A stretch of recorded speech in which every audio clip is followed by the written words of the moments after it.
Chapter 73 of the Count of Monte Cristo by Alexandre Dumas. The Promise. It was, indeed, Maximilien Morrel who had passed a wretched existence since the previous day. With the instinct peculiar to lovers, he had anticipated after the return of Madame de Saint-Méran and the death of the Marquis that something would occur at Monsieur de Villefort's in connection with his attachment for Valentine. His presentiments were realized, as we shall see, and his uneasy forebodings had goaded him pale and trembling to the gate under the chestnut trees. Valentine was ignorant of the cause of this sorrow and anxiety, and as it was not his accustomed hour for visiting her, she had gone to the spot simply by accident, or perhaps through sympathy. Morrel called her, and she ran to the gate. "You are here at this hour," said she. "Yes, my poor girl," replied Morrel. "I come to bring and to hear bad tidings." "This is indeed a house of mourning," said Valentine. "Speak, Maximilien, although the cup of sorrow seems already full." "Dear Valentine," said Morrel, endeavouring to conceal his own emotion, "listen, I entreat you. What I am about to say is very serious. When are you to be married?" "I will tell you all," said Valentine. "From you I have nothing to conceal. This morning the subject was introduced, and my dear grandmother, on whom I have depended as my only support, not only declared herself favourable to it, but is so anxious for it that they only await the arrival of Monsieur d'Épinay, and the following day the contract will be signed." A deep sigh escaped the young man, who gazed long and mournfully at her he loved. "Alas," replied he, "it is dreadful thus to hear my condemnation from your own lips. The sentence is passed, and in a few hours will be executed. It must be so, and I will not endeavour to prevent it. But since you say nothing remains but for Monsieur d'Épinay to arrive, that the contract may be signed, and the following day you will be his. Tomorrow you will be engaged to Monsieur d'Épinay, for he came this morning to Paris." "Oh!"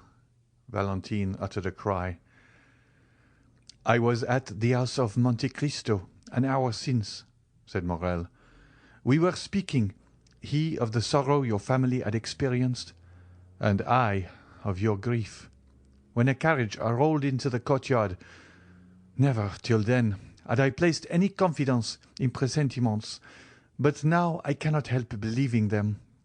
At the sound of that carriage I shuddered. Soon I heard steps on the staircase, which terrified me as much as the footsteps of the commander did Don Juan. The door at last opened. Albert de Morcerf entered first, and I began to hope my fears were vain, when after him another young man advanced, and the Count exclaimed, 'Ah, here is the Baron Franz d'Épinay.' I summoned all my strength and courage to my support. Perhaps I turned pale and trembled, but certainly I smiled, and 5 minutes after I left, without having heard one word that had passed." "Poor Maximilien," murmured Valentine. "Valentine, the time has arrived when you must answer me. And remember, my life depends on your answer. What do you intend doing?" Valentine held down her head. She was overwhelmed. "Listen," said Morrel. "It is not the first time you have contemplated our present position, which is a serious and urgent one. I do not think it is a moment to give way to useless sorrow. Leave that for those who like to suffer at their leisure and indulge their grief in secret. There are such in the world, and God will doubtless reward them in heaven for their resignation on earth.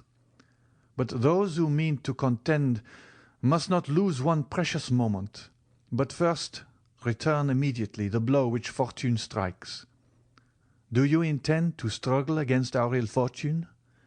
Tell me, Valentine, for it is that I came to know." Valentine trembled and looked at him with amazement. The idea of resisting her father, Her grandmother and all the family had never occurred to her. "What do you say, Maximilien?" asked Valentine. "What do you mean by a struggle? Oh, it would be sacrilege. What?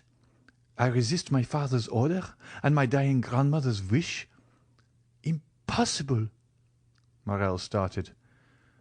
"You are too noble not to understand me, and you understand me so well that you already yield, dear Maximilien.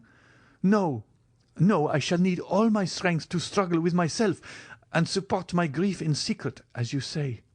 But to grieve my father, to disturb my grandfather's last moments, never." "You are right," said Morel calmly. "In what a tone you speak!" cried Valentine. "I speak as one who admires you, mademoiselle." "Mademoiselle?" cried Valentine. "Mademoiselle? Oh, selfish man! He sees me in despair and pretends he cannot understand me." "You mistake. I understand you perfectly. You will not oppose Monsieur Villefort. You will not displease the Marchioness, and tomorrow you will sign the contract which will bind you to your husband." "But, mon Dieu, tell me, how can I do otherwise?" "Do not appeal to me, mademoiselle. I shall be a bad judge in such a case. My selfishness will bind me," replied Morel, whose low voice and clenched hands announced his growing desperation. "What would you have proposed, Maximilien? Had you found me willing to accede?" "It is not for me to say." "You are wrong. You must advise me what to do." "Do you seriously ask my advice, Valentine?" "Certainly, dear Maximilien. For if it is good, I will follow it. You know my devotion to you." "Valentine," said Morel, pushing aside a loose plank, "give me your hand in token of forgiveness of my anger. My senses are confused, and during the last hour the most extravagant thoughts have passed through my brain. Oh, if you refuse my advice!" "What do you advise?" said Valentine, raising her eyes to heaven and sighing. "I am free," said Maximilien, "and rich enough to support you. I swear to make you my lawful wife before my lips even shall have approached your forehead." "You make me tremble," said the young girl. "Follow me," said Morel. "I will take you to my sister, who is worthy also to be yours. We will embark for Algiers, for England, for America, or, if you prefer it, retire to the country and only return to Paris when our friends have reconciled your family."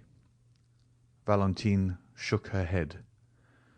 "I feared it, Maximilien," said she. "It is the counsel of a madman, and I should be more mad than you did I not stop you at once with the word impossible, impossible." "You will then submit to what fate decrees for you, without even attempting to contend with it?" said Morel sorrowfully. "Yes, if I die."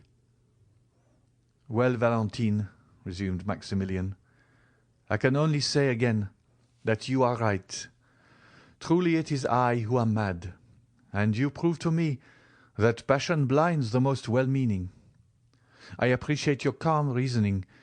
It is then understood that tomorrow you will be irrevocably promised to Monsieur Franz d'Épinay, not only by that theatrical formality invented to heighten the effect of a comedy, called the signature of the contract, but your own will."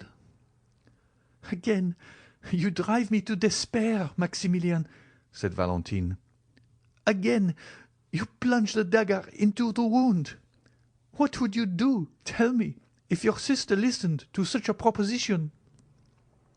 "Mademoiselle," replied Morel with a bitter smile, "I am selfish. You have already said so. And as a selfish man I think not of what others would do in my situation, but of what I intend doing myself. I think only that I have known you not a whole year. From the day I first saw you, all my hopes of happiness have been in securing your affection. One day you acknowledged that you loved me, and since that day my hope of future happiness has rested on obtaining you, for to gain you would be life to me. Now I think no more. I say only that fortune has turned against me. I had thought to gain heaven, and now I have lost it. It is an everyday occurrence for a gambler to lose not only what he possesses, but also what he has not." Morrel pronounced these words with perfect calmness. Valentine looked at him a moment with her large, scrutinizing eyes, endeavouring not to let Morrel discover the grief which struggled in her heart. "But, in a word, what are you going to do?" asked she. "I am going to have the honour of taking my leave of you, mademoiselle, solemnly assuring you that I wish your life may be so calm, so happy, and so full occupied, that there may be no place for me, even in your memory." "Oh," murmured Valentine. "Adieu, Valentine, adieu," said Morrel, bowing. "Where are you going?" cried the young girl, extending a hand through the opening and seizing Maximilian by his coat, for she understood from her own agitated feelings that her lover's calmness could not be real. "Where are you going?" "I am going that I may not bring fresh trouble into your family, and to set an example which every honest and devoted man, situated as I am, may follow." "Before you leave me, tell me what you are going to do, Maximilian." The young man smiled sorrowfully.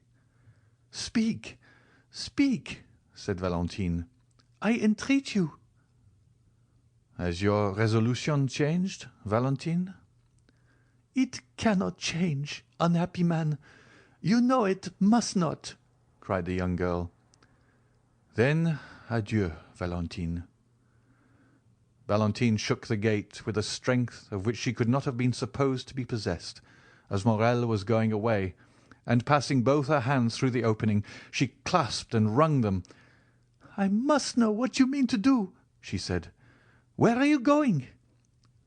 "Oh, fear not," said Maximilian, stopping at a short distance. "I do not intend to render another man responsible for the rigorous fate reserved for me.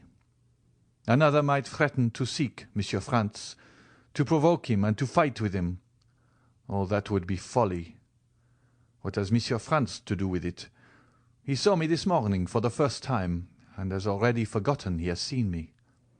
He did not even know I existed when it was arranged by your two families that you should be united. I have no enmity against Monsieur Franz, and promise you the punishment shall not fall on him." "On whom, then?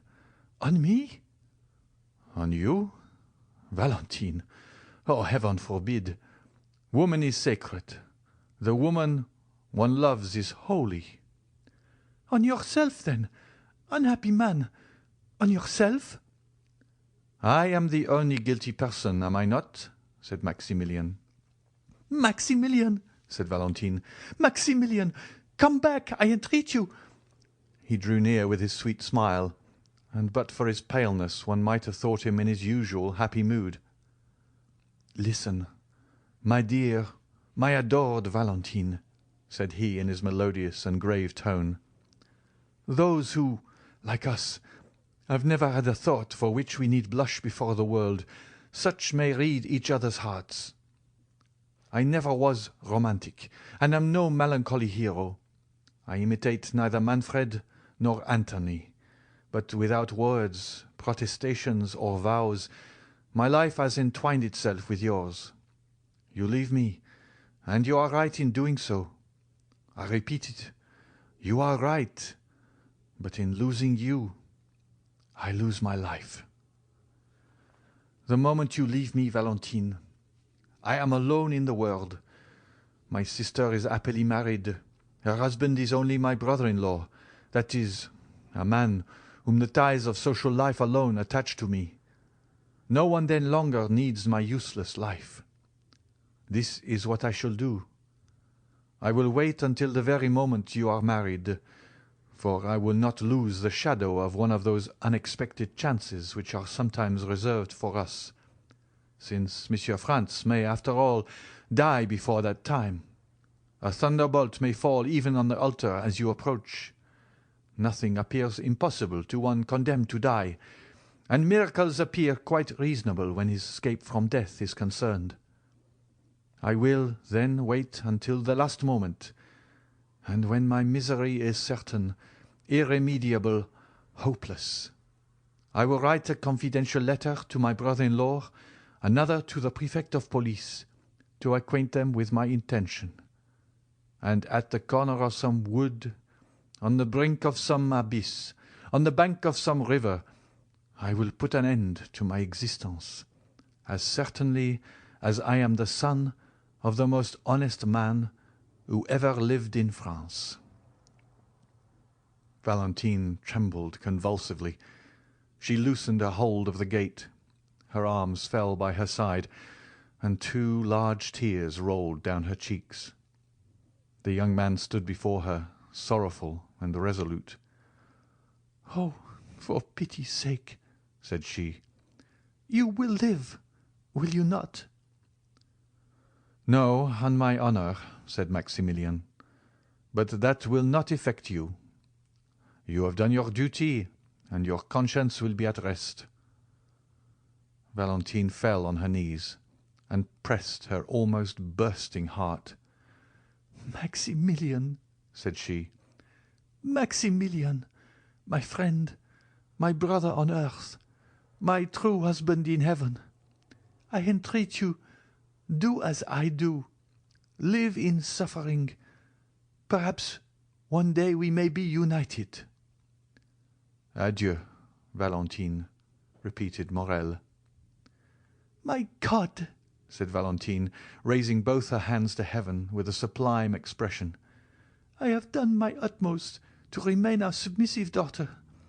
I have begged, entreated, implored.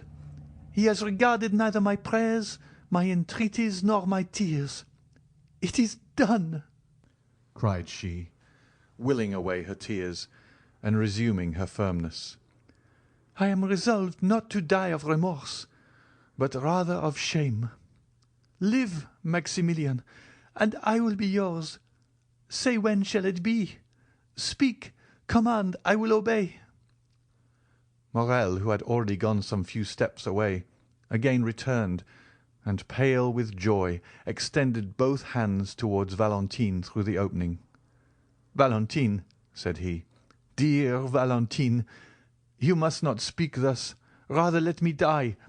Why should I obtain you by violence, if our love is mutual? Is it from mere humanity you bid me live? I would rather die." "Truly," murmured Valentine, "who on this earth cares for me, if he does not? Who has consoled me in my sorrow but he? On whom do my hopes rest? On whom does my bleeding heart repose? On him, always on him. Yes, you are right, Maximilian. I will follow you. I will leave the paternal home. I will give up all. Oh, ungrateful girl that I am!" cried Valentine, sobbing.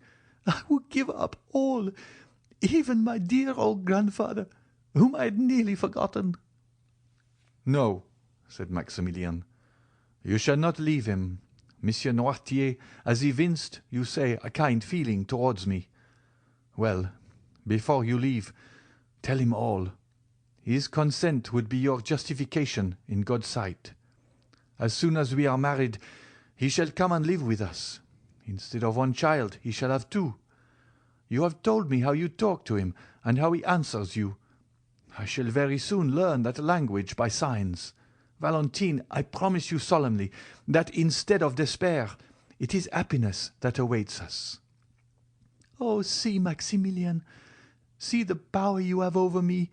You almost make me believe you, and yet what you tell me is madness, for my father will curse me. He is inflexible. He will never pardon me. Now listen to me, Maximilian. If by artifice, by entreaty, by accident, In short, if by any means I can delay this marriage, will you wait?" "Yes, I promise you, as faithfully as you have promised me that this horrible marriage shall not take place, and that if you are dragged before a magistrate or a priest, you will refuse." "I promise you, by all that is most sacred to me in the world, namely, by my mother." "We will wait, then," said Morrel. "Yes, we will wait," replied Valentine, who revived at these words. "There are so many things which may save unhappy beings such as we are." "I rely on you, Valentine," said Morrel. "All you do will be well done. Only if they disregard your prayers. If your father and Madame de Saint-Méran insist that Monsieur de d'Épinay should be called tomorrow to sign the contract—" "Then you have my promise, Maximilian." "Instead of signing?" "I will go to you, and we will fly. But from this moment until then, let us not tempt Providence. Let us not see each other. It is a miracle, it is a providence that we have not been discovered. If we were surprised, if it were known that we met thus, we should have no further resource." "You are right, Valentine, but how shall I ascertain?" "From the notary, Monsieur Deschamps." "I know him." "And for myself, I will write to you. Depend on me. I dread this marriage, Maximilian, as much as you." "Thank you, my adored Valentine, thank you. That is enough. When once I know the hour, I will hasten to this spot. You can easily get over this fence with my assistance. A carriage will await us at the gate, in which you will accompany me to my sister's. There, living, retired, or mingling in society, as you wish, we shall be enabled to use our power, to resist oppression, and not suffer ourselves to be put to death like sheep, which only defend themselves by sighs." "Yes," said Valentine. "I will now acknowledge you are right, Maximilian. And now are you satisfied with your betrothal?" said the young girl sorrowfully. "My adored Valentine, words cannot express one half of my satisfaction." Valentine had approached, or rather had placed her lips so near the fence that they nearly touched those of Morrel, which were pressed against the other side of the cold and inexorable barrier. "Adieu, until we meet again," said Valentine, tearing herself away. "I shall hear from you?" "Yes." "Thanks, thanks, dear love. Adieu." The sound of a kiss was heard, and Valentine fled through the avenue. Morrel listened to catch the last sound of her dress brushing the branches, and of her footstep on the gravel, then raised his eyes with an ineffable smile of thankfulness to heaven for being permitted to be thus loved, and then also disappeared. The young man returned home and waited all the evening and all the next day without getting any message. It was only on the following day, at about 10 o'clock in the morning, as he was starting to call on Monsieur Deschamps, the notary, that he received from the postman a small billet, which he knew to be from Valentine, although he had not before seen her writing. It was to this effect: "Tears, entreaties, prayers have availed me nothing. Yesterday, for 2 hours, I was at the church of Saint-Philippe du Roule, and for 2 hours I prayed most fervently. Heaven is as inflexible as man, and the signature of the contract is fixed for this evening at 9 o'clock.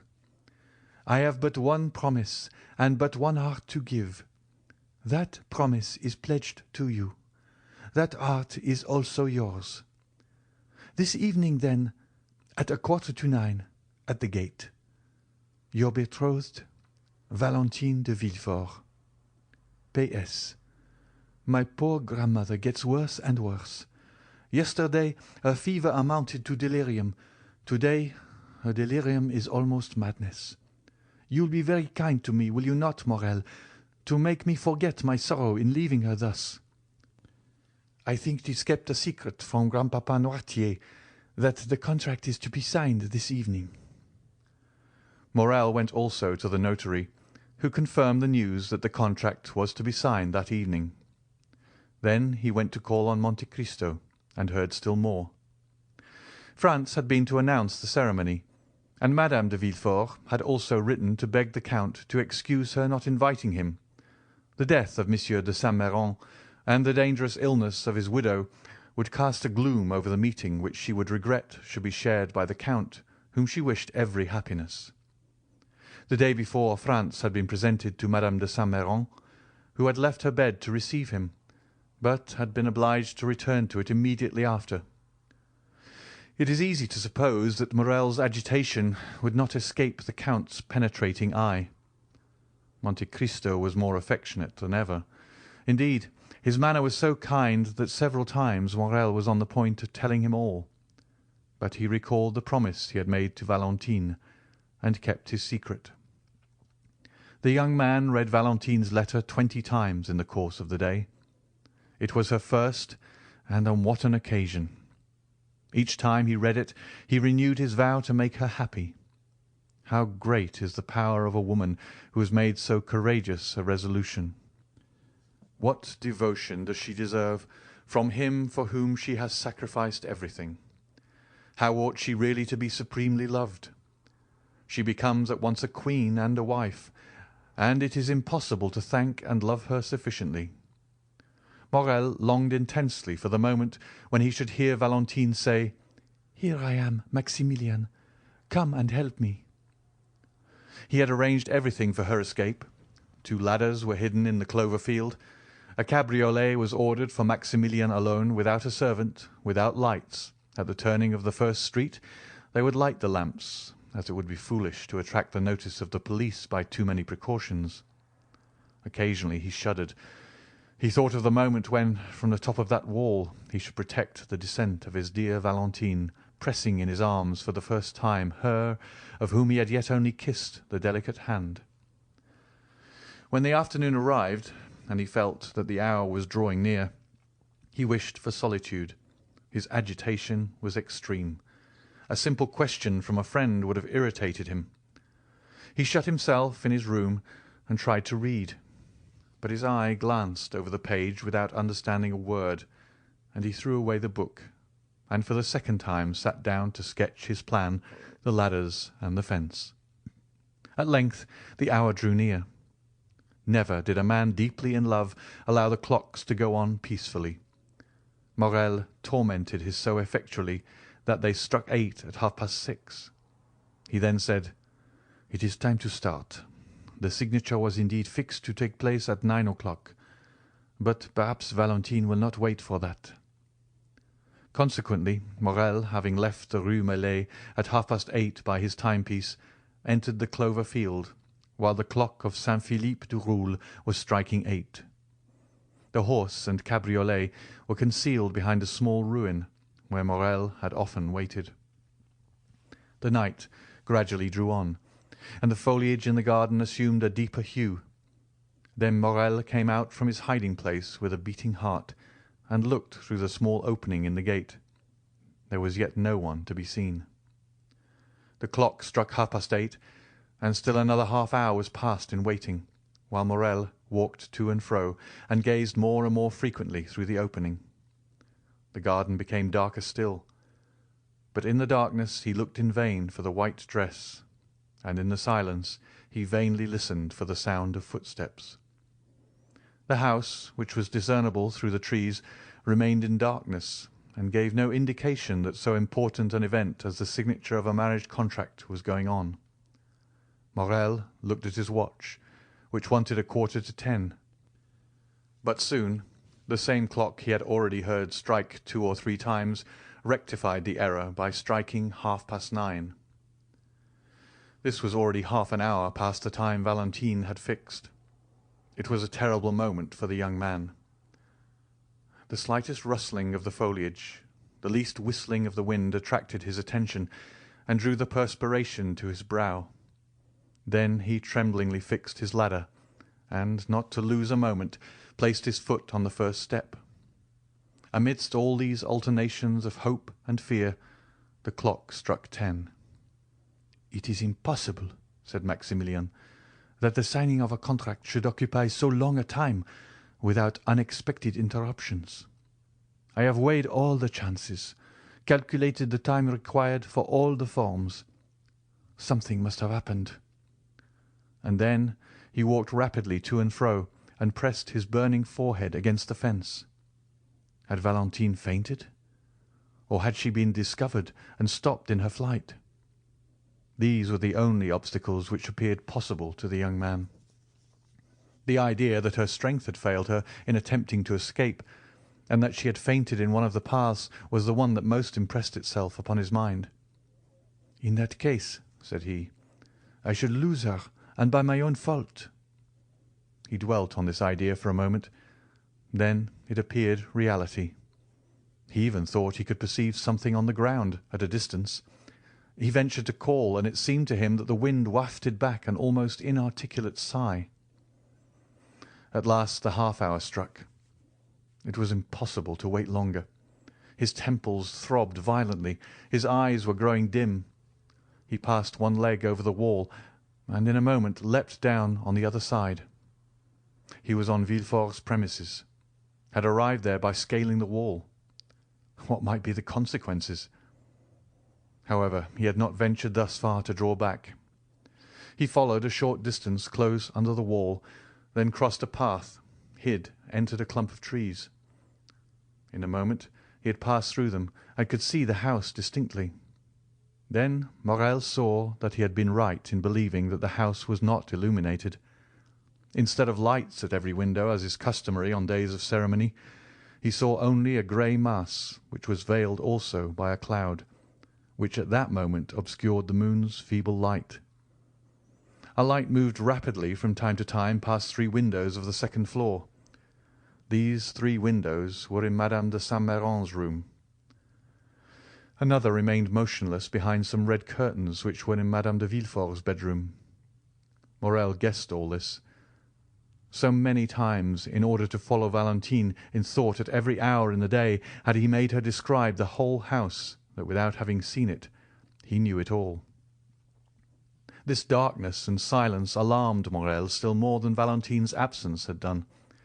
Almost mad with grief, and determined to venture everything in order to see Valentine once more, and be certain of the misfortune he feared, Morrel gained the edge of the clump of trees, and was going to pass as quickly as possible through the flower garden, when the sound of a voice, still at some distance, but which was borne upon the wind, reached him. At this sound, as he was already partially exposed to view, he stepped back and concealed himself completely, remaining perfectly motionless. He had formed his resolution. If it was Valentine alone, he would speak as she passed. If she was accompanied, and he could not speak, still he should see her and know that she was safe. If they were strangers, he would listen to their conversation, and might understand something of this hitherto incomprehensible mystery. The moon had just then escaped from behind the cloud which had concealed it, and Morrel saw Villefort come out upon the steps, followed by a gentleman in black. They descended and advanced towards the clump of trees, and Morrel soon recognized the other gentleman as Dr. d'Avrigny. The young man, seeing them approach, drew back mechanically until he found himself stopped by a sycamore tree in the centre of the clump. There he was compelled to remain. Soon the 2 gentlemen stopped also. "Ah, my dear doctor," said the procureur, "heaven declares itself against my house. What a dreadful death! What a blow! Seek not to console me. Alas, nothing can alleviate so great a sorrow. The wound is too deep and too fresh. Dead! Dead!" The cold sweat sprang to the young man's brow, and his teeth chattered. Who could be dead in that house, which Villefort himself had called accursed? "My dear Monsieur de Villefort," replied the doctor with a tone which redoubled the terror of the young man, "I have not led you here to console you. On the contrary." "What can you mean?" asked the procureur, alarmed. "I mean that behind the misfortune which has just happened to you, There is another, perhaps still greater." "Can it be possible?" murmured Villefort, clasping his hands. "What are you going to tell me?" "Are we quite alone, my friend?" "Yes, quite. But why all these precautions?" "Because I have a terrible secret to communicate to you," said the doctor. "Let us sit down." Villefort fell rather than seated himself. The doctor stood before him with one hand placed on his shoulder. Morrel, horrified, supported his head with one hand, and with the other pressed his heart lest its beating should be heard. "Dead, dead," repeated he within himself, and he felt as if he were also dying. "Speak, doctor, I am listening," said Villefort. "Strike. I am prepared for everything." "Madame de Saint-Méran was doubtless advancing in years, but she enjoyed excellent health." Morrel began again to breathe freely, which he had not done during the last 10 minutes. "Grief has consumed her," said Villefort. "Yes, grief, doctor. After living 40 years with the Marquis—" "It is not grief, my dear Villefort," said the doctor. "Grief may kill, although it rarely does, and never in a day, never in an hour, never in 10 minutes." Villefort answered nothing. He simply raised his head, which had been cast down before, and looked at the doctor with amazement. "Were you present during the last struggle?" asked Monsieur de D'avrigny. "I was," replied the procureur. "You begged me not to leave. Did you notice the symptoms of the disease to which Madame de Saint-Méran has fallen a victim?" "I did. Madame de Saint-Méran had 3 successive attacks, at intervals of some minutes, each one more serious than the former. When you arrived, Madame de Saint-Méran had already been panting for breath some minutes. She then had a fit, which I took to be simply a nervous attack, and it was only when I saw her raise herself in the bed, and her limbs and neck appeared stiffened, that I became really alarmed. Then I understood from your countenance there was more to fear than I had thought. This crisis past, I endeavored to catch your eye, but could not. You held her hand, you were feeling her pulse, and the second fit came on before you had turned towards me. This was more terrible than the first. The same nervous movements were repeated, and the mouth contracted and turned purple." "And at the third she expired?" "At the end of the first attack I discovered symptoms of tetanus. You confirm my opinion." "Yes, before others," replied the doctor. "But now we are alone. What are you going to say? Oh, spare me!" "That the symptoms of tetanus and poisoning by vegetable substances are the same." Monsieur de Villefort started from his seat, then in a moment fell down again silent and motionless. Morrel knew not if he were dreaming or awake. "Listen," said the doctor. "I know the full importance of the statement I have just made, and the disposition of the man to whom I have made it." "Do you speak to me as a magistrate or as a friend?" asked Villefort. "As a friend, and only as a friend at this moment. The similarity in the symptoms of tetanus and poisoning by vegetable substances is so great that were I obliged to affirm by oath what I have now stated, I should hesitate. I therefore repeat to you, I speak not to a magistrate, but to a friend. And to that friend I say, during the 3/4 of an hour that the struggle continued, I watched the convulsions and the death of Madame de Saint-Méran, and am thoroughly convinced that not only did her death proceed from poison, but I could also specify the poison." "Can it be possible?" "The symptoms are marked. Do you see? Sleep broken by nervous spasms, excitation of the brain, torpor of the nerve centres. Madame de Saint-Méran succumbed to a powerful dose of brucine or of strychnine, which by some mistake perhaps has been given to her. Villefort seized the doctor's hand. "Oh, it is impossible," said he. "I must be dreaming. It is frightful to hear such things from such a man as you. Tell me, I entreat you, my dear doctor, that you may be deceived." "Doubtless I may, but—" "But?" "But I do not think so." "Have pity on me, doctor. So many dreadful things have happened to me lately that I am on the verge of a madness." "Has anyone besides me seen Madame de Saint-Méran?" "No." "Has anything been sent for from a chemist's that I have not examined?" "Nothing." "Had Madame de Saint-Méran any enemies?" "Not to my knowledge." "Would her death affect anyone's interest?" "It could not indeed. My daughter is her only heiress, Valentine alone. Oh, if such a thought could present itself, I would stab myself to punish my heart for having for one instant harboured it." "Indeed, my dear friend," said Monsieur d'Avrigny, "I would not accuse anyone. I speak only of an accident, you understand, of a mistake. But whether accident or mistake, the fact is there. It is on my conscience and compels me to speak aloud to you. Make inquiry." "Of whom? How? Of what?" "May not Barrois, the old servant, have made a mistake, and have given Madame de Saint-Méran a dose prepared for his master?" "For my father?" "Yes." "But how could a dose prepared for Monsieur Noirtier poison Madame de Saint-Méran?" "Nothing is more simple. You know poisons become remedies in certain diseases of which paralysis is one. For instance, having tried every other remedy to restore movement and speech to Monsieur Noirtier, I resolved to try one last means, and for 3 months I have been giving him brucine, so that in the last dose I ordered for him there were 6 grains.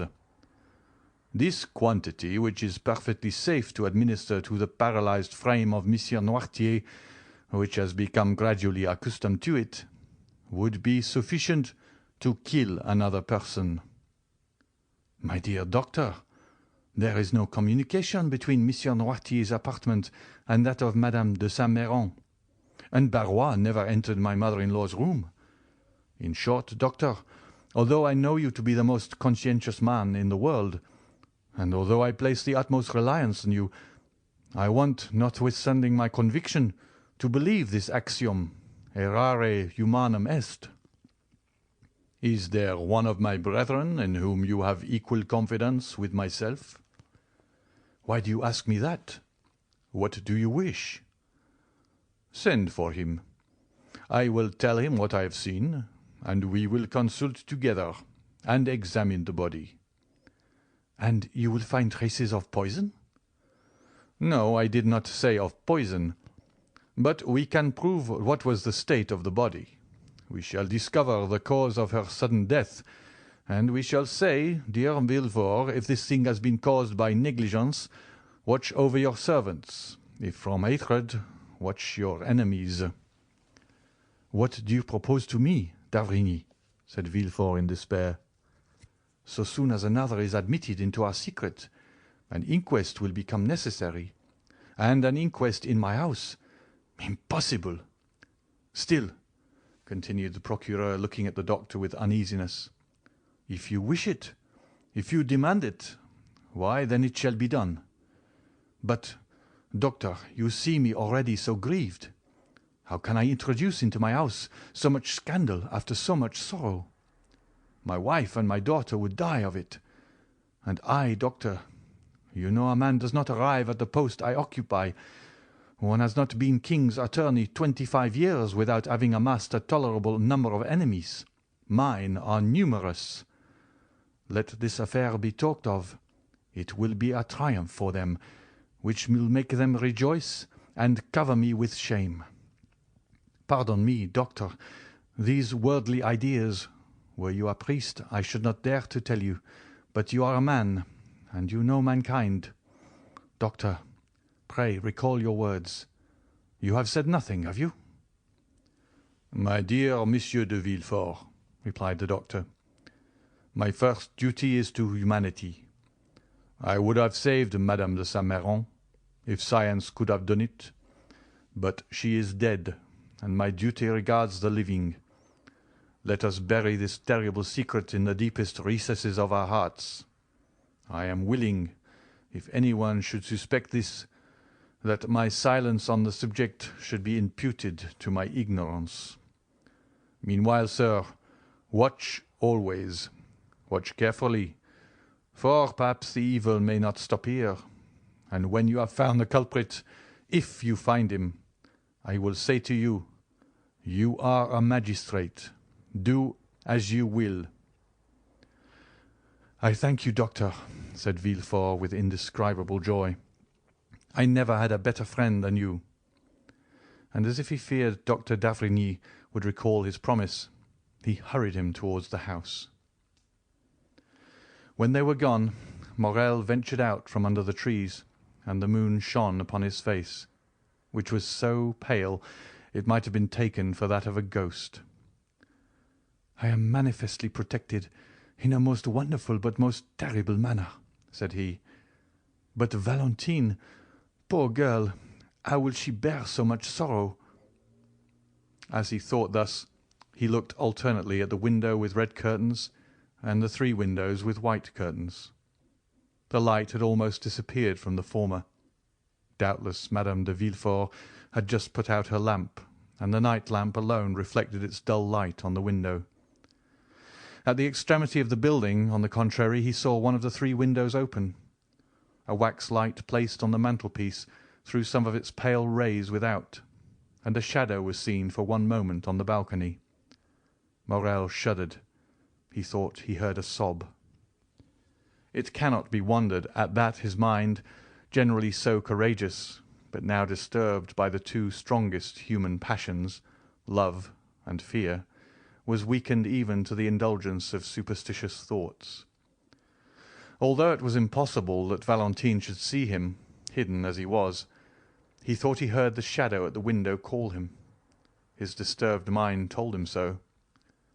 This double error became an irresistible reality, and by one of the incomprehensible transports of youth he bounded from his hiding-place, and with 2 strides, at the risk of being seen, at the risk of alarming Valentine, at the risk of being discovered by some exclamation which might escape the young girl, he crossed the flower garden, which by the light of the moon resembled a large white lake, and having passed the rows of orange trees which extended in front of the house, he reached the step, ran quickly up, and pushed the door, which opened without offering any resistance. Valentine had not seen him. Her eyes, raised towards heaven, were watching a silvery cloud gliding over the azure, its form that of a shadow mounting towards heaven. Her poetic and excited mind pictured it as the soul of her grandmother. Meanwhile, Morrel had traversed the anteroom and found the staircase, which, being carpeted, prevented his approach being heard, and he had regained that degree of confidence that the presence of Monsieur de Villefort even would not have alarmed him. He was quite prepared for any such encounter. He would at once approach Valentine's father and acknowledge all, begging Villefort to pardon and sanction the love which united 2 fond and loving hearts. Morrel was mad. Happily, he did not meet anyone. Now, especially, did he find the description Valentine had given of the interior of the house useful to him. He arrived safely at the top of the staircase, and while he was feeling his way, a sob indicated the direction he was to take. He turned back. A door, partly opened, enabled him to see his road and to hear the voice of one in sorrow. He pushed the door open and entered. At the other end of the room, under a white sheet which covered it, lay the corpse, still more alarming to Morrel since the account he had so unexpectedly overheard. By its side, on her knees, and with her head buried in the cushion of an easy-chair, was Valentine, trembling and sobbing, her hands extended above her head, clasped and stiff. She had turned from the window, which remained open, and was praying in accents that would have affected the most unfeeling.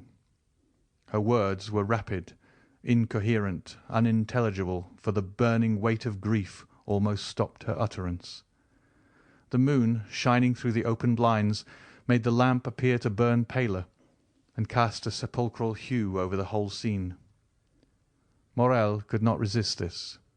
He was not exemplary for piety. He was not easily impressed. But Valentine suffering, weeping, wringing her hands before him, was more than he could bear in silence. He sighed and whispered a name, and the head bathed in tears and pressed on the velvet cushion of the chair, a head like that of a Magdalene by Correggio, was raised and turned toward him. Valentine perceived him without betraying the least surprise. A heart overwhelmed with one great grief is insensible to minor emotions. Morel held out his hand to her. Valentine, as her only apology for not having met him, pointed to the corpse under the sheet, and began to sob again. Neither dared for some time to speak in that room. They hesitated to break the silence which death seemed to impose. At length Valentine ventured. "My dear friend," said she, "how came you here? Alas, I would say you are welcome, had not death opened the way for you into this house." "Valentine," said Morel with a trembling voice, "I had waited since 8:30, and did not see you come.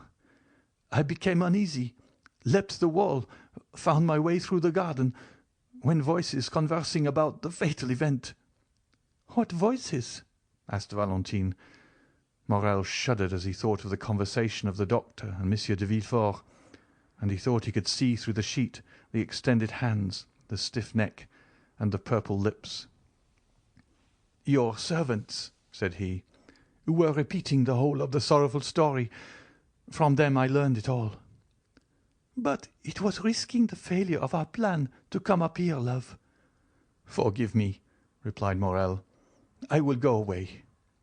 "No," said Valentine. "You might meet someone. Stay." "But if anyone should come here?" The young girl shook her head. "No one will come," said she. "Do not fear. There is our safeguard," pointing to the bed. "But what has become of Monsieur d'Épinay?" replied Morel. "Monsieur Franz arrived to sign the contract, just as my dear grandmother was dying." "Alas!" said Morel with a feeling of selfish joy, for he thought this death would cause the wedding to be postponed indefinitely. "But what redoubles my sorrow," continued the young girl, as if this feeling was to receive its immediate punishment, "is that the poor old lady on her deathbed requested that the marriage might take place as soon as possible. She also, thinking to protect me, was acting against me." "Hark!" said Morel. They both listened. Steps were distinctly heard in the corridor and on the stairs. "It is my father, who has just left his study." "To accompany the doctor to the door?" added Morel. "How did you know it is the doctor?" asked Valentine, astonished. "I imagined it must be," said Morel. Valentine looked at the young man. They heard the street door close. Then Monsieur de Villefort locked the garden door and returned upstairs. He stopped a moment in the anteroom, as if hesitating whether to turn to his own apartment or into Madame de Saint-Méran's. Morel concealed himself behind a door. Valentine remained motionless, grief seeming to deprive her of all fear. Monsieur de Villefort passed on to his own room. "Now," said Valentine, "you can neither go out by the front door nor by the garden." Morel looked at her with astonishment. "There is but one way left that is safe," she said. "It is through my grandfather's room." She rose. "Come," she added. "Where?" asked Maximilian. "To my grandfather's room." "I? In Monsieur Noirtier's apartment?" "Yes." "Can you mean it, Valentine?" "I have long wished it. He is my only remaining friend, and we both need his help. Come." Be careful, Valentine, said Morrel, hesitating to comply with the young girl's wishes. I now see my error. I acted like a madman in coming here. Are you sure you are more reasonable? Yes, said Valentine, and I have but one scruple, that of leaving my dear grandmother's remains, which I had undertaken to watch. Valentine, said Morrel, death is in itself sacred. Yes, said Valentine. Besides, it will not be for long. She then crossed the corridor and led the way down a narrow staircase to Monsieur Noirtier's room. Morrel followed her on tiptoe. At the door they found the old servant. Barrois, said Valentine, shut the door and let no one come in. She passed first. Noirtier, seated in his chair and listening to every sound, was watching the door. He saw Valentine, and his eye brightened. There was something grave and solemn in the approach of the young girl which struck the old man, and immediately his bright eye began to interrogate. "Dear grandfather," said she hurriedly, "you know poor grandmamma died an hour since, and now I have no friend in the world but you." His expressive eyes evinced the greatest tenderness. "To you alone, then, may I confide my sorrows and my hopes?" The paralytic motioned, "Yes." Valentine took Maximilian's hand.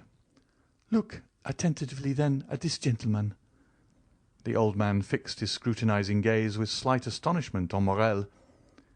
"It is Monsieur Maximilien Morrel," said she, "the son of that good merchant of Marseille, whom you doubtless recollect." "Yes," said the old man. "He brings an irreproachable name, which Maximilian is likely to render glorious, since at 30 years of age he is a captain, an officer of the Legion of Honor." The old man signified that he recollected him. "Well, grandpapa," said Valentine, kneeling before him and pointing to Maximilian, "I love him, and will be only his.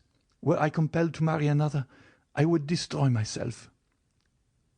The eyes of the paralytic expressed a multitude of tumultuous thoughts. "You like Monsieur Maximilien Morrel, do you not, grandpapa?"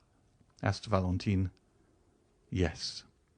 "And you will protect us, who are your children, against the will of my father?" Noirtier cast an intelligent glance at Morrel as if to say, "Perhaps I may." Maximilian understood him. "Mademoiselle," said he, "you have a sacred duty to fulfill in your deceased grandmother's room. Will you allow me the honor of a few minutes' conversation with Monsieur Noirtier?" "That is it," said the old man's eye. Then he looked anxiously at Valentine.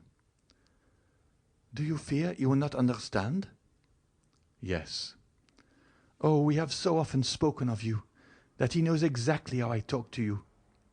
Then turning to Maximilian with an adorable smile, although shaded by sorrow, "He knows everything I know," said she.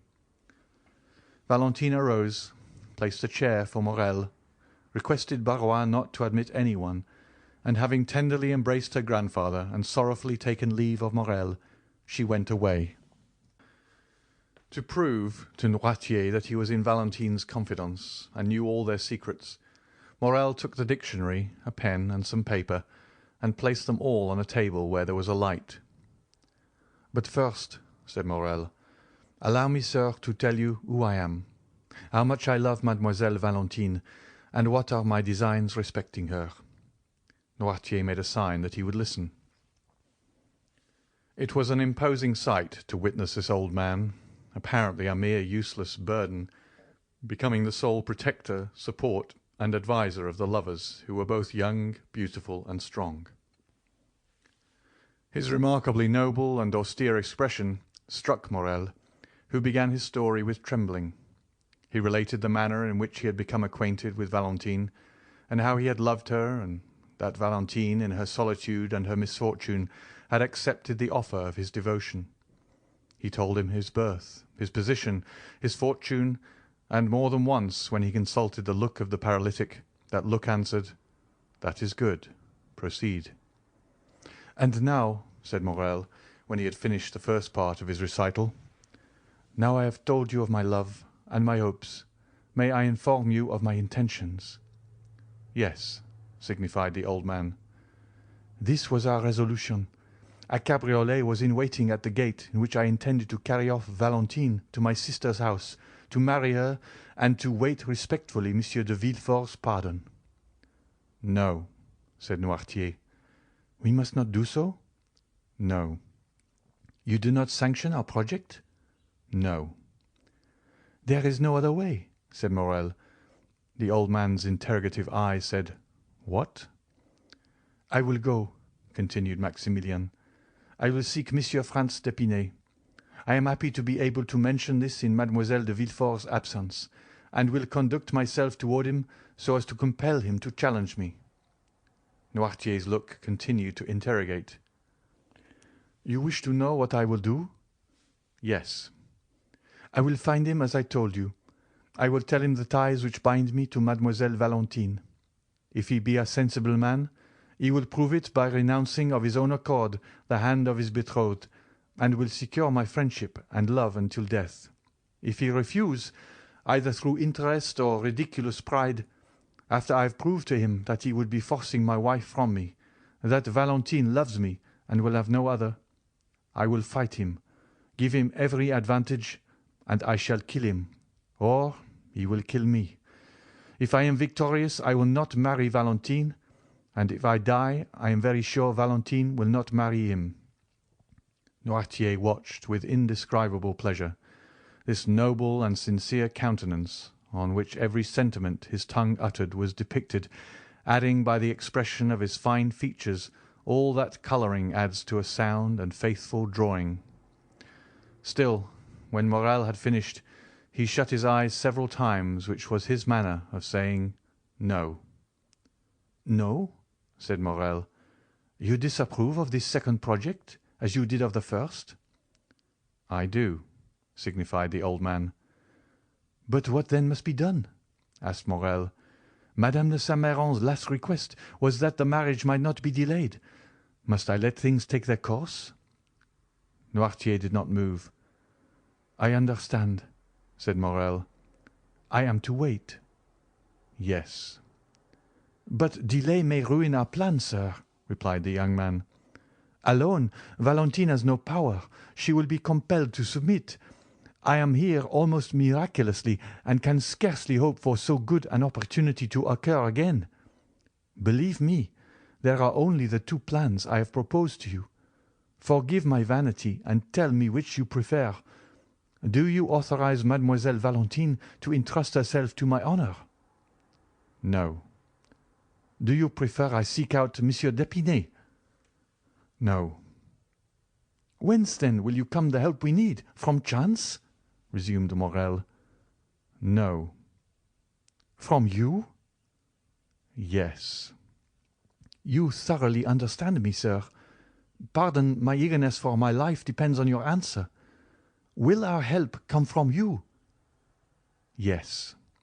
You are sure of it? Yes. There was so much firmness in the look which gave this answer. No one could at any rate doubt his will, if they did his power. Oh, thank you 1,000 times. But how? Unless a miracle should restore your speech, your gesture, your movement, how can you, chained to that armchair, dumb and motionless, oppose this marriage? A smile lit up the old man's face, a strange smile of the eyes in a paralyzed face. Then I must wait? asked the young man. Yes. But the contract? The same smile returned. Will you assure me it shall not be signed? Yes, said Noirtier. The contract shall not be signed, cried Morel. Oh, pardon me, sir. I can scarcely realize so great a happiness. Will they not sign it?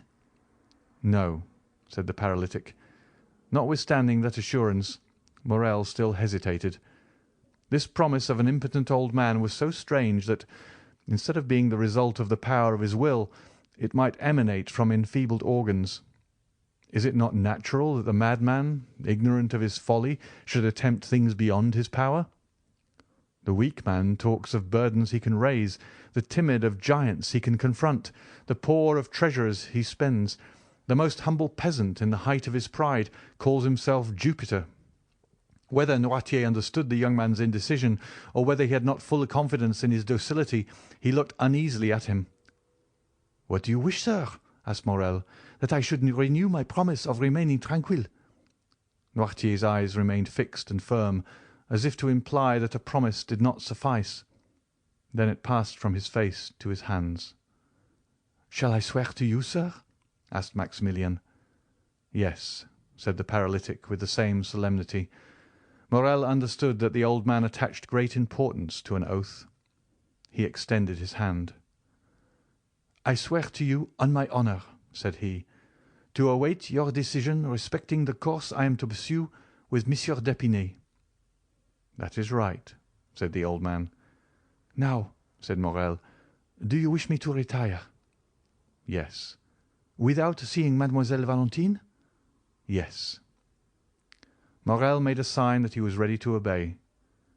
"But," said he, "first allow me to embrace you as your daughter did just now." Noirtier's expression could not be understood. The young man pressed his lips on the same spot, on the old man's forehead where Valentine's had been. Then he bowed a second time and retired. He found outside the door the old servant to whom Valentine had given directions. Morel was conducted along a dark passage which led to a little door opening on the garden. Soon found the spot where he had entered, with the assistance of the shrubs gained the top of the wall, and by his ladder was in an instant in the clover field, where his cabriolet was still waiting for him. He got in it, and thoroughly wearied by so many emotions, arrived about midnight in the Rue Meslay, threw himself on his bed, and slept soundly. End of chapter 73.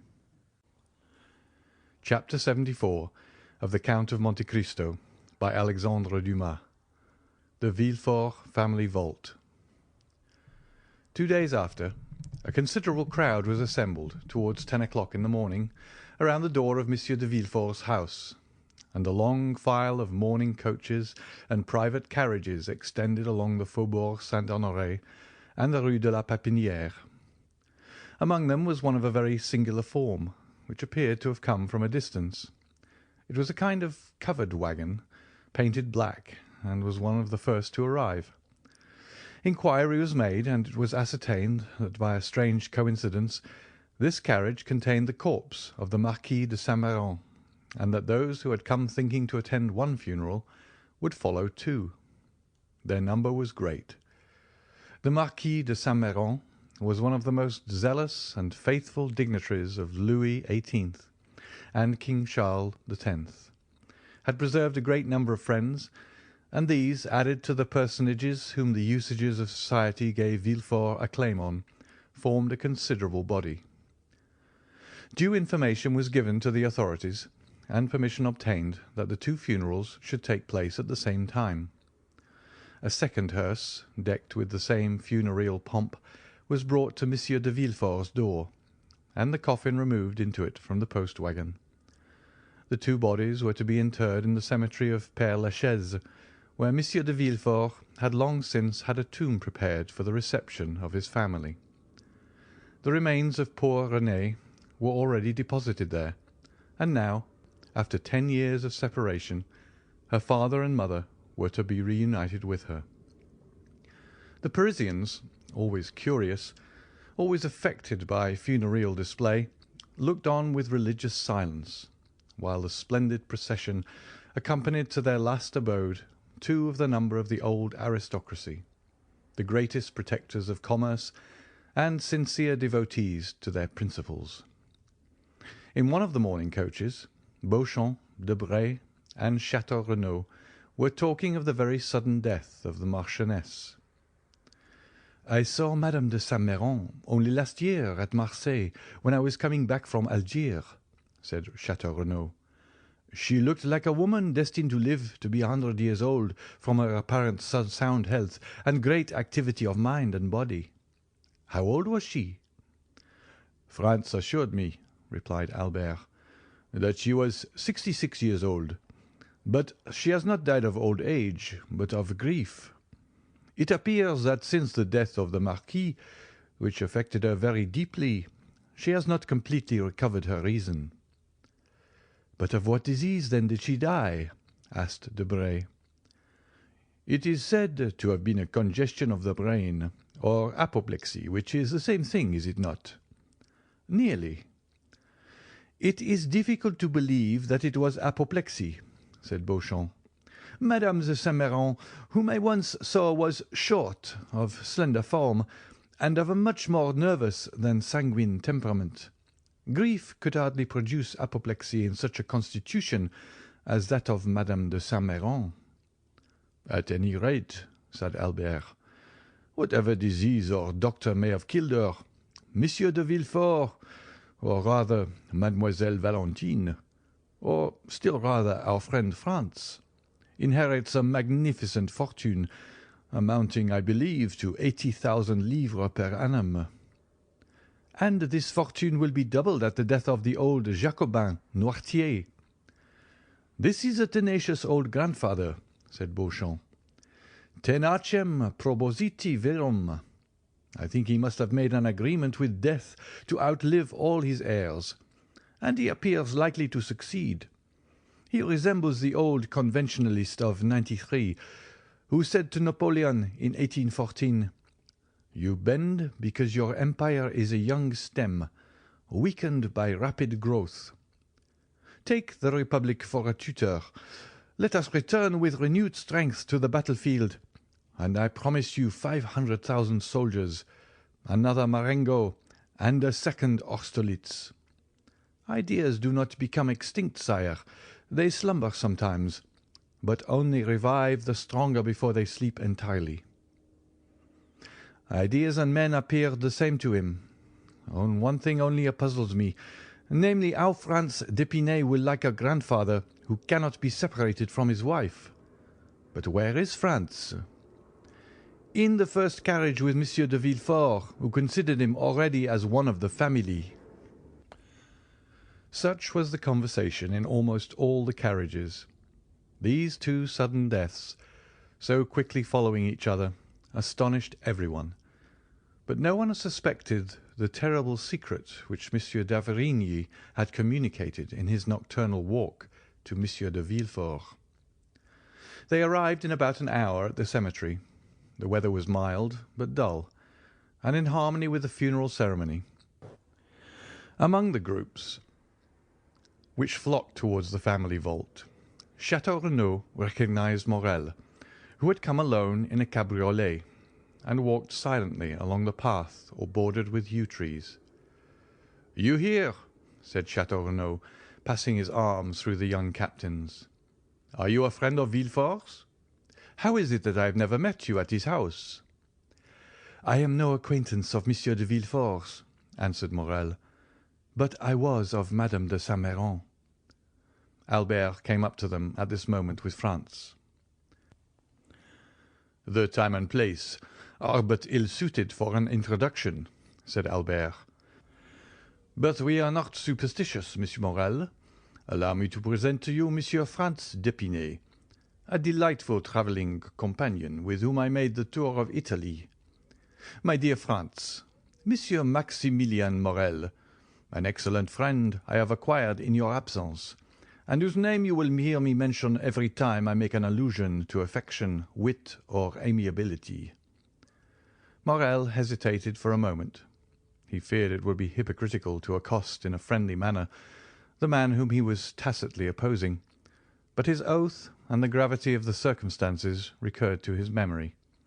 He struggled to conceal his emotion, and bowed to Franz.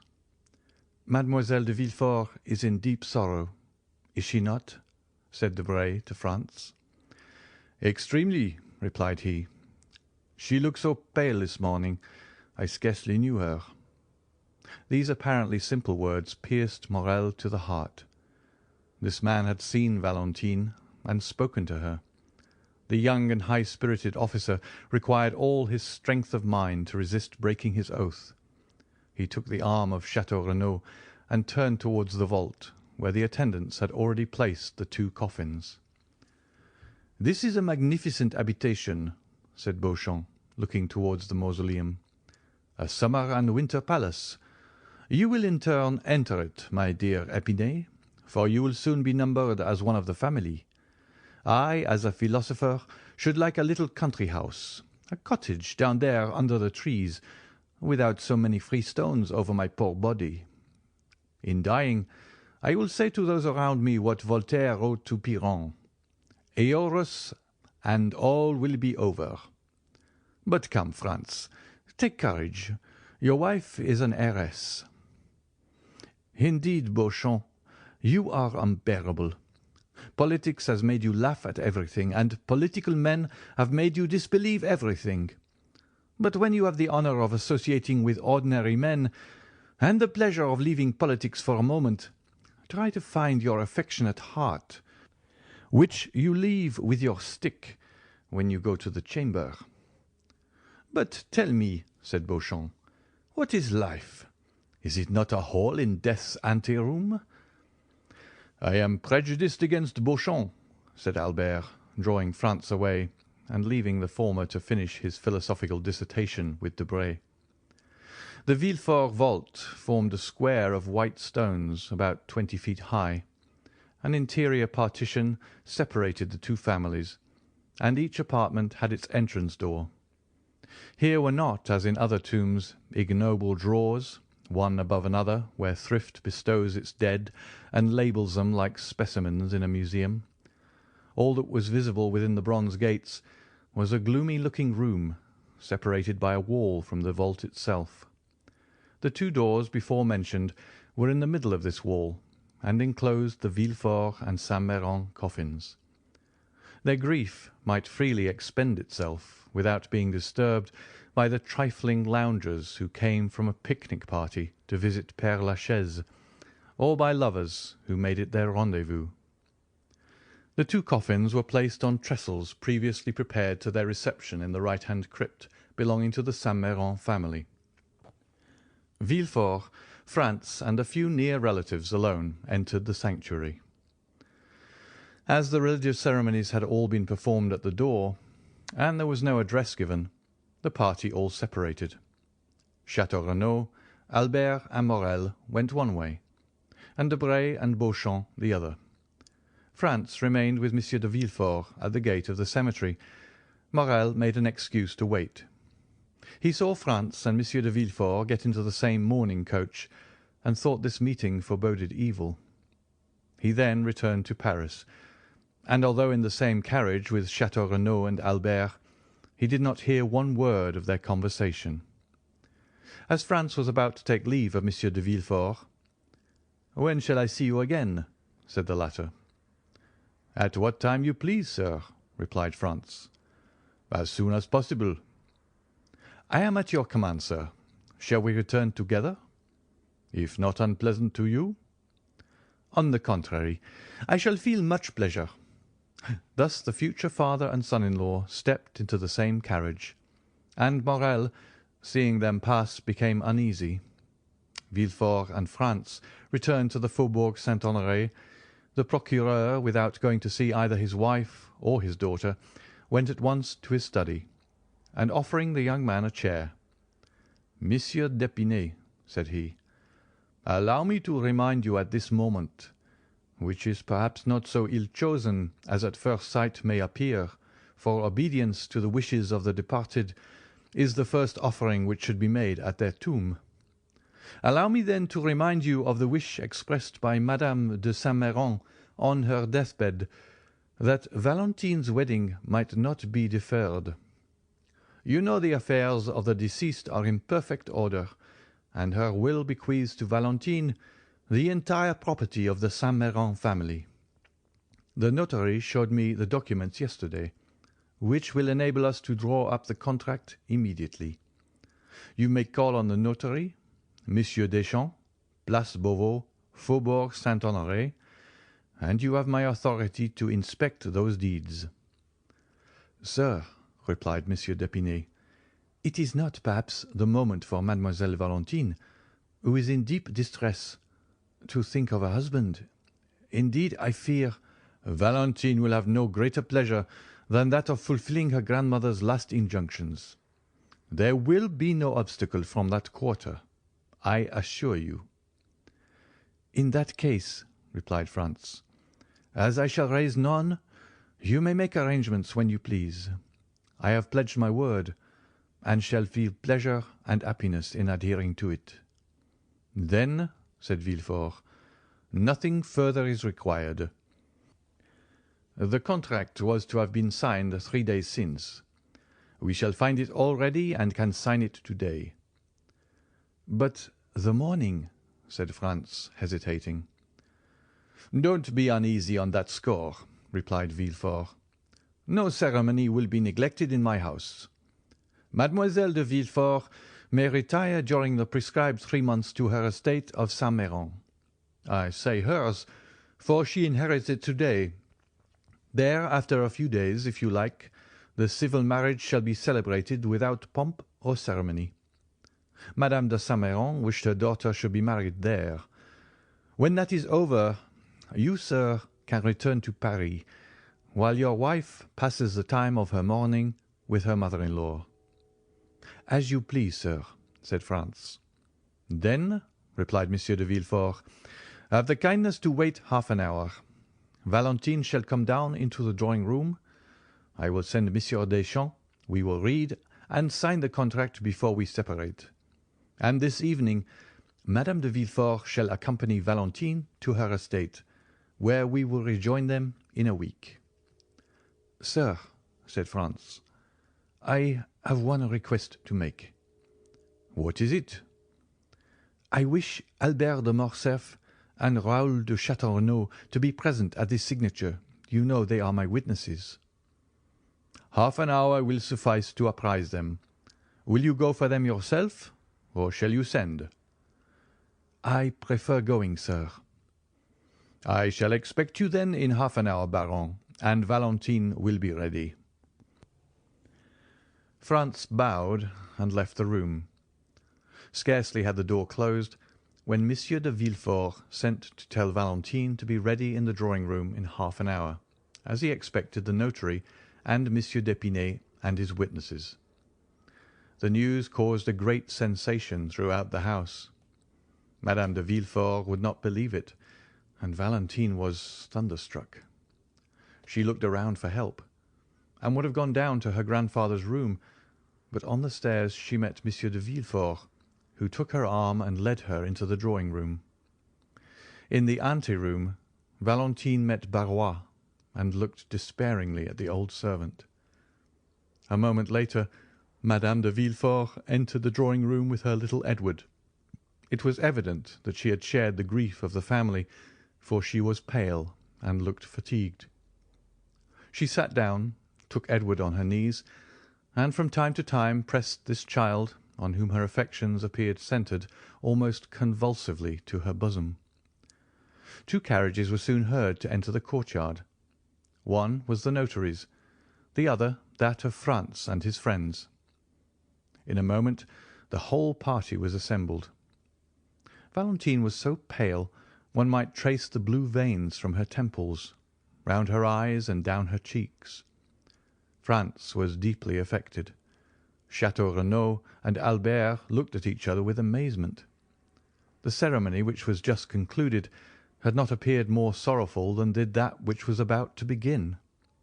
Madame de Villefort had placed herself in the shadow behind a velvet curtain, and as she constantly bent over her child, it was difficult to read the expression of her face. Monsieur de Villefort was, as usual, unmoved. The notary, after having, according to the customary method, arranged the papers on the table, taken his place in an armchair, and raised his spectacles, turned towards Franz. "Are you Monsieur Franz de Quesnel, Baron d'Épinay?" asked he, although he knew it perfectly. "Yes, sir," replied Franz. The notary bowed. "I have then to inform you, sir, at the request of Monsieur de Villefort, that your projected marriage with Mademoiselle de Villefort has changed the feeling of Monsieur Noirtier towards his grandchild, and that he disinherits her entirely of the fortune he would have left her. let me hasten to add," continued he, "that the testator, having only the right to alienate a part of his fortune, and having alienated it all, the will not bear scrutiny and is declared null and void." "Yes," said Villefort, "but I warn Monsieur d'Épinay that during my lifetime my father's will shall never be questioned, my position forbidding any doubt to be entertained." "Sir," said Franz, "I regret much that such a question has been raised in the presence of Mademoiselle Valentine. I have never inquired the amount of her fortune, which, however limited it may be, exceeds mine. My family has sought consideration in this alliance with Monsieur de Villefort. All I seek is happiness." Valentine imperceptibly thanked him, while two silent tears rolled down her cheeks. "Besides, sir," said Villefort, addressing himself to his future son-in-law, "excepting the loss of a portion of your hopes, this unexpected will not need to personally wound you. Monsieur Noirtier's weakness of mind sufficiently explains it. It is not because Mademoiselle Valentine is going to marry you that he is angry, but because she will marry. A union with any other would have caused him the same sorrow. Old age is selfish, sir, and Mademoiselle de Villefort has been a faithful companion to Monsieur Noirtier, which she cannot be when she becomes the Baroness d'Épinay.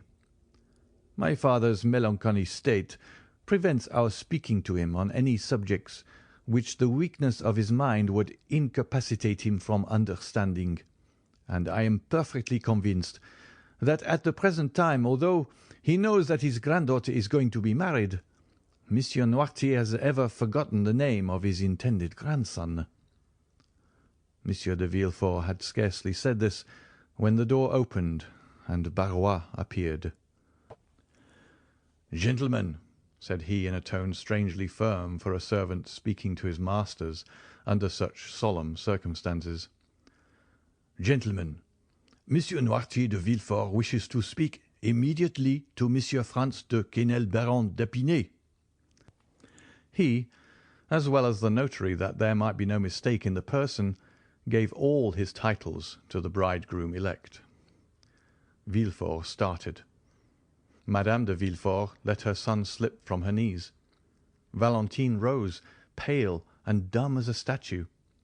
Albert and Château Renaud exchanged a second look, more full of amazement than the first.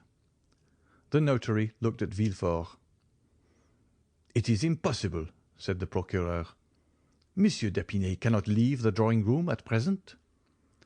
"It is at this moment," replied Barrois with the same firmness, "that Monsieur Noirtier, my master, wishes to speak on important subjects to Monsieur Franz d'Épinay." "Grandpapa Noirtier can speak now, then," said Edward with his habitual quickness. However, his remark did not make Madame de Villefort even smile, so much was every mind engaged, and so solemn was the situation. Astonishment was at its height.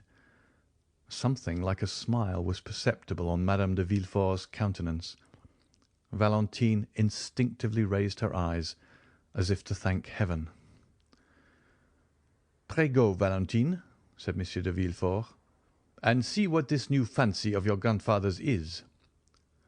Valentine rose quickly, and was hastening joyfully towards the door, when Monsieur de Villefort altered his intention. "Stop," said he. "I will go with you." "Excuse me, sir," said Franz.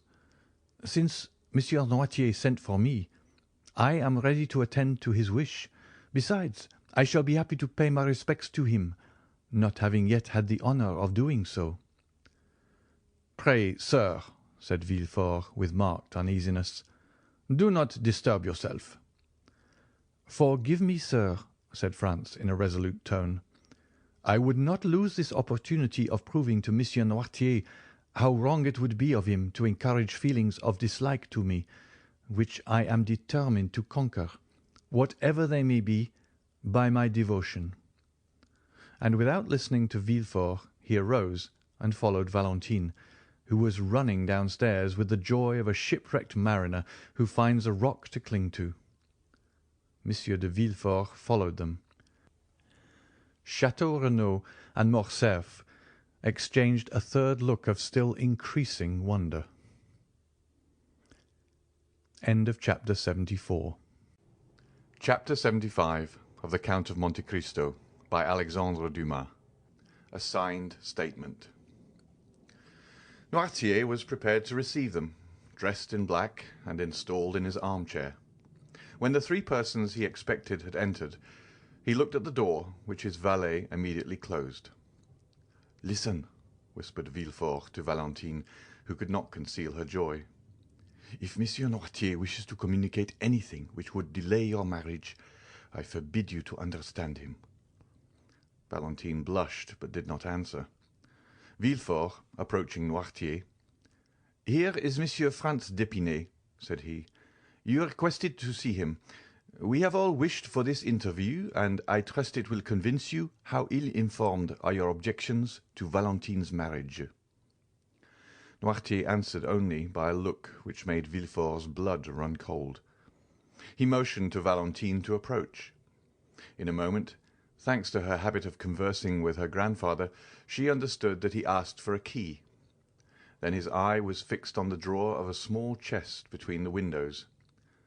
She opened the drawer and found a key, and understanding that was what he wanted, again watched his eyes, which turned towards an old secretary which had been neglected for many years, and was supposed to contain nothing but useless documents.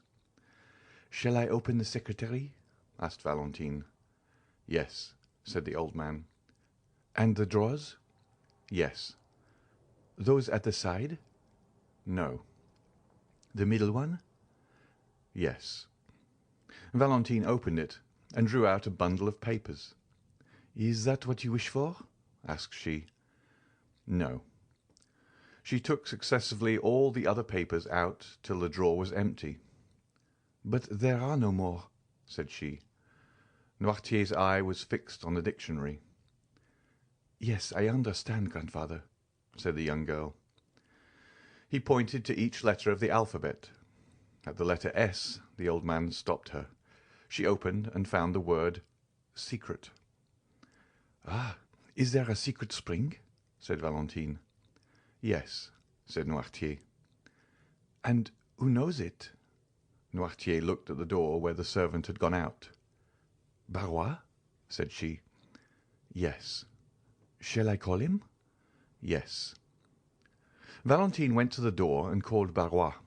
Villefort's impatience during this scene made the perspiration roll from his forehead, and Franz was stupefied. The old servant came. "Barrois," said Valentine, "my grandfather has told me to open that drawer in the secretary, but there is a secret spring in it, which you know. Will you open it?" Barrois looked at the old man. "Obey," said Noirtier's intelligent eye. Barrois touched a spring, the false bottom came out, and they saw a bundle of papers tied with a black string. "Is that what you wish for?" said Barrois. "Yes." "Shall I give these papers to Monsieur de Villefort?" "No." "To Mademoiselle Valentine?" "No." "To Monsieur Franz d'Épinay?" "Yes." Franz, astonished, advanced a step. "To me, sir?" said he. "Yes." Franz took them from Barrois, and casting a glance at the cover, read, "To be given after my death to General Durand, who shall bequeath the packet to his son, with an injunction to preserve it as containing an important document." "Well, sir," asked Franz, "what do you wish me to do with this paper?" "To preserve it, sealed up as it is, doubtless," said the procureur. "No," replied Noirtier eagerly. "Do you wish him to read it?" said Valentine. "Yes," replied the old man. "You understand, Baron, my grandfather wishes you to read this paper," said Valentine. "Then let us sit down," said Villefort impatiently, "for it will take some time." "Sit down," said the old man. Villefort took a chair, but Valentine remained standing by her father's side, and Franz before him, holding the mysterious paper in his hand. "Read," said the old man. Franz untied it, and in the midst of the most profound silence read, "Extract from the report of a meeting of the Bonapartist Club in the Rue Saint-Jacques, held February 5th, 1815. Franz stopped. "February 5th, 1815?" said he. "It is the day my father was murdered." Valentine and Villefort were dumb. The eye of the old man alone seemed to say clearly, "Go on." "But it was on leaving this club," said he, "my father disappeared." Noirtier's eyes continued to say, "Read." He resumed. "The undersigned Louis-Jacques Beaupère, Lieutenant-Colonel of Artillery, Etienne d'Auchampy, General of the Brigade, and Claude Lecharpal, Keeper of the Woods and Forests, declare that on the 4th of February a letter arrived from the island of Elba, recommending to the kindness and the confidence of the Bonapartist Club General Flavien de Quesnel, who, having served the Emperor from 1804 to 1814, was supposed to be devoted to the interests of the Napoleon dynasty, notwithstanding the title of Baron, which Louis XVIII had just granted to him with his estate of Épinay. A note was in consequence addressed to General de Quesnel, begging him to be present at the meeting next day, the 5th. The note indicated neither the street nor the number of the house where the meeting was to be held. It bore no signature, but it announced to the general that someone would call for him if he would be ready at 9 o'clock. The meetings were always held from that time till midnight. At 9 o'clock the president of the club presented himself. The general was ready. The president informed him that one of the conditions of his introduction was that he should be eternally ignorant of the place of the meeting, and that he would allow his eyes to be bandaged, swearing that he would not endeavor to take off the bandage. General de Quesnel accepted the condition, and promised on his honor not to seek to discover the road they took. The general's carriage was ready, but the president told him it was impossible for him to use it, since it was useless to blindfold the master if the coachman knew through what streets he went. "What must be done, then?" asked the general. "I have my carriage here," said the president. "Have you then so much confidence in your servant that you can entrust him with a secret you will not allow me to know?" "Our coachman is a member of the club," said the president. "We shall be driven by a state councillor." "Then we run another risk," said the general, laughing, "that of being upset." We insert this joke to prove that the general was not in the least compelled to attend the meeting, but that he came willingly. When they were seated in the carriage, the president reminded the general of his promise to allow his eyes to be bandaged, to which he made no opposition. On the road, the president thought he saw the general make an attempt to remove the handkerchief, and reminded him of his oath. "Sure enough," said the general. The carriage stopped at an alley leading out of the Rue Saint-Jacques. The general alighted, leaning on the arm of the president, of whose dignity he was not aware, considering him simply as a member of the club.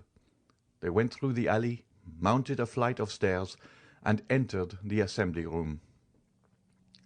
The deliberations had already begun. The members, apprised of the sort of presentation which was to be made that evening, were all in attendance.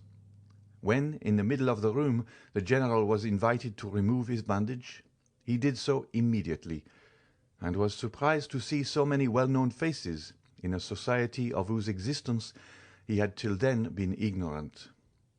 They questioned him as to his sentiments, but he contented himself with answering that the letters from the island of Elba ought to have informed them. Franz interrupted himself by saying, "My father was a royalist. They need not have asked his sentiments, which were well known." "And hence," said Villefort, "arose my affection for your father, my dear Monsieur Franz. Opinions held in common are a ready bond of union." "Read again," said the old man. Franz continued. The president then sought to make him speak more explicitly, but Monsieur de Quesnel replied that he wished to first know what they wanted with him.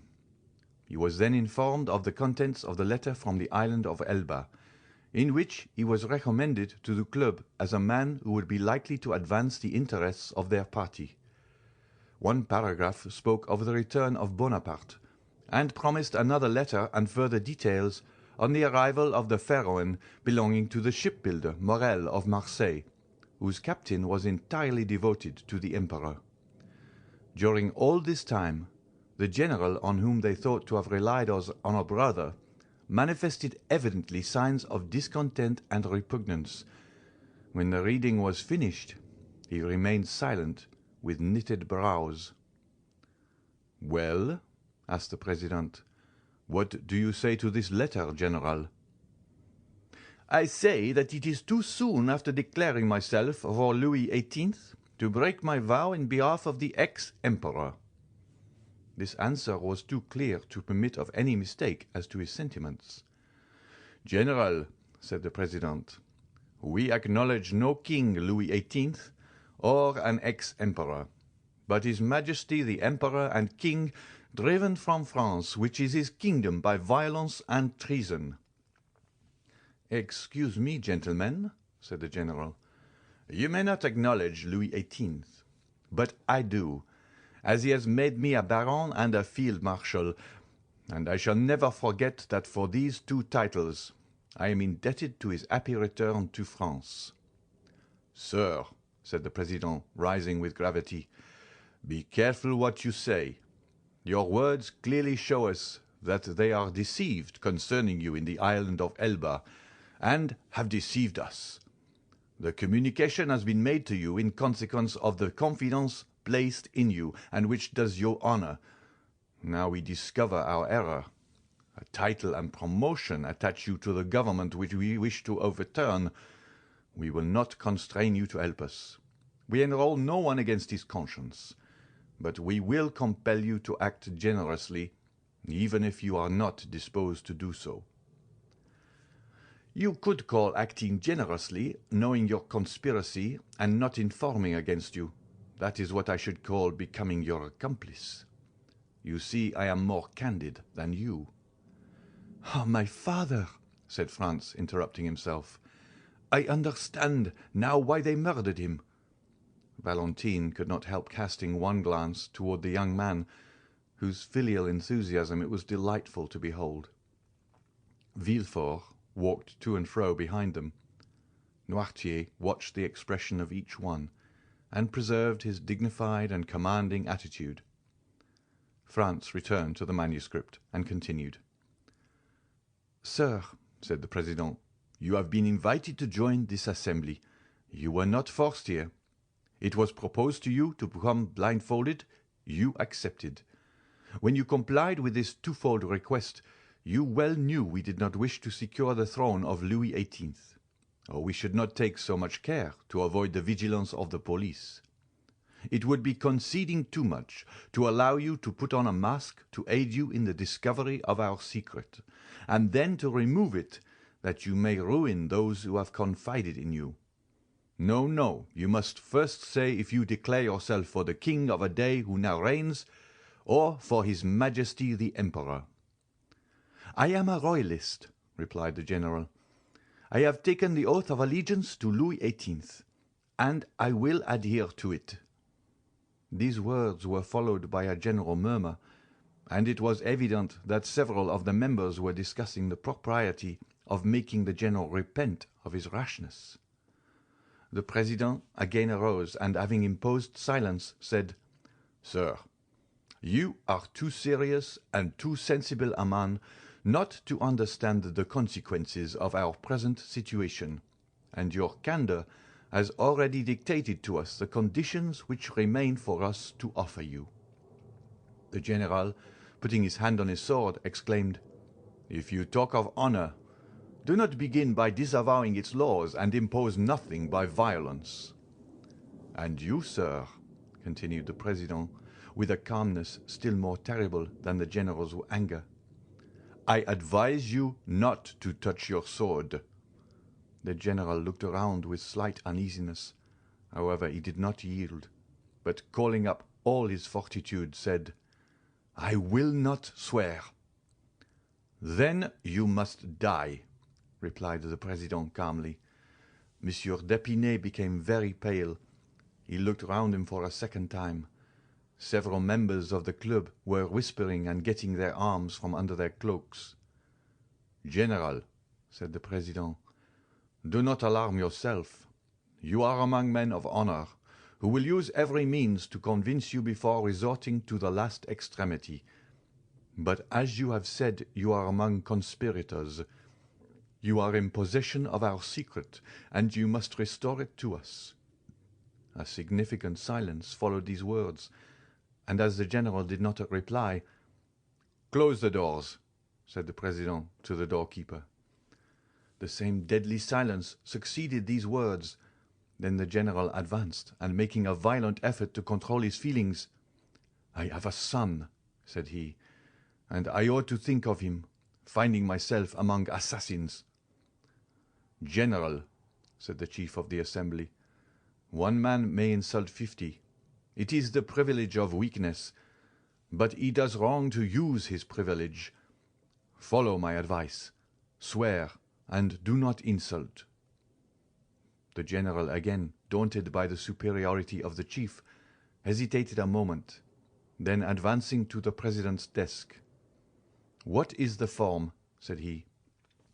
"It is this: I swear by my honor not to reveal to anyone what I have seen and heard on the 5th of February, 1815, between 9 and 10 o'clock in the evening, and I plead guilty of death should I ever violate this oath."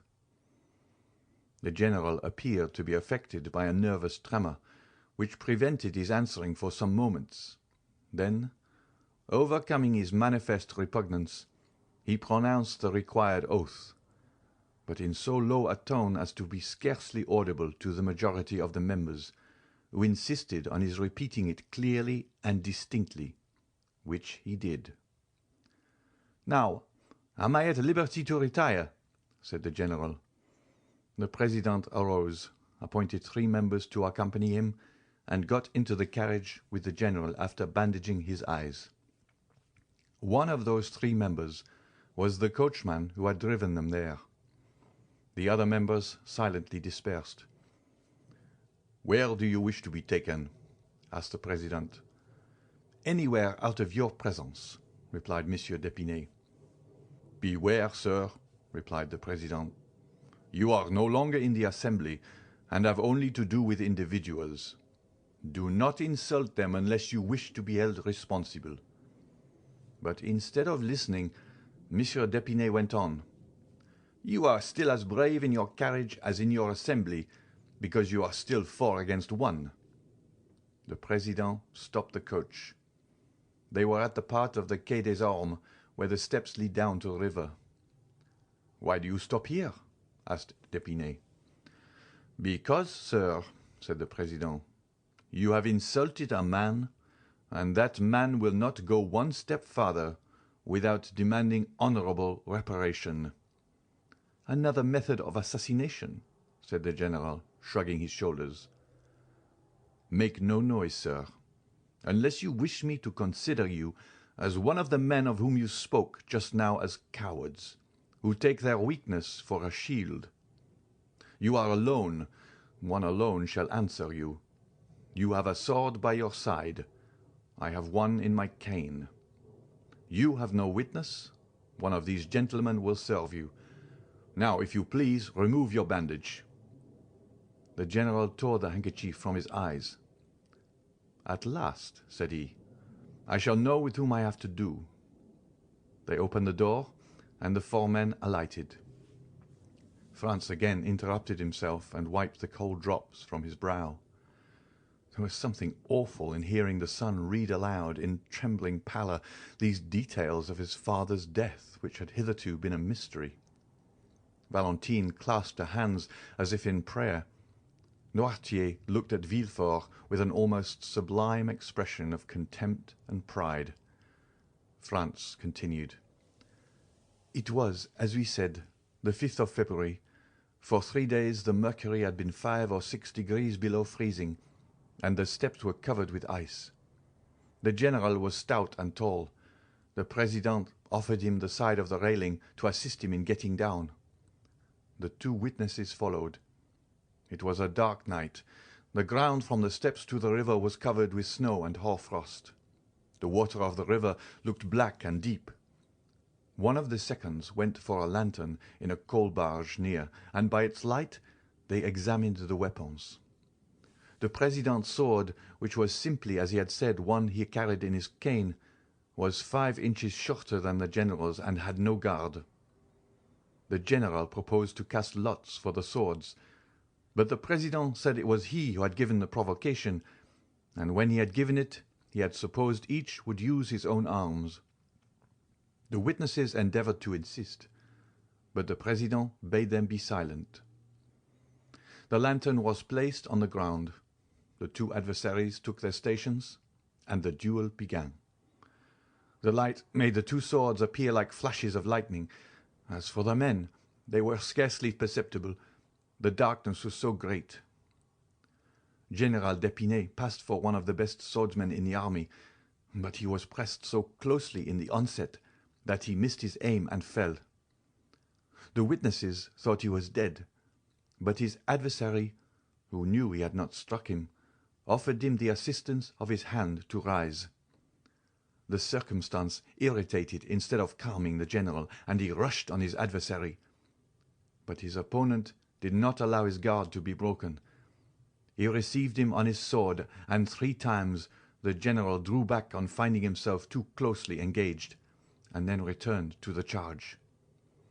At the 3rd, he fell again. They thought he slipped, as at first, and the witnesses, seeing he did not move, approached and endeavored to raise him. But the one who passed his arm around the body found it was moistened with blood. The general, who had almost fainted, revived. "Ah," said he, "they have sent some fencing master to fight with me." The president, without answering, approached the witness who held the lantern, and raising his sleeve, showed him 2 wounds he had received in his arm. Then opening his coat and unbuttoning his waistcoat, displayed his side, pierced with a 3rd wound. Still, he had not even uttered a sigh. General d'Épinay died 5 minutes after. Franz read these last words in a voice so choked that they were hardly audible, and then stopped, passing his hand over his eyes as if to dispel a cloud. But after a moment's silence, he continued. The president went up the steps, after pushing his sword into his cane. A track of blood on the snow marked his course. He had scarcely arrived at the top when he heard a heavy splash in the water. It was the general's body, which the witnesses had just thrown into the river, after ascertaining that he was dead. The general fell, then, in a loyal duel, and not in ambush, as it might have been reported. In proof of this, we have signed this paper to establish the truth of the facts, lest the moment should arrive when either of the actors in this terrible scene should be accused of premeditated murder or of infringement of the laws of honor. Signed, Beaurepaire, Deschamps, and Le Charpal. When Franz had finished reading this account, so dreadful for a son, when Valentine, pale with emotion, had wiped away a tear, when Villefort, trembling and crouched in a corner, had endeavoured to lessen the storm by supplicating glances at the implacable old man.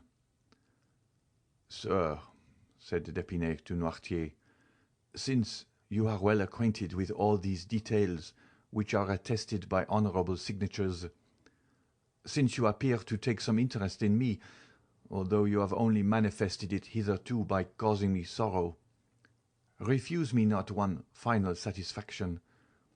Tell me the name of the president of the club, that I may at least know who killed my father." Villefort mechanically felt for the handle of the door. Valentine, who understood sooner than anyone her grandfather's answer, and who had often seen 2 scars upon his right arm, drew back a few steps. "Mademoiselle," said Franz, returning towards Valentine, "unite your efforts with mine to find out the name of the man who made me an orphan at 2 years of age." Valentine remained dumb and motionless. "Hold, sir," said Villefort. "Do not prolong this dreadful scene. The names have been purposely concealed. My father himself does not know who his president was, and if he knows he cannot tell you. Proper names are not in the dictionary." "Oh, misery!" cried Franz. "The only hope which sustained me and enabled me to read to the end was that of knowing at least the name of him who killed my father. Sir, sir," cried he, turning to Noirtier, "do what you can. Make me understand in some way." "Yes," replied Noirtier. "Oh, mademoiselle, mademoiselle!" cried Franz. "Your grandfather says he can indicate the person. Help me, lend me your assistance." Noirtier looked at the dictionary. Franz took it with a nervous trembling and repeated the letters of the alphabet successfully, until he came to M. At that letter the old man signified yes. "M," repeated Franz. The young man's finger glided over the words, but at each one Noirtier answered by a negative sign. Valentine hid her head between her hands. At length Franz arrived at the word. "Myself." "Yes." "You!" cried Franz, whose hair stood on end. "You, Monsieur Noirtier! You killed my father?" "Yes," replied Noirtier. Fixing a majestic look on the young man, Franz fell powerless on a chair.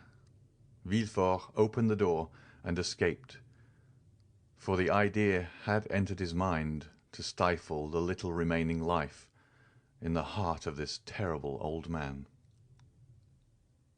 End of chapter 75. Chapter 76 of the Count of Monte Cristo by Alexandre Dumas.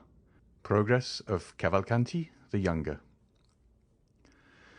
Meanwhile, Monsieur Cavalcanti the elder had returned to his service, not in the army of His Majesty the Emperor of Austria, but at the gaming table of the Baths of Lucca, of which he was one of the most assiduous courtiers.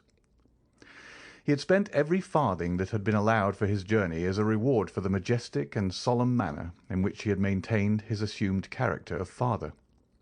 Monsieur Andrea, at his departure, inherited all the papers which proved that he had indeed the honour of being the son of the Marquis Bartolomeo and the Marchioness Oliva Corsinari. He was now fairly launched in that Parisian society which gives such ready access to foreigners, and treats them, not as they really are, but as they wish to be considered. Besides, what is required of a young man in Paris? To speak its language tolerably, to make a good appearance, to be a good gamester, and to pay in cash. They are certainly less particular with a foreigner than with a Frenchman. Andrea had then in a fortnight attained a very fair position. He was called Count. He was said to possess 50,000 livres per annum, and his father's immense riches, buried in the quarries of Saravezza, were a constant theme. A learned man, before whom the last circumstance was mentioned as a fact, declared he had seen the quarries in question, which gave great weight to assertions hitherto somewhat doubtful, but which now assumed the garb of reality. Such was the state of society in Paris at the period we bring before our readers, when Monte Cristo went one evening to pay Monsieur Danglars a visit. Monsieur Danglars was out, but the Count was asked to go and see the Baroness, and he accepted the invitation. It was never without a nervous shudder since the dinner at Auteuil, and the events which followed it, that Madame Danglars heard Monte Cristo's name announced. If he did not come, the painful sensation became most intense. If, on the contrary, he appeared, his noble countenance, his brilliant eyes, his amiability, his polite attention even towards Madame Danglars, soon dispelled every impression of fear. It appeared impossible to the Baroness that a man of such delightfully pleasing manners should entertain evil designs against her. Besides, the most corrupt minds only suspect evil when it would answer some interested end. Useless injury is repugnant to every mind. When Monte Cristo entered the boudoir, to which we have already once introduced our readers, and where the Baroness was examining some drawings which her daughter passed to her after having looked at them with Monsieur Cavalcanti, his presence soon produced its usual effect, and it was with smiles that the Baroness received the Count. Although she had been a little disconcerted at the announcement of his name, the latter took in the whole scene at a glance. The Baroness was partially reclining on a sofa. Eugénie sat near her, and Cavalcanti was standing. Cavalcanti, dressed in black like one of Goethe's heroes, with varnished shoes and white silk open-worked stockings, passed a white and tolerably nice-looking hand through his light hair, and so displayed a sparkling diamond, that in spite of Monte Cristo's advice, the vain young man had been unable to resist putting on his little finger. This movement was accompanied by killing glances at Mademoiselle Danglars, and by sighs launched in the same direction. Mademoiselle Danglars was still the same, cold, beautiful, and satirical. Not one of these glances, nor one sigh, was lost on her. They might have been said to fall on the shield of Minerva, which some philosophers assert protected sometimes the breast of Sappho. Eugénie bowed coldly to the Count, and availed herself of the first moment when the conversation became earnest to escape to her study, whence very soon two cheerful and noisy voices, being heard in connection with occasional notes of the piano, assured Monte Cristo that Mademoiselle Danglars preferred to his society and to that of Monsieur Cavalcanti the company of Mademoiselle Louise d'Armilly, her singing teacher. It was then, especially while conversing with Madame Danglars, and apparently absorbed by the charm of the conversation, that the Count noticed Monsieur Andrea Cavalcanti's solicitude, his manner of listening to the music at the door he dared not pass, and of manifesting his admiration. The banker soon returned. His first look was certainly directed towards Monte Cristo, but the second was for Andrea. As for his wife, he bowed to her as some husbands do to their wives, but in a way that bachelors will never comprehend, until a very extensive code is published on conjugal life. "Have not the ladies invited you to join them at the piano?" said Danglars to Andrea. "Alas, no, sir," replied Andrea with a sigh, still more remarkable than the former ones. Danglars immediately advanced towards the door and opened it. The two young ladies were seen seated on the same chair at the piano, accompanying themselves each with one hand, a fancy to which they had accustomed themselves, and performed admirably. Mademoiselle d'Armilly, whom they then perceived through the open doorway, formed with Eugénie one of the tableaux vivants of which the Germans are so fond. She was somewhat beautiful and exquisitely formed, a little fairy-like figure with large curls falling on her neck, which was rather too long, as Perugino sometimes makes his virgins, and her eyes dull from fatigue. She was said to have a weak chest, and like Antonia in the Cremona violin, she would die one day while singing. Monte Cristo cast one rapid and curious glance round this sanctum. It was the first time he had ever seen Mademoiselle d'Armilly, of whom he had heard much. "Well," said the banker to his daughter, "are we then all to be excluded?" He then led the young man into the study, and either by chance or manoeuvre the door was partially closed after Andrea, so that from the place where they sat neither the Count nor the Baroness could see anything. But as the banker had accompanied Andrea, Madame Danglars appeared to take no notice of it. The Count soon heard Andrea's voice, singing a Corsican song accompanied by the piano. While the Count smiled at hearing this song, which made him lose sight of Andrea in the recollection of Benedetto, Madame Danglars was boasting to Monte Cristo of her husband's strength of mind, who that very morning had lost 300,000 or 400,000 francs by a failure at Milan. The praise was well deserved, for had not the Count heard it from the Baroness, or by one of these means by which he knew everything, the Baron's countenance would not have led him to suspect it. thought Monte Cristo. He begins to conceal his losses. A month since he boasted of them. And then aloud, "Oh, madame, Monsieur Danglars is so skilful. He will soon regain at the Bourse what he loses elsewhere." "I see that you participate in a prevalent error," said Madame Danglars. "What is it?" said Monte Cristo. "That Monsieur Danglars speculates, whereas he never does." "Truly, madame, I recollect Monsieur Debray told me, apropos, what is become of him. I have seen nothing of him the last 3 or 4 days." "Nor I," said Madame Danglars. "But you began a sentence, sir, and did not finish." "Which?" "Monsieur Debray had told you." "Ah, yes, he told me it was you who sacrificed to the demon of speculation." "I was once very fond of it, but I do not indulge now." "Then you are wrong, madame. Fortune is precarious, and if I were a woman and fate had made me a banker's wife, whatever might be my confidence in my husband's good fortune, still in speculation you know there is great risk. Well, I would secure for myself a fortune independent of him, even if I acquired it by placing my interests in hands unknown to him." Madame Danglars blushed in spite of all her efforts. "Stay," said Monte Cristo, as though he had not observed her confusion. "I have heard of a lucky hit that was made yesterday on the Neapolitan bonds." "I have none, nor have I ever possessed any. But really, we have talked long enough of money, Count. We are like 2 stockbrokers. Have you heard how fate is persecuting the poor Villeforts?" "What has happened?" said the Count, simulating total ignorance. "You know the Marquis of Saint-Méran died a few days after he had set out on his journey to Paris, and the Marchioness a few days after her arrival." "Yes," said Monte Cristo, "I have heard that. But as Claudius said to Hamlet, 'It is a law of nature their fathers died before them, and they mourned their loss. They will die before their children, who will in their turn grieve for them.'" "But that is not all." "Not all?" "No, they were going to marry their daughter—" "To Monsieur Franz d'Épinay. Is it broken off?" "Yesterday morning, it appears. Franz declined the honour." "Indeed. And is the reason known?" "No." "How extraordinary! And how does Monsieur de Villefort bear it?" "As usual, like a philosopher."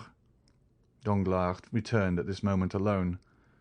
"Well," said the Baroness, "do you leave Monsieur Cavalcanti with your daughter?" "And Mademoiselle d'Armilly," said the banker. "Do you consider her no one?" Then turning to Monte Cristo, he said, "Prince Cavalcanti is a charming young man, is he not? But is he really a prince?" "I will not answer for it," said Monte Cristo. "His father was introduced to me as a marquis, so he ought to be a count. But I do not think he has much claim to that title." "Why?" said the banker. "If he is a prince, he is wrong not to maintain his rank. I do not like anyone to deny his origin." "Oh, you are a thorough democrat," said Monte Cristo, smiling. "But do you see to what you are exposing yourself?" said the Baroness. "If perchance Monsieur de Morcerf came, he would find Monsieur Cavalcanti in that room where he, the betrothed of Eugénie, has never been admitted." "You may well say perchance," replied the banker, "for he comes so seldom. It would seem only chance that brings him." "But should he come and find that young man with your daughter?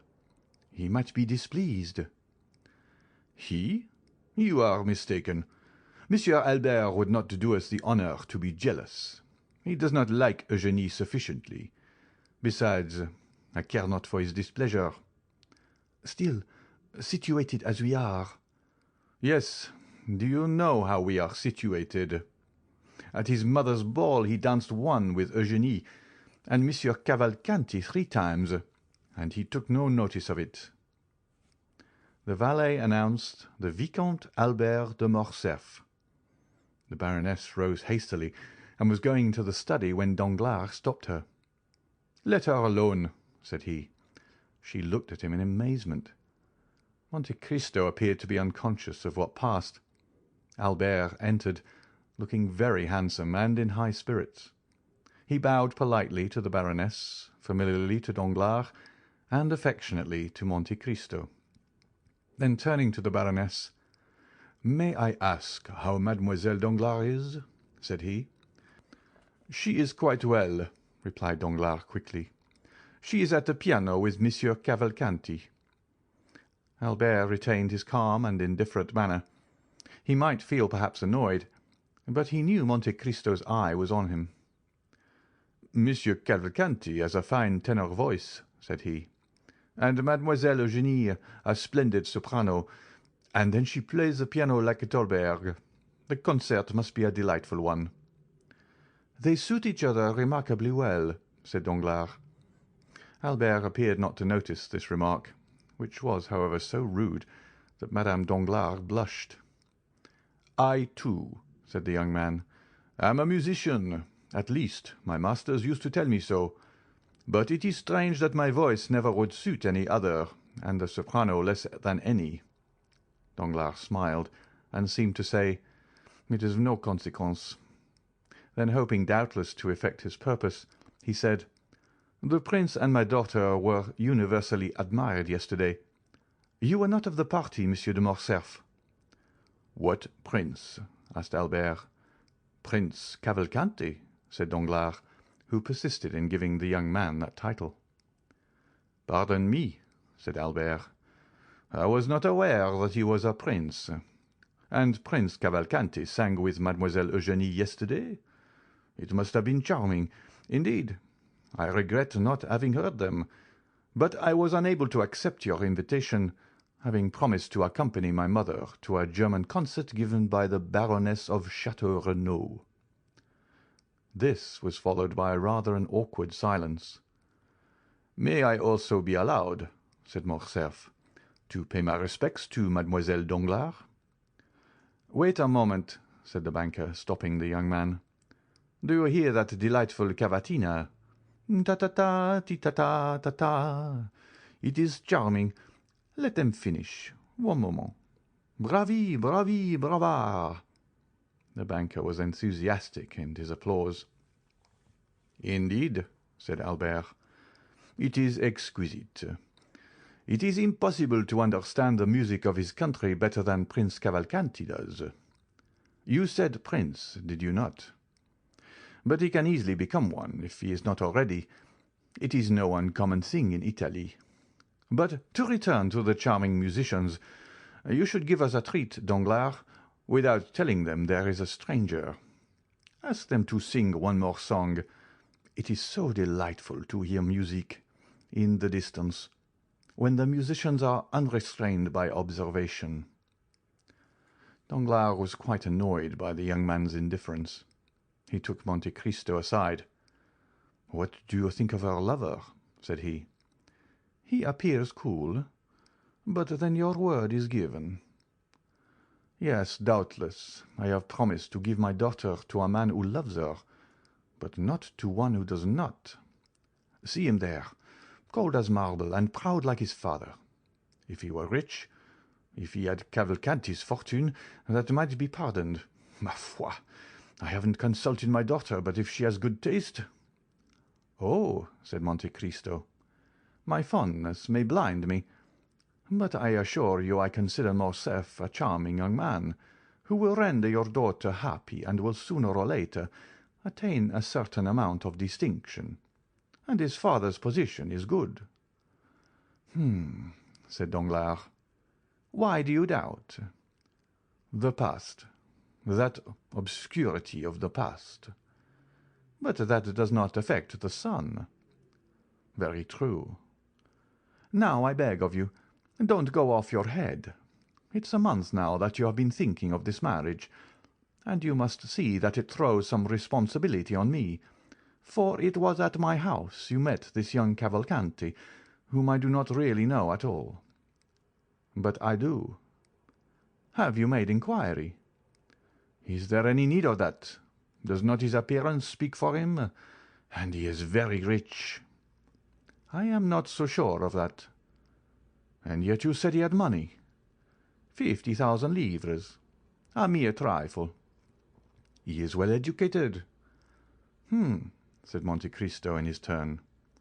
"He is a musician." "So are all the Italians." "Come, Count, you do not do that young man justice." "Well, I acknowledge it annoys me, knowing your connection with the Morcerf family, to see him throw himself in the way." Danglars burst out laughing. "What a Puritan you are!" said he. "That happens every day." "But you cannot break it off in this way. The Morcerfs are depending on this union."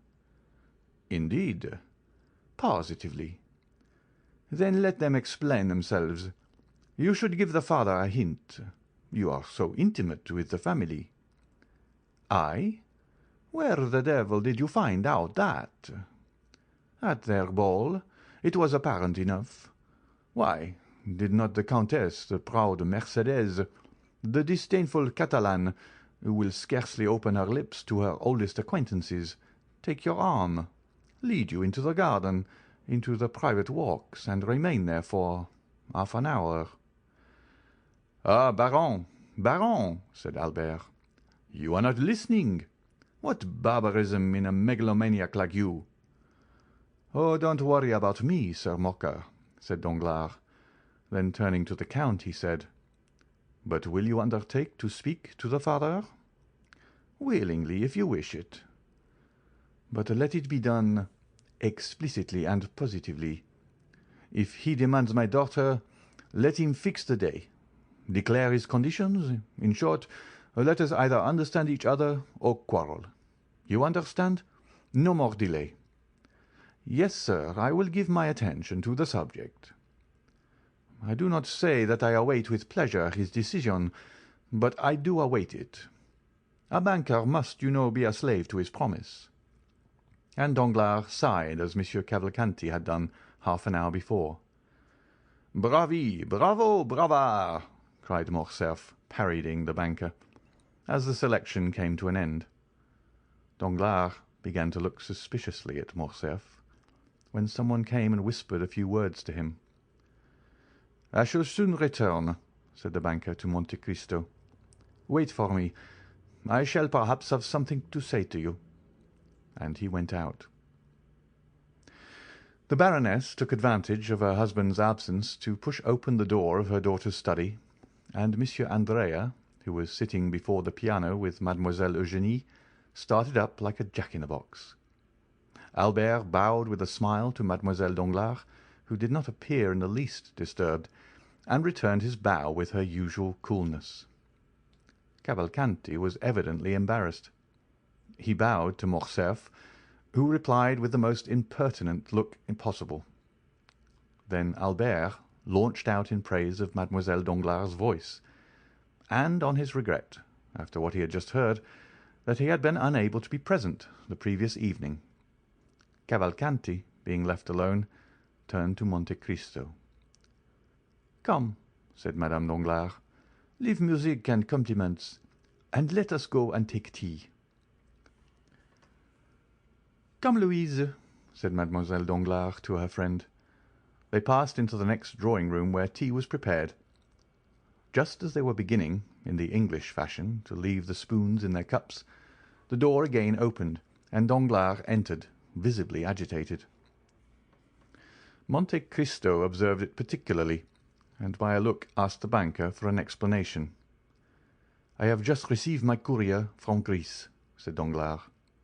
"Ah, yes," said the Count, "and that was the reason of your running away from us." "Yes." "How is King Otto getting on?" asked Albert in the most sprightly tone. Danglars cast a suspicious look towards him without answering, and Monte Cristo turned away to conceal the expression of pity which passed over his features, but which had gone in a moment. "We shall go together, shall we not?" said Albert to the Count. "If you like," replied the latter. Albert could not understand the banker's look, and turned to Monte Cristo, who understood it perfectly. "Did you see," said he, "how he looked at me?" "Yes," said the Count. "But did you think there was anything particular in his look?" "Indeed I did. And what does he mean by his news from Greece?" "How can I tell you?" "Because I imagine you have correspondence in that country." Monte Cristo smiled significantly. "Stop," said Albert. "Here he comes. I shall compliment Mademoiselle Danglars on her cameo while the father talks to you." "If you compliment her at all, let it be on her voice at least," said Monte Cristo. "No, every one would do that." "My dear Viscount, you are dreadfully impertinent." Albert advanced towards Eugénie, smiling. Meanwhile Danglars, stooping to Monte Cristo's ear, "Your advice was excellent," said he. "There is a whole history connected with the name Fernand and Janina." "Indeed," said Monte Cristo. "Yes, I will tell you all. But take away the young man. I cannot endure his presence." "He is going with me. Shall I send the father to you?" "Immediately." "Very well." The Count made a sign to Albert, and they bowed to the ladies and took their leave, Albert perfectly indifferent to Mademoiselle Danglars' contempt, Monte Cristo reiterating his advice to Madame Danglars on the prudence a banker's wife should exercise in providing for the future. Monsieur Cavalcanti remained master of the field. End of chapter 76. Chapter 77 of the Count of Monte Cristo by Alexandre Dumas. Haydée. Scarcely had the Count's horses cleared the angle of the boulevard than Albert, turning towards the Count, burst into a loud fit of laughter. Much too loud, in fact, not to give the idea of its being rather forced and unnatural. "Well," said he, "I will ask you the same question which Charles IX put to Catherine de Medicis after the massacre of St. Bartholomew. How have I played my little part?" "To what do you allude?" asked Monte Cristo. "To the installation of my rival at Monsieur Danglars." "What rival?" "Ma foi, what rival? Why, your protégé, Monsieur Andrea Cavalcanti." "Ah, no joking, Viscount, if you please. I do not patronize Monsieur Andrea, at least, not as concerns Monsieur Danglars." "And you would be to blame for not assisting him if the young man really needed your help in that quarter. But happily for me, he can dispense with it." "What, do you think he is paying his addresses?" "I am certain of it. His languishing looks and modulated tones when addressing Mademoiselle Danglars fully proclaim his intentions. He aspires to the hand of the proud Eugénie." "What does that signify, so long as they favour your suit?" "But it is not the case, my dear Count. On the contrary, I am repulsed on all sides." "What?" "It is so indeed. Mademoiselle Eugénie scarcely answers me, and Mademoiselle d'Armilly, her confidant, does not speak to me at all." "But the father has the greatest regard possible for you," said Monte Cristo. "He? Oh, no. He has plunged 1,000 daggers into my heart.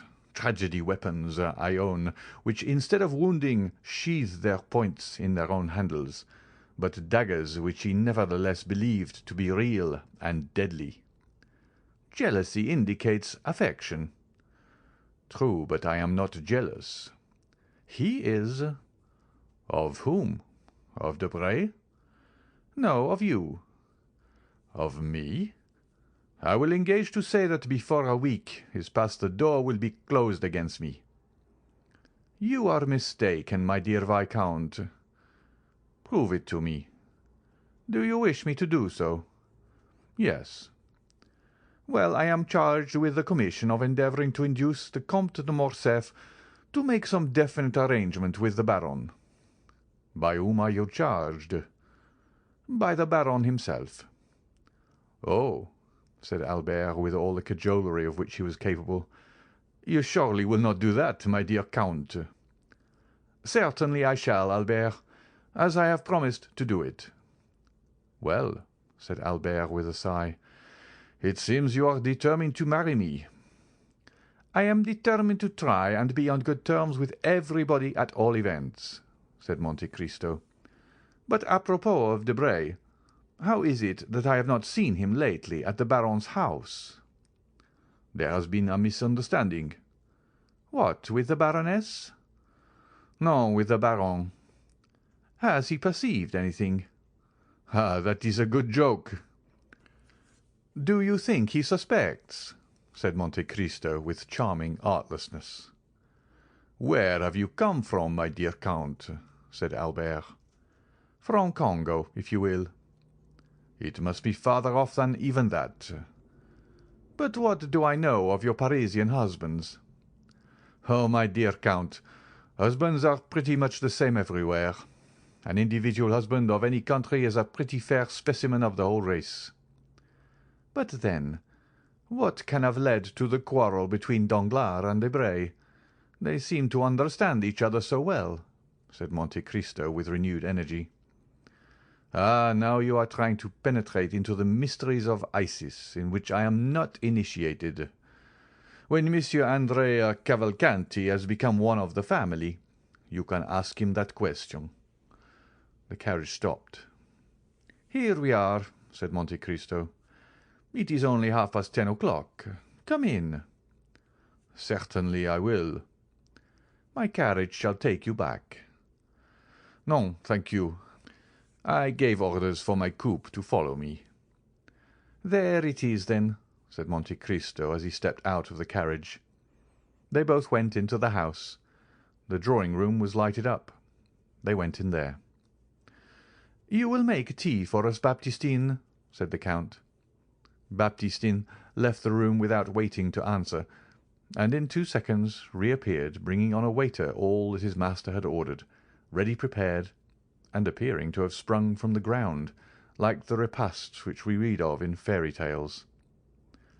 "Really, my dear Count," said Morcerf, "what I admire in you is not so much your riches, for perhaps there are people even wealthier than yourself, nor is it only your wit, for Beaumarchais might have possessed as much, but it is your manner of being served, without any questions, in a moment, in a second. It is as if they guessed what you wanted by your manner of ringing, and made a point of keeping everything you can possibly desire in constant readiness." "What you say is perhaps true. They know my habits. For instance, you shall see. How do you wish to occupy yourself during tea time?" "Ma foi, I should like to smoke." Monte Cristo took the gong and struck it once.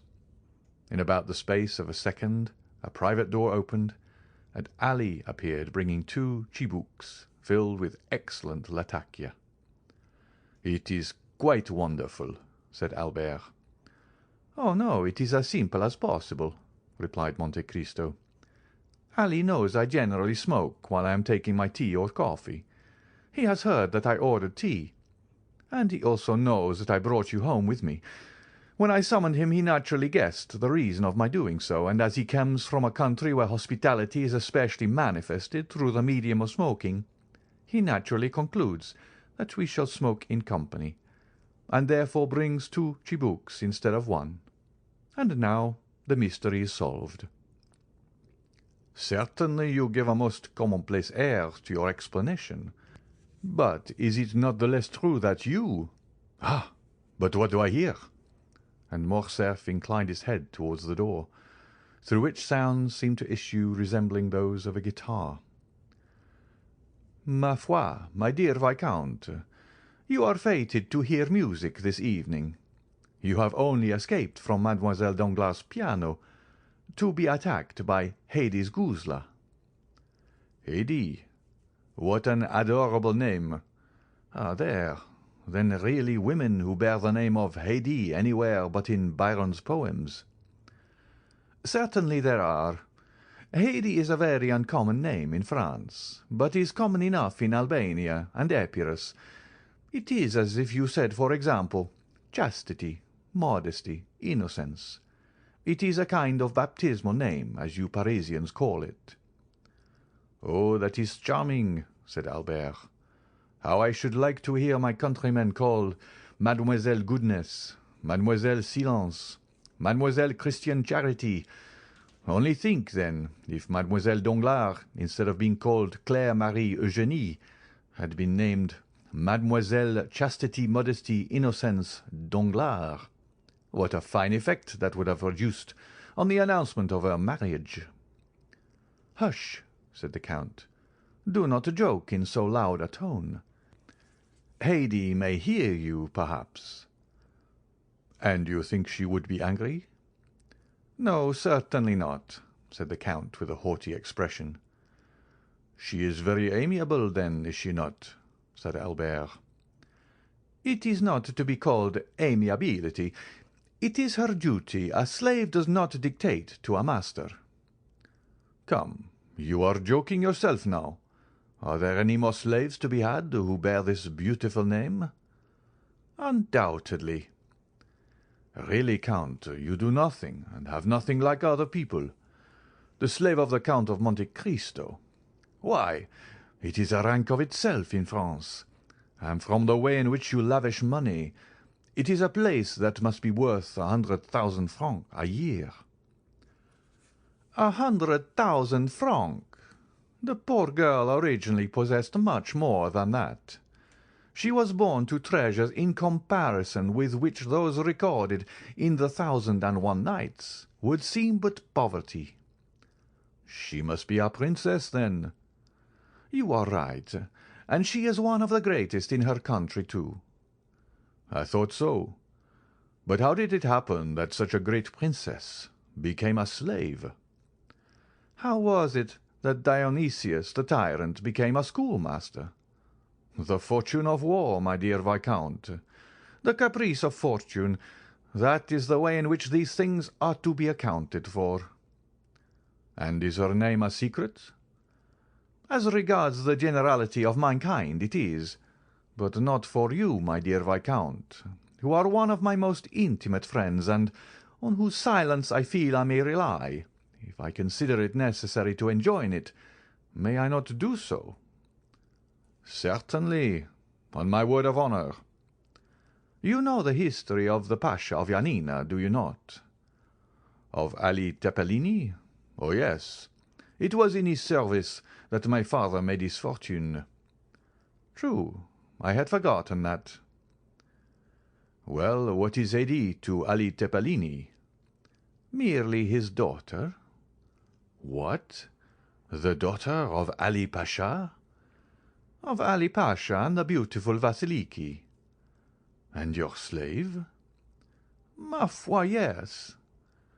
"But how did she become so?" "Why, simply from the circumstance of my having bought her one day as I was passing through the market at Constantinople." "Wonderful!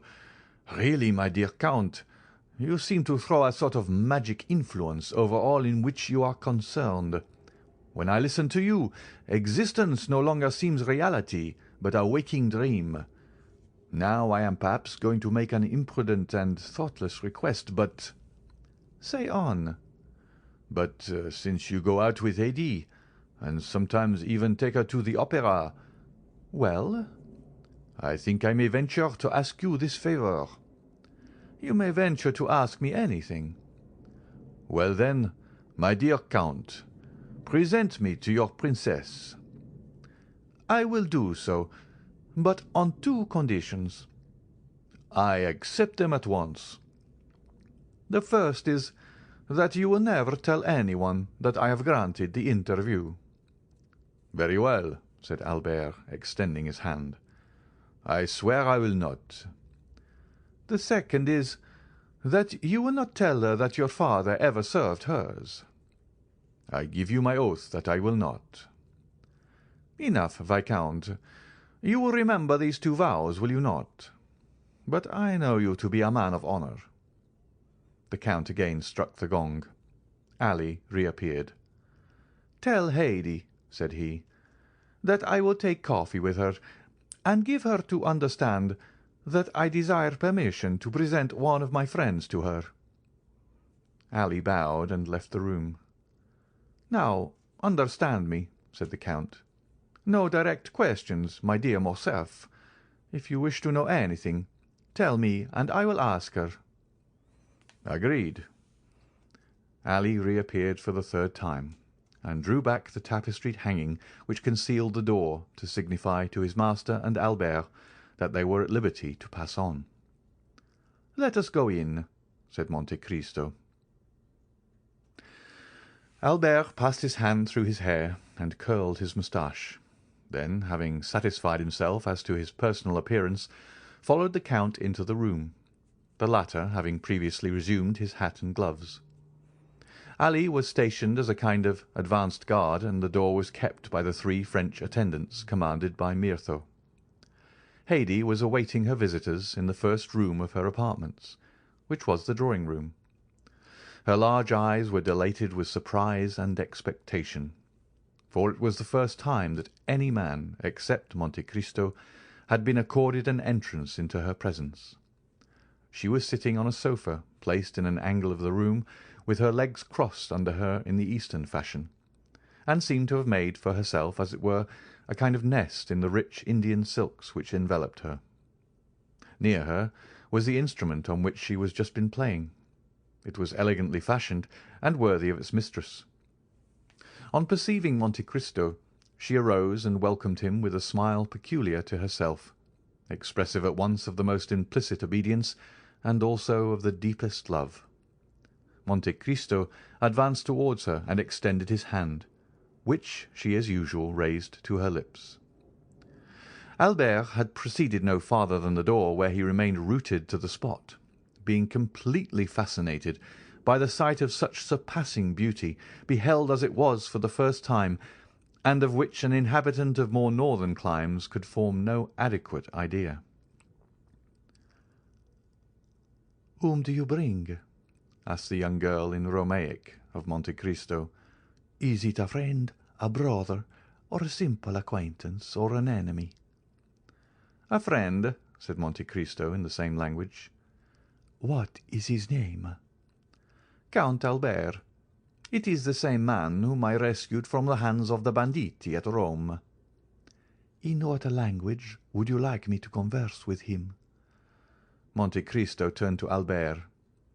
"Do you know modern Greek?" asked he. "Alas, no," said Albert. "Nor even ancient Greek, my dear Count.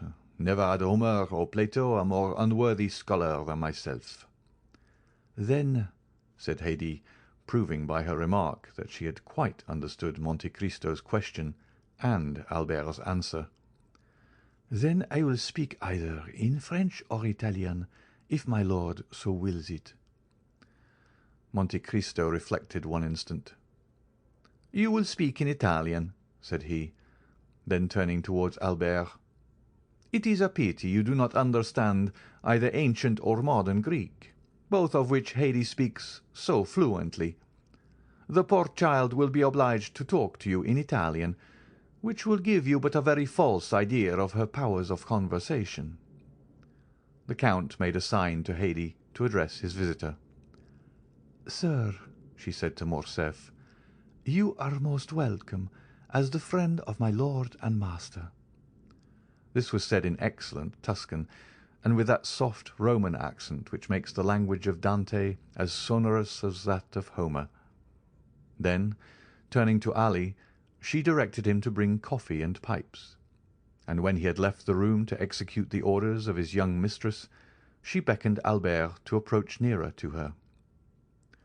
Monte Cristo and Morcerf drew their seats towards a small table, on which were arranged music, drawings, and vases of flowers.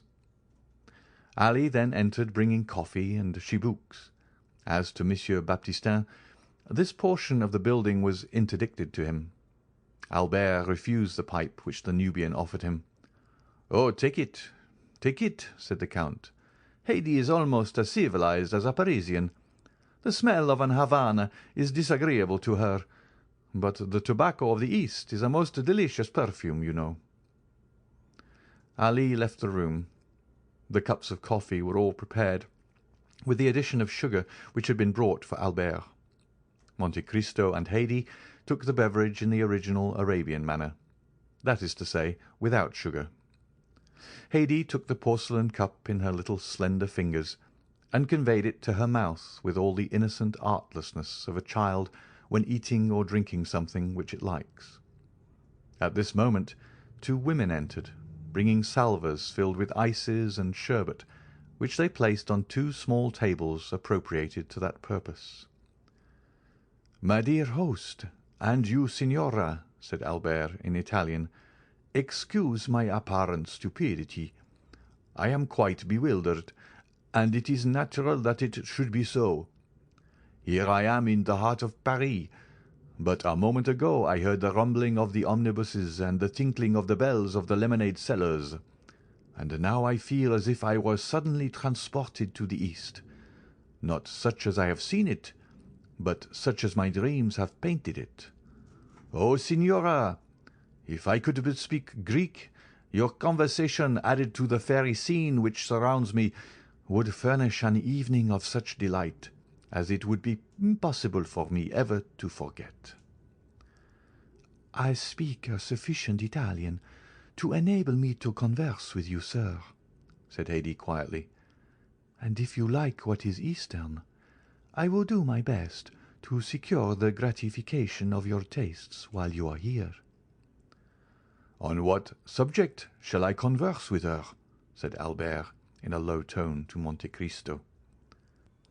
"Just what you please. You may speak of her country, and of her youthful reminiscences. Or if you like it better, you can talk of Rome, Naples, or Florence." "Oh," said Albert, "it is of no use to be in the company of a Greek if one converses just in the same style as with a Parisian. Let me speak to her of the East." "Do so, then. For all of themes which you could choose, that will be the most agreeable to her taste." Albert turned towards Haydée.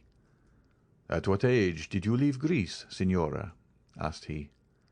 "I left it when I was but 5 years old," replied Haydée. "And have you any recollection of your country?" "When I shut my eyes and think, I seem to see it all again. The mind can see as well as the body. The body forgets sometimes, but the mind never forgets." "And how far back into the past do your recollections extend?" "I could scarcely walk when my mother, who was called Vasiliki, which means royal," said the young girl, tossing her head proudly, "took me by the hand, and after putting in our purse all the money we possessed, we went out, both covered with veils, to solicit alms for the prisoners, saying, 'He who giveth to the poor lendeth to the Lord.' Then, when our purse was full, we returned to the palace, and without saying a word to my father, we went into the convent, where it was divided amongst the prisoners." "And how old were you at that time?" "I was 3 years old," said Haydée. "Then you remember everything that went on about you from the time when you were 3 years old?" said Albert. "Everything." "Count," said Albert in a low tone to Monte Cristo, "do allow the signora to tell me something of her history. You prohibited my mentioning my father's name to her, but perhaps she will allude to him of her own accord in the course of the recital, and you have no idea how delighted I should be to hear her name pronounced by such beautiful lips." Monte Cristo turned to Haydée, and with an expression of countenance which commanded her to pay the most implicit attention to his words, he said in Greek, "Tell us the fate of your father, but neither the name of the traitor nor the treason." Haydée sighed deeply, and a shade of sadness clouded her beautiful brow. "What are you saying to her?" said Morcerf in an undertone. "I again reminded her that you were a friend, and that she need not conceal anything from you." "Then," said Albert, "this pious pilgrimage on behalf of the prisoners was your first remembrance? What is the next?" "Oh, then I remember, as if it were yesterday, sitting under the shade of some sycamore trees, on the borders of a lake, in the waters of which the trembling foliage was reflected as in a mirror.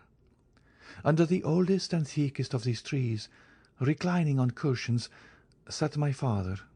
My mother was at his feet, and I, childlike, amused myself by playing with his long white beard, which descended to his girdle, or with the diamond hilt of the scimitar attached to his girdle. Then from time to time there came to him an Albanian, who said something to which I paid no attention, but which he always answered in the same tone of voice, either kill or pardon. "It is very strange," said Albert, "to hear such words proceed from the mouth of anyone but an actress on the stage, and one needs constantly to be saying to oneself, 'This is no fiction. It is all reality,' in order to believe it. And how does France appear in your eyes, accustomed as they have been to gaze on such enchanted scenes?" "I think it is a fine country," said Haydée, "but I see France as it really is, because I look on it with the eyes of a woman, whereas my own country, which I can only judge of from the impression produced on my childish mind, always seems enveloped in a vague atmosphere which is luminous or otherwise according as my remembrance of it are sad or joyous." "So young," said Albert, forgetting at the moment the Count's command that he should ask no questions of the slave herself. "Is it possible that you can have known what suffering is except by name?" Haydée turned her eyes towards Monte Cristo, who, making at the same time some imperceptible sign, murmured, "Go on." "Nothing is ever so firmly impressed on the mind as of the memory of early childhood, and with the exception of the two scenes I have just described to you, all my earliest reminiscences are fraught with deepest sadness." "Speak, speak, signora," said Albert. "I am listening with the same intense delight and interest to all you say." Haydée answered this remark with a melancholy smile. "You wish me, then, to relate the history of my past sorrows?" said she. "I beg you to do so," replied Albert. "Well, I was but 4 years old when one night I was suddenly awakened by my mother. We were in the palace of Janina. She snatched me from the cushions on which I was sleeping, and on opening my eyes I saw hers filled with tears. She took me away without speaking. When I saw her weeping, I began to cry too. 'Hush, child,' said she. At other times, in spite of maternal endearments or threats, I had with a child's caprice been accustomed to indulge my feelings of sorrow or anger by crying as much as I felt inclined. But on this occasion there was an intonation of such extreme terror in my mother's voice when she enjoined me to silence, that I ceased crying as soon as her command was given. She bore me rapidly away. I saw then that we were descending a large staircase. Around us were all my mother's servants, carrying trunks, bags, ornaments, jewels, purses of gold, with which they were hurrying away in the greatest distraction. Behind the women came a guard of 20 men, armed with long guns and pistols, and dressed in the costume which the Greeks have assumed since they have again become a nation. You may imagine there was something startling and ominous," said Haydée, shaking her head and turning pale at the mere remembrance of the scene. "In this long life of slaves and women, only half aroused from sleep, or at least so they appeared to me, who was myself scarcely awake. Here and there on the walls of the staircase were reflected gigantic shadows, which trembled in the flickering light of the pine torches, till they seemed to reach to the vaulted roof above. "Quick!" said a voice at the end of the gallery. This voice made everyone bow before it, resembling in its effect the wind passing over a field of wheat, by its superior strength, forcing every ear to yield obeisance. As for me, it made me tremble. This voice was that of my father. He came last, clothed in his splendid robes, and holding in his hand the carbine which your emperor presented him. He was leaning on the shoulder of his favourite Selim, and he drove us all before him as a shepherd would his straggling flock. "My father," said Haydée, raising her head, "was that illustrious man known in Europe under the name of Ali Tepelini, Pasha of Yanina, and before whom Turkey trembled." Albert, without knowing why, started on hearing these words pronounced with such a haughty and dignified accent. It appeared to him as if there was something supernaturally gloomy and terrible in the expression which gleamed from the brilliant eyes of Haydée at this moment. She appeared like a pythoness evoking a spectre, as she recalled to his mind the remembrance of the fearful death of this man, to the news of which all Europe had listened with horror. "Soon," said Haydée, "we halted on our march, and found ourselves on the borders of a lake. My mother pressed me to her throbbing heart, and at the distance of a few paces I saw my father, who was glancing anxiously around. 4 marble steps led down to the water's edge, and below them was a boat floating on the tide. From where we stood I could see in the middle of the lake a large blank mass. It was the kiosk to which we were going.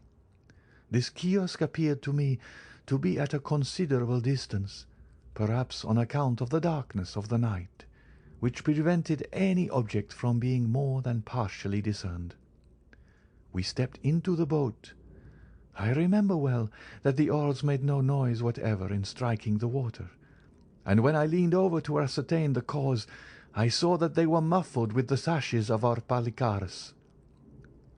Besides the rowers, the boat contained only the women, my father, my mother, Selim, and myself.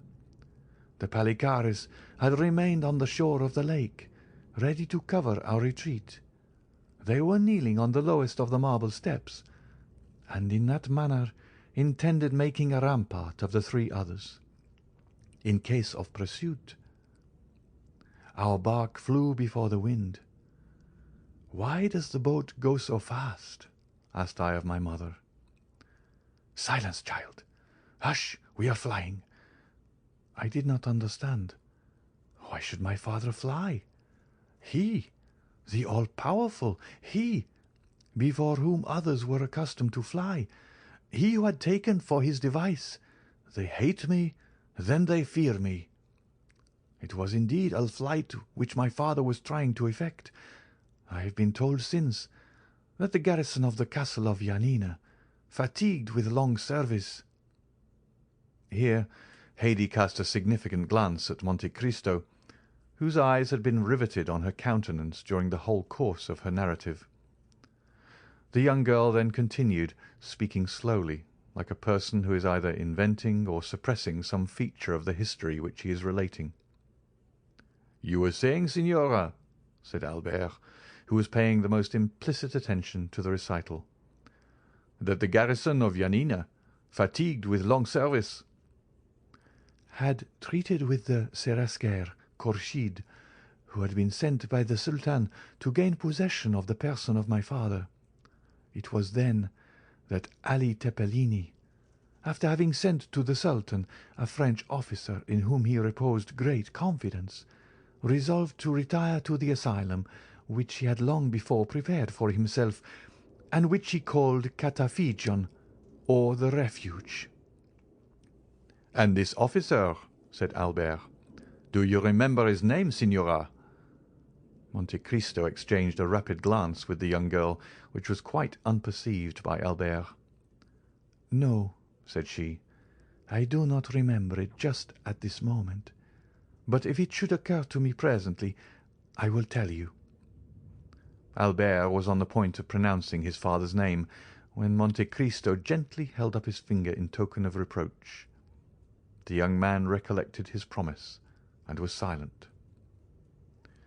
It was towards this kiosk that they were rowing, a ground floor ornamented with arabesques, bathing its terraces in the water, and another floor looking on the lake was all which was visible to the eye.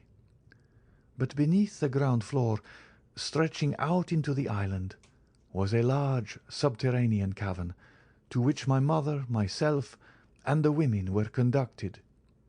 In this place were together 60,000 pouches and 200 barrels. The pouches contained 25 million of money in gold, and the barrels were filled with 30,000 pounds of gunpowder. Near the barrels stood Selim, my father's favourite, whom I mentioned to you just now. He stood watch day and night, with a lance provided with a lighted slow match in his hand, and he had orders to blow up everything: kiosk, guards, women, gold, and Ali Tepelini himself, at the first signal given by my father. I remember well that the slaves, convinced of the precarious tenure on which they held their lives, passed whole days and nights in praying, crying, and groaning. As for me, I can never forget the pale complexion and black eyes of the young soldier, and whenever the angel of death summons me to another world, I am quite sure I shall recognize Selim. I cannot tell you how long we remained in this state. At that period I did not even know what time meant. Sometimes, but very rarely, my father summoned me and my mother to the terrace of the palace. These were hours of recreation for me, as I never saw anything in the dismal cavern but the gloomy countenances of the slaves and Selim's fiery lance. My father was endeavouring to pierce with his eager looks the remotest verge of the horizon, examining attentively every black speck which appeared on the lake, while my mother, reclining by his side, rested her head on his shoulder, and I played at his feet, admiring everything I saw with that unsophisticated innocence of childhood which throws a charm round objects insignificant in themselves, but which in its eyes are invested with the greatest importance. The heights of Pindus towered above us. The castle of Yanina rose while and angular from the blue waters of the lake, and the immense masses of black vegetation which, viewed in the distance, gave the idea of lichens clinging to the rocks, were in reality gigantic fir trees and myrtles. One morning my father sent for us. My mother had been crying all the night, and was very wretched. We found the Pasha calm, but paler than usual. "Take courage, Vasiliki," said he. "Today arrives the firman of the master, and my fate will be decided. If my pardon be complete, we shall return triumphant to Yanina. If the news be inauspicious, we must fly this night." "But supposing our enemy should not allow for us to do so?" said my mother. "Oh, make yourself easy on that head," said Ali, smiling. "Selim and his flaming lance will settle that matter. They would be glad to see me dead, but they would not like themselves to die with me." My mother only answered by sighs to consolations which she knew did not come from my father's heart. She prepared the iced water which he was in the habit of constantly drinking, for since his sojourn at the kiosk he had been parched by the most violent fever, after which she anointed his white beard with perfumed oil and lighted his chibouk, which he sometimes smoked for hours together, quietly watching the wreaths of vapour that ascended in spiral clouds, and gradually melted away in the surrounding atmosphere. Presently he made such a sudden movement that I was paralyzed with fear. Then, without taking his eyes from the object which had first attracted his attention, he asked for his telescope. My mother gave it to him, and as she did so looked whiter than the marble against which she leaned. I saw my father's hand tremble. "A boat, 2, 3, murmured my father. 4." He then arose, seizing his arms and priming his pistols. "Vasiliki," said he to my mother, trembling perceptibly. "the instant approaches which will decide everything. In the space of half an hour we shall know the Emperor's answer. Go into the cavern with Haydée." "I will not quit you," said Vasiliki. "If you die, my lord, I will die with you." "Go to Selim," cried my father. "Adieu, my lord," murmured my mother, determining quietly to await the approach of death. "Take away Vasiliki," said my father to his Palikares. As for me, I had been forgotten in the general confusion. I ran toward Ali Tepelini.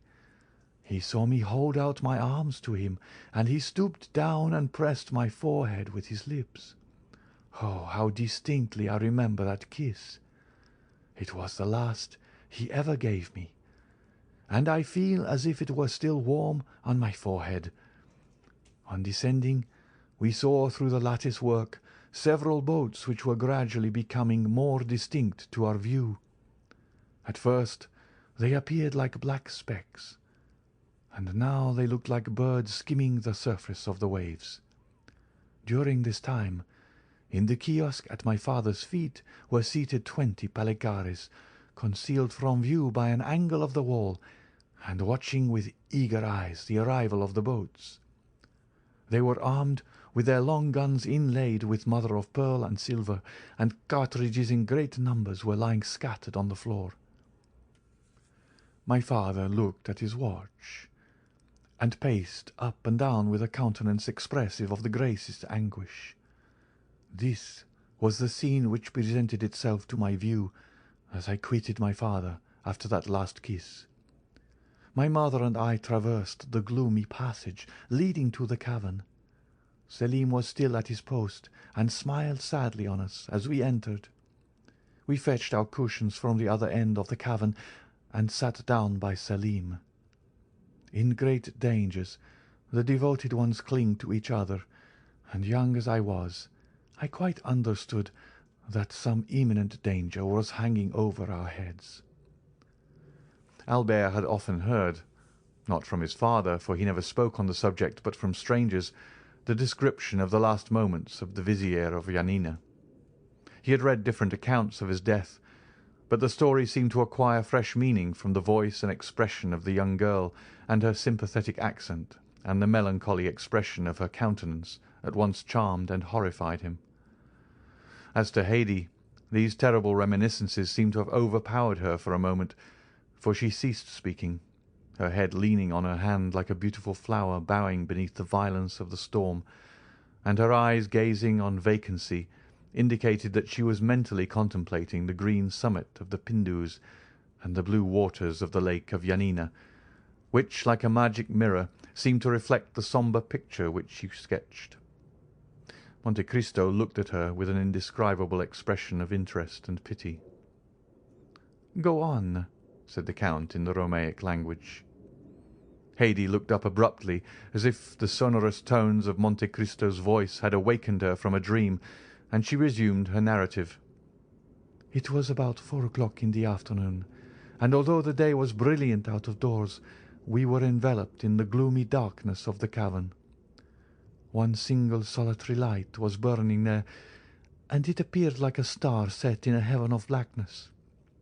It was Selim's flaming lance. My mother was a Christian, and she prayed. Selim repeated from time to time the sacred words, 'God is great.' However, my mother had still some hope. As she was coming down, she thought she recognized the French officer who had been sent to Constantinople, and in whom my father placed so much confidence, for he knew that all the soldiers of the French Emperor were naturally noble and generous. She advanced some steps towards the staircase and listened. 'They are approaching,' said she. 'Perhaps they bring us peace and liberty.' 'What do you hear, Vasiliki?' said Selim, in a voice at once so gentle and yet so proud. If they do not bring us peace, we will give them war. If they do not bring life, we will give them death." And he renewed the flame of his lance with a gesture which made one think of Dionysus of Crete. But I, being only a little child, was terrified by this undaunted courage, which appeared to me both ferocious and senseless, and I recoiled with horror from the idea of the frightful death amidst fire and flames which probably awaited us. My mother experienced the same sensations, for I felt her tremble. "Mamma, mamma," said I, "are we really to be killed?" And at the sound of my voice the slaves redoubled their cries and prayers and lamentations. "My child," said Vasiliki, "may God preserve you from ever wishing for that death which today you so much dread." Then whispering to Selim, she asked what were her master's orders. "If he sent me his poniard, it will signify that the Emperor's intentions are not favourable, and I am to set fire to the powder. If, on the contrary, he sent me his ring, it will be a sign that the Emperor pardons him, and I am to extinguish the match and leave the magazine untouched." "My friend," said my mother, "when your master's orders arrive, if it is the poniard which he sends, instead of dispatching us by that horrible death which we both so much dread, he will mercifully kill us with this same poniard, will you not?" "Yes, Vasiliki," replied Selim tranquilly. Suddenly we heard loud cries, and listening discerned that they were cries of joy. The name of the French officer who had been sent to Constantinople resounded on all sides amongst our Palikares. It was evident that he brought the answer of the Emperor, and that it was favourable. "And do you not remember the Frenchman's name?" said Morcerf, quite ready to aid the memory of the narrator. Monte Cristo made a sign to him to be silent. "I do not recollect it," said Haydée. The noise increased. Steps were heard approaching nearer and nearer. They were descending the steps leading to the cavern. Selim made ready his lance. Soon a figure appeared in the grey twilight at the entrance of the cave, formed by the reflection of the few rays of daylight which had found their way into this gloomy retreat. "Who are you?" cried Selim. "But whoever you may be, I charge you not to advance another step." "Long live the Emperor," said the figure. "He grants a full pardon to the Vizier Ali, and not only gives him his life, but restores to him his fortune and his possessions." My mother uttered a cry of joy and clasped me to her bosom. "Stop," said Selim, seeing that she was about to go out. "You see, I have not yet received the ring." "True," said my mother, and she fell on her knees, at the same time holding me up towards heaven, as if she desired, while praying to God in my behalf, to raise me actually to his presence. And for the second time Haydée stopped, overcome by such violent emotion that the perspiration stood upon her pale brow, and her stifled voice seemed hardly able to find utterance, so parched and dry were her throat and lips. Monte Cristo poured a little iced water into a glass and presented it to her, saying with a mildness in which was also a shade of command, "Courage." Haydée dried her eyes and continued. By this time our eyes, habituated to the darkness, had recognized the messenger of the Pasha. It was a friend. Selim had also recognized him, but the brave young man only acknowledged one duty, which was to obey. "In whose name do you come?" said he to him. "I come in the name of our master, Ali Tepelini." "If you come from Ali himself," said Selim, "you know what you are charged to remit to me." "Yes," said the messenger, "and I bring you his ring." At these words he raised his hand above his head to show the token, but it was too far off, and there was no light enough to enable Selim, where he was standing, to distinguish and recognize the object presented to his view. "I do not see what you have in your hand," said Selim. "Approach, then, said the messenger, "or I will come nearer to you if you prefer it." "I will agree to neither one nor the other," replied the young soldier. "Place the object which I desire to see in the ray of light which shines there, and retire while I examine it." "Be it so," said the envoy, and he retired after having first deposited the token agreed on in the place pointed out to him by Selim. Oh, how our hearts palpitated, for it did indeed seem to be a ring which was placed there. But was it my father's ring? That was the question. Selim, still holding in his hand the lighted match, walked towards the opening in the cavern, and, aided by the faint light which streamed in through the mouth of the cave, picked up the token. "It is well," said he, kissing it. "It is my master's ring." And throwing the match on the ground, he trampled on it and extinguished it. The messenger uttered a cry of joy and clapped his hands. At this signal, 4 soldiers of the Seraska Khorshid suddenly appeared, and Selim fell, pierced by 5 blows. Each man had stabbed him separately, and intoxicated by their crime, though still pale with fear, they sought all over the cavern to discover if there was any fear of fire, after which they amused themselves by rolling on the bags of gold. At this moment my mother seized me in her arms, and hurrying noiselessly along the numerous turnings and windings known only to ourselves, she arrived at a private staircase of the kiosk, where was a scene of frightful tumult and confusion. The lower rooms were entirely filled with Khorshid's troops, that is to say, with our enemies. Just as my mother was on the point of pushing open a small door, we heard the voice of the Pasha sounding in a loud and threatening tone. My mother applied her eye to the crack between the boards. I luckily found a small opening which afforded me a view of the apartment and what was passing within. "What do you want?" said my father to some people who were holding a paper inscribed with characters of gold. "What we want," replied one, "is to communicate to you the will of His Highness. Do you see this firman?" "I do," said my father. "Well, read it. He demands your head."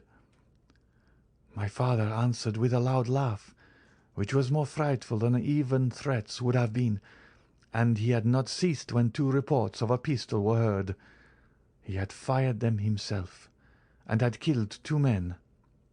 The Palikares, who were prostrated at my father's feet, now sprang up and fired, and the room was filled with fire and smoke. At the same instant the firing began on the other side, and the balls penetrated the boards all around us. Oh, how noble did the Grand Vizier, my father, look at that moment, in the midst of the flying bullets, his scimitar in his hand, and his face blackened with the powder of his enemies. And how he terrified them, even then, and made them fly before him. "Selim, Selim!" cried he, "guardian of the fire, do your duty!" "Selim is dead," replied a voice which seemed to come from the depths of the earth. "And you are lost, Ali." At the same moment an explosion was heard, and the flooring of the room in which my father was sitting was suddenly torn up and shivered to atoms. The troops were firing from underneath. 3 or 4 Palikares fell with their bodies literally ploughed with wounds. My father howled aloud, plunged his fingers into the holes which the balls had made, and tore up one of the planks entire. But immediately through this opening 20 more shots were fired, and the flame, rushing up like fire from the crater of a volcano, soon reached the tapestry, which it quickly devoured. In the midst of all this frightful tumult and these terrific cries, 2 reports, fearfully distinct, followed by 2 shrieks more heart-rending than all, froze me with terror. These 2 shots had mortally wounded my father, and it was he who had given utterance to these frightful cries. However, he remained standing, clinging to a window. My mother tried to force the door, that she might go and die with him, but it was fastened on the inside. All around him were lying the Palikares, writhing in convulsive agonies, while 2 or 3, who were only slightly wounded, were trying to escape by springing from the windows. At this crisis the whole flooring suddenly gave way. My father fell on one knee, and at the same moment 20 hands were thrust forth, armed with sabres, pistols, and poniards.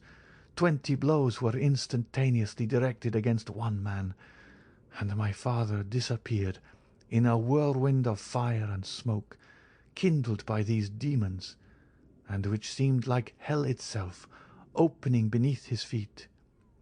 I felt myself fall to the ground. My mother had fainted.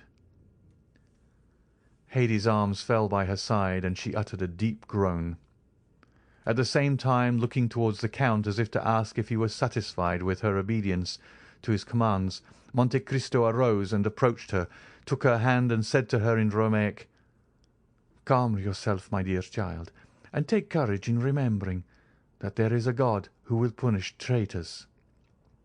"It is a frightful story, Count," said Albert, terrified at the paleness of Hady's countenance, "and I reproach myself now for having been so cruel and thoughtless in my request." "Oh, it is nothing," said Monte Cristo. Then patting the young girl on the head, he continued, "Hady is very courageous, and she sometimes even finds consolation in the recital of her misfortunes." "Because, my lord," said Hady eagerly, "my miseries recall to me the remembrance of your goodness." Albert looked at her with curiosity, for she had not yet related what he most desired to know, how she had become the slave of the Count. Hady saw at a glance the same expression pervading the countenance of her 2 auditors. She exclaimed, "When my mother recovered her senses, we were before the Serasker. 'Kill,' said she, 'but spare the honour of the widow of Ali.' 'It is not to me whom you must address yourself,' said Kourchid. 'To whom, then?' 'To your new master.' 'Who and where is he?' 'He is here.' And Kourchid pointed out one who had more than any contributed to the death of my father," said Hady in a tone of chastened anger. "Then," said Albert, "you became the property of this man?" "No," replied Hady. "He did not dare to keep us, so we were sold to some slave merchants who were going to Constantinople. We traversed Greece and arrived half dead at the imperial gates. They were surrounded by a crowd of people who opened a way for us to pass, when suddenly my mother, having looked closely at an object which was attracting their attention, uttered a piercing cry and fell to the ground, pointing as she did so to a head which was placed over the gates, and beneath which were inscribed these words: 'This is the head of Ali Tepelini, Pasha of Yanina.' I cried bitterly and tried to raise my mother from the earth, but she was dead. I was taken to the slave market and was purchased by a rich Armenian. He caused me to be instructed, gave me masters, and when I was 13 years of age, he sold me to the Sultan Mahmud." "Of whom I bought her," said Monte Cristo, "as I told you, Albert, with the emerald which formed a match to the one I had made into a box for the purpose of holding my hashish pills." "Oh, you are good, you are great, my lord," said Hady, kissing the Count's hand, "and I am very fortunate in belonging to such a master." Albert remained quite bewildered with all that he had seen and heard. "Come, finish your cup of coffee," said Monte Cristo. "The history is ended." End of chapter 77. Chapter 78 of the Count of Monte Cristo by Alexandre Dumas. We hear from Yanina. If Valentine could have seen the trembling step and agitated countenance of Franz when he quitted the chamber of Monsieur Noirtier, even she would have been constrained to pity him. Villefort had only just given utterance to a few incoherent sentences, and then retired to his study, where he received, about 2 hours afterwards, the following letter. After all the disclosures which were made this morning, Monsieur Noirtier de Villefort must see the utter impossibility of any alliance being formed between his family and that of Monsieur Franz d'Épinay. Monsieur d'Épinay must say that he is shocked and astonished that Monsieur de Villefort, who appeared to be aware of all the circumstances detailed this morning, should not have anticipated him in his announcement. No one who had seen the magistrate at this moment, so thoroughly unnerved by the recent inauspicious combination of circumstances, would have supposed for an instant that he had anticipated the annoyance, although it certainly never had occurred to him that his father would carry candour, or rather rudeness, so far as to relate such a history. And in justice to Villefort, it must be understood that Monsieur Noirtier, who never cared for the opinion of his son on any subject, had always omitted to explain the affair to Villefort, so that he had all his life entertained the belief that Général de Quesnel, or the Baron d'Épinay, as he was alternately styled, according as the speaker wished to identify him by his own family name, or by the title which had been conferred on him, fell the victim of assassination, and not that he was killed fairly in a duel. This harsh letter, coming as it did from a man generally so polite and respectful, struck a mortal blow at the pride of Villefort. Hardly had he read the letter when his wife entered.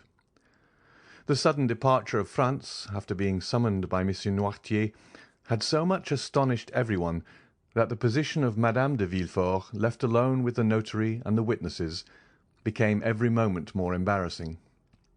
Determined to bear it no longer, she arose and left the room, saying she would go and make some inquiries into the cause of his sudden disappearance.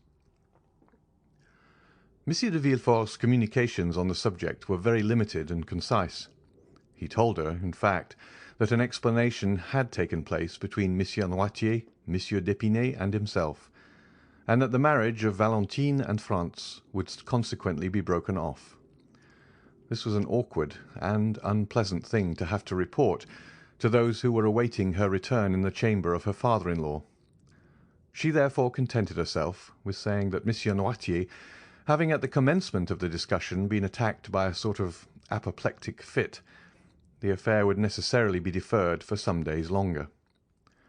This news, false as it was following so singularly in the train of the two similar misfortunes which had so recently occurred, evidently astonished the auditors, and they retired without a word.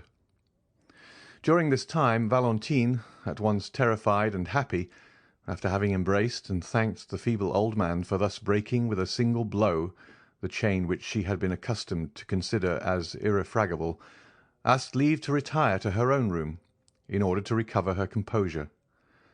Noirtier looked the permission which she solicited, but instead of going to her own room, Valentine, having once gained her liberty, entered the gallery, and, opening a small door at the end of it, found herself at once in the garden. In the midst of all the strange events which had crowded one on the other, an indefinable sentiment of dread had taken possession of Valentine's mind. She expected every moment that she should see Morel appear, pale and trembling, to forbid the signing of the contract, like the Laird of Ravenswood in The Bride of Lammermoor. It was high time for her to make her appearance at the gate, for Maximilian had long awaited her coming. He had half guessed what was going on when he saw Franz quit the cemetery with Monsieur de Villefort. He followed Monsieur d'Épinay, saw him enter, afterwards go out, and then re-enter with Albert and Château Renaud. He had no longer any doubts as to the nature of the conference. He therefore quickly went to the gate in the clover patch, prepared to hear the result of the proceedings, and very certain that Valentine would hasten to him the first moment she should be set at liberty. He was not mistaken. Peering through the crevices of the wooden partition, he soon discovered the young girl, who cast aside all her usual precautions and walked at once to the barrier. The first glance which Maximilian directed towards her entirely reassured him, and the first words she spoke made his heart bound with delight. "We are saved," said Valentine. "Saved?" repeated Morel, not being able to conceive such intense happiness. "By whom?" "By my grandfather. Oh, Morel, Pray love him for all his goodness to us." Morrel swore to love him with all his soul, and at that moment he could safely promise to do so, for he felt as though it were not enough to love him merely as a friend or even as a father. "But tell me, Valentine, how has it all been effected? What strange means has he used to compass this blessed end?" Valentine was on the point of relating all that had passed, but she suddenly remembered that in doing so she must reveal a terrible secret which concerned others as well as her grandfather, and she said, "At some future time I will tell you all about it." "But when will that be?" "When I am your wife." The conversation had now turned upon a topic so pleasing to Morrel that he was ready to accede to anything that Valentine thought fit to propose, and he likewise felt that a piece of intelligence such as he just heard ought to be more than sufficient to content him for one day. However, he would not leave without the promise of seeing Valentine again the next night. Valentine promised all that Morrel required of her, and certainly it was less difficult now for her to believe that she should marry Maximilian than it was an hour ago to assure herself that she should not marry France. During the time occupied by the interview we have just detailed, Madame de Villefort had gone to visit Monsieur Noirtier. The old man looked at her with that stern and forbidding expression with which he was accustomed to receive her. "Sir," said she, "it is superfluous for me to tell you that Valentine's marriage is broken off, since it was here that the affair was concluded." Noirtier's countenance remained immovable. "But one thing I can tell you, of which I do not think you are aware, that is, that I have always been opposed to this marriage, and that the contract was entered into entirely without my consent or approbation." Noirtier regarded his daughter-in-law with the look of a man desiring an explanation. "Now that this marriage, which I know you so much disliked, is done away with, I come to you on an errand which neither Monsieur de Villefort nor Valentine could consistently undertake." Noirtier's eyes demanded the nature of her mission. "I come to entreat you, sir," continued Madame de Villefort, "as the only one who has the right of doing so, inasmuch as I am the only one who will receive no personal benefit from the transaction. I come to entreat you to restore, not your love, for that she has always possessed, but to restore your fortune to your granddaughter." There was a doubtful expression in Noirtier's eyes.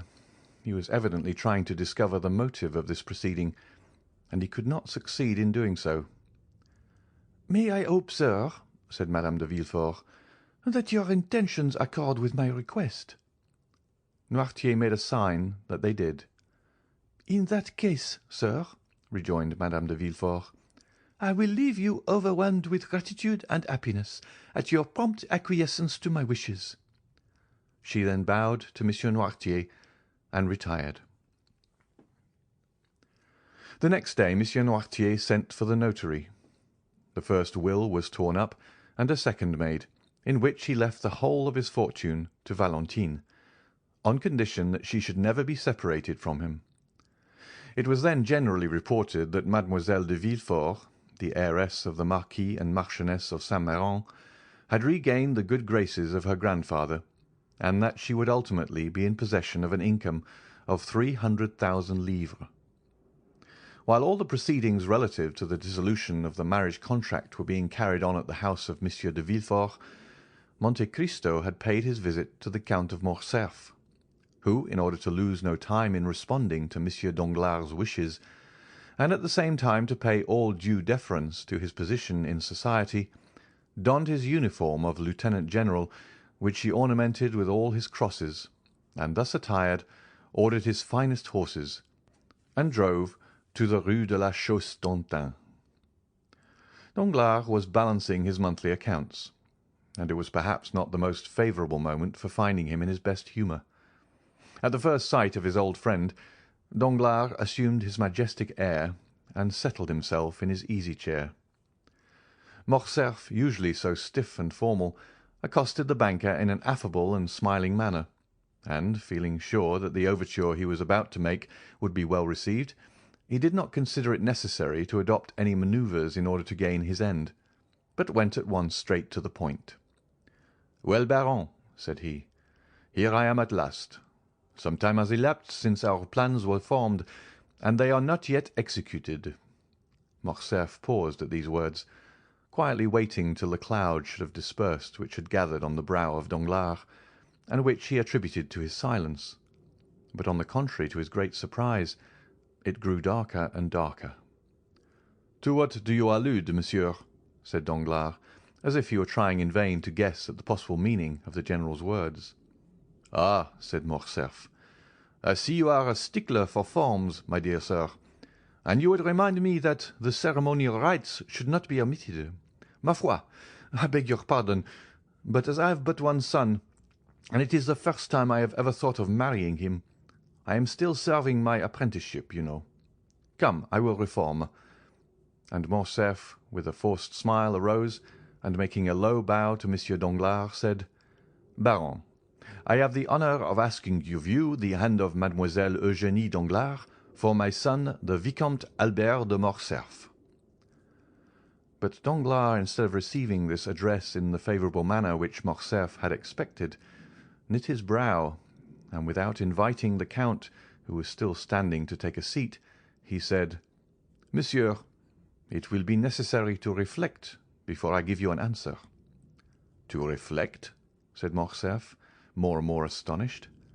"Have you not had enough time for reflection during the 8 years which have elapsed since this marriage was first discussed between us?"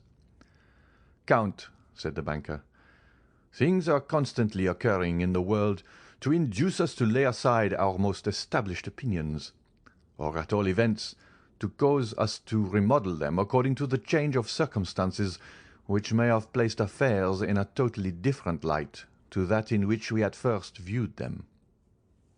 "I do not understand you, Baron," said Morcerf. "What I mean to say is this, sir, that during the last fortnight unforeseen circumstances have occurred." "Excuse me," said Morcerf, "but is it a play we are acting?" "A play?" "Yes, for it is like one. Pray let us come more to the point, and endeavour thoroughly to understand each other." "That is quite my desire." "You have seen Monsieur de Monte Cristo, have you not?" "I see him very often," said Danglars, drawing himself up. "He is a particular friend of mine." "Well, in one of your late conversations with him, you said that I appeared to be forgetful and irresolute concerning this marriage, did you not?" "I did say so." "Well, here I am, proving at once that I am really neither the one nor the other, by entreating you to keep your promise on that score." Danglars did not answer. "Have you so soon changed your mind?" added Morcerf, "or have you only provoked my request, that you may have the pleasure of seeing me humbled?" Danglars, seeing that if he continued the conversation in the same tone in which he had begun it, the whole thing might turn out to his own disadvantage, turned to Morcerf and said, "Count, you must doubtless be surprised at my reserve, and I assure you it cost me much to act in such a manner towards you. But believe me when I say that imperative necessity has imposed the painful task upon me." "These are also many empty words, my dear sir," said Morcerf. "They might satisfy a new acquaintance, but the Comte de Morcerf does not rank in that list, and when a man like him comes to another, recalls to him his plighted word, and this man fails to redeem the pledge, he has at least a right to exact from him a good reason for doing so." Danglars was a coward, but did not wish to appear so. He was piqued at the tone which Morcerf had just assumed. "I am not without a good reason for my conduct," replied the banker. "What do you mean to say?" "I mean to say that I have good reason, but that it is difficult to explain."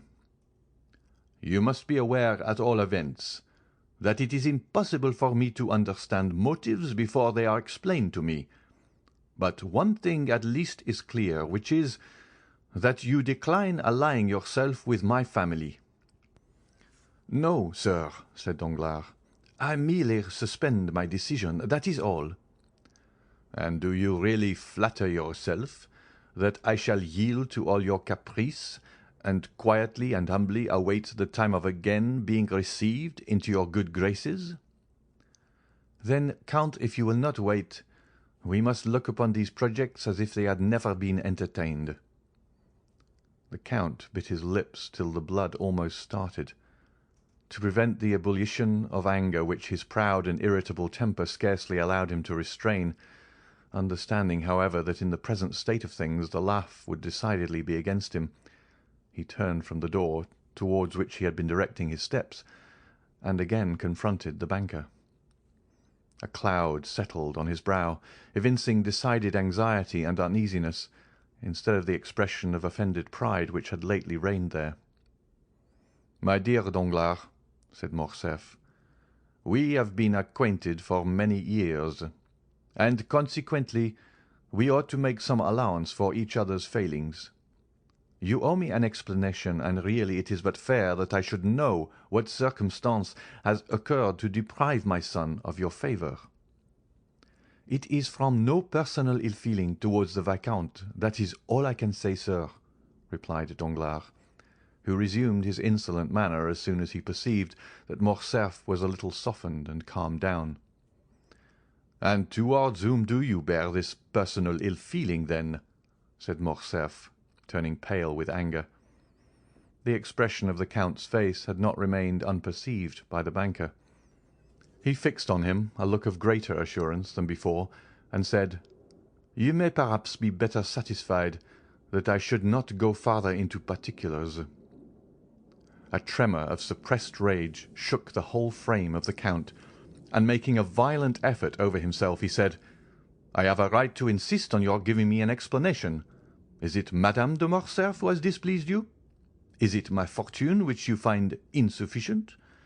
Is it because my opinions differ from yours?" "Nothing of the kind, sir," replied Danglars. "If such had been the case, I only should have been to blame, inasmuch as I was aware of all these things when I made the engagement. No, do not seek any longer to discover the reason. I really am quite ashamed to have been the cause of your undergoing such severe self-examination. Let us drop the subject and adopt the middle course of delay, which implies neither a rupture nor an engagement. Ma foi, there is no hurry. My daughter is only 17 years old, and your son 21. While we wait, time will be progressing, events will succeed each other. Things which in the evening look dark and obscure appear but too clearly in the light of morning, and sometimes the utterance of one word or the lapse of a single day will reveal the most cruel calumnies." "Calumnies, did you say, sir?" cried Morcerf, turning livid with rage. "Does anyone dare to slander me?" "Monsieur, I told you that I considered it best to avoid all explanation." "Then, sir, I am patiently to submit to your refusal?" "Yes, sir, although I assure you the refusal is as painful for me to give as it is for you to receive, for I had reckoned on the honour of your alliance, and the breaking off of a marriage contract always injures the lady more than the gentleman." "Enough, sir," said Morcerf. "We will speak no more on the subject." And clutching his gloves in anger, he left the apartment. Danglars observed that during the whole conversation Morcerf had never once dared to ask if it was on his own account that Danglars recalled his word. That evening he had a long conference with several friends, and Monsieur Cavalcanti, who had remained in the drawing-room with the ladies, was the last to leave the banker's house. The next morning, as soon as he awoke, Danglars asked for the newspapers. They were brought to him. He laid aside 3 or 4, and at last fixed on the Impartial, the paper of which Beauchamp was the chief editor. He hastily tore off the cover, opened the journal with nervous precipitation, passed contemptuously over the Paris jottings, and arriving at the miscellaneous intelligence, stopped with a malicious smile at a paragraph headed, "We hear from Yanina." "Very good," observed Danglars, after having read the paragraph. Here is a little article on Colonel Fernand, which, if I am not mistaken, would render the explanation which the Comte de Morcerf required of me perfectly unnecessary." At the same moment, that is, at 9 o'clock in the morning, Albert de Morcerf, dressed in a black coat, buttoned up to his chin, might have been seen walking with a quick and agitated step in the direction of Monte Cristo's house in the Champs-Élysées. When he presented himself at the gate, the porter informed him that the Count had gone out about half an hour previously. "Did he take the Baptistin with him?" "No, my lord." "Call him, then. I wish to speak to him." The concierge went to seek the valet de chambre, and returned with him in an instant. "My good friend," said Albert, "I beg pardon for my intrusion, but I was anxious to know from your own mouth if your master was really out or not." "He is really out, sir," replied Baptistin. "Out even to me?" "I know how happy my master always is to receive the Vicomte," said Baptistin, "and I should therefore never think of including him in any general order." "You are right. And now I wish to see him on an affair of great importance. Do you think it will be long before he comes in?" "No, I think not, for he ordered his breakfast at 10 o'clock." "Well, I will go and take a turn in the Champs-Élysées, and at 10 o'clock I will return here. Meanwhile, if the Count should come in, will you beg him not to go out again without seeing me?" "You may depend on my doing so, sir," said Baptistin. Albert left the cab in which he had come at the Count's door, intending to take a turn on foot. As he was passing the Allée des Veuves, he thought he saw the Count's horses standing at Gosset's shooting gallery. He approached, and soon recognized the coachman. "Is the Count shooting in the gallery?" said Morcerf. "Yes, sir," replied the coachman. While he was speaking, Albert had heard the report of 2 or 3 pistol shots. He entered, and on his way met the waiter. "Excuse me, my lord," said the lad, "but will you have the kindness to wait a moment?" "Wait for Philippe?" asked Albert, who, being a constant visitor there, did not understand this opposition to his entrance. "Because the person who is now in the gallery prefers being alone, and never practices in the presence of anyone." "Not even before you, Philippe? Then who loads his pistol?" "His servant." "A Nubian?" "A negro." "It is he, then." "Do you know this gentleman?" "Yes, and I am come to look for him. He is a friend of mine." "Oh, that is quite another thing. Then I will go immediately and inform him of your arrival." And Philippe, urged by his own curiosity, entered the gallery. A second afterwards Monte Cristo appeared on the threshold. "I ask your pardon, my dear Count," said Albert, "for following you here, and I must first tell you that it was not the fault of your servants that I did so. I alone am to blame for the indiscretion. I went to your house, and they told me you were out, but that they expected you home at 10 o'clock to breakfast. I was walking about in order to pass away the time till 10 o'clock, when I caught sight of your carriage and horses.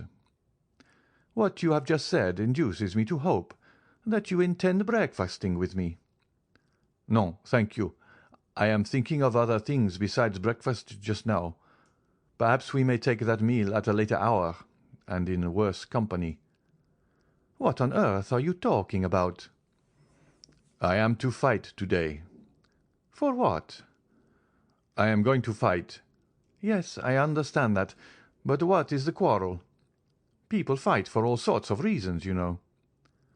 "I fight in the cause of honor." "Ah, that is something serious." "So serious that I come to beg you to render me a service." "What is it?" "To be my second." "That is a serious matter, and we will not discuss it here. Let us speak of nothing till we get home. Ali, bring me some water." The Count turned up his sleeves and passed into the little vestibule where the gentlemen were accustomed to wash their hands after shooting. "Come in, my lord," said Philippe in a low tone, "and I will show you something droll." Morcerf entered, and in place of the usual target he saw some playing cards fixed against the wall. At a distance Albert thought it was a complete suit, for he counted from the ace to the 10. "Aha!" said Albert. "I see you are preparing for a game of cards." "No," said the Count. "I was making a suit." "How?" said Albert. "Those are really aces and twos which you see, but my shots have turned them into 3s, 5s, 7s, 8s, 9s, and 10s." Albert approached. In fact, the bullets had actually pierced the cards in the exact places which the painted signs would otherwise have occupied, the lines and distances being as regularly kept as if they had been ruled with pencil. "Diable!" said Morcerf. "What would you have, my dear Viscount?" said Monte Cristo, wiping his hands on the towel which Ali had brought him. "I must occupy my leisure moments in some way or other. But come, I am waiting for you." Both men entered Monte Cristo's carriage, which in the course of a few minutes deposited them safely at number 30. Monte Cristo took Albert into his study, and pointing to a seat, placed another for himself. "Now let us talk the matter over quietly," said the Count. "You see I am perfectly composed," said Albert. "With whom are you going to fight?" "With Beauchamp." "One of your friends." "Of course. It is always with friends that one fights." "I suppose you have some cause of quarrel." "I have." "What has he done to you?" "There appeared in his journal last night. But wait, read for yourself." And Albert handed over the paper to the Count, who read as follows: "A correspondent at Yanina informs us of a fact of which until now we had remained in ignorance.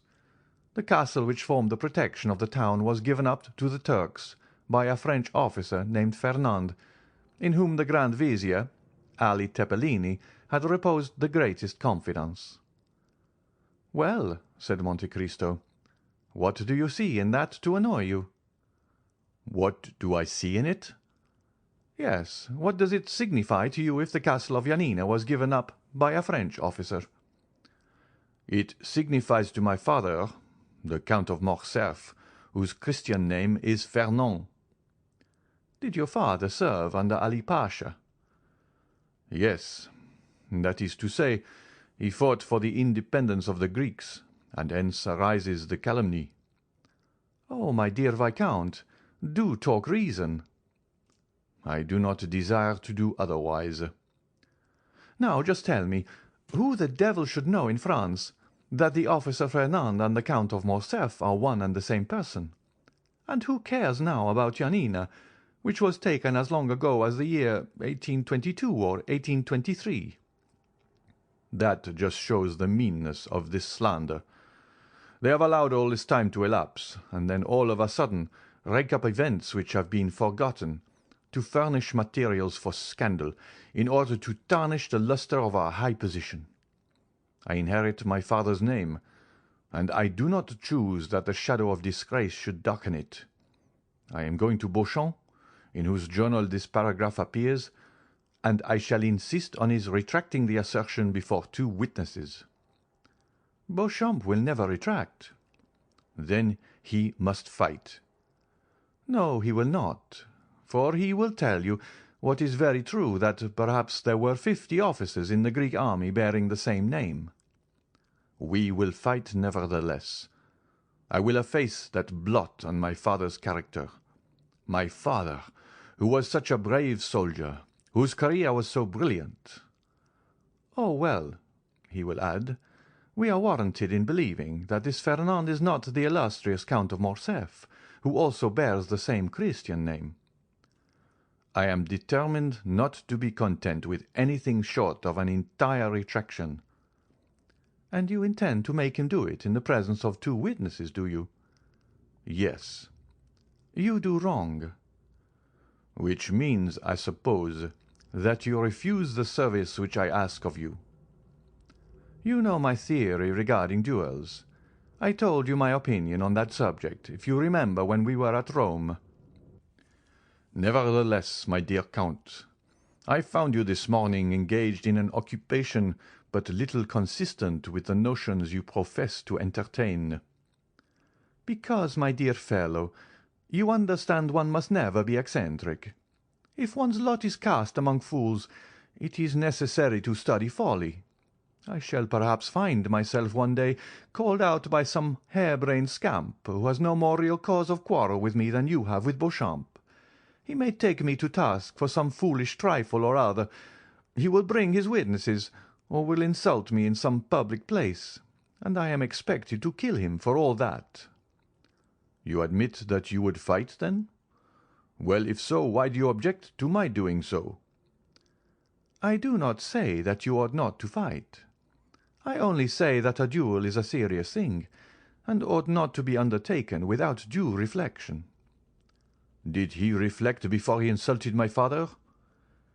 "If he spoke hastily, and owns that he did so, you ought to be satisfied." "Ah, my dear Count, you are far too indulgent." "And you are far too exacting. Supposing, for instance, and do not be angry at what I am going to say." "Well?" "Supposing the assertion to be really true." "A son ought not to submit to such a stain on his father's honour." "Ma foi, we live in times when there is much to which we must submit." "That is precisely the fault of the age." "And do you undertake to reform it?" "Yes, as far as I am personally concerned."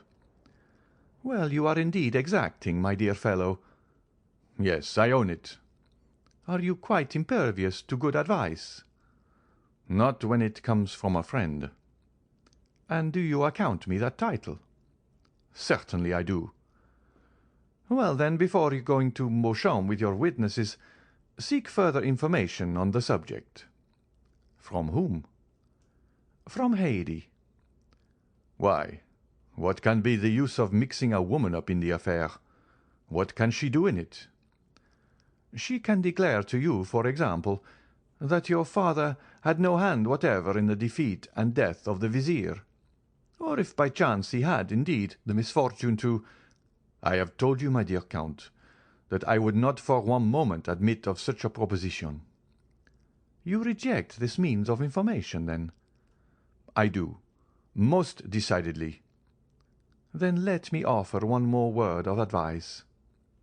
"Do so, then, but let it be the last." "You do not wish to hear it, perhaps?" "On the contrary, I request it." "Do not take any witnesses with you when you go to Beauchamp. Visit him alone." "That would be contrary to old custom." "Your case is not an ordinary one." "And what is your reason for advising me to go alone?" "Because then the affair will rest between you and Beauchamp." "Explain yourself." "I will do so. If Beauchamp be disposed to retract, you ought at least to give him the opportunity of doing it of his own free will. The satisfaction to you will be the same. If, on the contrary, he refuses to do so, it will then be quite time enough to admit two strangers into your secret." "They will not be strangers. They will be friends." "Ah, but the friends of to-day are the enemies of tomorrow. Beauchamp, for instance." "So you recommend—" "I recommend you to be prudent." "Then you advise me to go alone to Beauchamp?" "I do, and I will tell you why. When you wish to obtain some concession from a man's self-love, you must avoid even the appearance of wishing to wound it." "I believe you are right." "I am glad of it." "Then I will go alone." "Go, but you would do better still by not going at all." "That is impossible." "Do so, then. It will be a wiser plan than the first which you proposed." "But if, in spite of all my precautions, I am at last obliged to fight, will you not be my second?" "My dear Viscount," said Monte Cristo gravely, "you must have seen before to-day that at all times and in all places I have been at your disposal. But the service which you have just demanded of me is one which is out of my power to render you." "Why?" "Perhaps you may know at some future period, and in the meantime I request you to excuse my declining to put you in possession of my reasons." "Well, I will have France and Château Renaud. They will be the very men for it." "Do so, then." "But if I do fight, you will surely not object to giving me a lesson or two in shooting and fencing." "That, too, is impossible." "What a singular being you are! You will not interfere in anything." "You are right. That is the principle on which I wish to act." "We will say no more about it, then. Good-bye, Count." Morcerf took his hat and left the room. He found his carriage at the door, and doing his utmost to restrain his anger, he went at once to find Beauchamp, who was in his office. It was a gloomy, dusty-looking apartment, such as journalists' offices have always been from time immemorial. The servant announced Monsieur Albert de Morcerf. Beauchamp repeated the name to himself, as though he could scarcely believe that he had heard aright, and then gave orders for him to be admitted. Albert entered. Beauchamp uttered an exclamation of surprise on seeing his friend leap over and trample underfoot all the newspapers which were strewed about the room. This way, my dear Albert," said he, holding out his hand to the young man. "Are you out of your senses? Or do you come peaceably to take breakfast with me? Try and find a seat. There is one by that geranium, which is the only thing in the room to remind me that there are other leaves in the world besides leaves of paper." "Beauchamp," said Albert, "it is of your journal that I come to speak." "Indeed? What do you wish to say about it?" "I desire that a statement contained in it should be rectified." "To what do you refer? But pray sit down." "Thank you," said Albert with a cold and formal bow. "Will you now have the kindness to explain the nature of the statement which has displeased you?" "An announcement has been made which implicates the honor of a member of my family." "What is it?" said Beauchamp, much surprised. "Surely you must be mistaken." "The story sent you from Yanina." "Yanina?" "Yes. Really, you appear to be totally ignorant of the cause which brings me here." "Such is really the case, I assure you. Upon my honor. Baptiste, give me yesterday's paper," cried Beauchamp. "Here, I have brought mine with me," replied Albert. Beauchamp took the paper and read the article to which Albert pointed in an undertone. "You see, it is a serious annoyance," said Morcerf, when Beauchamp had finished the perusal of the paragraph. "Is the officer referred to a relation of yours, then?" demanded the journalist. "Yes," said Albert, blushing. "Well, what do you wish me to do for you?" said Beauchamp mildly. "My dear Beauchamp, I wish you to contradict this statement." Beauchamp looked at Albert with a benevolent expression. "Come," said he, "this matter will want a good deal of talking over. A retraction is always a serious thing, you know. Sit down, and I will read it again." Albert resumed his seat, and Beauchamp read with more attention than at first the lines denounced by his friend. "Well," said Albert in a determined tone, "you see that your paper has insulted a member of my family, and I insist on a retraction being made." "You insist?" "Yes, I insist." "Permit me to remind you that you are not in the chamber, my dear Vicomte." "Nor do I wish to be there," replied the young man, rising. "I repeat that I am determined to have the announcement of yesterday contradicted. You have known me long enough," continued Albert, biting his lips convulsively, for he saw that Beauchamp's anger was beginning to rise. "You have been my friend, and therefore sufficiently intimate with me to be aware that I am likely to maintain my resolution on this point." "I have been your friend, Morcerf. Your present manner of speaking would almost lead me to forget that I ever bore that title. But wait a moment. Do not let us get angry, or at least not yet. You are irritated and vexed. Tell me how this Fernand is related to you." "He is merely my father," said Albert. Monsieur Fernand Mondego, Count of Morcerf, an old soldier who has fought in 20 battles, and whose honourable scars they would denounce as badges of disgrace." "Is it your father?" said Beauchamp. "That is quite another thing. Then I can well understand your indignation, my dear Albert. I will look at it again." And he read the paragraph for the third time, laying a stress on each word as he proceeded. "But the paper nowhere identifies this Fernand with your father." "No, but the connection will be seen by others, and therefore I will have the article contradicted." At the words "I will," Beauchamp steadily raised his eyes to Albert's countenance, and then, as gradually lowering them, he remained thoughtful for a few moments. "You will retract this assertion, will you not, Beauchamp?" said Albert, with increased though stifled anger. "Yes," replied Beauchamp. "Immediately?" said Albert. "When I am convinced that the statement is false." "What?" "The thing is worth looking into, and I would take pains to investigate the matter thoroughly." "But what is there to investigate, sir?" said Albert, enraged beyond measure at Beauchamp's last remark. "If you do not believe that it is my father, say so immediately, and if on the contrary you believe it to be him, state your reasons for doing so." Beauchamp looked at Albert with the smile which was so peculiar to him, and which in its numerous modifications served to express every varied emotion of his mind.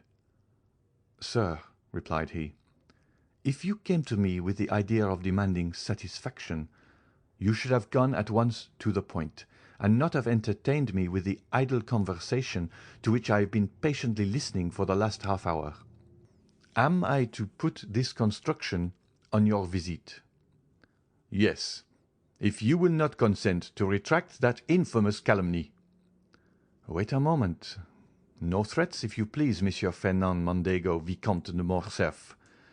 I never allow them from my enemies, and therefore shall not put up with them from my friends.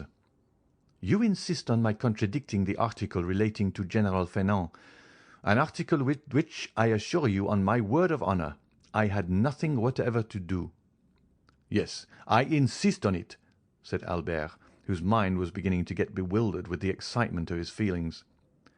"And if I refuse to retract, you wish to fight, do you?" said Beauchamp in a calm tone. "Yes," replied Albert, raising his voice. "Well," said Beauchamp, "here is my answer, my dear sir. The article was not inserted by me. I was not even aware of it, but you have, by the step you have taken, called my attention to the paragraph in question, and it will remain until it shall be either contradicted or confirmed by someone who has a right to do so." "Sir," said Albert, rising, "I will do myself the honour of sending my seconds to you, and you will be kind enough to arrange with them the place of meeting and the weapons." "Certainly, my dear sir." "And this evening, if you please, or tomorrow at the latest, we will meet."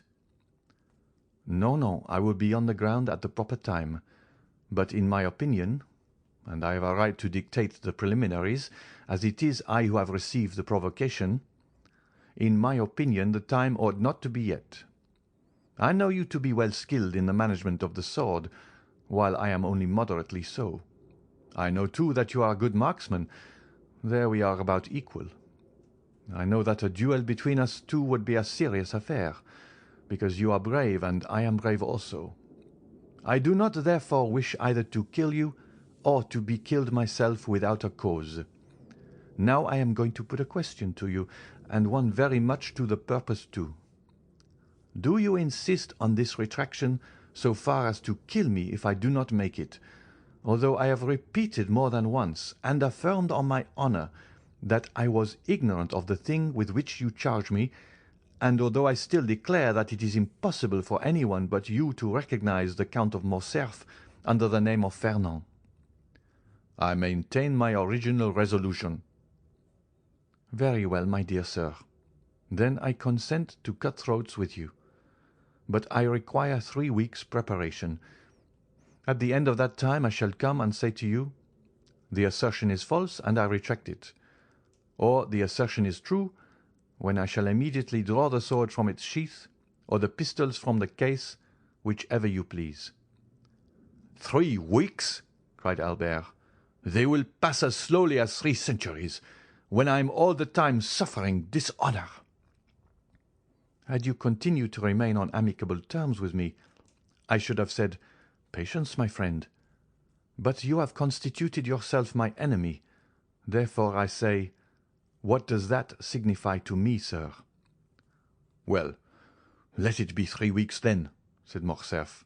"But remember, at the expiration of that time, no delay or subterfuge will justify you in—" "Monsieur Albert de Morcerf," said Beauchamp, rising in his turn, "I cannot throw you out of window for 3 weeks, that is to say, for 24 days to come, nor have you any right to split my skull open till that time has elapsed.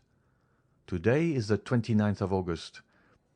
The 21st of September will, therefore, be the conclusion of the term agreed on. Until that time arrives, and it is the advice of a gentleman which I am about to give you, till then we will refrain from growling and barking like 2 dogs chained within sight of each other." When he had concluded his speech, Beauchamp bowed coldly to Albert, turned his back upon him, and went to the press-room. Albert vented his anger on a pile of newspapers, which he sent flying all over the office by switching them violently with his stick, after which ebullition he departed, not, however, without walking several times to the door of the press-room, as if he had half a mind to enter. While Albert was lashing the front of his carriage in the same manner that he had the newspapers which were the innocent agents of his discomfiture, as he was crossing the barrier he perceived Morrel, who was walking with a quick step and a bright eye. He was passing the Chinese baths, and appeared to have come from the direction of the Porte Saint-Martin, and to be going towards the Madeleine. "Ah," said Morcerf, "there goes a happy man." And it so happened Albert was not mistaken in his opinion. End of chapter 78. Chapter 79 of the Count of Monte Cristo by Alexandre Dumas. The Lemonade. Morrel was, in fact, very happy. Mr. Noirtier had just sent for him, and he was in such haste to know the reason of his doing so that he had not stopped to take a cab, placing infinitely more dependence on his own 2 legs than on the 4 legs of a cab-horse. He had therefore set off at a furious rate from the Rue Meslay, and was hastening with rapid strides in the direction of the Faubourg Saint-Honoré. Morrel advanced with a firm, manly tread, and poor Barrois followed him as he best might. Morrel was only 31. Barrois was 60 years of age. Morrel was deeply in love, and Barrois was dying with heat and exertion. These 2 men, thus opposed in age and interests, resembled 2 parts of a triangle, presenting the extremes of separation, yet nevertheless possessing their point of union. This point of union was Noirtier, and it was he who had just sent for Morrel, with the request that the latter would lose no time in coming to him, a command which Morrel obeyed to the letter, to the great discomfiture of Barrois. On arriving at the house, Morrel was not even out of breath, for love lends wings to our desires, but Barrois, who had long forgotten what it was to love, was sorely fatigued by the expedition he had been constrained to use. The old servant introduced Morrel by a private entrance, closed the door of the study, and soon the rustling of a dress announced the arrival of Valentine. She looked marvellously beautiful in her deep mourning dress, and Morrel experienced such intense delight in gazing upon her that he felt as if he could almost have dispensed with the conversation of her grandfather. But the easy chair of the old man was heard rolling along the floor, and he soon made his appearance in the room. Noirtier acknowledged by a look of extreme kindness and benevolence the thanks which Morrel lavished on him for his timely intervention on behalf of Valentine and himself, an intervention which had saved them from despair. Morrel then cast on the invalid an interrogative look as to new favour which he designed to bestow on him. Valentine was sitting at a little distance from them, timidly awaiting the moment when she should be obliged to speak. Noirtier fixed his eyes on her. "Am I to say what you told me?" asked Valentine. Noirtier made a sign that she was to do so. "Monsieur Morel," said Valentine to the young man, who was regarding her with the most intense interest. "My grandfather, Monsieur Noirtier, had 1,000 things to say, which he told me 3 days ago, and now he has sent for you, that I may repeat them to you. I will repeat them then, and since he has chosen me as his interpreter, I will be faithful to the trust and will not alter a word of his intentions." "Oh, I am listening with the greatest impatience," replied the young man. "Speak, I beg of you." Valentine cast down her eyes. This was a good omen for Morel, for he knew that nothing but happiness could have the power of thus overcoming Valentine. "My grandfather intends leaving this house," said she, "and Barrois is looking out suitable apartments for him in another." "But you, Mademoiselle de Villefort, you who are necessary to Monsieur Noirtier's happiness?" "I?" interrupted Valentine. "I shall not leave my grandfather. That is an understood thing between us. My apartment will be close to his. Now, Monsieur de Villefort must either give his consent to this plan or his refusal. In the first case, I shall leave directly, and in the second, I shall wait till I am of age, which will be in about 10 months. Then I shall be free. I shall have an independent fortune and—" "And what?" demanded Morel. "And with my grandfather's consent, I shall fulfill the promise which I have made you." Valentine pronounced these last few words in such a low tone that nothing but Morel's intense interest in what she was saying could have enabled him to hear them. "Have I not explained your wishes, grandpapa?" said Valentine, addressing Noirtier. "Yes," looked the old man. "Once under my grandfather's roof, Monsieur Morel can visit me in the presence of my good and worthy protector. If we still feel that the union we contemplated will be likely to ensure our future comfort and happiness, in that case I shall expect Monsieur Morel to come and claim me at my own hands. But alas, I have heard it said that hearts inflamed by obstacles to their desire grew cold in time of security. I trust we shall never find it so in our experience." "Oh!" cried Morel, almost tempted to throw himself on his knees before Noirtier and Valentine, and to adore them as two superior beings. "What have I ever done in my life to merit such unbounded happiness?" "Until that time," continued the young girl in a calm and self-possessed tone of voice, "we will conform to circumstance, and be guided by the wishes of our friends, so long as those wishes do not tend finally to separate us. In a word, and I repeat it because it expresses all I wish to convey, we will wait." "And I swear to make all the sacrifices which this word imposes, sir," said Morel, "not only with resignation, but with cheerfulness." "Therefore," continued Valentine, looking playfully at Maximilien, "no more inconsiderate actions, no more rash projects, for you surely would not wish to compromise one who from this day regards herself as destined honorably and happily to bear your name." Morel looked obedience to her commands. Noirtier regarded the lovers with a look of ineffable tenderness, while Barrois, who had remained in the room in the character of a man privileged to know everything that passed, smiled on the youthful couple, as he wiped the perspiration from his bald forehead. "How hot you look, my good Barrois," said Valentine. "Ah, I have been running very fast, mademoiselle. But I must do Monsieur Morel the justice to say that he ran still faster." Noirtier directed their attention to a waiter, on which was placed a decanter containing lemonade and a glass. The decanter was nearly full, with the exception of a little which had been already drunk by Monsieur Noirtier. "Come, Barrois," said the young girl, "take some of this lemonade. I see you are coveting a good draught of it." "The fact is, mademoiselle," said Barrois, "I am dying with thirst, and since you are so kind as to offer it to me, I cannot say I should at all object to drinking your health in a glass of it." "Take some then, and come back immediately."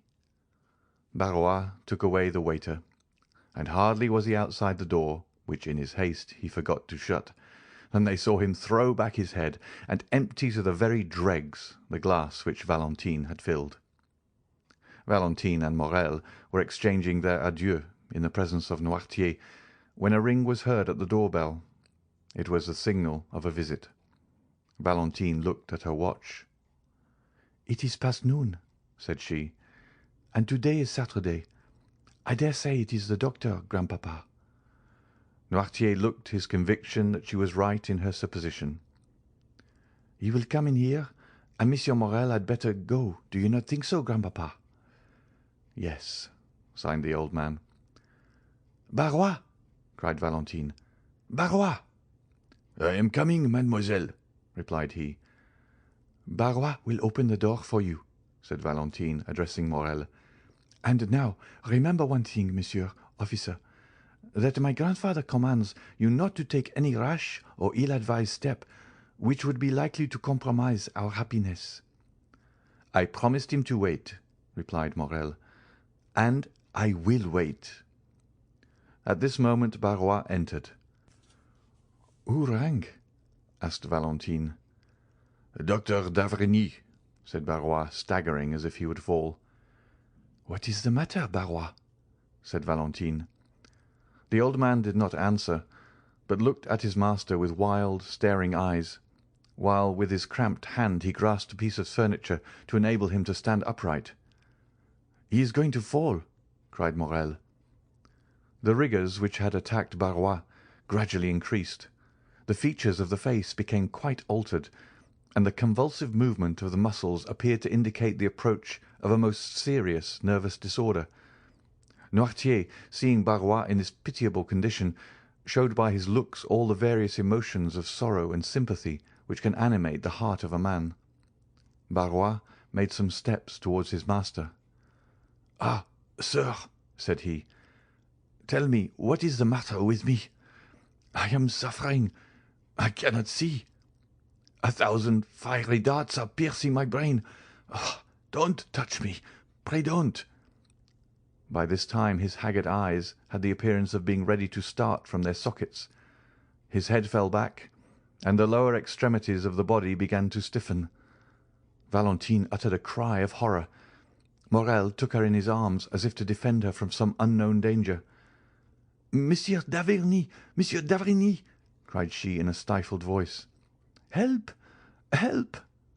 Barrois turned round and with a great effort stumbled a few steps, then fell at the feet of Noirtier, and resting his hand on the knee of the invalid, exclaimed, "My master! My good master!" At this moment Monsieur de Villefort, attracted by the noise, appeared on the threshold. Morrel relaxed his hold of Valentine, and retreating to a distant corner of the room, remained half hidden behind a curtain. Pale, as if he had been gazing on a serpent, he fixed his terrified eye on the agonized sufferer. Noirtier, burning with impatience and terror, was in despair at his utter inability to help his old domestic, whom he regarded more in the light of a friend than a servant. One might be the fearful swelling of the veins of his forehead, and the contraction of the muscles around the eye trace the terrible conflict which was going on between the living, energetic mind and the inanimate and helpless body. Barrois, his features convulsed, his eyes suffused with blood, and his head thrown back, was lying at full length, beating the floor with his hands, while his legs had become so stiff that they looked as if they would break rather than bend. A slight appearance of foam was visible around the mouth, and he breathed painfully and with extreme difficulty. Villefort seemed stupefied with astonishment, and remained gazing intently on the scene before him without uttering a word. He had not seen Morrel. After a moment of dumb contemplation, during which his face became pale and his hair seemed to stand on end, he sprang toward the door, crying out, "Doctor! Doctor! Come instantly! Pray come!" Madame, madame!" cried Valentine, calling her stepmother and running upstairs to meet her. "Come, quick, quick, and bring your bottle of smelling salts with you." "What is the matter?" said Madame de Villefort in a harsh and constrained tone. "Oh, come, come!" "But where is the doctor?" exclaimed Villefort. "Where is he?" Madame de Villefort now deliberately descended the staircase. In one hand she held her handkerchief, with which she appeared to be wiping her face, and in the other a bottle of English smelling salts. Her first look on entering the room was at Noirtier, whose face, independent of the emotion which such a scene could not fail of producing, proclaimed him to be in possession of his usual health. Her second glance was at the dying man. She turned pale, and her eye passed quickly from the servant and rested on the master. "In the name of heaven, madame," said Villefort, "where is the doctor? He was with you just now. You see this a fit of apoplexy, and he might be saved if he could be but bled." "Has he eaten anything lately?" asked Madame de Villefort, eluding her husband's question. "Madame," replied Valentine, "he has not even breakfasted. He has been running very fast on an errand with which my grandfather charged him, and when he returned took nothing but a glass of lemonade." "Ah," said Madame de Villefort, "why did he not take wine? Lemonade was a very bad thing for him." "Grandpapa's bottle of lemonade was standing just by his side. Poor Barrois was very thirsty, and was thankful to drink anything he could find." Madame de Villefort started. Noirtier looked at her with a glance of the most profound scrutiny. "He was such a short neck," said she. "Madame," said Villefort, "I ask where is Monsieur d'Avrigny? In God's name, answer me." "He is with Edward, who is not quite well," replied Madame de Villefort, no longer being able to avoid answering. Villefort rushed upstairs to fetch him. "Take this," said Madame de Villefort, giving her smelling bottle to Valentine. "They will no doubt bleed him, therefore I will retire, for I cannot endure the sight of blood." And she followed her husband upstairs. Morrel now emerged from his hiding-place, where he had remained quite unperceived, so great had been the general confusion. "Go away as quick as you can, Maximilian," said Valentine, "and stay till I send for you. Go." Morrel looked towards Noirtier for permission to retire. The old man, who had preserved all his usual coolness, made a sign to him to do so. The young man pressed Valentine's hand to his lips, then left the house by a back staircase. At the same moment that he quitted the room, Villefort and the doctor entered by an opposite door. Barrois was now showing signs of returning consciousness. The crisis seemed past. A low moaning was heard, and he raised himself on one knee. d'Avrigny and Villefort laid him on a couch. "What do you prescribe, doctor?" demanded Villefort. "Give me some water and ether. You have some in the house, have you not?" "Yes." "Send for some oil of turpentine and tartar emetic." Villefort immediately dispatched a messenger. "And now let everyone retire." "Must I go too?" asked Valentine timidly. "Yes, mademoiselle, you especially," replied the doctor abruptly. Valentine looked at Monsieur d'Avrigny with astonishment, kissed her grandfather on the forehead, and left the room. The doctor closed the door after her with a gloomy air. "Look, look, doctor," said Villefort. "He is quite coming round again. I really do not think, after all, it is anything of consequence." Monsieur d'Avrigny answered by a melancholy smile. "How do you feel, Barrois?" asked he. "A little better, sir." "Will you drink some of this ether and water?" "I will try, but don't touch me." "Why not?" "Because I feel that if you were only to touch me with the tip of your finger, the fit would return." "Drink." Barrois took the glass, and raising it to his purple lips, took about half of the liquid offered him. "Where do you suffer?" asked the doctor. "Everywhere. I feel cramps over my whole body." "Do you find any dazzling sensation before the eyes?" "Yes." "Any noise in the ears?" "Frightful." "When did you first feel that?" "Just now." "Suddenly?" "Yes, like a clap of thunder." "Did you feel nothing of it yesterday or the day before?" "Nothing." "No drowsiness?" "None." "What have you eaten today?" "I have eaten nothing. I only drank a glass of my master's lemonade, that's all." And Barrois turned towards Noirtier, who, immovably fixed in his armchair, was contemplating this terrible scene without allowing a word or a movement to escape him. "Where is this lemonade?" asked the doctor eagerly. "Downstairs, in the decanter." "Whereabouts downstairs?" "In the kitchen." "Shall I go and fetch it, doctor?" inquired Villefort. "No. Stay here and try to make Barrois drink the rest of this glass of ether and water." "I will go myself and fetch the lemonade." D'avrigny bounded towards the door, flew down the back staircase, and almost knocked down Madame de Villefort in his haste, who was herself going down to the kitchen. She cried out, but d'Avrigny paid no attention to her. Possessed with but one idea, he cleared the last 4 steps with a bound and rushed into the kitchen, where he saw the decanter about 3 parts empty still standing on the waiter where it had been left. He darted upon it as an eagle would seize upon its prey. Panting with loss of breath, he returned to the room he had just left. Madame de Villefort was slowly ascending the steps which led to her room. "Is this the decanter you spoke of?" asked d'Avrigny. "Yes, doctor." "Is this the same lemonade of which you partook?" "I believe so." "What did it taste like?" "It had a bitter taste." The doctor poured some drops of the lemonade into the palm of his hand, put his lips to it, and after having rinsed his mouth as a man does when he is tasting wine, he spat the liquor into the fireplace. "It is no doubt the same," said he. "Did you drink some too, Monsieur Noirtier?" "Yes." "And did you also discover a bitter taste?" "Yes." "Oh, doctor," cried Barrois, "the fit is coming on again. Oh, do something for me."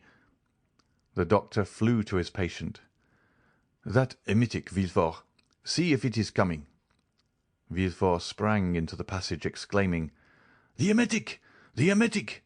Is it come yet?" No one answered. The most profound terror reigned throughout the house. "If I had anything by means of which I could inflate the lungs," said d'Avrigny, looking around him, "perhaps I might prevent suffocation. But there is nothing which would do, nothing." "Oh, sir," cried Barrois, "are you going to let me die without help? Oh, I am dying! Oh, save me!" "A pen, a pen," said the doctor. There was one lying on the table. He endeavoured to introduce it into the mouth of the patient, who in the midst of his convulsions was making vain attempts to vomit, but the jaws were so clinched that the pen could not pass them. This second attack was much more violent than the first, and he had slipped from the couch to the ground, where he was writhing in agony. The doctor left him in his paroxysm, knowing that he could do nothing to alleviate it, and going up to Noirtier, said abruptly, "How do you find yourself? Well?" "Yes." "Have you any weight on the chest, or does your stomach feel light and comfortable? Eh?" "Yes." "Then you feel pretty much as you generally do, after you have had the dose which I am accustomed to give you every Sunday?" "Yes." "Did Barrois make your lemonade?" "Yes." "Was it you who asked him to drink some of it?" "No." "Was it Monsieur de Villefort?" "No." "Madame?" "No." "It was your granddaughter, then, was it not?" "Yes." A groan from Barrois, accompanied by a yawn which seemed to crack the very jaw bones, attracted the attention of Monsieur d'Avrigny. He left Monsieur Noirtier and returned to the sick man. "Barrois," said the doctor, "can you speak?" Barrois muttered a few unintelligible words. "Try and make an effort to do so, my good man," said d'Avrigny. Barrois reopened his bloodshot eyes. "Who made the lemonade?" "I did." "Did you bring it to your master directly it was made?" "No." "You left it somewhere, then, in the meantime?" "Yes, I left it in the pantry, because I was called away." "Who brought it into the room, then?" "Mademoiselle Valentine." D'Avrigny struck his forehead with his hand. "Gracious heaven!" exclaimed he. "Doctor! Doctor!" cried Barrois, who felt another fit coming. "Will they never bring that emetic?" asked the doctor. "Here is a glass with one already prepared," said Villefort, entering the room. "Who prepared it?" "The chemist who came here with me." "Drink it," said the doctor to Barrois. "Impossible, doctor. It is too late. My throat is closing up. I am choking. Oh, my heart! Oh, my head! Oh, what agony! Shall I suffer like this long?" "No, no, friend," replied the doctor. "You will soon cease to suffer." "Oh, I understand you," said the unhappy man. "My God, have mercy upon me!" And uttering a fearful cry, Barrois fell back as if he had been struck by lightning. D'Avrigny put his hand to his heart and placed a glass before his lips. "Well?" said Villefort. "Go to the kitchen and get me some syrup of violets." Villefort went immediately. "Do not be alarmed, Monsieur Noirtier," said d'Avrigny. "I am going to take my patient into the next room to bleed him. This sort of attack is very frightful to witness." And taking Barrois under the arms, he dragged him into an adjoining room, but almost immediately he returned to fetch the lemonade. Noirtier closed his right eye. "You want Valentine, do you not? I will tell them to send her to you." Villefort returned, and d'Avrigny met him in the passage. "Well, how is he now?" asked he. "Come in here," said d'Avrigny, and he took him into the chamber where the sick man lay. "Is he still in a fit?" said the procureur. "He is dead." Villefort drew back a few steps, and clasping his hands, exclaimed with real amazement and sympathy, "Dead? And so soon, too?" "Yes, it is very soon," said the doctor, looking at the corpse before him. "But that ought not to astonish you. Monsieur and Madame de Saint Méran died as soon. People die very suddenly in your house, Monsieur Villefort." "What?" cried the magistrate with an accent of horror and consternation. "Are you still harping on this terrible idea?" "Still, sir, and I shall always do so," replied d'Avrigny, "for it has never for one instant ceased to retain possession of my mind, and that you may be quite sure I am not mistaken this time, listen well to what I am going to say, Monsieur de Villefort." The magistrate trembled convulsively. "There is a poison which destroys life almost without leaving any perceptible traces. I know it well. I have studied it in all its forms and in the effects which it produces. I recognize the presence of this poison in the case of poor Barrois, as well as in that of Madame de Saint Méran. There is a way of detecting its presence. It restores the blue color of litmus paper reddened by an acid, and it turns syrup of violets green. We have no litmus paper, but see, here, they come with the syrup of violets." The doctor was right. Steps were heard in the passage. Monsieur d'Avrigny opened the door, and took from the hands of the chambermaid a cup which contained 2 or 3 spoonfuls of the syrup. He then carefully closed the door. "Look," said he to the procureur, whose heart beat so loudly that it might almost be heard. "Here is in this cup some syrup of violets, and this decanter contains the remainder of the lemonade of which Monsieur Noirtier and Barrois partook. If the lemonade be pure and inoffensive, the syrup will retain its color. If, On the contrary, the lemonade be drugged with poison, the syrup will become green. Look closely." The doctor then slowly poured some drops of the lemonade from the decanter into the cup, and in an instant a light, cloudy sediment began to form at the bottom of the cup. This sediment first took a blue shade, then from the colour of sapphire it passed to that of opal, and from opal to emerald. Arrived at this last hue, it changed no more. The result of the experiment left no doubt whatever on the mind. "The unfortunate Barrois has been poisoned," said d'Avrigny, "and I will maintain this assertion before God and man." Villefort said nothing, but he clasped his hands, opened his haggard eyes, and, overcome with his emotion, sank into a chair. End of chapter 79. Chapter 80 of the Count of Monte Cristo by Alexandre Dumas. The Accusation. Monsieur d'Avrigny soon restored the magistrate to consciousness, who had looked like a second corpse in that chamber of death. "Oh, death is in my house!" cried Villefort. "Say rather crime," replied the doctor. "Monsieur d'Avrigny," cried Villefort, "I cannot tell you all I feel at this moment. Terror, grief, madness." "Yes," said Monsieur d'Avrigny with an imposing calmness, "but I think it is now time to act. I think it is time to stop this torrent of mortality. I can no longer bear to be in possession of these secrets without the hope of seeing the victims and society generally revenged." Villefort cast a gloomy look around him. "In my house," murmured he, "in my house."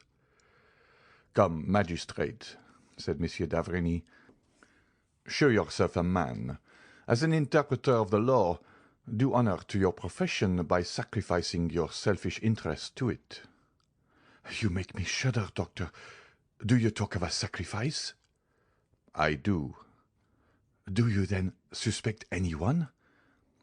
"I suspect no one. Death raps at your door. It enters, it goes, not blindfolded, but circumspectly from room to room. Well, I follow its course, I track its passage, I adopt the wisdom of the ancients, and feel my way for my friendship for your family and my respect for you as a twofold bandage over my eyes. Well—" "Oh, speak, speak, doctor. I shall have courage." "Well, sir, you have in your establishment, or in your family, perhaps one of the frightful monstrosities of which each century produces only one. Locusta and Agrippina, living at the same time, were an exception, and proved the determination of Providence to effect the entire ruin of the Roman Empire, sullied by so many crimes. Brunhilde and Fredegonde were the results of the painful struggle of civilization in its infancy, when man was learning to control mind, were it even by an emissary from the realms of darkness. All these women have been, or were, beautiful. The same flower of innocence had flourished, or was still flourishing on their brow, that is seen on the brow of the culprit in your house." Villefort shrieked, clasped his hands, and looked at the doctor with a supplicating air. But the latter went on without pity. "Seek whom the crime will profit," says an axiom of jurisprudence. "Doctor," cried Villefort, "alas, doctor, how often has man's justice been deceived by those fatal words? I know not why, but I feel that this crime—" "You acknowledge, then, the existence of the crime?" "Yes, I see too plainly that it does exist, but it seems that it is intended to affect me personally. I fear an attack myself after all these disasters." "Oh, man," murmured d'Avrigny, "the most selfish of all animals, the most personal of all creatures, who believes the earth turns, the sun shines, and death strikes for him alone. An ant cursing God from the top of a blade of grass, and have those who have lost their lives lost nothing? Monsieur de Saint-Méran? Madame de Saint-Méran? Monsieur Noirtier?" "How? Monsieur Noirtier?" Yes. Think you it was the poor servant's life was coveted? No, no, like Shakespeare's Polonius, he died for another. It was Noirtier the lemonade was intended for. It is Noirtier, logically speaking, who drank it. The other drank it only by accident.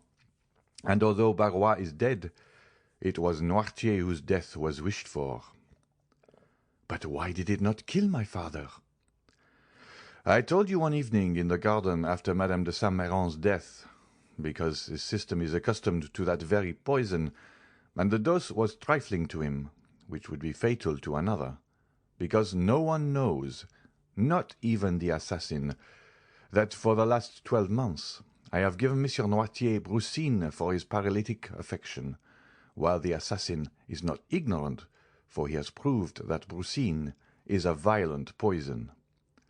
"Oh, have pity, murmured Villefort, wringing his hands. Follow the culprit's steps. He first kills Monsieur de Saint-Méran. "Oh, doctor!" I would swear to it. What I heard of his symptoms agrees too well with what I have seen in the other cases. Villefort ceased to contend. He only groaned. He first kills Monsieur de Saint-Méran, repeated the doctor. Then Madame de Saint-Méran, a double fortune to inherit. Villefort wiped the perspiration from his forehead. Listen attentively. Alas, stammered Villefort, I do not lose a single word. Monsieur Noirtier, resumed Monsieur d'Avrigny in the same pitiless tone, Monsieur Noirtier had once made a will against you, against your family, in favor of the poor, in fact. Monsieur Noirtier is spared because nothing is expected from him. But he has no sooner destroyed his first will and made a second, than, for fear he should make a third, he is struck down. The will was made the day before yesterday, I believe. You see, there has been no time lost. Oh, merci, Monsieur d'Avrigny. No mercy, sir. The physician has a sacred mission on earth, and to fulfill it he begins at the source of life and goes down to the mysterious darkness of the tomb. When crime has been committed, and God, doubtless in anger, turns away his face, it is for the physician to bring the culprit to justice. "Have mercy on my child, sir," murmured Villefort. You see it is yourself who have first named her. You, her father. "Have pity on Valentine. Listen, it is impossible. I would as willingly accuse myself. Valentine, whose heart is pure as a diamond or a lily." No pity, procureur. The crime is flagrant.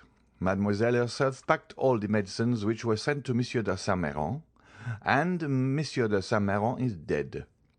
Mademoiselle de Villefort prepared all the cooling draughts which Madame de Saint-Méran took, and Madame de Saint-Méran is dead.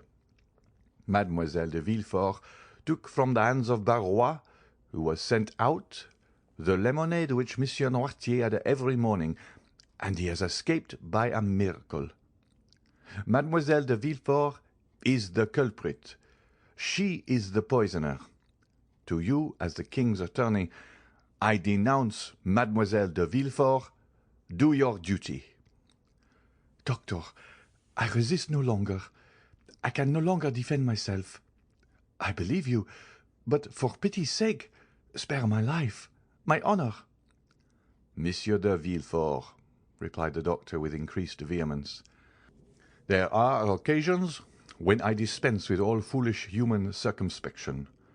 If your daughter had committed only one crime, and I saw her meditating another, I would say, warn her, punish her, let her pass the remainder of her life in a convent, weeping and praying.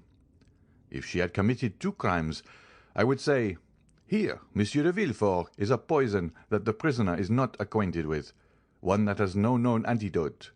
Quick as thought, rapid as lightning, mortal as the thunderbolt, give her that poison, recommending her soul to God, and save your honor and your life, for it is yours she aims at. And I can picture her approaching your pillow, with her hypocritical smiles and her sweet exhortations.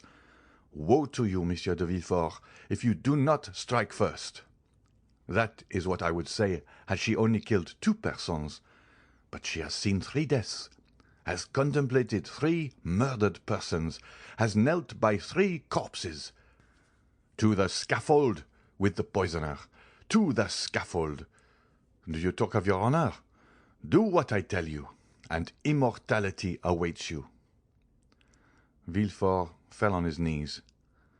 "Listen," said he. "I have not the strength of mind you have, or rather that which you would not have if, instead of my daughter Valentine, your daughter Madeleine were concerned." The doctor turned pale. "Doctor, every son of woman is born to suffer and to die. I am content to suffer and to await death." "Beware," said Monsieur d'Avrigny. "It may come slowly. You will see it approach after having struck your father, your wife, perhaps your son." Villefort, suffocating, pressed the doctor's arm.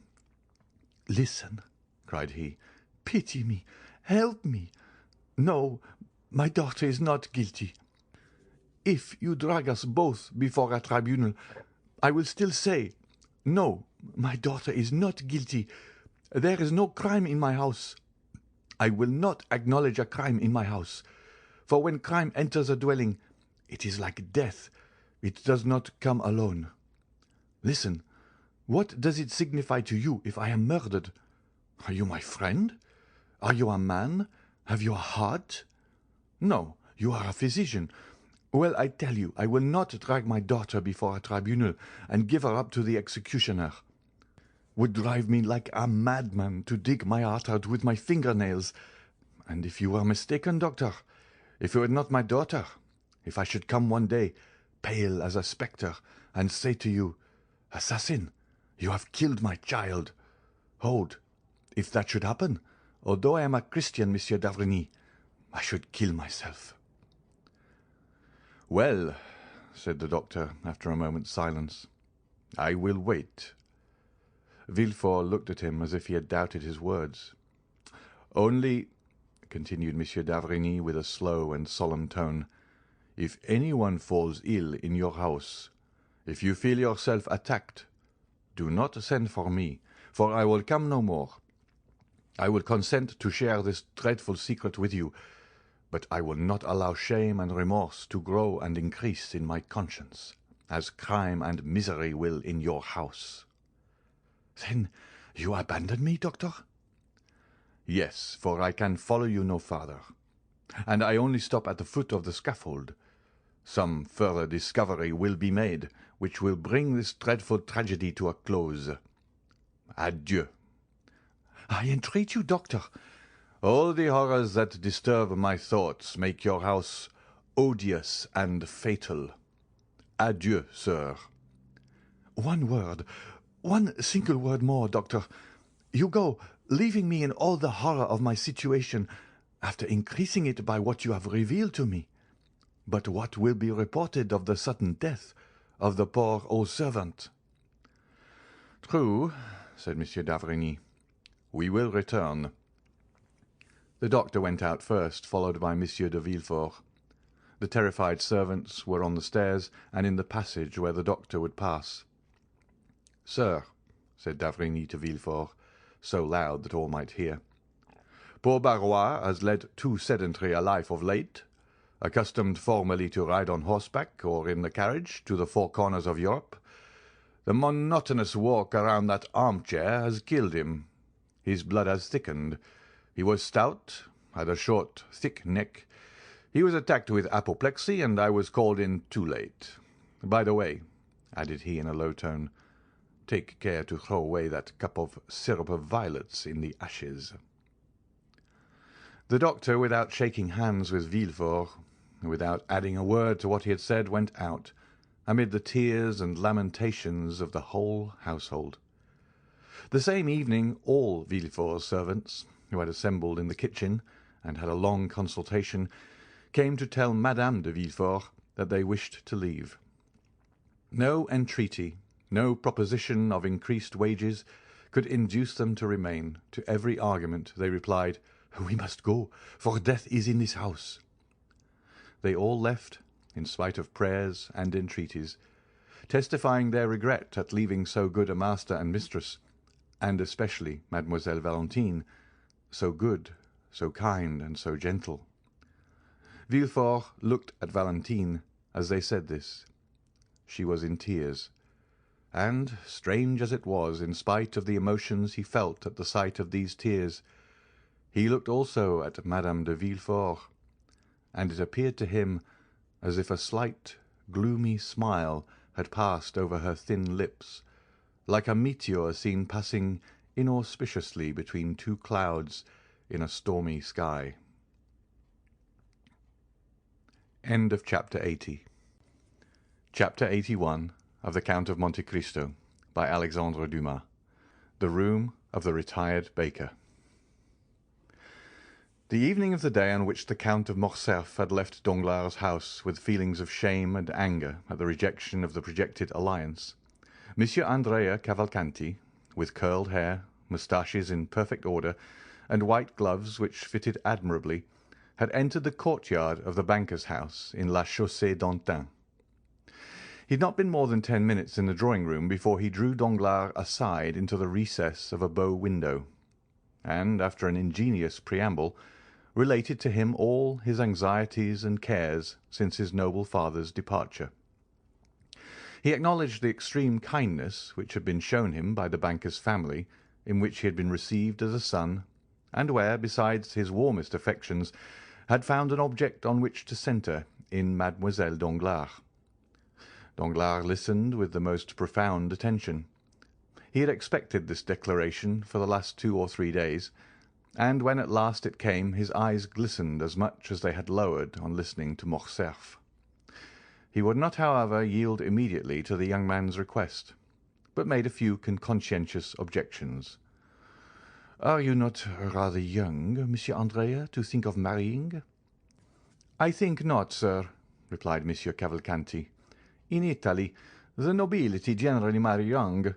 Life is so uncertain that we ought to secure happiness while it is within our reach." "Well, sir," said Danglars, "in case your proposals, which do me honour, are accepted by my wife and daughter, by whom shall the preliminary arrangements be settled? So important a negotiation should, I think, be conducted by the respective fathers of the young people." "Sir, my father is a man of great foresight and prudence. Thinking that I might wish to settle in France, he left me at his departure together with the papers establishing my identity, a letter promising, if he approved of my choice, 150,000 livres per annum from the day I was married. So far as I can judge, I suppose this to be a quarter of my father's revenue." "I," said Danglars, "have always intended giving my daughter 500,000 francs as her dowry. She is, besides, my sole heiress." "All would then be easily arranged if the Baroness and her daughter are willing. We should command an annuity of 175,000 livres. Supposing also I should persuade the Marquis to give me my capital, which is not likely, but still is possible, we would place these 2 or 3 millions in your hands, whose talent might make it realize 10%. "I never give more than 4%, and generally only 3.5. But to my son-in-law I would give 5, and we would share the profit." "Very good, father-in-law," said Cavalcanti, yielding to his low-born nature, which would escape sometimes through the aristocratic gloss with which he sought to conceal it. Correcting himself immediately, he said, "Excuse me, sir. Hope alone makes me almost mad. What will not reality do?" "But," said Danglars, who on his heart did not perceive how soon the conversation, which was at first disinterested, was turning to a business transaction, "there is doubtless a part of your fortune your father could not refuse you." "Which?" asked the young man. "That you inherit from your mother." "Truly from my mother, Leonora Corsinari." "How much may it amount to?" "Indeed, sir," said Andrea, "I assure you I have never given the subject a thought, but I suppose it must have been at least 2 millions." Danglars felt as much overcome with joy as the miser who finds a lost treasure, or as the shipwrecked mariner who feels himself on solid ground instead of in the abyss which he expected would swallow him up. "Well, sir," said Andrea, bowing to the banker respectfully, "may I hope?" "You may not only hope," said Danglars, "but consider it a settled thing, if no obstacle arises on your part." "I am indeed rejoiced," said Andrea. "But," said Danglars thoughtfully, "how is it that your patron, Monsieur de Monte Cristo, did not make his proposal for you?" Andrea blushed imperceptibly. "I have just left the count, sir," said he. "He is doubtless a delightful man, but inconceivably peculiar in his ideas. He esteems me highly. He even told me he had not the slightest doubt that my father would give me the capital instead of the interest of my property. He has promised to use his influence to obtain it for me, but he also declared that he never had taken on himself the responsibility of making proposals for another, and he never would. I must, however, do him the justice to add that he assured me if ever he had regretted the repugnance he felt to such a step it was on this occasion, because he thought the projected union would be a happy and suitable one. Besides, if he will do nothing officially, he will answer any questions you propose to him. And now," continued he with one of his most charming smiles, "having finished talking to the father-in-law, I must address myself to the banker." "And what may you have to say to him?" said Danglars, laughing in his turn.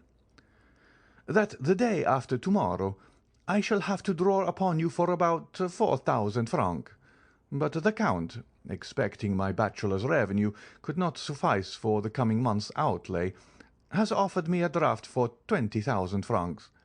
It bears his signature, as you see, which is all sufficient." "Bring me 1,000,000 such as that," said Danglars. "I shall be well pleased," putting the draft in his pocket. "Fix your own hour for tomorrow, and my cashier shall call on you with a cheque for 80,000 francs." "At 10 o'clock, then, if you please. I should like it early, as I am going into the country tomorrow." "Very well. At 10 o'clock you are still at the Hôtel des Princes?" "Yes." The following morning, with the banker's usual punctuality, the 80,000 francs were placed in the young man's hands as he was on the point of starting, after having left 200 francs for Caderousse. He went out chiefly to avoid this dangerous enemy, and returned as late as possible in the evening. But scarcely had he stepped out of his carriage when the porter met him with a parcel in his hand. "Sir," said he, "that man has been here." "What man?" said Andrea carelessly, apparently forgetting him whom he but too well recollected. "Him to whom your Excellency pays that little annuity." "Oh," said Andrea, "my father's old servant. Well, you gave him the 200 francs I had left for him." "Yes, your Excellency." Andrea had expressed a wish to be thus addressed. "But," continued the porter, "he would not take them." Andrea turned pale, but as it was dark his pallor was not perceptible. "What, he would not take them?" said he with slight emotion. "No, he wished to speak to your Excellency. I told him you were gone out, and after some dispute he believed me and gave me this letter, which he had brought with him already sealed." "Give it to me," said Andrea, and he read by the light of his carriage lamp. "You know where I live. I expect you tomorrow morning at 9 o'clock." Andrea examined it carefully to ascertain if the letter had been opened, or if any indiscreet eyes had seen its contents. But it was so carefully folded that no one could have read it, and the seal was perfect. "Very well," said he. "Poor man, he is a worthy creature." He left the porter to ponder on these words, not knowing which most to admire, the master or the servant. "Take out the horses quickly, and come up to me," said Andrea to his groom. In 2 seconds The young man had reached his room and burnt Caderousse's letter. The servant entered just as he had finished. "You are about my height, Pierre," said he. "I have that honour, your Excellency." "You have a new livery yesterday." "Yes, sir." "I have an engagement with a pretty little girl for this evening, and do not wish to be known. Lend me your livery till tomorrow. I may sleep, perhaps, at an inn." Pierre obeyed. 5 minutes after, Andrea left the hotel, completely disguised, took a cabriolet, and ordered the driver to take him to the Cheval Rouge at Picpus. The next morning he left that inn as he had left the Hôtel des Princes, without being noticed, walked down the Faubourg Saint-Antoine, along the boulevard to Rue Ménilmontant, and stopped at the door of the third house on the left, looking for some one of whom to make inquiry in the porter's absence. "For whom are you looking, my fine fellow?" asked the fruiteress on the opposite side. "Monsieur Pailletin, if you please, my good woman," replied Andrea. "A retired baker?" asked the fruiteress. "Exactly." "He lives at the end of the yard on the left, on the third story."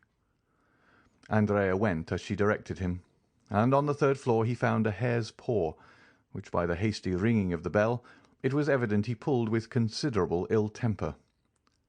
A moment after Caderousse's face appeared at the grating in the door.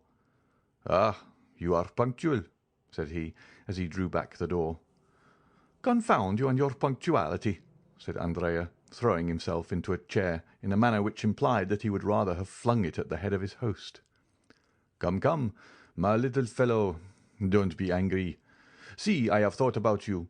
Look at the good breakfast we are going to have. Nothing but what you are fond of." Andrea indeed inhaled the scent of something cooking, which was not unwelcome to him, hungry as he was. It was that mixture of fat and garlic peculiar to provincial kitchens of an inferior order, added to that of dried fish, and above all the pungent smell of musk and cloves. These odours escaped from two deep dishes which were covered and placed on a stove, and from a copper pan placed in an old iron pot. In an adjoining room Andrea saw also a tolerably clean table prepared for two bottles of wine sealed, the one with green, the other with yellow, a supply of brandy in a decanter, and a measure of fruit in a cabbage leaf, cleverly arranged on an earthenware plate. "What do you think of it, my little fellow?" said Caderousse. "Ah, that smells good. You know I used to be a famous cook. Do you recollect how you used to lick your fingers? You are among the first who tasted any of my dishes, and I think you relished them tolerably." While speaking, Caderousse went on peeling a fresh supply of onions.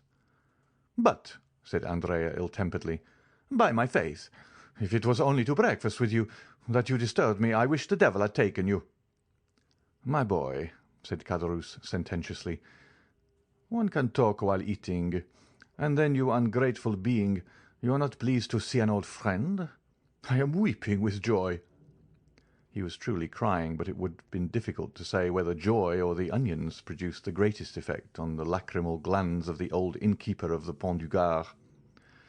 "Hold your tongue, you hypocrite," said Andrea. "You love me?"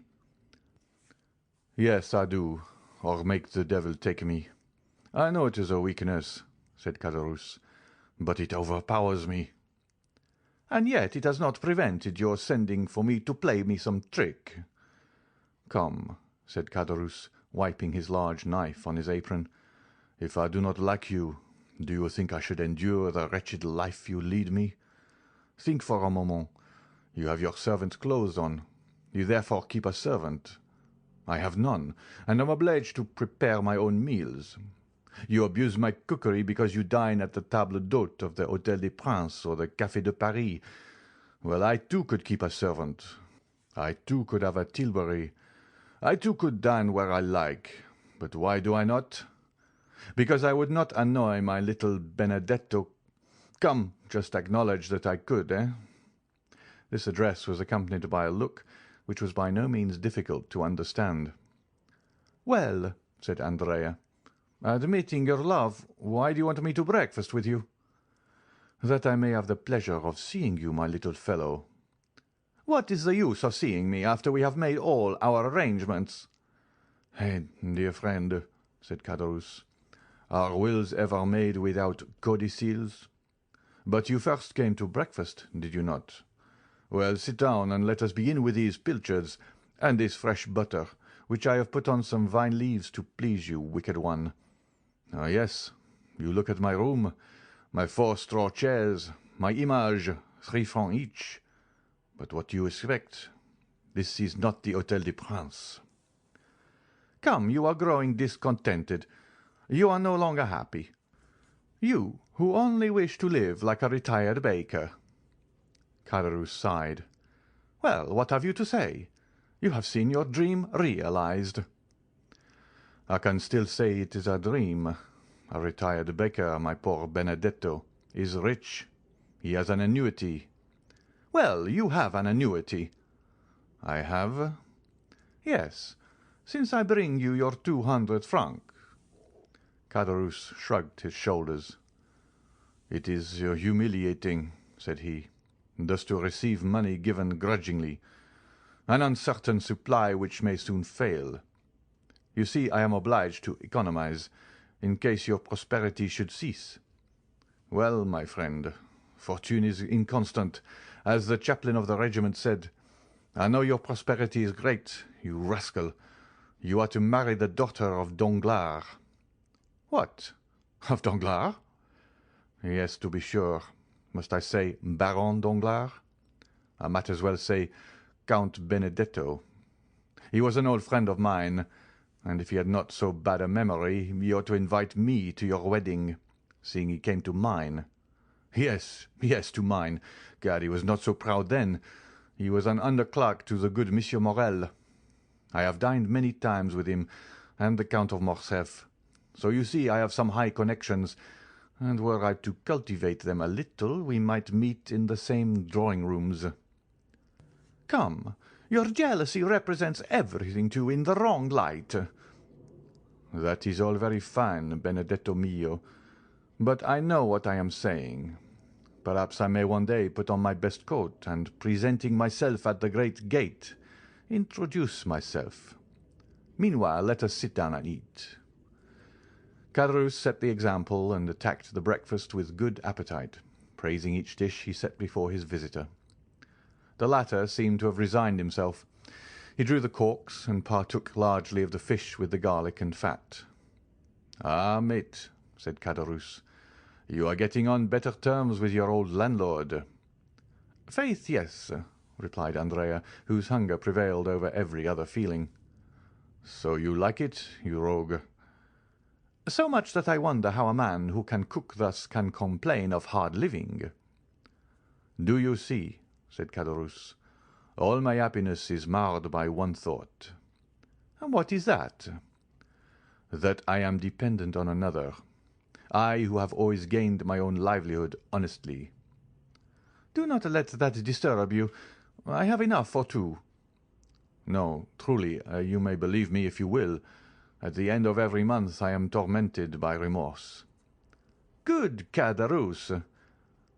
"So much so that yesterday I would not take the 200 francs." "Yes, you wished to speak to me. But was it indeed remorse? Tell me." "True remorse, and besides, an idea had struck me." Andrea shuddered. He always did so at Caderousse's ideas. "It is miserable, do you see? Always to wait till the end of the month." "Oh," said Andrea philosophically, determined to watch his companion narrowly. "Does not life pass in waiting? Do I, for instance, fare better? Well, I wait patiently, do I not?" "Yes, because instead of expecting 200 wretched francs, you expect 5 or 6,000, perhaps 10, perhaps even 12, for you take care not to let anyone know the utmost. Down there you always had little presents and Christmas boxes which you tried to hide from your poor friend Caderousse. Fortunately, he is a cunning fellow, that friend Caderousse." "There, you are beginning again to ramble, to talk again and again of the past. But what is the use of teasing me with going all over that again?" "Ah, you are only 21 and can forget the past. I am 50, and am obliged to recollect it. But let us return to business. Yes, I was going to say, if I were in your place, well, I would realize. How would you realize? I would ask for 6 months in advance, under pretence of being able to purchase a farm. Then with my 6 months I would decamp. Well, well, said Andrea, that isn't a bad idea. My dear friend, said Caderousse, eat of my bread and take my advice. You'll be none the worse off, physically or morally. But, said Andrea, why do you not act on the advice you gave me? Why do you not realize a 6 months, a year's advance even, and retire to Brussels? Instead of leaving the retired baker, you might live as a bankrupt, using his privileges. That would be very good. But how the devil would you have me retire on 1,200 francs? Ah, Caderousse, said Andrea, how covetous you are. 2 months ago you were dying with hunger. The appetite grows by what it feeds on, said Caderousse, grinning, and showing his teeth like a monkey laughing or a tiger growling. And, added he, biting off with his large white teeth an enormous mouthful of bread, I have formed a plan. Caderousse's plans alarmed Andrea still more than his ideas. Ideas were but the germ. The plan was reality. Let me see your plan. I dare say it is a pretty one. Why not? Who formed the plan by which we left the establishment of... was it not I, and was no bad one, I believe, since here we are? I do not say, replied Andrea, that you never make a good one, but let us see your plan. Well, pursued Caderousse, can you, without expending 1 sou, put me in the way of getting 15,000 francs? No, 15,000 are not enough. I cannot again become an honest man with less than 30,000 francs. No, replied Andrea dryly. No, I cannot. I do not think you understand me, replied Caderousse calmly. I said without your laying out a sou. Do you want me to commit a robbery, to spoil all my good fortune and yours with mine, and both of us to be dragged down there again? It would make very little difference to me, said Caderousse, if I were retaken. I am a poor creature to live alone, and sometimes pine for my old comrades, not like you, heartless creature, who would be glad never to see them again. Andrea did more than tremble this time. He turned pale. Come, Caderousse, no nonsense, said he. Don't alarm yourself, my little Benedetto, but just point out to me some means of gaining those 30,000 francs without your assistance, and I will contrive it. Well, I'll see. I'll try to contrive some way, said Andrea. Meanwhile, you raise my monthly allowance to 500 francs, my little fellow. I have a fancy and mean to get a housekeeper. Well, you shall have your 500 francs, said Andrea. But it is very hard for me, my poor Caderousse. You take advantage. Ah, said Caderousse, when you have access to countless stores.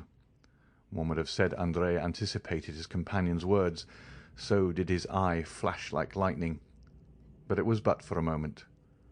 True, he replied, and my protector is very kind. That dear protector, said Caderousse. And how much does he give you monthly? 5,000 francs. As many thousands as you give me hundreds. Truly, it is only bastards who are thus fortunate. 5,000 francs per month. What the devil can you do with all that? Oh, it is no trouble to spend that. And I'm like you, I want capital. Capital. Yes, I understand. Everyone would like capital. Well, and I shall get it. Who will give it to you? Your prince? Yes, my prince, but unfortunately I must wait.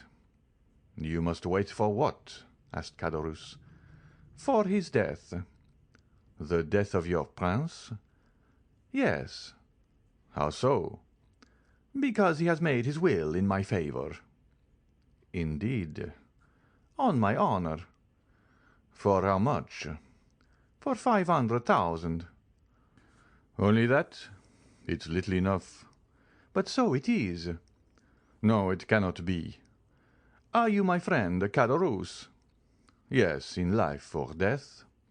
Well, I will tell you a secret. What is it? But remember. Ah, pardieu, mute as a carp. Well, I think. Andrea stopped and looked around. You think? Do not fear, pardieu, we are alone. I think I have discovered my father. Your true father? Yes. Not old Cavalcanti?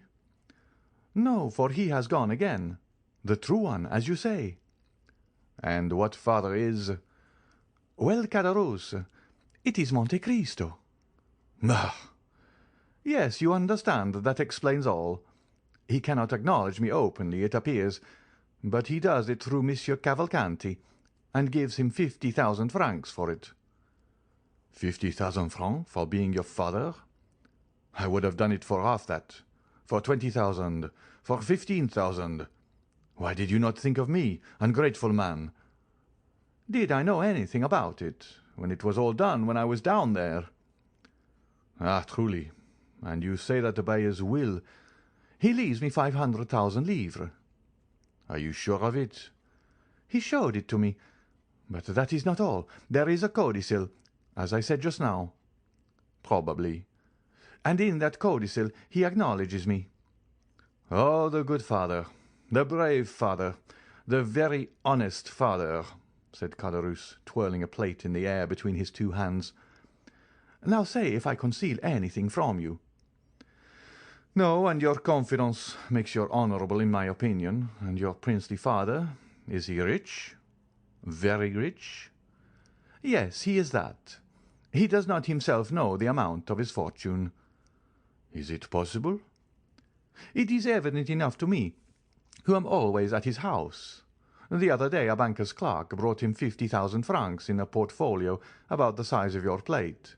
Yesterday his banker brought him 100,000 francs in gold. Caderousse was filled with wonder. The young man's words sounded to him like metal, and he thought he could hear the rushing of cascades of louis. "And you go into that house?" cried he briskly. "When I like." Caderousse was thoughtful for a moment. It was easy to perceive he was revolving some unfortunate idea in his mind. Then suddenly, "How I should like to see all that!" cried he. "How beautiful it must be!" "It is in fact magnificent," said Andrea. "And does he not live in the Champs-Élysées?" "Yes, number 30. "Ah," said Caderousse. "Numéro 30. Yes, a fine house, standing alone, between a courtyard and a garden. You must know it." "Possibly, but it is not the exterior I care for, it is the interior. What beautiful furniture there must be in it." "Have you ever seen the Tuileries?" "No." "Well, it surpasses that." "It must be worth one's while to stoop, Andrea, when that good Monsieur Monte Cristo lets fall his purse."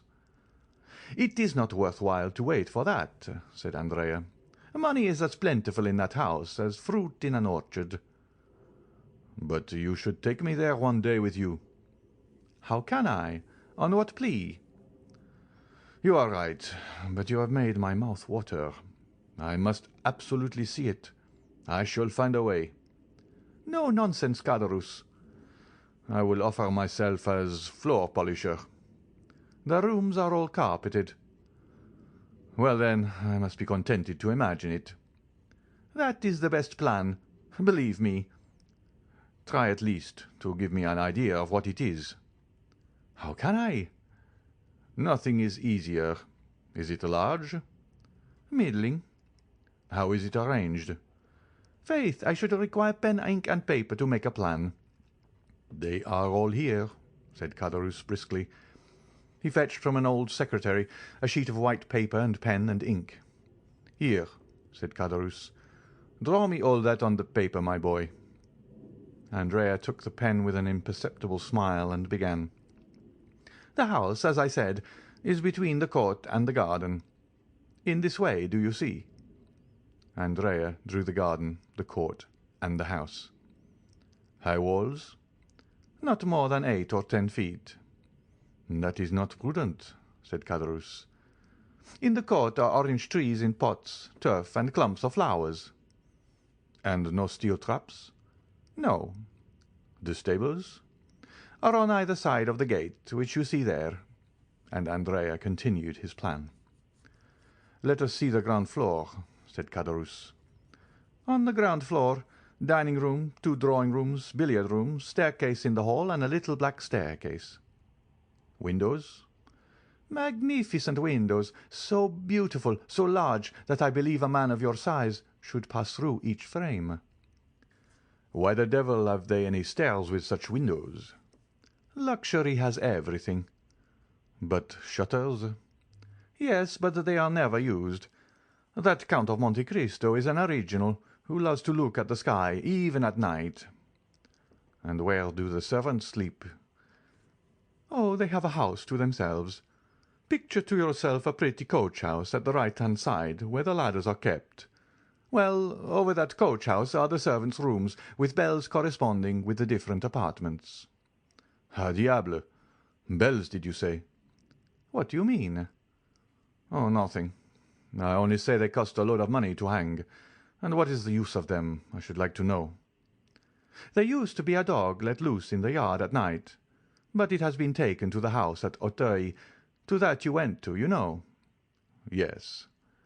I was saying to him only yesterday, you are imprudent, Monsieur Count, for when you go to Auteuil and take your servants, the house is left unprotected.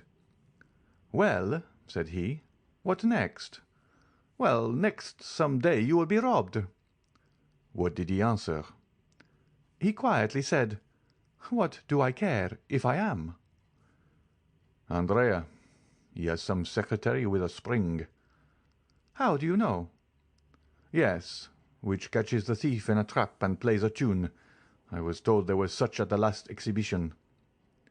He has a simple mahogany secretary in which the key is always kept.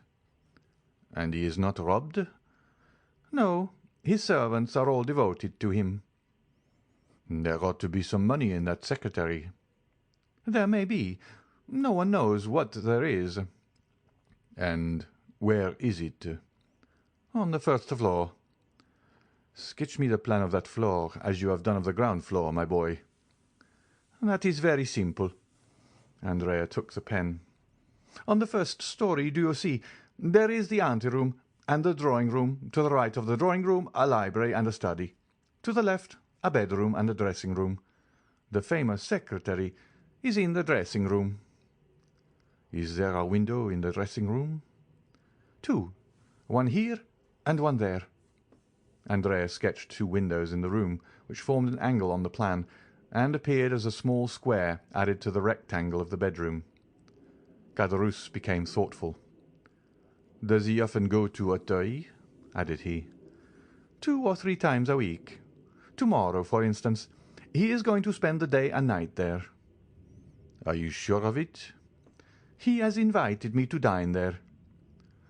There's a life for you, said Caderousse. A town house and a country house. That is what it is to be rich. And shall you dine there? Probably. When you dine there, do you sleep there? If I like. I am at home there. Caderousse looked at the young man as if to get at the truth from the bottom of his heart. But Andrea drew a cigar case from his pocket, took a Havana, quietly lit it, and began smoking. "When do you want your 1,200 francs?" said he to Caderousse. "Now, if you have them." Andrea took 25 louis from his pocket. "Yellow boys?" said Caderousse. "No, I thank you." "Oh, you despise them?" "On the contrary, I esteem them, but will not have them."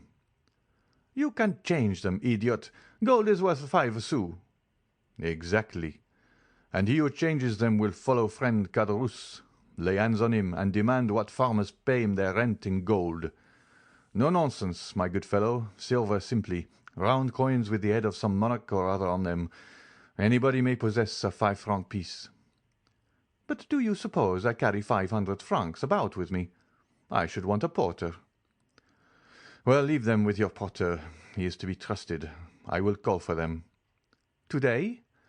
"No, tomorrow. I shall not have time to-day." "Well, tomorrow I will leave them when I go to Auteuil." "May I depend on it?" "Certainly." "Because I shall secure my housekeeper on the strength of it." "Now see here, will that be all? And will you not torment me any more?" "Never." Caderousse had become so gloomy that Andrea feared he should be obliged to notice the change. He redoubled his gaiety and carelessness. "How sprightly you are," said Caderousse. "One would say you were already in possession of your property." "No, unfortunately. But when I do obtain it—" "Well?" "I shall remember old friends, I can tell you that." "Yes, since you have such a good memory." "What do you want? It looks as if you are trying to fleece me." "I? What an idea! I, who am going to give you another piece of good advice." "What is it?" "To leave behind you the diamond you have on your finger. We shall both get into trouble. You will ruin both yourself and me by your folly." "How so?" said Andrea. "How? You put on a livery, you disguise yourself as a servant, and yet keep a diamond on your finger worth 4,000 or 5,000 francs." "You guess well." "I know something of diamonds. I have had some." "You do well to boast of it," said Andrea, who, without becoming angry, as Caderousse feared, at this new extortion, quietly resigned the ring. Caderousse looked so closely at it that Andrea well knew that he was examining to see if all the edges were perfect. "It is a false diamond," said Caderousse. "You are joking now," replied Andrea. "Do not be angry. We can try it." Caderousse went to the window, touched the glass with it, and found it would cut. "Confiture," said Caderousse, putting the diamond on his little finger. "I was mistaken. But those thieves of jewellers imitate so well that it is no longer worth while to rob a jeweller's shop. It is another branch of industry paralyzed." "Have you finished?" said Andrea. "Do you want anything more? Will you have my waistcoat or my hat? Make free, now you have begun." "No, you are, after all, a good companion. I will not detain you, and will try to cure myself of my ambition." "But take care the same thing does not happen to you in selling the diamond you feared with the gold." "I shall not sell it. Do not fear." "Not at least until the day after tomorrow," thought the young man. "Happy rogue," said Caderousse. "You are going to find your servants, your horses, your carriage, and your betrothed." "Yes," said Andrea. "Well, I hope you will make a handsome wedding present the day you marry Mademoiselle Danglars." "I have already told you it is a fancy you have taken in your head." "What fortune has she?" "But I tell you—" "1 million?" Andrea shrugged his shoulders. "Let it be 1 million," said Caderousse. "You can never have so much as I wish you." "Thank you," said the young man. "Oh, I wish it you with all my heart," added Caderousse with his hoarse laugh. "Stop! Let me show you the way." "It is not worth while." "Yes, it is." "Why?" "Because there is a little secret, a precaution I thought it desirable to take. One of Huret et Fichet's locks, revised and improved by Gaspard Caderousse. I will manufacture you a similar one when you are a capitalist." "Thank you," said Andrea. "I will let you know a week beforehand." They parted. Caderousse remained on the landing until he had not only seen Andrea go down the 3 stories, but also across the court. Then he returned hastily, shut his door carefully, and began to study like a clever architect the plan Andrea had left him. "Dear Benedetto," said he, "I think he will not be sorry to inherit his fortune, and he who hastens the day when he can touch his 500,000 will not be his worst friend." End of chapter 81. Chapter 82 of the Count of Monte Cristo by Alexandre Dumas. The burglary. The day following that on which the conversation we have related took place, the Count of Monte Cristo set out for Auteuil, accompanied by Ali and several attendants, and also taking with him some horses whose qualities he was desirous of ascertaining.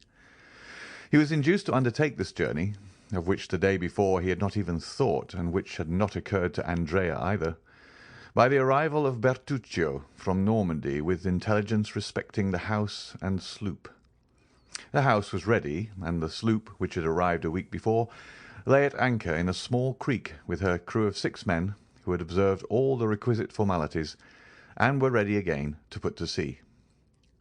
The Count praised Bertuccio's zeal, and ordered him to prepare for a speedy departure, as his stay in France would not be prolonged more than a month. "Now," said he, "I may require to go in one night from Paris to Tréport. Let 8 fresh horses be in readiness on the road, which will enable me to go 50 leagues in 10 hours." "Your Highness has already expressed that wish," said Bertuccio, "and the horses are ready.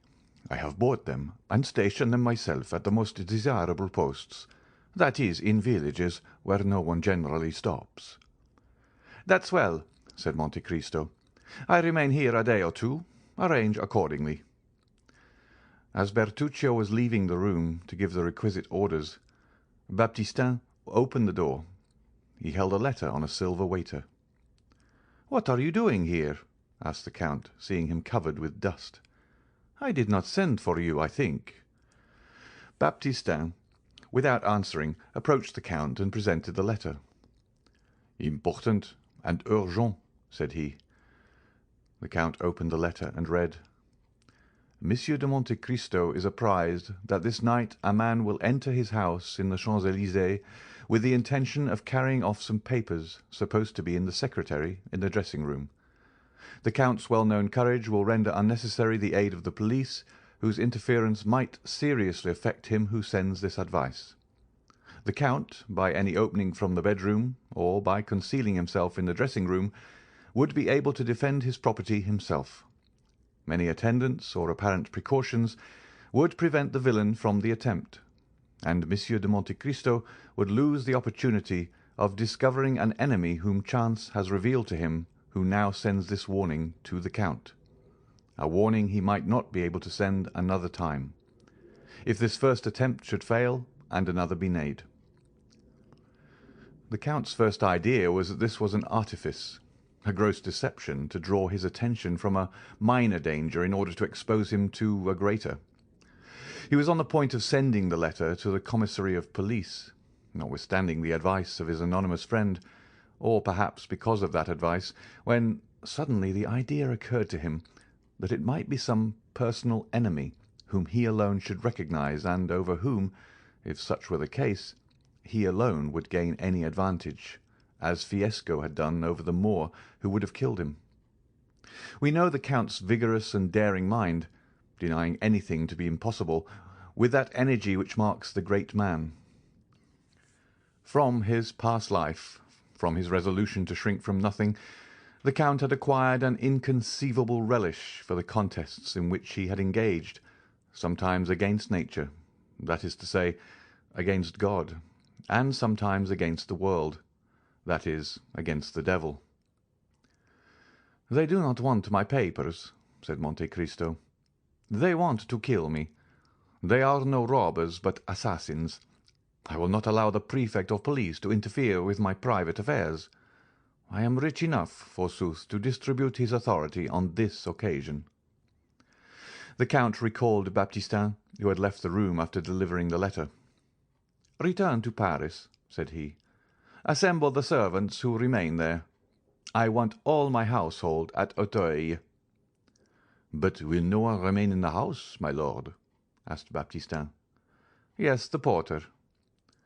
"My lord will remember that the lodge is at a distance from the house." "Well?" "The house might be stripped without his hearing the least noise." "By whom?" "By thieves." "You are a fool, Monsieur Baptistin. Thieves might strip the house. It would annoy me less than to be disobeyed." Baptistin bowed. "You understand me?" said the Count. Bring your comrades here, one and all, but let everything remain as usual. Only close the shutters of the ground floor." "And those of the second floor?" "You know they are never closed. Go." The Count signified his intention of dining alone, and that no one but Ali should attend him. Having dined with his usual tranquillity and moderation, the Count, making a signal to Ali to follow him, went out by the side gate, and on reaching the Bois de Boulogne, turned, apparently without design, towards Paris, and at twilight found himself opposite his house in the Champs-Élysées. All was dark. One solitary, feeble light was burning in the porter's lodge, about 40 paces distant from the house, as Baptistin had said. Monte Cristo leaned against a tree, and with that scrutinizing glance which was so rarely deceived, looked up and down the avenue, examined the passers-by, and carefully looked down the neighbouring streets to see that no one was concealed. 10 minutes passed thus, and he was convinced that no one was watching him. He hastened to the side door with Ali, entered hurriedly, and by the servants' staircase, of which he had the key, gained his bedroom without opening or disarranging a single curtain, without even the porter having the slightest suspicion that the house, which he supposed empty, contained its chief occupant. Arrived in his bedroom, the Count motioned to Ali to stop.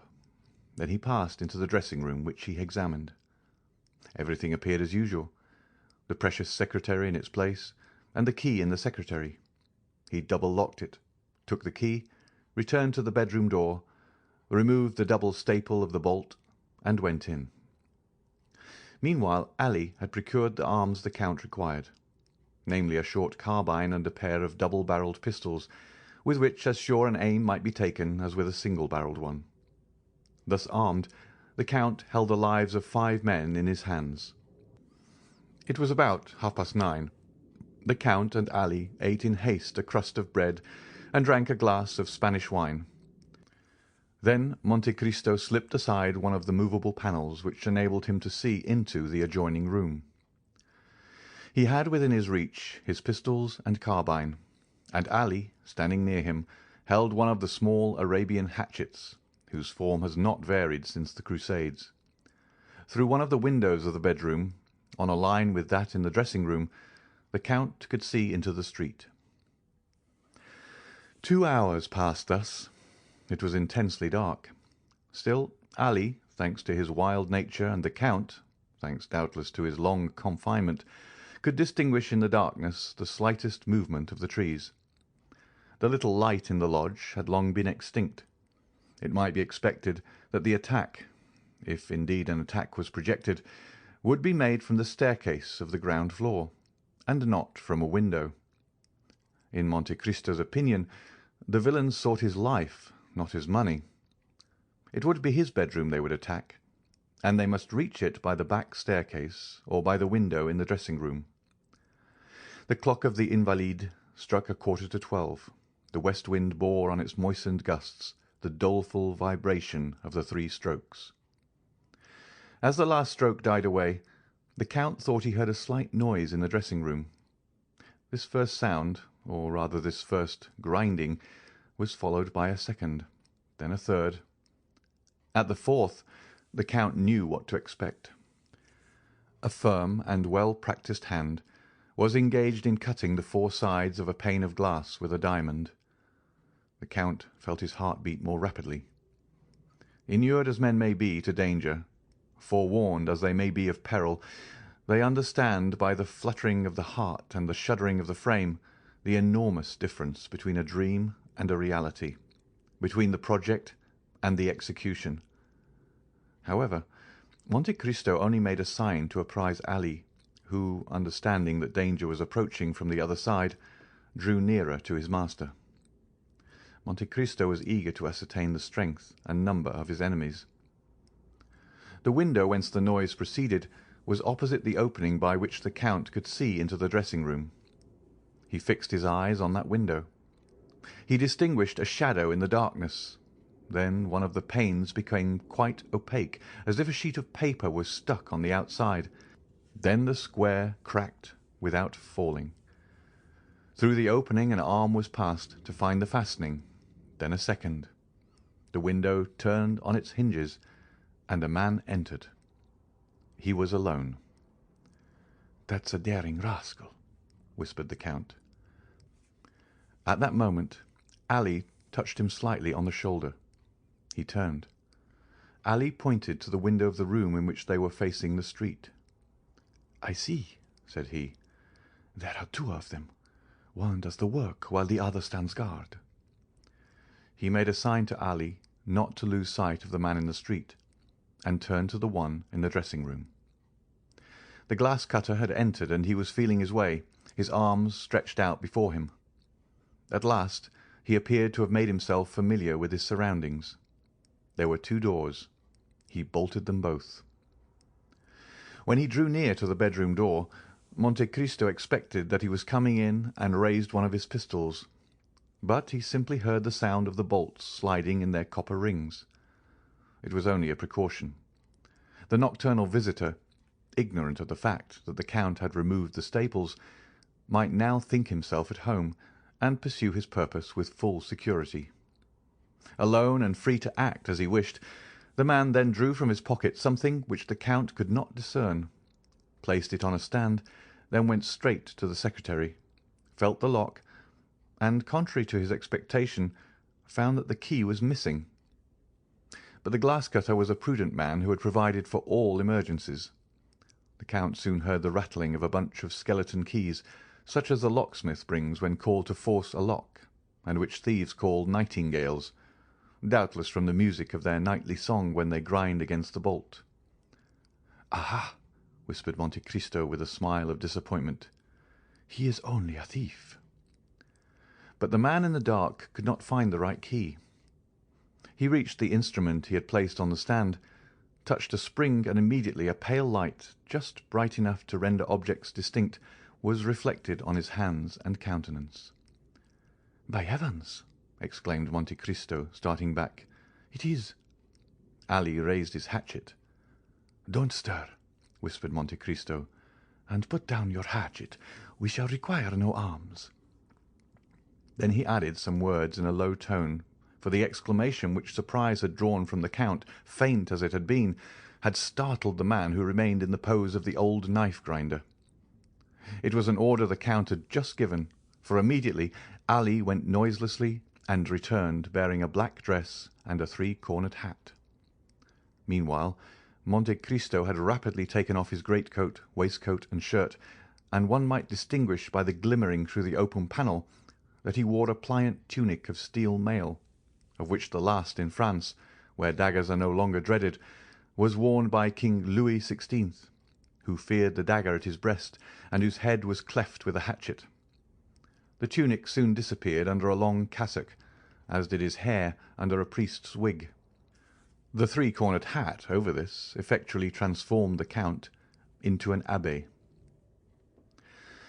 The man, hearing nothing more, stood erect, and while Monte Cristo was completing his disguise, had advanced straight to the secretary, whose lock was beginning to crack under his nightingale. "Try again," whispered the Count, who depended on the secret spring, which was unknown to the picklock, clever as he might be. "Try again. You have a few minutes' work there." And he advanced to the window. The man whom he had seen seated on a fence had got down, and was still pacing the street, but strange as it appeared, he cared not for those who might pass from the avenue of the Champs-Élysées or by the Faubourg Saint-Honoré. His attention was engrossed with what was passing at the Count's, and his only aim appeared to be to discern every movement in the dressing-room. Monte Cristo suddenly struck his finger on his forehead, and a smile passed over his lips. Then, drawing near to Ali, he whispered, "Remain here, concealed in the dark, and whatever noise you hear, whatever passes, only come in or show yourself if I call you." Ali bowed in token of strict obedience. Monte Cristo then drew a lighted taper from a closet, and when the thief was deeply engaged with his lock, silently opened the door, taking care that the light should shine directly on his face.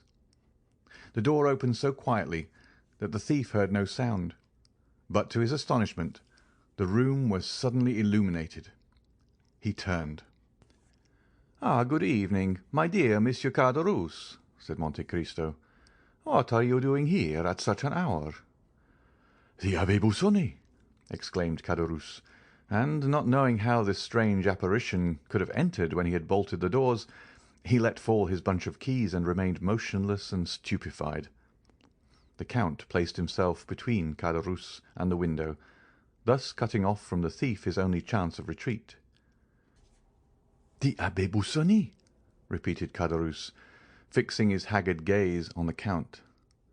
"Yes, undoubtedly, the Abbé Busoni himself," replied Monte Cristo, "and I am very glad you recognize me, dear Monsieur Caderousse. It proves you have a good memory, for it must be about 10 years since we last met." This calmness of Busoni, combined with his irony and boldness, staggered Caderousse. "The Abbé! The Abbé!" murmured he, clinching his fists and his teeth chattering. "So you would rob the Count of Monte Cristo?" continued the false abbé. "Reverend sir," murmured Caderousse, seeking to regain the window which the Count pitilessly blocked. "Reverend sir, I don't know. Believe me, I take my oath." "A pane of glass out," continued the Count. "A dark lantern, a bunch of false keys, a secretary half forced. It is tolerably evident." Caderousse was choking. He looked around for some corner to hide in, some way of escape. "Come, come," continued the Count, "I see you are still the same. An assassin." "Reverend sir, since you know everything, you know it was not I, it was La Carconte. That was proved at the trial, since I was only condemned to the galleys." "Is your time then expired, since I find you in a fair way to return there?" "No, reverend sir, I have been liberated by someone." "That someone has done society a great kindness." "Ah," said Caderousse, "I had promised." "And you are breaking your promise," interrupted Monte Cristo. "Alas, yes," said Caderousse very uneasily. "A bad relapse that will lead you, if I mistake not, to the Place de Grève. So much the worse, so much the worse, diavolo, as they say in my country." "Reverend sir, I am impelled." "Every criminal says the same thing." "Poverty." "Pah!" said Busoni disdainfully. "Poverty may make a man beg, steal a loaf of bread at a baker's door, but not cause him to open a secretary in a house supposed to be inhabited. And when the jeweller Johannes had just paid you 40,000 francs for the diamond I had given you, and you killed him to get the diamond and the money both, was that also poverty?" "Pardon, reverend sir," said Caderousse. "You have saved my life once. Save me again." "That is but poor encouragement." "Are you alone, reverend sir, or have you there soldiers ready to seize me?" "I am alone," said the abbé, "and I will again have pity on you, and will let you escape at the risk of the fresh miseries my weakness may lead to, if you tell me the truth." "Ah, reverend sir," cried Caderousse, clasping his hands and drawing nearer to Monte Cristo, "I may indeed say you are my deliverer." "You mean to say you have been freed from confinement?" "Yes, that is true, reverend sir." "Who was your liberator?" "An Englishman." "What was his name?" "Lord Wilmore." "I know him. I shall know if you lie." "Ah, reverend sir, I tell you the simple truth." "Was this Englishman protecting you?" "No, no, not me, but a young Corsican, my companion." "What was this Corsican's name?" "Benedetto." "Is that his Christian name?" "He had no other. He was a foundling." "Then this young man escaped with you?"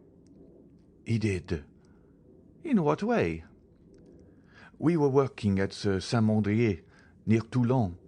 Do you know Saint-Mandrier?" "I do." "In the hour of rest between noon and 1 o'clock." "Galley slaves have a nap after dinner." We may well pity the poor fellows," said the abbe. "Nay," said Caderousse, "one can't always work. One is not a dog." "So much the better for the dogs," said Monte Cristo. "While the rest slept, then we went away a short distance. We severed our fetters with a file the Englishman had given us, and swam away." "And what is become of this Benedetto?" "I don't know." "You ought to know." "No, in truth, we parted at Hyères." And to give more weight to his protestation, Caderousse advanced another step towards the abbe, who remained motionless in his place, as calm as ever, and pursuing his interrogation. "You lie," said the Abbé Busoni, with a tone of irresistible authority. "Reverend sir!" "You lie. This man is still your friend, and you, perhaps, make use of him as your accomplice." "Oh, reverend sir!" "Since you left Toulon, what have you lived on? Answer me." "On what I could get." "You lie," repeated the abbé a third time, with a still more imperative tone. Caderousse, terrified, looked at the count. "You have lived on the money he has given you." "True," said Caderousse. "Benedetto has become the son of a great lord." "How can he be the son of a great lord?" "A natural son." "And what is that great lord's name?"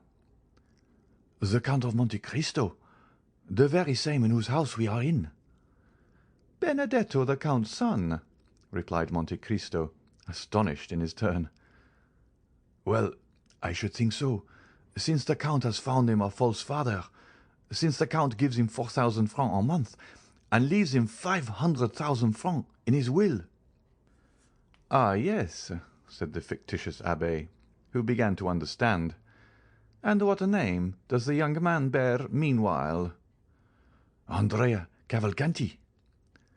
"Is it then that young man whom my friend the Count of Monte Cristo has received into his house, and who is going to marry Mademoiselle Danglars?" "Exactly." "And you suffer that, you wretch, you who know his life and his crime?" "Why should I stand in a comrade's way?" said Caderousse. "You are right. It is not you who should apprise Monsieur Danglars. It is I." "Do not do so, reverend sir." "Why not?" "Because you would bring us to ruin." "And you think that to save such villains as you, I will become an abettor of their plot, an accomplice in their crimes?" "Reverend sir," said Caderousse, drawing still nearer, "I will expose all." "To whom?" "To Monsieur Danglars." "By heaven!" cried Caderousse, drawing from his waistcoat an open knife and striking the count in the breast. "You shall disclose nothing, reverend sir." To Caderousse's great astonishment, the knife, instead of piercing the count's breast, flew back blunted. At the same moment, the count seized with his left hand the assassin's wrist and wrung it with such strength that the knife fell from his stiffened fingers, and Caderousse uttered a cry of pain. But the count, disregarding his cry, continued to wring the bandit's wrist until, his arm being dislocated, he fell first on his knees, then flat on the floor. The count then placed his foot on his head, saying, "I now know what restrains me from crushing the skull, rascal." "Oh, mercy, mercy!" cried Caderousse. The count withdrew his foot. "Rise," said he. Caderousse rose. "What a wrist you have, reverend sir!" said Caderousse, stroking his arm, all bruised by the fleshy pincers which had held it. "What a wrist!" "Silence! God gives me strength to overcome a wild beast like you. In the name of that God I act. Remember that wretch, and to spare thee at this moment is still serving him." "Oh!" said Caderousse, groaning with pain. "Take this pen and paper, and write what I dictate."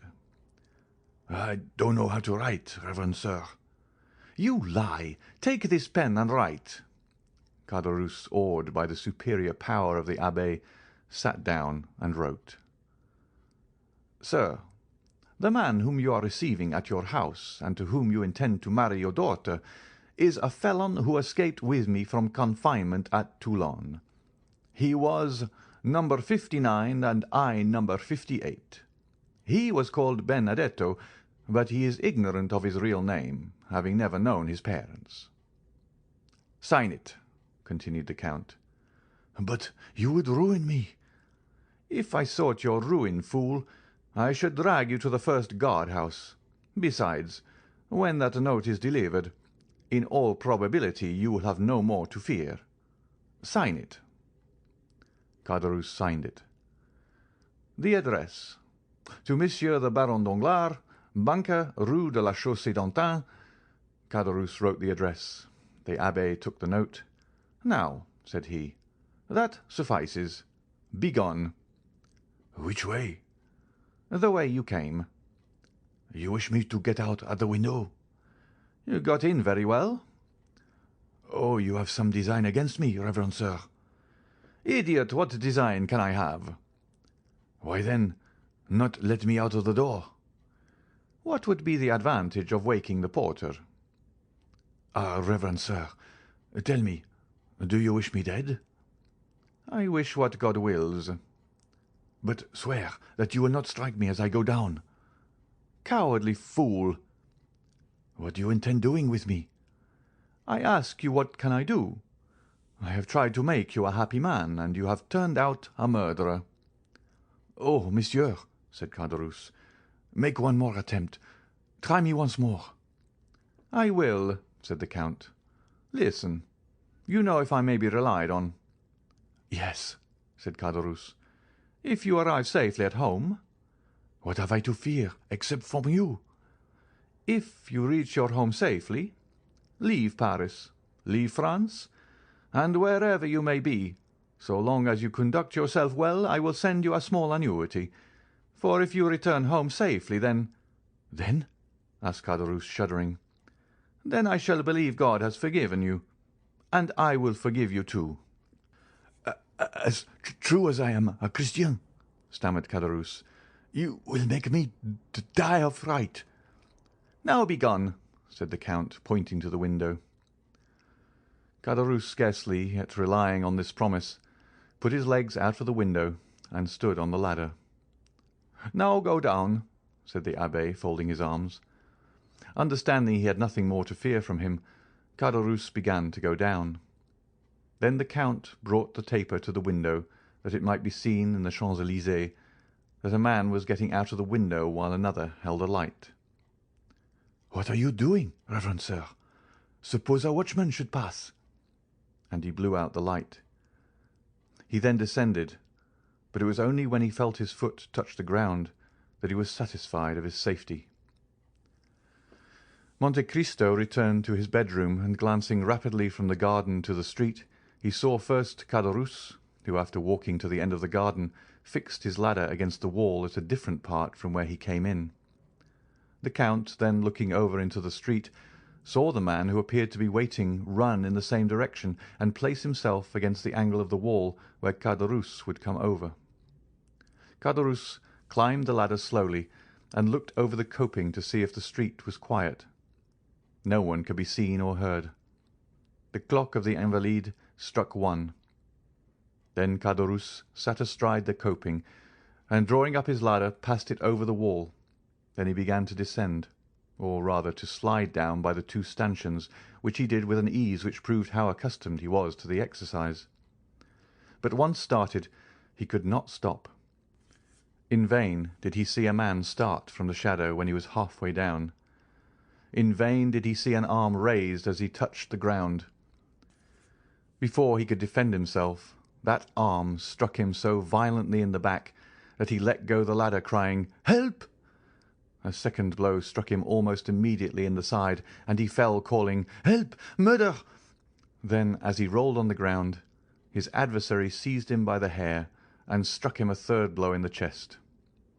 This time Caderousse endeavoured to call again, but he could only utter a groan, and he shuddered as the blood flowed from his 3 wounds. The assassin, finding that he no longer cried out, lifted his head up by the hair, His eyes were closed, and the mouth was distorted. The murderer, supposing him dead, let fall his head and disappeared. Then Caderousse, feeling that he was leaving him, raised himself on his elbow, and with a dying voice cried with great effort, "Murder! I am dying! Help, reverend sir! Help!" This mournful appeal pierced the darkness. The door of the back staircase opened, then the side gate of the garden, and Ali and his master were on the spot with lights. End of chapter 82. Chapter 83 of the Count of Monte Cristo by Alexandre Dumas. The Hand of God. Caderousse continued to call piteously, "Help, reverend sir! Help!" "What is the matter?" asked Monte Cristo. "Help!" cried Caderousse. "I am murdered!" "We are here. Take courage." "Oh, it's all over. You are come too late. You are come to see me die. What blows! What blood!" He fainted. Ali and his master conveyed the wounded man into a room. Monte Cristo motioned to Ali to undress him, and he then examined his dreadful wounds. "My God!" he exclaimed, "thy vengeance is sometimes delayed, but only that it may fall the more effectually." Ali looked at his master for further instructions. "Bring here immediately the king's attorney, Monsieur de Villefort, who lives in the Faubourg Saint-Honoré. As you pass the lodge, wake the porter and send him for a surgeon." Ali obeyed, leaving the abbé alone with Caderousse, who had not yet revived. When the wretched man again opened his eyes, the count looked at him with a mournful expression of pity, and his lips moved as if in prayer. "A surgeon, reverend sir, a surgeon," said Caderousse. "I have sent for one," replied the abbé. "I know he cannot save my life, but he may strengthen me to give my evidence." "Against whom?" "Against my murderer." "Did you recognize him?" "Yes, it was Benedetto." "The young Corsican?" "Himself." "Your comrade?" "Yes. After giving me the plan of his house, doubtless hoping I should kill the count and he thus become his heir, or that the count would kill me and I should be out of his way, he waylaid me and has murdered me." "I have also sent to the procureur." "He will not come in time. I feel my life fast ebbing." "Wait a moment," said Monte Cristo. He left the room and returned in 5 minutes with the file. The dying man's eyes were all the time riveted on the door, through which he hoped succour would arrive. "Hasten, reverend sir, hasten! I shall faint again." Monte Cristo approached and dropped on his purple lips 3 or 4 drops of the contents of the phial. Caderousse drew a deep breath. "Oh," said he, "that is life to me. More, more." 2 drops more would kill you," replied the abbé. "Oh, send for someone to whom I can denounce the wretch." "Shall I write your deposition? You can sign it." "Yes, yes," said Caderousse, and his eyes glistened at the thought of this posthumous revenge. Monte Cristo wrote, "I die, murdered by the Corsican Benedetto, my comrade in the galleys at Toulouse, numéro 59. "Quick, quick," said Caderousse, "or I shall be unable to sign it." Monte Cristo gave the pen to Caderousse, who collected all his strength, signed it, and fell back on his bed, saying, "You will relate all the rest, reverend sir. You will say he calls himself Andrea Cavalcanti. He lodges at the Hôtel des Princes. Oh, I am dying!" He again fainted. The abbé made him smell the contents of the phial, and he again opened his eyes. His desire for revenge had not forsaken him. "You will tell all I have said, will you not, reverend sir?" Yes, and much more. What more will you say? I will say he had doubtless given you the plan of this house, in the hope the Count would kill you. I will say likewise he had apprised the Count by a note of your intention, and, the Count being absent, I read the note and sat up to await for you." "And he will be guillotined, will be not?" said Caderousse. "Promise me that, and I will die with that hope." "I will say," continued the Count, "that he followed and watched you the whole time, and, when he saw you leave the house, ran to the angle of the wall to conceal himself." "Did you see all that?" "Remember my words. If you return home safely, I shall believe God has forgiven you, and I will forgive you also." "And you did not warn me?" cried Caderousse, raising himself on his elbows. "You knew I should be killed on leaving this house, and did not warn me." "No, for I saw God's justice placed in the hands of Benedetto, and should have thought it sacrilege to oppose the designs of Providence." "God's justice! Speak not of it, reverend sir. If God were just, you know how many would be punished who now escape." "Patience," said the abbe, in a tone which made the dying man shudder. "Have patience." Caderousse looked at him with amazement. "Besides," said the abbe, "God is merciful to all, as he has been to you. He is first a father, then a judge." "Do you then believe in God?" said Caderousse. "Had I been so unhappy as not to believe in him until now," said Monte Cristo, "I must believe on seeing you." Caderousse raised his clinched hands towards heaven. "Listen," said the abbe, extending his hand over the wounded man, as if to command him to believe. "This is what the God in whom, on your deathbed, you refuse to believe, has done for you. He gave you health, strength, regular employment, even friends. A life, in fact, which a man might enjoy with a calm conscience. Instead of improving these gifts, rarely granted so abundantly, this has been your course. You have given yourself up to sloth and drunkenness, and in a fit of intoxication have ruined your best friend." "Help!" cried Caderousse. "I require a surgeon, not a priest. Perhaps I am not mortally wounded. I may not die. Perhaps they can yet save my life." "Your wounds are so far mortal that, without the 3 drops I gave you, you would now be dead. Listen, then." "Ah," murmured Caderousse, "what a strange priest you are! You drive the dying to despair instead of consoling them." "Listen," continued the abbe. "When you had betrayed your friend, God began not to strike, but to warn you. Poverty overtook you. You had already passed half your life in coveting that which you might have honourably acquired, and already you contemplated crime under the excuse of want, when God worked a miracle in your behalf, sending you by my hands a fortune, brilliant indeed for you who had never possessed any. But this unexpected, unhoped for, unheard of fortune sufficed you no longer when you once possessed it. You wished to double it, and how? By a murder. You succeeded, and then God snatched it from you and brought you to justice." "It was not I who wished to kill the Jew," said Caderousse.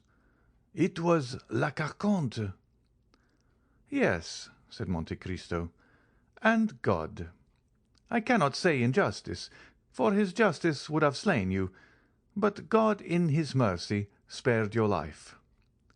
"Pardieu, to transport me for life! How merciful!" "You thought it a mercy then, miserable wretch.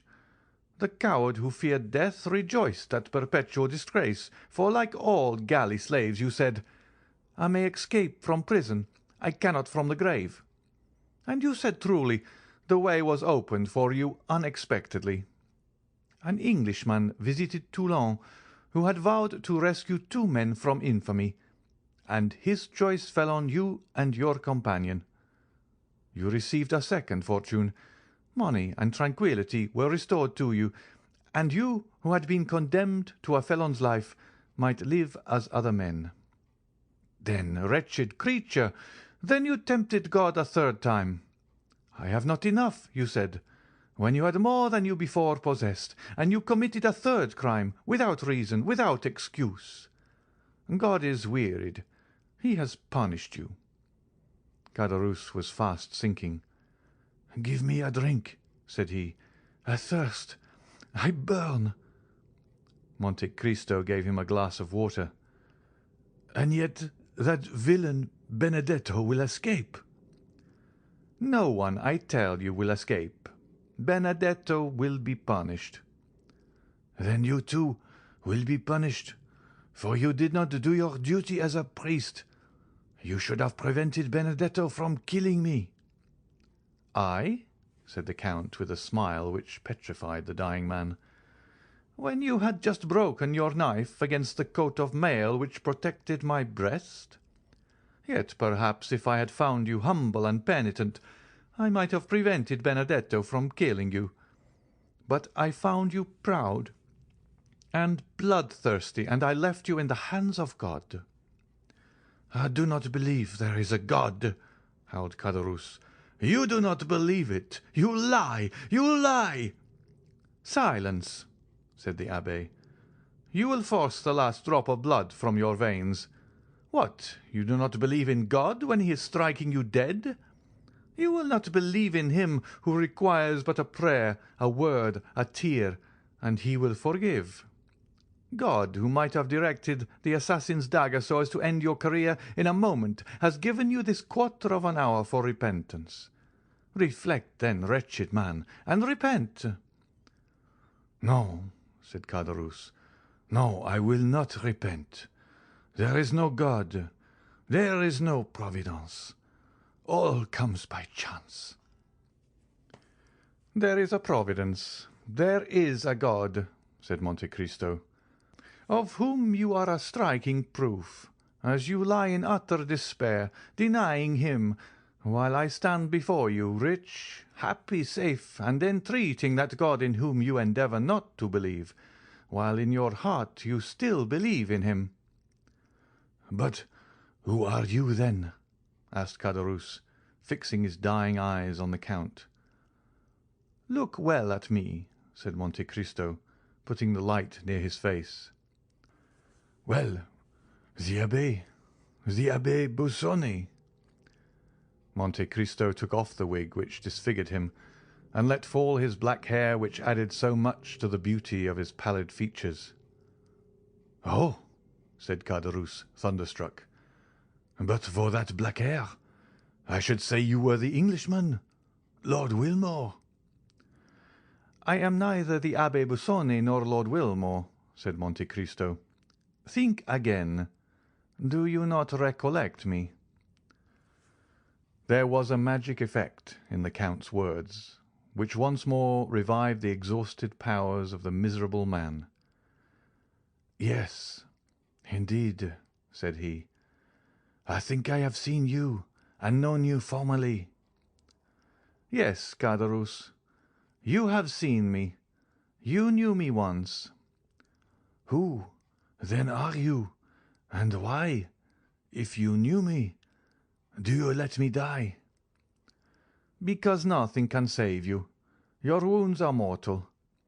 Had it been possible to save you, I should have considered it another proof of God's mercy, and I would again have endeavoured to restore you. I swear by my father's tomb." "By your father's tomb?" said Caderousse, supported by a supernatural power, and half raising himself to see more distinctly the man who had just taken the oath which all men hold sacred. "Who, then, are you?" The Count had watched the approach of death. He knew this was the last struggle. He approached the dying man, and leaning over him with a calm and melancholy look, he whispered, I am,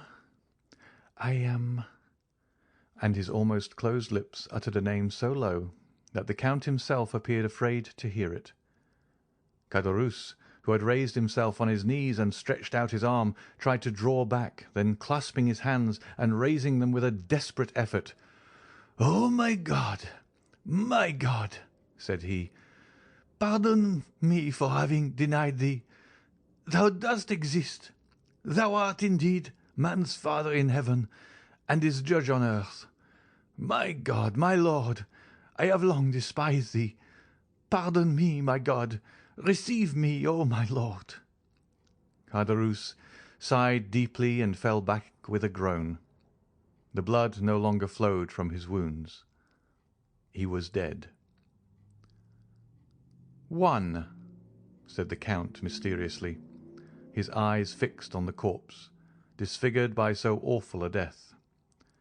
10 minutes afterwards, the surgeon and the procureur arrived, the one accompanied by the porter, the other by Ali, and were received by the Abbé Busoni, who was praying by the side of the corpse. End of chapter 83. Chapter 84 of the Count of Monte Cristo by Alexandre Dumas. Beauchamp. The daring attempt to rob the Count was the topic of conversation throughout Paris for the next fortnight. The dying man had signed a deposition declaring Benedetto to be the assassin. The police had orders to make the strictest search for the murderer. Caderousse's knife, dark lantern, bunch of keys, and clothing, excepting the waistcoat, which could not be found, were deposited at the registry. The corpse was conveyed to the morgue. The Count told everyone that this adventure had happened during his absence at Auteuil, and that he only knew what was related by the Abbé Busoni, who that evening, by mere chance, had requested to pass the night in his house, to examine some valuable books in his library. Bertuccio alone turned pale whenever Benedetto's name was mentioned in his presence, but there was no reason why anyone should notice his doing so. Villefort, being called on to prove the crime, was preparing his brief with the same ardour that he was accustomed to exercise when required to speak in criminal cases. But 3 weeks had already passed, and the most diligent search had been unsuccessful. The attempted robbery and the murder of the robber by his comrade were almost forgotten in anticipation of the approaching marriage of Mademoiselle Danglars to the Count Andrea Cavalcanti. It was expected that this wedding would shortly take place, as the young man was received at the banker's as the betrothed. Letters had been dispatched to Monsieur Cavalcanti, as the Count's father, who highly approved of the union, regretted his inability to leave Parma at that time, and promised a wedding gift of 150,000 livres. It was agreed that the 3 millions should be entrusted to Danglars to invest. Some persons had warned the young man of the circumstances of his future father-in-law, who had of late sustained repeated losses. But with sublime disinterestedness and confidence the young man refused to listen or to express a single doubt to the Baron. The Baron adored Count Andrea Cavalcanti. Not so Mademoiselle Eugénie Danglars. With an instinctive hatred of matrimony, she suffered Andrea's attentions in order to get rid of Morcerf, but when Andrea urged his suit, she betrayed an entire dislike to him. The Baron might possibly have perceived it, but attributing it to a caprice, feigned ignorance. The delay demanded by Beauchamp had nearly expired. Morcerf appreciated the advice of Monte Cristo to let things die away of their own accord. No one had taken up the remark about the general, and no one had recognized in the officer who betrayed the castle at Janina the noble count in the House of Peers. Albert, however, felt no less insulted. The few lines which had irritated him were certainly intended as an insult. Besides, the manner in which Beauchamp had closed the conference left a bitter recollection in his heart. He cherished the thought of the duel, hoping to conceal its true cause even from his seconds. Beauchamp had not been seen since the day he visited Albert, and those of whom the latter inquired always told him he was out on a journey which would detain him some days. Where he was, no one knew. One morning Albert was awakened by his valet de chambre, who announced Beauchamp. Albert rubbed his eyes, ordered his servant to introduce him into the small smoking room on the ground floor, dressed himself quickly, and went down. He found Beauchamp pacing the room. On perceiving him, Beauchamp stopped. "Your arrival here without waiting my visit at your house to-day looks very well, sir," said Albert. "Tell me, may I shake hands with you, saying, 'Beauchamp, acknowledge you have injured me and retain my friendship,' or must I simply propose to you a choice of arms?" "Albert," said Beauchamp, with a look of sorrow which stupefied the young man, "let us first sit down and talk." "Rather, sir. Before we sit down, I must demand your answer." "Albert," said the journalist, "these are questions which it is difficult to answer." "I will facilitate it by repeating the question. Will you or will you not retract?" "Morcerf, it is not enough to answer yes or no to questions which concern the honour, the social interest, and the life of such a man as Lieutenant General the Count of Morcerf, peer of France." "What must then be done?" "What I have done, Albert. I reason thus. Money, time, and fatigue are nothing compared with the reputation and interests of a whole family. Probabilities will not suffice. Only facts will justify a deadly combat with a friend. If I strike with the sword, or discharge the contents of a pistol at a man with whom for 3 years I have been on terms of intimacy, I must at least know why I do so. I must meet him with a heart at ease, and that quiet conscience which a man needs when his own arm must save his life." "Well," said Morcerf impatiently, "what does all this mean?" "It means that I have just returned from Yanina." "From Yanina?" "Yes." "Impossible!" "Here is my passport. Examine the visa. Geneva, Milan, Venice, Trieste, Delvino, Yanina. Will you believe the government of a republic, a kingdom, and an empire?" Albert cast his eyes on the passport, then raised them in astonishment to Beauchamp. "You have been to Yanina?" said he. "Albert, had you been a stranger, a foreigner, a simple lord, like that Englishman who came to demand satisfaction 3 or 4 months since, and whom I killed to get rid of, I should not have taken this trouble. But I thought this mark of consideration due to you. I took a week to go, another to return, 4 days of quarantine and 48 hours to stay there. That makes 3 weeks. I returned last night, and here I am." "What circumlocution! How long you are before you tell me what I most wish to know." "Because in truth, Albert—" "You hesitate?" "Yes, I fear." "You fear to acknowledge that your correspondent has deceived you. Oh no, self-love, Beauchamp, acknowledge it. Beauchamp, your courage cannot be doubted." "Not so," murmured the journalist. "On the contrary." Albert turned frightfully pale. He endeavoured to speak, but the words died on his lips. "My friend," said Beauchamp, in the most affectionate tone, "I should gladly make an apology, but, alas!" "But what?" "The paragraph was correct, my friend." "What? That French officer?" "Yes." "Fernand?" "Yes." "The traitor who surrendered the castle of the man in whose service he was—" "Pardon me, my friend. That man was your father." Albert advanced furiously towards Beauchamp, but the latter restrained him more by a mild look than by his extended hand. "My friend," said he, "here is a proof of it." Albert opened the paper. It was an attestation of 4 notable inhabitants of Yanina, proving that Colonel Fernand Mondego, in the service of Ali Tepelini, had surrendered the castle for 2,000,000 crowns. The signatures were perfectly legal.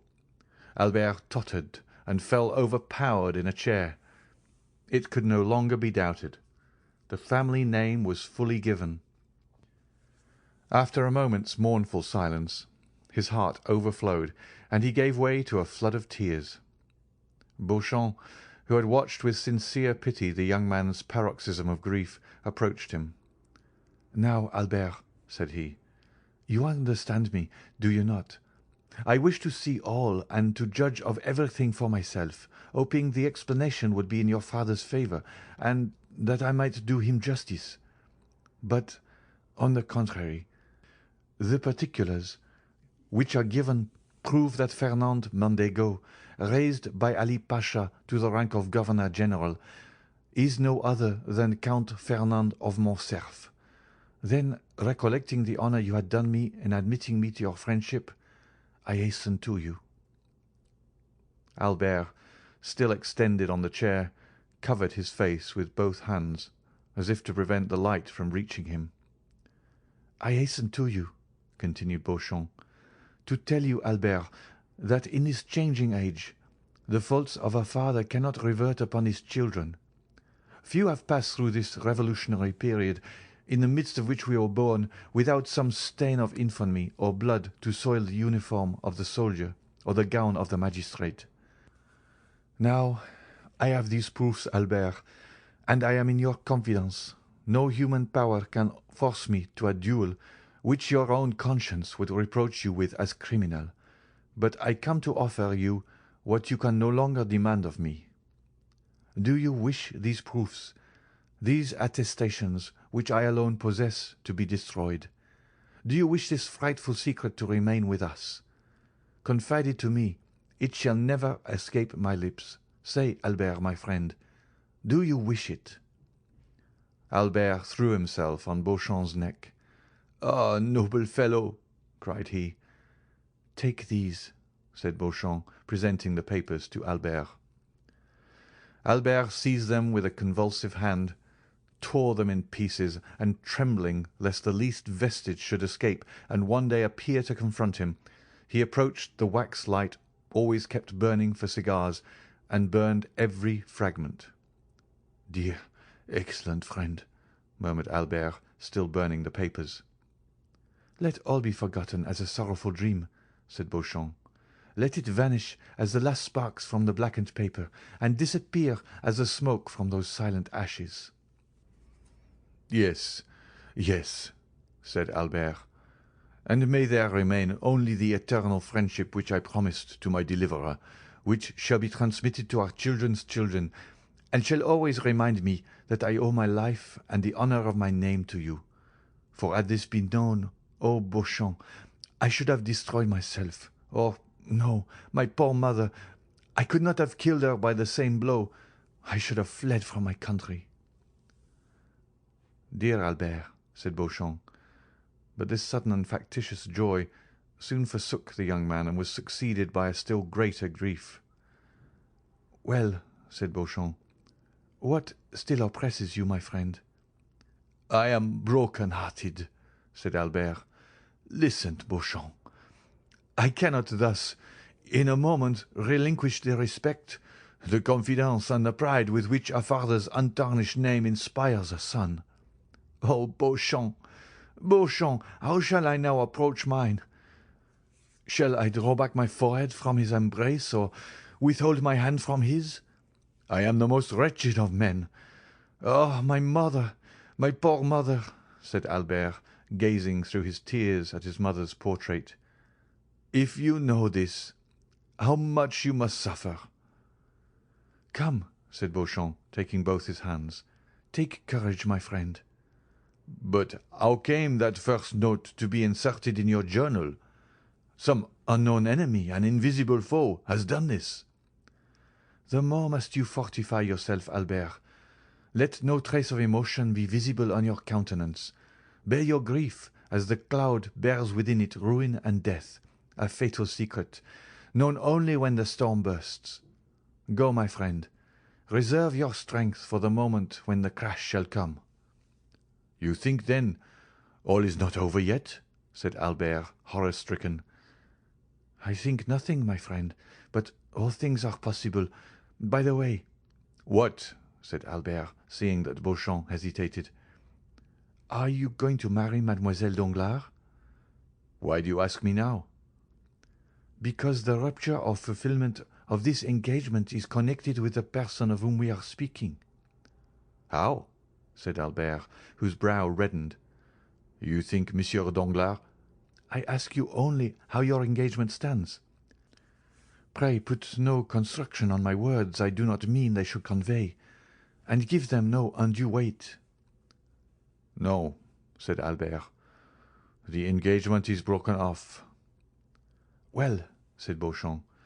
Then, seeing the young man was about to relapse into melancholy, "Let us go, Albert," said he. "A ride in the wood in the phaeton or on horseback will refresh you. We will then return to breakfast, and you shall attend to your affairs, and I to mine." "Willingly," said Albert. "But let us walk. I think a little exertion would do me good." The two friends walked out on the fortress. When arrived at the Madeleine— "Since we are out," said Beauchamp, "let us call on Monsieur de Monte Cristo. He is admirably adapted to revive one's spirits, because he never interrogates, and in my opinion those who ask no questions are the best comforters." "Gladly," said Albert. "I love him. Let us call." End of chapter 84. Chapter 85 of the Count of Monte Cristo by Alexandre Dumas. The Journey. Monte Cristo uttered a joyful exclamation on seeing the young men together. "Aha!" said he. "I hope all is over, explained and settled." "Yes," said Beauchamp. "The absurd reports have died away, and should they be renewed, I would be the first to oppose them. So let us speak no more of it." "Albert will tell you," replied the Count, "that I gave him the same advice. Look," added he, "I am finishing the most execrable morning's work." "What is it?" said Albert. "Arranging your papers, apparently." "My papers? Thank God, no. My papers are in capital order, because I have none, but Monsieur Cavalcanti's." "Monsieur Cavalcanti's?" asked Beauchamp. "Yes. Do you not know that this is a young man whom the Count is introducing?" said Morcerf. "Let us not misunderstand each other," replied Monte Cristo. "I introduce no one, and certainly not Monsieur Cavalcanti." "And who," said Albert with a forced smile, "is to marry Mademoiselle Danglars instead of me, which grieves me cruelly." "What? Cavalcanti is going to marry Mademoiselle Danglars?" asked Beauchamp. "Certainly. Do you come from the end of the world?" said Monte Cristo. "You, a journalist, the husband of renown? It is the talk of all Paris." "And you, Count, have made this match?" asked Beauchamp. "I?" "Silence, purveyor of gossip, do not spread that report. I make a match? No, you do not know me. I have done all in my power to oppose it." "Ah, I understand," said Beauchamp. "On our friend Albert's account." "On my account?" said the young man. "Oh, no, indeed. The Count will do me the justice to assert that I have, on the contrary, always entreated him to break off my engagement, and happily it is ended. The Count pretends I have not him to thank. So be it. I will erect an altar Deo ignoto." "Listen," said Monte Cristo. "I have had little to do with it, for I am at variance both with the father-in-law and the young man. There is only Mademoiselle Eugénie, who appears but little charmed with the thoughts of matrimony, and who, seeing how little I was disposed to persuade her to renounce her dear liberty, retains any affection for me." "And do you say this wedding is at hand?" "Oh, yes, in spite of all I could say. I do not know the young man. He is said to be of good family and rich, but I never trust to vague assertions. I have warned Monsieur Danglars of it till I am tired, but he is fascinated with his Luccanese. I have even informed him of a circumstance I consider very serious. The young man was either charmed by his nurse, stolen by gipsies, or lost by his tutor, I scarcely know which. But I do know his father lost sight of him for more than 10 years. What he did during those 10 years, God only knows. Well, all that was useless. They have commissioned me to write to the Major to demand papers, and here they are. I send them, but like Pilate, washing my hands." "And what does Mademoiselle d'Armilly say to you for robbing her of her pupil?" "Oh, well, I don't know, but I understand that she is going to Italy. Madame Danglars asked me for letters of recommendation for the impresari. I gave her a few lines for the director of the Valle Theatre, who is under some obligation to me. But what is the matter, Albert? You look dull. Are you, after all, unconsciously in love with Mademoiselle Eugénie?" "I am not aware of it," said Albert, smiling sorrowfully. Beauchamp turned to look at some paintings. "But," continued Monte Cristo, "you are not in your usual spirits." "I have a dreadful headache," said Albert. "Well, my dear Viscount," said Monte Cristo, "I have an infallible remedy to propose to you." "What is that?" asked the young man. "A change." "Indeed?" said Albert. "Yes, and as I am just now excessively annoyed, I shall go from home. Shall we go together?" "You annoyed, Count?" said Beauchamp. "And by what?" "Ah, you think very lightly of it. I should like to see you with a brief preparing in your house." "What brief?" "The one Monsieur de Villefort is preparing against my amiable assassin. Some brigand escaped from the gallows, apparently." "True," said Beauchamp. "I saw it in the paper. Who is this Caderousse?" "Some provincial, it appears. Monsieur de Villefort heard of him at Marseilles, and Monsieur Danglars recollects having seen him. Consequently, the procureur is very active in the affair, and the prefect of police very much interested, and thanks to that interest, for which I am very grateful, they send me all the robbers of Paris and the neighbourhood under pretence of their being Caderousse's murderers, so that in 3 months, if this continues, every robber and assassin in France will have the plan of my house at his finger's end. I am resolved to desert them, and go to some remote corner of the earth, and shall be happy if you will accompany me, Viscount." "Willingly." "Then it is settled." "Yes, but where?" "I have told you. Where the air is pure, where every sound soothes, where one is sure to be humbled, however proud may be his nature. I love that humiliation, I who am master of the universe, as was Augustus." "But where are you really going?" "To sea, Viscount. You know I am a sailor. I was rocked when an infant in the arms of old Ocean, and on the bosom of the beautiful Amphitrite. I have sported with the green mantle of the one and the azure robe of the other. I love the sea as a mistress, and pine if I do not often see her." "Let us go, Count." "To sea?" "Yes." "You accept my proposal?" "I do." "Well, Viscount, there will be in my courtyard this evening a good travelling britzka with 4 post horses, in which one may rest as in a bed. Monsieur Beauchamp, it holds 4 very well. Will you accompany us?" "Thank you. I have just returned from the sea." "What? You have been to sea?" "Yes, I have just made a little excursion to the Borromean Islands." "What of that? Come with us," said Albert. "No, dear Morcerf. You know I only refuse when the thing is impossible. Besides, it is important," added he in a low tone, "that I should remain in Paris just now to watch the paper." "Ah, you are good and excellent friend," said Albert. "Yes, you are right. Watch, watch, Beauchamp, and try to discover the enemy who made this disclosure." Albert and Beauchamp parted, the last pressure of their hands expressing what their tongues could not before a stranger.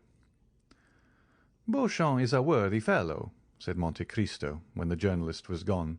"Is he not, Albert?" "Yes, and a sincere friend. I love him devotedly. But now we are alone. although it is immaterial to me. Where are we going?" "Into Normandy, if you like." "Delightful. Shall we be quite retired? Have no society, no neighbours?" "Our companions will be riding horses, dogs to hunt with, and a fishing boat." "Exactly what I wish for. I will apprise my mother of my intention, and return to you." "But shall you be allowed to go into Normandy?" "I may go where I please." "Yes, I am aware you may go alone, since I once met you in Italy, but to accompany the mysterious Monte Cristo." "You forget, Count, that I have often told you of the deep interest my mother takes in you." "Woman is fickle," said Francis I. "Woman is like a wave of the sea," said Shakespeare. Both the great king and the great poet ought to have known woman's nature well. "Woman's, yes. My mother is not a woman, but a woman." "As I am only a humble foreigner, you must pardon me if I do not understand all the subtle refinements of your language." "What I mean to say is that my mother is not quick to give her confidence, but when she does, she never changes." "Ah, yes, indeed," said Monte Cristo with a sigh. "And do you think she is in the least interested in me?" "I repeat it, you must really be a very strange and superior man, for my mother is so absorbed by the interest you have excited that when I am with her she speaks of no one else." "And does she try to make you dislike me?" "On the contrary, she often says, 'Morcerf, I believe the Count has a noble nature. Try to gain his esteem.'" "Indeed," said Monte Cristo, sighing. "You see, then," said Albert, "that instead of opposing, she will encourage me." "Adieu, then. Until 5 o'clock. Be punctual, and we shall arrive at 12 or 1. "At Treport?" "Yes, or in the neighbourhood." "But can we travel 48 leagues in 8 hours?" "Easily," said Monte Cristo. "You are certain a prodigy. You will soon not only surpass the railway, which would not be very difficult in France, but even the telegraph." "But, Viscount, since we cannot perform the journey in less than 7 or 8 hours, do not keep me waiting." "Do not fear. I have little to prepare." Monte Cristo smiled as he nodded to Albert, then remained a moment absorbed in deep meditation, but passing his hand across his forehead as if to dispel his reverie, he rang the bell twice, and Bertuccio entered. "Bertuccio," said he, "I intend going this evening to Normandy instead of tomorrow or the next day. You will have sufficient time before 5 o'clock. Dispatch a messenger to apprise the grooms at the first station. Monsieur de Morcerf will accompany me." Bertuccio obeyed and dispatched a courier to Pontoise to say the travelling carriage would arrive at 6 o'clock. From Pontoise another express was sent to the next stage, and in 6 hours all the horses stationed on the road were ready. Before his departure, the Count went to Haydée's apartments, told her his intention, and resigned everything to her care. Albert was punctual. The journey soon became interesting from its rapidity, of which Morcerf had formed no previous idea. "Truly," said Monte Cristo, "with your post horses going at the rate of 2 leagues an hour, and that absurd law that one traveller shall not pass another without permission, so that an invalid or ill-tempered traveller may detain those who are well and active, it is impossible to move. I escape this annoyance by travelling with my own postilion and horses, do I not, Ali?" The Count put his head out of the window and whistled, and the horses appeared to fly. The carriage rolled with a thundering noise over the pavement, and everyone turned to notice the dazzling meteor. Ali, smiling, repeated the sound, grasped the reins with a firm hand, and spurred his horses, whose beautiful manes floated in the breeze. This child of the desert was in his element, and with his black face and sparkling eyes appeared in the cloud of dust he raised like the genius of the simoom and the god of the hurricane. "I never knew till now the delight of speed," said Morcerf. and the last cloud disappeared from his brow. "But where the devil do you get such horses? Are they made to order?" "Precisely," said the Count. 6 years since I bought a horse in Hungary remarkable for its swiftness. The 32 that we shall use to-night are its progeny. They are all entirely black, with the exception of a star upon the forehead." "That is perfectly admirable. But what do you do, Count, with all these horses?" "You see, I travel with them." "But you are not always travelling." "When I no longer require them, Bertuccio will sell them, and he expects to realize 30 or 40,000 francs by the sale." "But no monarch in Europe will be wealthy enough to purchase them." "Then he will sell them to some Eastern vizier, who will empty his coffers to purchase them and refill them by applying the bastinado to his subjects." "Count, may I suggest one idea to you?" "Certainly." "It is that, next to you, Bertuccio must be the richest gentleman in Europe." "You are mistaken, Viscount. I believe he has not a franc in his possession." "Then he must be a wonder, my dear Count. If you tell me many more marvellous things, I warn you I shall not believe them." "I countenance nothing that is marvellous, Monsieur Albert. Tell me, why does a steward rob his master?" "Because I suppose it is his nature to do so, for the love of robbing." "You are mistaken. It is because he has a wife and family, and ambitious desires for himself and them. Also because he is not sure of always retaining his situation, and wishes to provide for the future. Now Monsieur Bertuccio is alone in the world. He uses my property without accounting for the use he makes of it.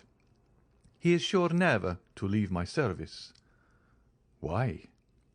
"Because I should never get a better." "Probabilities are deceptive." "But I deal in certainties. He is the best servant over whom one has the power of life and death." "Do you possess that right over Bertuccio?" "Yes." There are words which close a conversation with an iron door. Such was the Count's yes. The whole journey was performed with equal rapidity. The 32 horses, dispersed over 7 stages, brought them to their destination in 8 hours. At midnight they arrived at the gate of a beautiful park. The porter was in attendance. He had been apprised by the groom of the last stage of the Count's approach. At 2:30 in the morning, Morcerf was conducted to his apartments, where a bath and supper were prepared. The servant who had travelled at the back of the carriage waited on him. Baptistin, who rode in front, attended the Count. Albert bathed, took his supper, and went to bed. All night he was lulled by the melancholy noise of the surf. On rising, he went to his window, which opened on a terrace, having the sea in front, and at the back a pretty park bounded by a small forest. In a creek lay a little sloop with a narrow keel and high masts, bearing on its flag the Monte Cristo arms, which were a mountain on a sea azure, with the cross gules on the shield. Around the schooner lay a number of small fishing boats belonging to the fishermen of the neighbouring village, like humble subjects awaiting orders from their queen. There, as in every spot where Monte Cristo stopped, if but for 2 days, luxury abounded, and life went on with the utmost ease. Albert found in his anteroom 2 guns, with all the accoutrements for hunting, a lofty room on the ground floor containing all the ingenious instruments the English, eminent in piscatory pursuits, since they are patient and sluggish, have invented for fishing. The day passed in pursuing those exercises in which Monte Cristo excelled. They killed a dozen pheasants in the park, as many trout in the stream, dined in a summer house overlooking the ocean, and took tea in the library. Towards the evening of the 3rd day, Albert, completely exhausted with the exercise which invigorated Monte Cristo, was sleeping in an armchair near the window, while the Count was designing with his architect the plan of a conservatory in his house, when the sound of a horse at full speed on the high road made Albert look up. He was disagreeably surprised to see his own valet de chambre, whom he had not brought, that he might not inconvenience Monte Cristo. "Florentin here!" cried he, starting up. "Is my mother ill?" And he hastened to the door. Monte Cristo watched and saw him approach the valet, who drew a small sealed parcel from his pocket, containing a newspaper and a letter. "From whom is this?" said he eagerly. "From Monsieur Beauchamp," replied Florentin. "Did he send you?" "Yes, sir. He sent for me to his house, gave me money for my journey, procured a horse, and made me promise not to stop till I had reached you.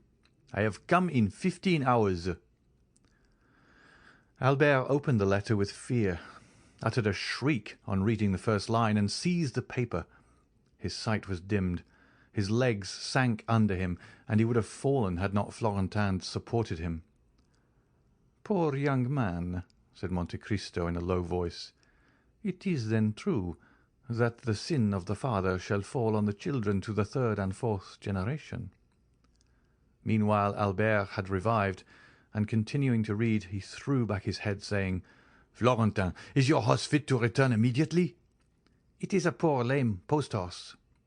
"In what state was the house when you left?" "All was quiet, but on returning from Monsieur Beauchamp, I found Madame in tears. She had sent for me to know when you would return. I told her my orders from Monsieur Beauchamp. She first extended her arms to prevent me, but after a moment's reflection— "'Yes, go, Florentin,' said she, 'and may he come quickly.' "Yes, my mother," said Albert. "I will return, and woe to the infamous wretch. But first of all I must get there." He went back to the room where he had left Monte Cristo. 5 minutes had sufficed to make a complete transformation in his appearance. His voice had become rough and hoarse. His face was furrowed with wrinkles. His eyes burned under the blue-veined lids, and he tottered like a drunken man. "Count," said he, "I thank you for your hospitality, which I would gladly have enjoyed longer, but I must return to Paris." "What has happened?" "A great misfortune, more important to me than life. Don't question me, I beg of you, but lend me a horse." "My stables are at your command, Viscount, but you will kill yourself by riding on horseback. Take a post-chaise or a carriage." "No, it would delay me, and I need the fatigue you warn me of. It will do me good." Albert reeled as if he had been shot, and fell on a chair near the door. Monte Cristo did not see this second manifestation of physical exhaustion. He was at the window calling, "Ali, a horse for Monsieur de Morcerf. Quick, he is in a hurry." These words restored Albert. He darted from the room, followed by the Count. "Thank you," cried he, throwing himself on his horse. "Return as soon as you can, Florentin. Must I use any password to procure a horse?" "Only dismount. Another will be immediately saddled." Albert hesitated a moment. "You may think my departure strange and foolish," said the young man. "You do not know how a paragraph in a newspaper may exasperate one. Read that," said he, "when I am gone, that you may not be witness of my anger." While the Count picked up the paper, he put spurs to his horse, which leapt in astonishment at such an unusual stimulus, and shot away with the rapidity of an arrow. The Count watched him with a feeling of compassion, and when he had completely disappeared, read as follows: "The French officer in the service of Ali Pasha of Yanina, alluded to 3 weeks since in the Impartial, who not only surrendered the castle of Yanina, but sold his benefactor to the Turks, styled himself truly at that time Fernand, as our esteemed contemporary states. But he has since added to his Christian name a title of nobility and a family name. He now calls himself the Count of Morcerf, and ranks among the peers."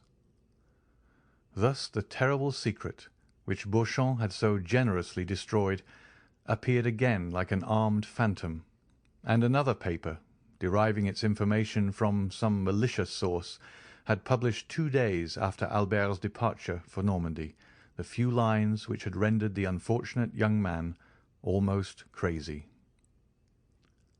End of chapter 85. Chapter 86 of the Count of Monte Cristo by Alexandre Dumas. The Trial. At 8 o'clock in the morning, Albert had arrived at Beauchamp's door. The valet de chambre had received orders to usher him in at once. Beauchamp was in his bath. "Here I am," said Albert. "Well, my poor friend," replied Beauchamp, "I expected you." "I need not say. I think you are too faithful and too kind to have spoken of that painful circumstance. Your having sent for me is another proof of your affection. So, without losing time, tell me, have you the slightest idea whence this terrible blow proceeds?" "I think I have some clue." "But first tell me all the particulars of this shameful plot."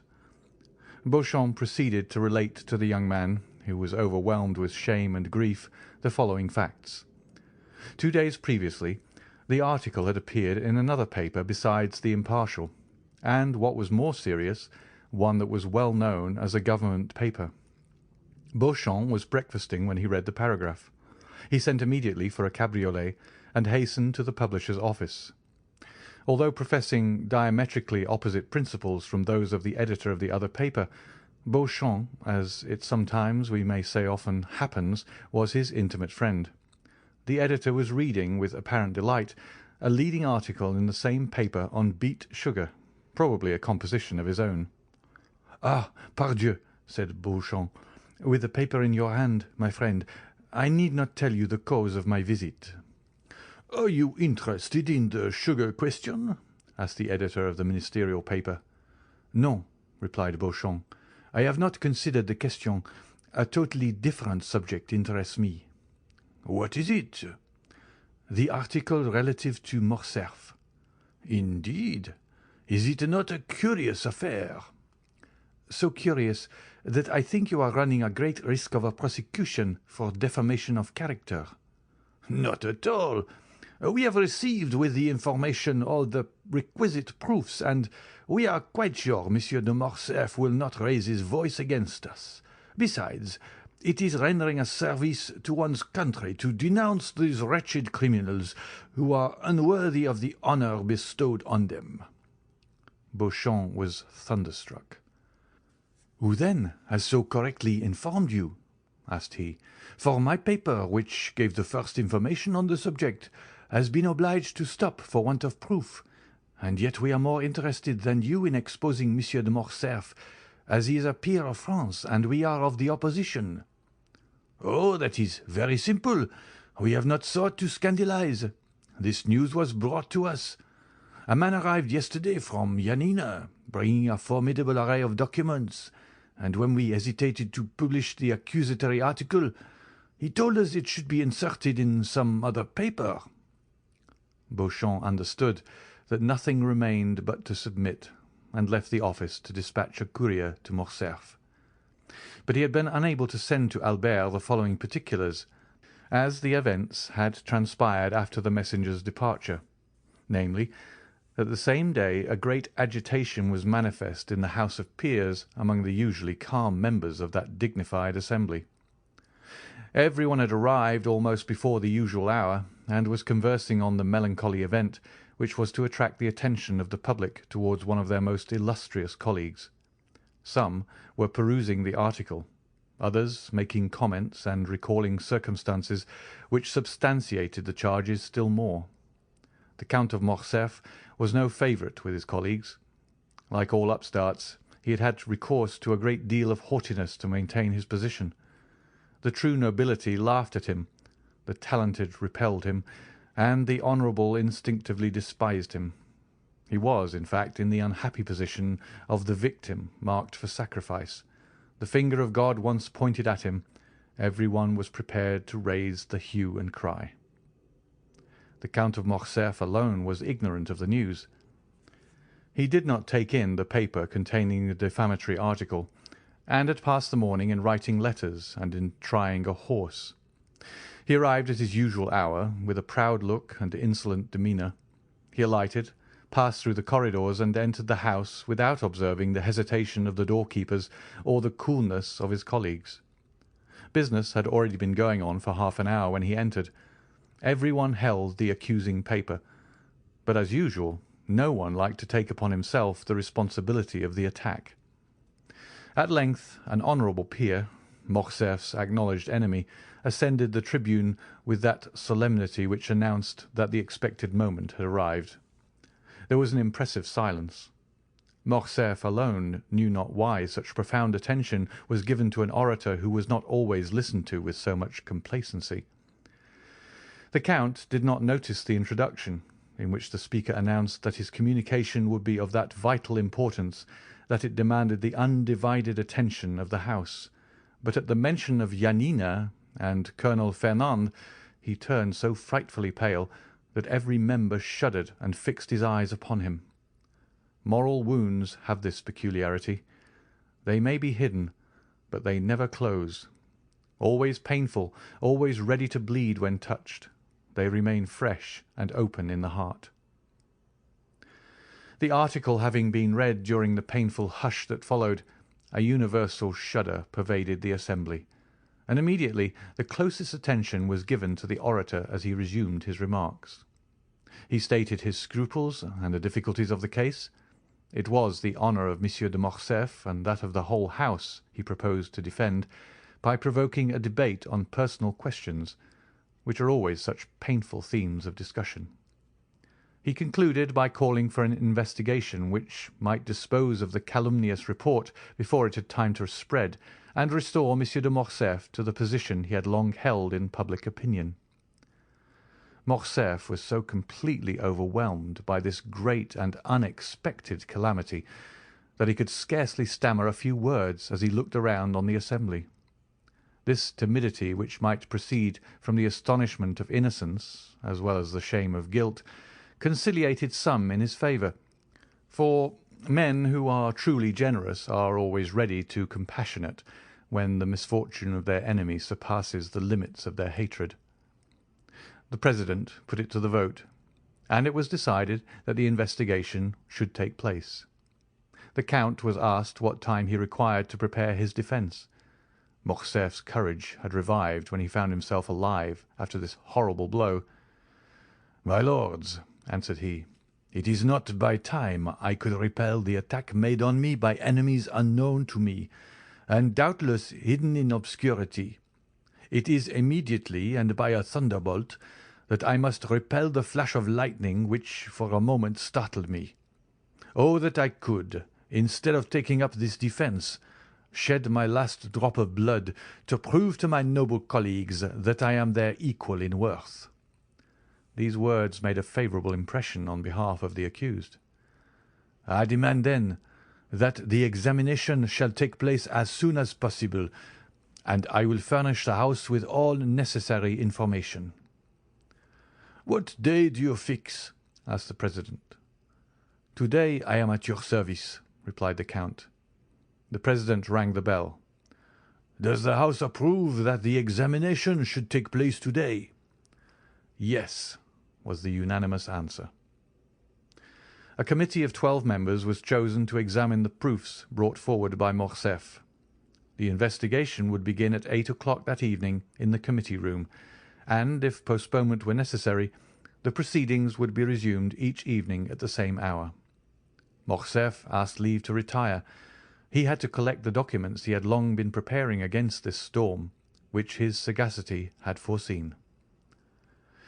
Albert listened, trembling now with hope, then with anger, and then again with shame, for from Beauchamp's confidence he knew his father was guilty, and he asked himself how, since he was guilty, he could prove his innocence.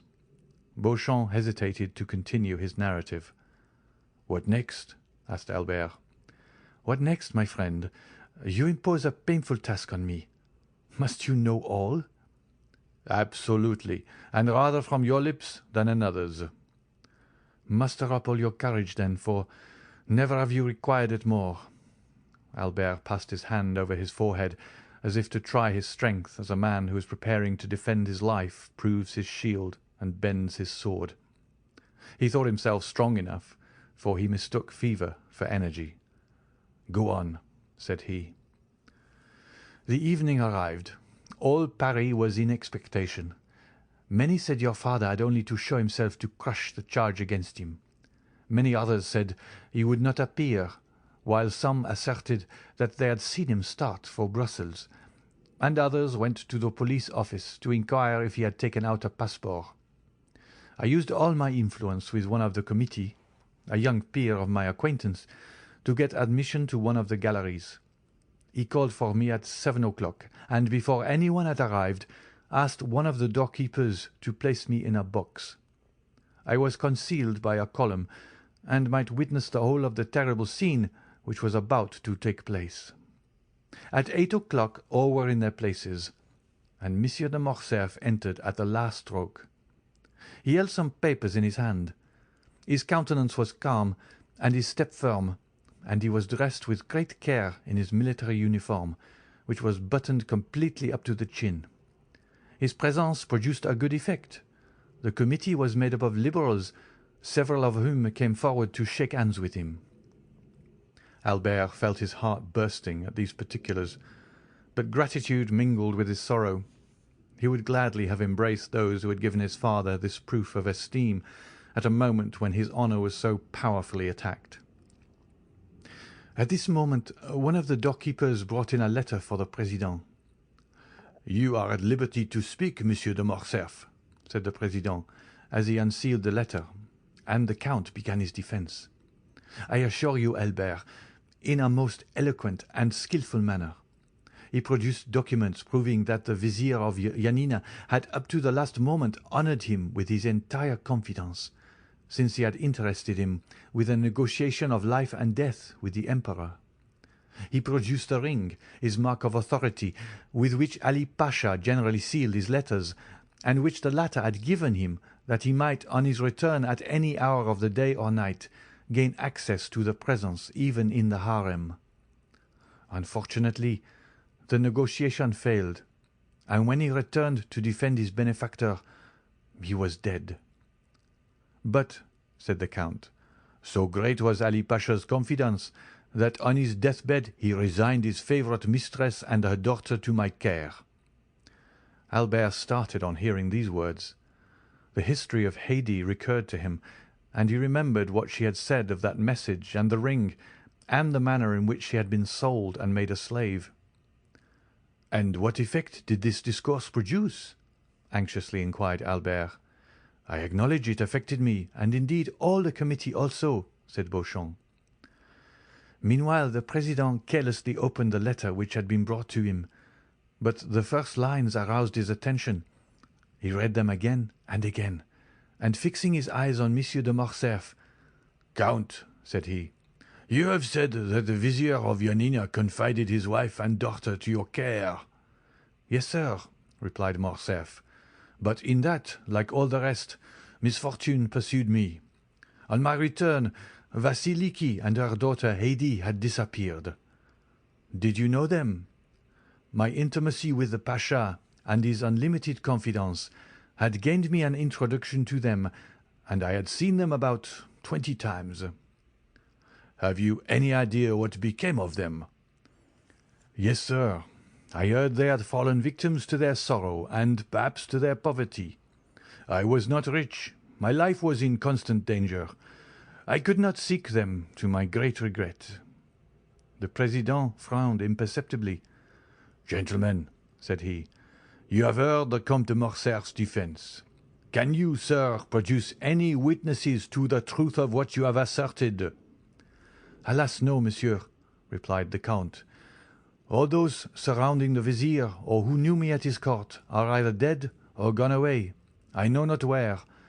I believe that I alone of all my countrymen survived that dreadful war. I have only the letters of Ali Tepelini, which I have placed before you, the ring, a token of his goodwill, which is here, and lastly the most convincing proof I can offer, after an anonymous attack, and that is the absence of any witness against my veracity and the purity of my military life." A murmur of approbation ran through the assembly, and at this moment Albert had nothing more transpired. Your father's cause had been gained. It only remained to put it to the vote, when the President resumed, "Gentlemen, and you, monsieur, You will not be displeased, I presume, to listen to one who calls himself a very important witness, and who has just presented himself. He is doubtless come to prove the perfect innocence of our colleague. Here is a letter I have just received on the subject. Shall it be read, or shall it be passed over? And shall we take no notice of this incident?" Monsieur de Morcerf turned pale and clinched his hands on the papers he held. The committee decided to hear the letter. The count was thoughtful and silent. The president read: "Monsieur President, I can furnish the committee of inquiry into the conduct of the Lieutenant General the Count of Morcerf in Epirus and in Macedonia with important particulars." The president paused, and the count turned pale. The president looked at his auditors. "Proceed," was heard on all sides. The president resumed: "I was on the spot at the death of Ali Pasha. I was present during these last moments. I know what is become of Vasiliki and Hedi. I am at the command of the committee, and even claim the honor of being heard. I shall be in the lobby when this note is delivered to you." "And who is this witness, or rather this enemy?" asked the count in a tone in which there was a visible alteration. "We shall know, sir," replied the president. "Is the committee willing to hear this witness?" "Yes, yes," they all said at once. The doorkeeper was called. "Is there anyone in the lobby?" said the president. "Yes, sir." "Who is it?" "A woman, accompanied by a servant." Everyone looked at his neighbor. "Bring her in," said the president. 5 minutes after the doorkeeper again appeared. All eyes were fixed on the door, and I, said Beauchamp, shared the general expectation and anxiety. Behind the doorkeeper walked a woman enveloped in a large veil, which completely concealed her. It was evident from her figure and the perfumes she had about her that she was young and fastidious in her tastes. But that was all. The president requested her to throw aside her veil, and it was then seen that she was dressed in the Grecian costume and was remarkably beautiful. "Ah," said Albert, "it was she." "Who?" "Haydée." "Who told you that?" "Alas, I guess it. But go on, Beauchamp. You see I am calm and strong, and yet we must be drawing near the disclosure." "Monsieur de Morcerf," continued Beauchamp, "looked at this woman with a surprise and terror. Her lips were about to pass his sentence of life or death. To the committee the adventure was so extraordinary and curious that the interest they had felt for the count's safety became now quite a secondary matter. The president himself advanced to place a seat for the young lady, but she declined, availing herself of it. As for the count, he had fallen on his chair. It was evident that his legs refused to support him. "Madame," said the president, "you have engaged to furnish the committee with some important particulars respecting the affair at Yanina, and you have stated that you are an eyewitness of the event." "I was indeed," said the stranger with a tone of sweet melancholy, and with the sonorous voice peculiar to the East. "But allow me to say that you must have been very young then." "I was 4 years old. But as those events deeply concerned me, not a single detail was escaped from my memory." "In what manner could these events concern you? And who are you that they should have made so deep an impression on you?" "On them depended my father's life," replied she. "I am Haydée, the daughter of Ali Tepelini, Pasha of Yanina, and of Vasiliki, his beloved wife." The blush of mingled pride and modesty which suddenly suffused the cheeks of the young woman, the brilliancy of her eye, and her highly important communication produced an indescribable effect on the assembly. As for the count, he could not have been more overwhelmed if a thunderbolt had fallen at his feet and opened an immense gulf before him. "Madame," replied the president, bowing with profound respect, "allow me to ask one question. It shall be the last. Can you prove the authenticity of what you have now stated?" "I can, sir," said Haydée, drawing from under her veil a satin satchel highly perfumed. "For here is the register of my birth, signed by my father and his principal officers, and that of my baptism, my father having consented to my being brought up in my mother's faith. This latter has been sealed with the Grand Primate of Macedonia and Epirus. And lastly, and perhaps the most important, the record of the sale of my person and that of my mother to the Armenian merchant El Corbier by the French officer who, in his infamous bargain with the Porte, had reserved as his part of the booty the wife and daughter of his benefactor, whom he sold for the sum of 400,000 francs. A greenish pallor spread over the Count's cheeks, and his eyes became bloodshot at these terrible imputations, which were listened to by the assembly with ominous silence. Haydée, still calm, but with a calmness more dreadful than the anger of another would have been, handed to the President the record of her sale, written in Arabic. It had been supposed some of the papers might be in the Arabian, Romaic, or Turkish language, and the interpreter of the house was in attendance.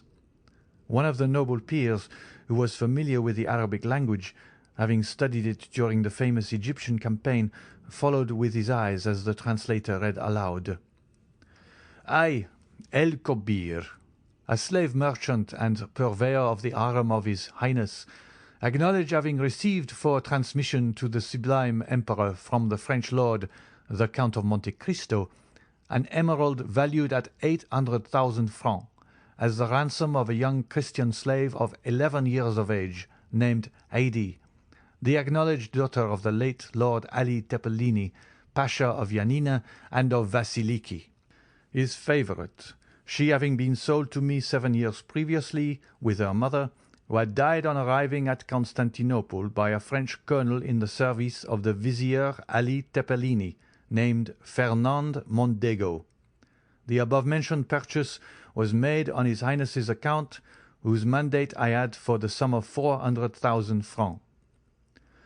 Given at Constantinople by authority of His Highness in the year 1247 of the Hegira. Signed, El Kobir. That this record should have all due authority, it shall bear the imperial seal, which the vendor is bound to have affixed to it."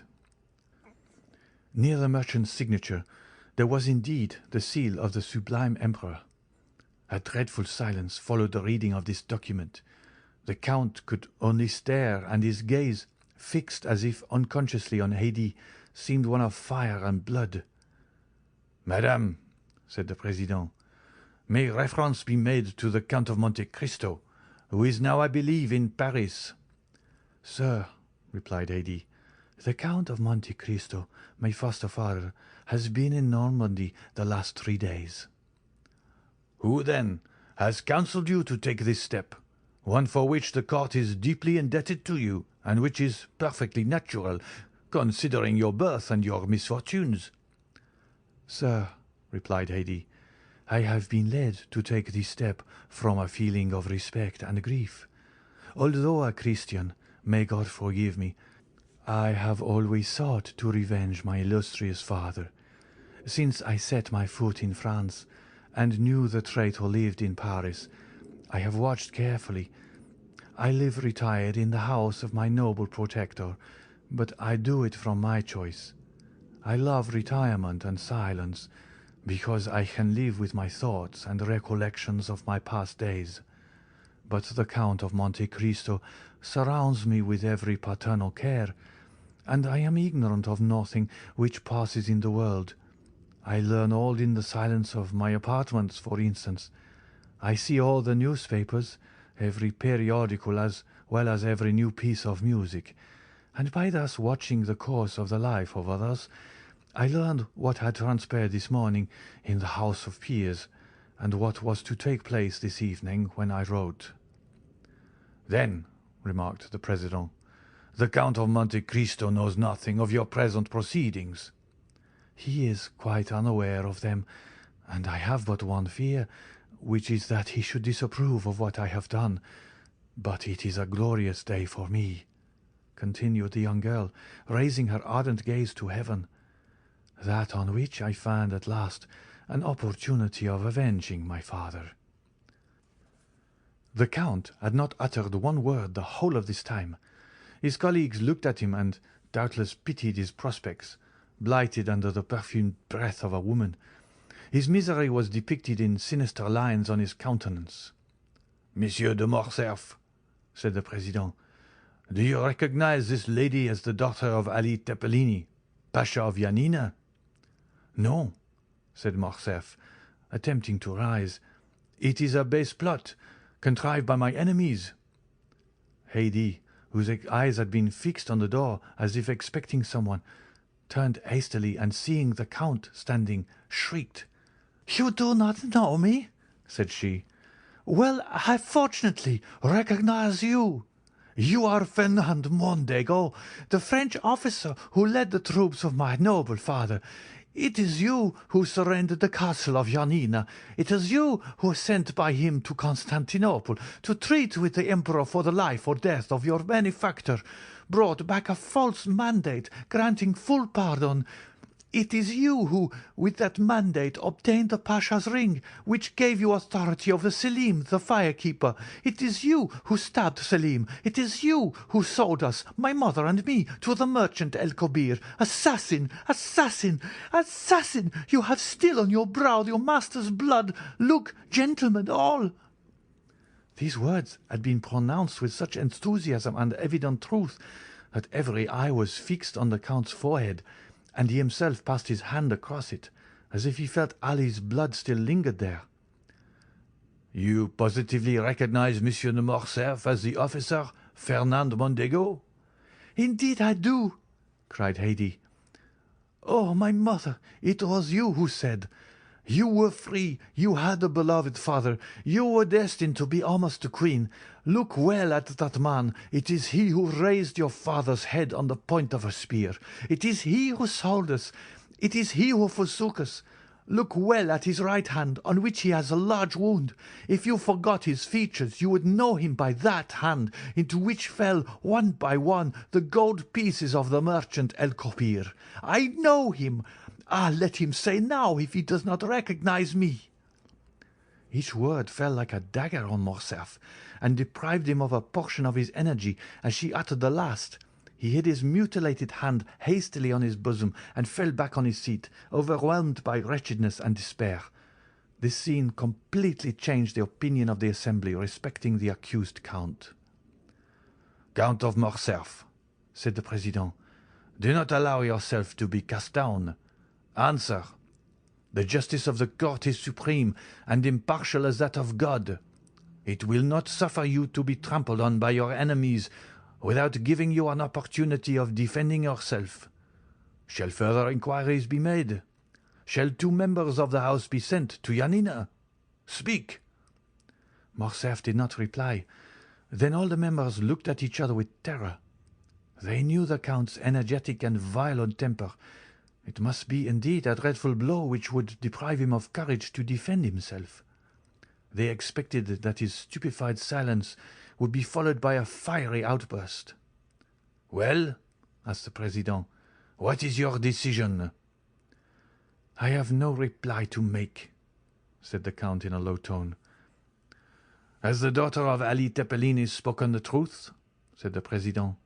"Is she, then, the terrible witness to whose charge you dare not plead not guilty? Have you really committed the crimes of which you are accused?" The Count looked around him with an expression which might have softened tigers, but which could not disarm his judges.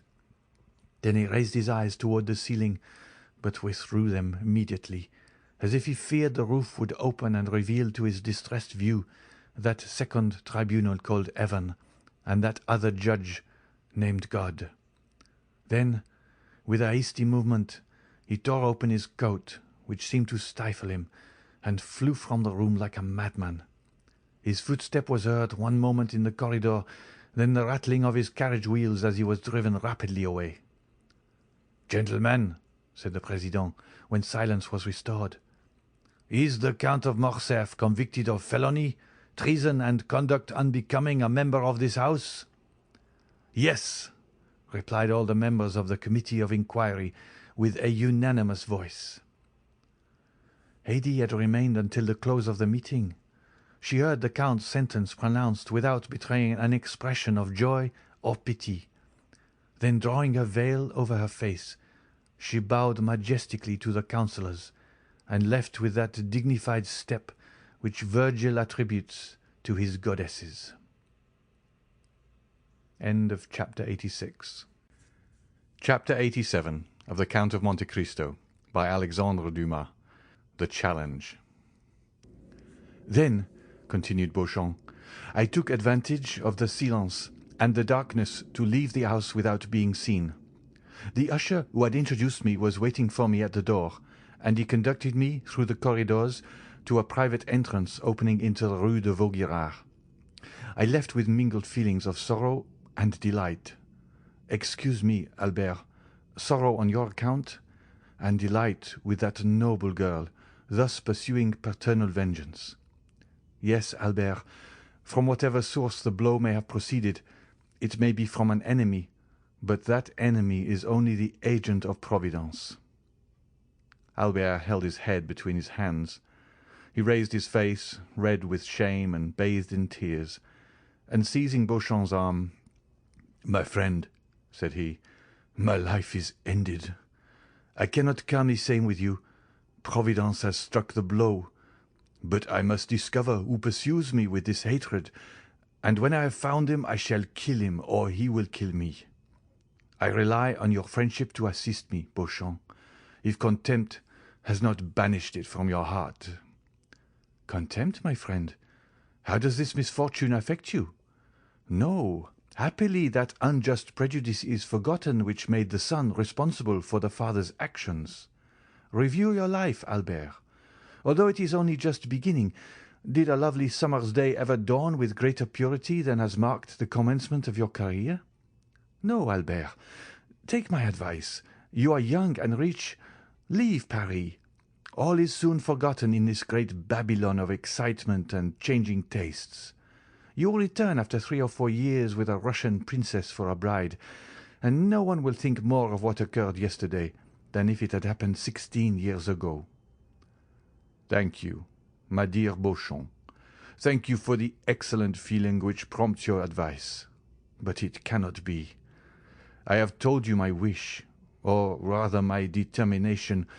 You understand that, interested as I am in this affair, I cannot see it in the same light as you do.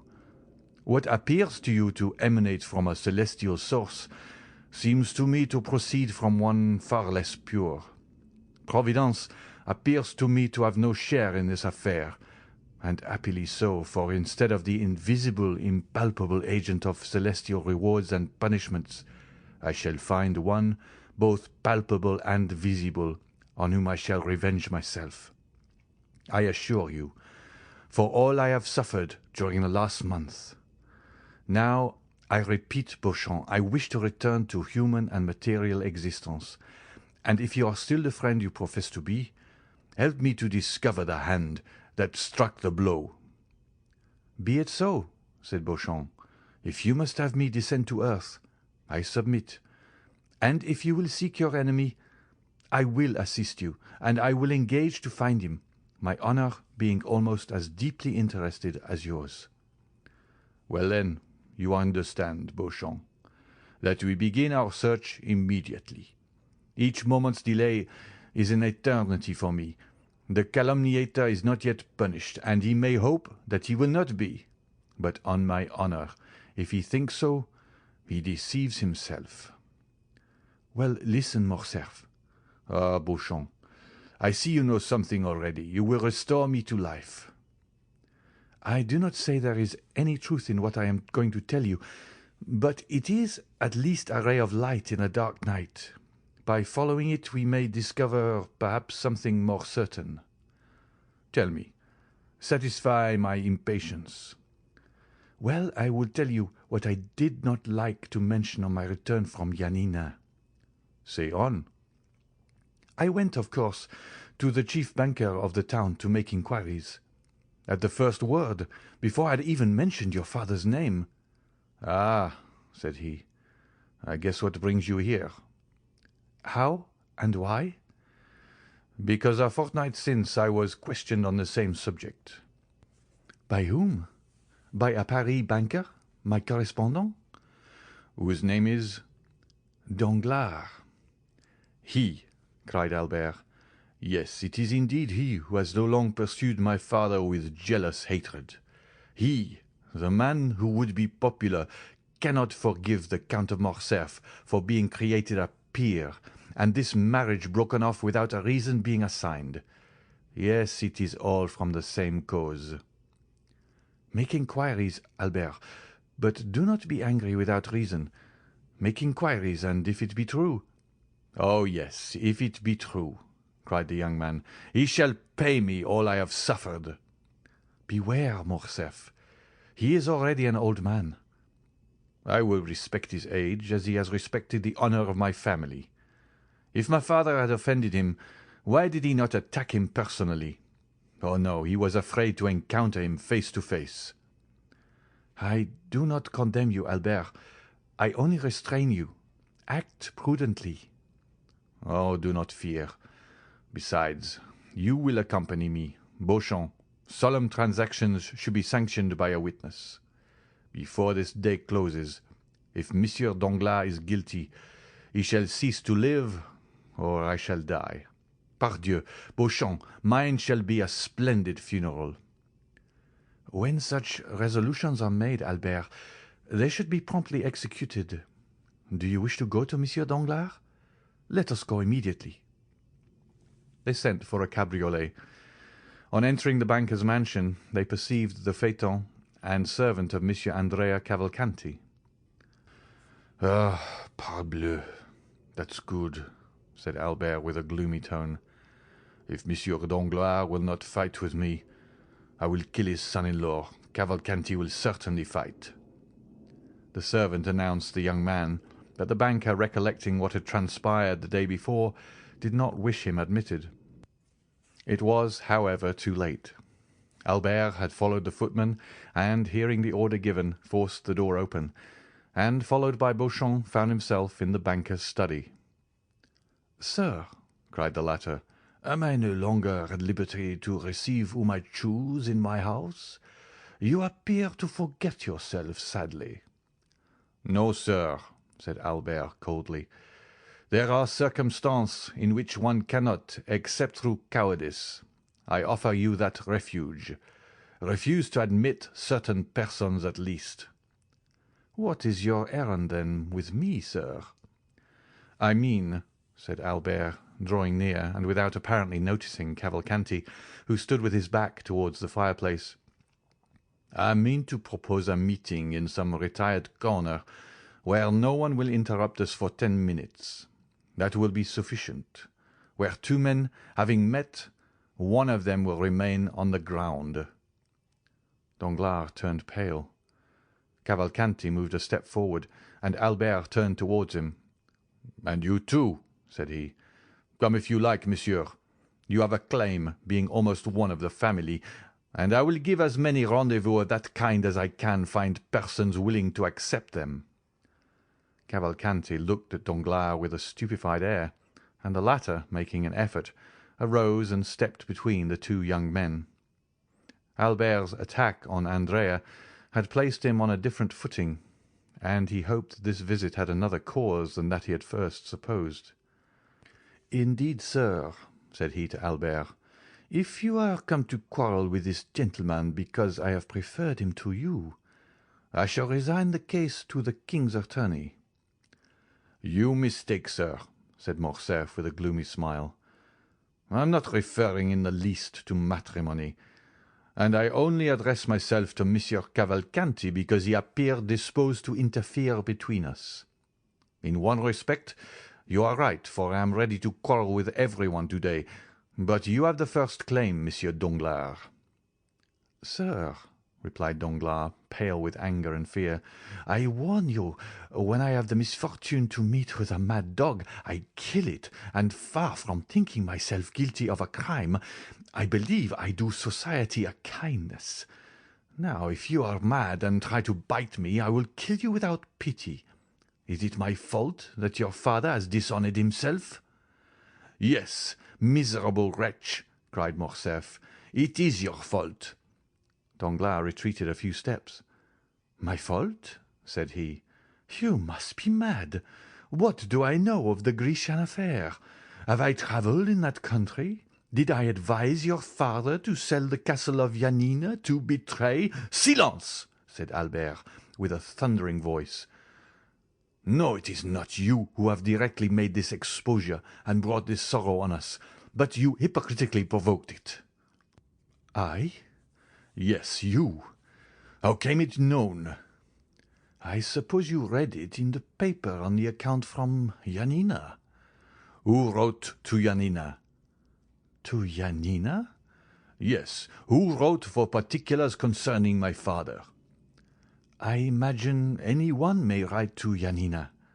"But one person only wrote." "One only?" "Yes, and that was you." "I doubtless wrote. It appears to me that when about to marry your daughter to a young man, it is right to make some inquiries respecting his family.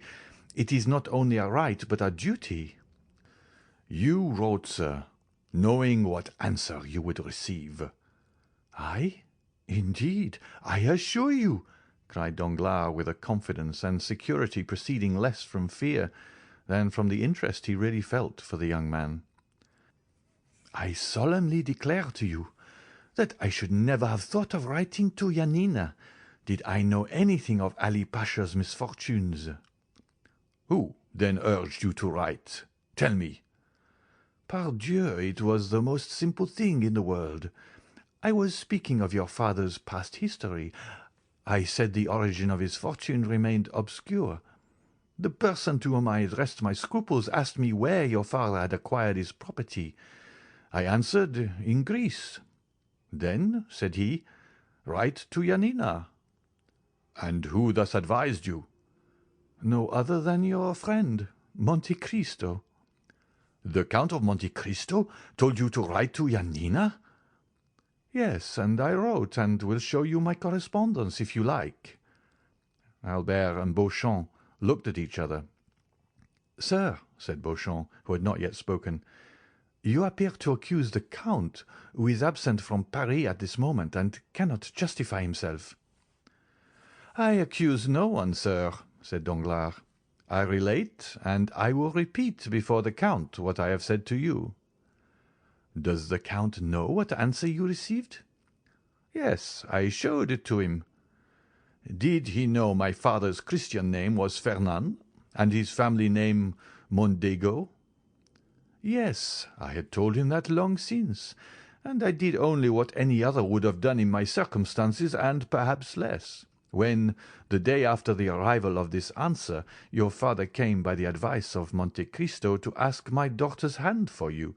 I decidedly refused him, but without any explanation or exposure.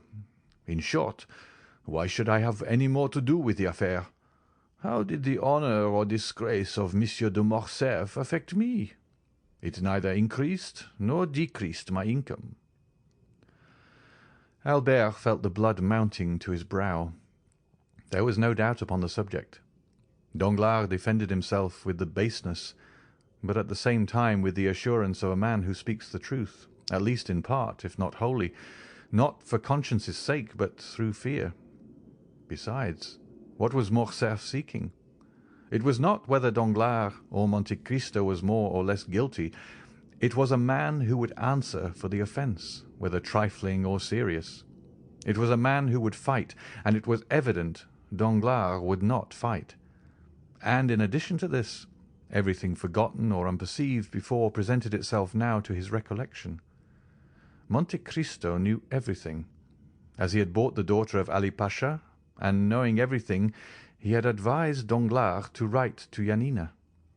The answer known, He had yielded to Albert's wish to be introduced to Haydée, and allowed the conversation to turn on the death of Ali, and had not opposed Haydée's recital, but having doubtless warned the young girl in the few Romaic words he spoke to her not to implicate Morcerf's father. Besides, had he not begged of Morcerf not to mention his father's name before Haydée? Lastly, he had taken Albert to Normandy when he knew the final blow was near. There could be no doubt that all had been calculated and previously arranged. Monte Cristo, then, was in league with his father's enemies. Albert took Beauchamp aside and communicated these ideas to him.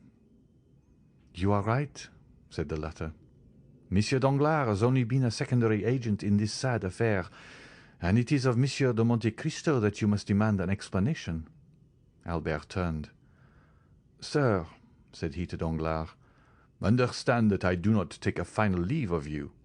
I must ascertain if your insinuations are just, and am going now to inquire of the Count of Monte Cristo."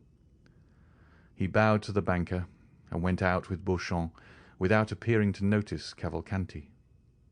Danglars accompanied him to the door, where he again assured Albert that no motive of personal hatred had influenced him against the Count of Morcerf. End of chapter 87. Chapter 88 of the Count of Monte Cristo by Alexandre Dumas. The Insult. At the banker's door, Beauchamp stopped Morcerf. "Listen," said he. "Just now I told you it was of Monsieur de Monte Cristo you must demand an explanation." "Yes, and we are going to his house." "Reflect, Morcerf. One moment before you go." "On what shall I reflect?" "On the importance of the step you are taking." "Is it more serious than going to Monsieur Danglars?" "Yes. Monsieur Danglars is a money lover, and those who love money, you know, think too much of what they risk to be easily induced to fight a duel. The other is, on the contrary, to all appearance, a true nobleman. But do you not fear to find him a bully?" "I only fear one thing, namely, to find a man who will not fight." "Do not be alarmed," said Beauchamp. "He will meet you. My only fear is that he will be too strong for you." "My friend," said Morcerf with a sweet smile, "that is what I wish. The happiest thing that could occur to me would be to die in my father's stead. That would save us all." "Your mother would die of grief." "My poor mother," said Albert, passing his hand across his eyes. "I know she would, but better so than die of shame." "Are you quite decided, Albert?" "Yes. Let us go." "But do you think we shall find the Count at home?" "He intended returning home some hours after me, and doubtless he is now at home." They ordered the driver to take them to No. 30 Champs-Élysées. Beauchamp wished to go in alone, but Albert observed that as this was an unusual circumstance, he might be allowed to deviate from the usual etiquette in affairs of honour. The cause which the young man espoused was one so sacred that Beauchamp had only to comply with all his wishes. He yielded and contented himself with following Morcerf. Albert sprang from the porter's lodge to the steps. He was received by Baptistin. The Count had indeed just arrived, but he was in his bath, and had forbidden that anyone should be admitted. "But after his bath?" asked Morcerf. "My master will go to dinner." "And after dinner?" "He will sleep an hour." "Then?" "He is going to the opera." "Are you sure of it?" asked Albert. "Quite, sir. My master has ordered his horses at 8 o'clock precisely." "Very good," replied Albert. "That is all I wish to know." Then, turning towards Beauchamp, "If you have anything to attend to, Beauchamp, do it directly. If you have any appointment for this evening, defer it till tomorrow. I depend on you to accompany me to the opera, and if you can, bring Chateau Renaud with you." Beauchamp availed himself of Albert's permission and left him, promising to call for him at 8:15. On his return home, Albert expressed his wish to Franz Debray and Morel to see them at the opera that evening. Then he went to see his mother, who, since the events of the day before, had refused to see anyone, and had kept her room. He found her in bed, overwhelmed with grief at this public humiliation. The sight of Albert produced the effect which might naturally be expected on Mercédès. She pressed her son's hand and sobbed aloud, but her tears relieved her. Albert stood one moment speechless by the side of his mother's bed. It was evident from his pale face and knit brows that his resolution to revenge himself was growing weaker. "My dear mother," said he, "do you know if Monsieur de Morcerf has any enemy?" Mercédès started. She noticed that the young man did not say, "My father." "My son," she said, "persons in the Count's situation have many secret enemies. Those who are known are not the most dangerous." "I know it, and appeal to your penetration. You are of so superior a mind, nothing escapes you." "Why did you say so?" "Because, for instance, you noticed on the evening of the ball we gave that Monsieur de Monte Cristo would eat nothing in our house." Mercédès raised herself on her feverish arm. "Monsieur de Monte Cristo!" she exclaimed. "And how is he connected with the question you asked me?" "You know, mother, Monsieur de Monte Cristo is almost an Oriental, and it is customary with the Orientals to secure full liberty for revenge by not eating or drinking in the houses of their enemies." "Do you say Monsieur de Monte Cristo is our enemy?" replied Mercédès, becoming paler than the sheet which covered her. "Who told you so? Why, you are mad, Albert. Monsieur de Monte Cristo has only shown us kindness. Monsieur de Monte Cristo saved your life. You yourself presented him to us. Oh, I entreat you, my son, if you had entertained such an idea, dispel it. And my counsel to you, nay, my prayer, is to retain his friendship." "Mother," replied the young man, "you have special reasons for telling me to conciliate the man." "I?" said Mercédès, blushing as rapidly as she had turned pale, and again became paler than ever. "Yes, doubtless. And is it not that he may never do us any harm?" Mercédès shuddered, and, fixing on her son a scrutinizing gaze, "You speak strangely," said she to Albert, "and you appear to have some singular prejudices. What has the Count done? 3 days since you were with him in Normandy, only 3 days since we looked on him as our best friend." An ironical smile passed over Albert's lips. Mercédès saw it, and with the double instinct of woman and mother guessed all. But as she was prudent and strong-minded, she concealed both her sorrows and her fears. Albert was silent. An instant after, the Countess resumed. "You came to inquire after my health. I will candidly acknowledge that I am not well. You should install yourself here and cheer my solitude. I do not wish to be left alone." "Mother," said the young man, "you know how gladly I would obey your wish, but an urgent and important affair obliges me to leave you for the whole evening." "Well," replied Mercédès, sighing, "go, Albert. I will not make you a slave to your filial piety." Albert pretended he did not hear, bowed to his mother, and quitted her. Scarcely had he shut her door when Mercédès called a confidential servant and ordered him to follow Albert wherever he should go that evening, and to come and tell her immediately what he observed. Then she rang for her lady's maid, and, weak as she was, she dressed in order to be ready for whatever might happen. The footman's mission was an easy one. Albert went to his room and dressed with unusual care. At 8:10, Beauchamp arrived. He had seen Château Renaud, who had promised to be in the orchestra before the curtain was raised. Both got into Albert's coupé, and as the young man had no reason to conceal where he was going, he called aloud, "To the opera!" in his impatience, he arrived before the beginning of the performance. Chateau Renaud was at his post. Apprised by Beauchamp of the circumstances, he required no explanation from Albert. The conduct of the son in seeking to avenge his father was so natural that Chateau Renaud did not seek to dissuade him, and was content with renewing his assurances of devotion. Debray was not yet come, but Albert knew that he seldom lost a scene at the opera. Albert wandered about the theatre until the curtain was drawn up. He hoped to meet with Monsieur de Monte Cristo either in the lobby or on the stairs. The bell summoned him to his seat, and he entered the orchestra with Chateau Renaud and Beauchamp. But his eyes scarcely quitted the box between the columns, which remained obstinately closed during the whole of the first act. At last, as Albert was looking at his watch for about the 100th time, at the beginning of the second act, the door opened, and Monte Cristo entered, dressed in black, and leaning over the front of the box, looked around the pit. Morrel followed him, and looked also for his sister and brother-in-law.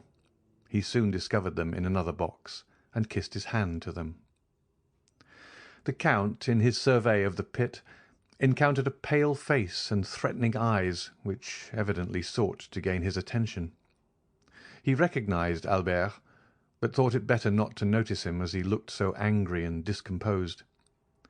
Without communicating his thoughts to his companion, he sat down, drew out his opera-glass, and looked another way. Although apparently not noticing Albert, he did not, however, lose sight of him, and when the curtain fell at the end of the second act, he saw him leave the orchestra with his two friends. Then his head was seen passing at the back of the boxes, and the Count knew that the approaching storm was intended to fall on him. He was at the moment conversing cheerfully with Morrel, but he was well prepared for what might happen. The door opened, and Monte Cristo, turning around, saw Albert, pale and trembling, followed by Beauchamp and Chateau Renaud. "Well," cried he, with that benevolent politeness which distinguished his salutation from the common civilities of the world, "my cavalier has attained his object. Good evening, Monsieur de Morcerf." The countenance of this man, who possessed such extraordinary control over his feelings, expressed the most perfect cordiality. Morrel only then recollected the letter he had received from the Viscount, in which, without assigning any reason, he begged him to go to the opera. But he understood that something terrible was brooding. "We are not come here, sir, to exchange hypocritical expressions of politeness or false professions of friendship," said Albert, "but to demand an explanation." The young man's trembling voice was scarcely audible. "An explanation at the opera?" said the Count, with that calm tone and penetrating eye which characterize the man who knows his cause is good. "Little acquainted as I am with the habits of Parisians, I should not have thought this the place for such a demand." "Still, if people will shut themselves up," said Albert, "and cannot be seen, because they are bathing, dining, or asleep, we must avail ourselves of the opportunity whenever they are to be seen." "I am not difficult of access, sir, for yesterday, if my memory does not deceive me, you were at my house." "Yesterday I was at your house, sir," said the young man, "because then I knew not who you were." In pronouncing these words, Albert had raised his voice so as to be heard by those in the adjoining boxes and in the lobby. Thus the attention of many was attracted by his altercation. "Where are you come from, sir? You do not appear to be in the possession of your senses." "Provided I understand your perfidy, sir, and succeed in making you understand that I will be revenged, I shall be reasonable enough," said Albert furiously. "I do not understand you, sir," replied Monte Cristo, "and if I did, your tone is too high. I am at home here, and I alone have a right to raise my voice above another's. Leave the box, sir."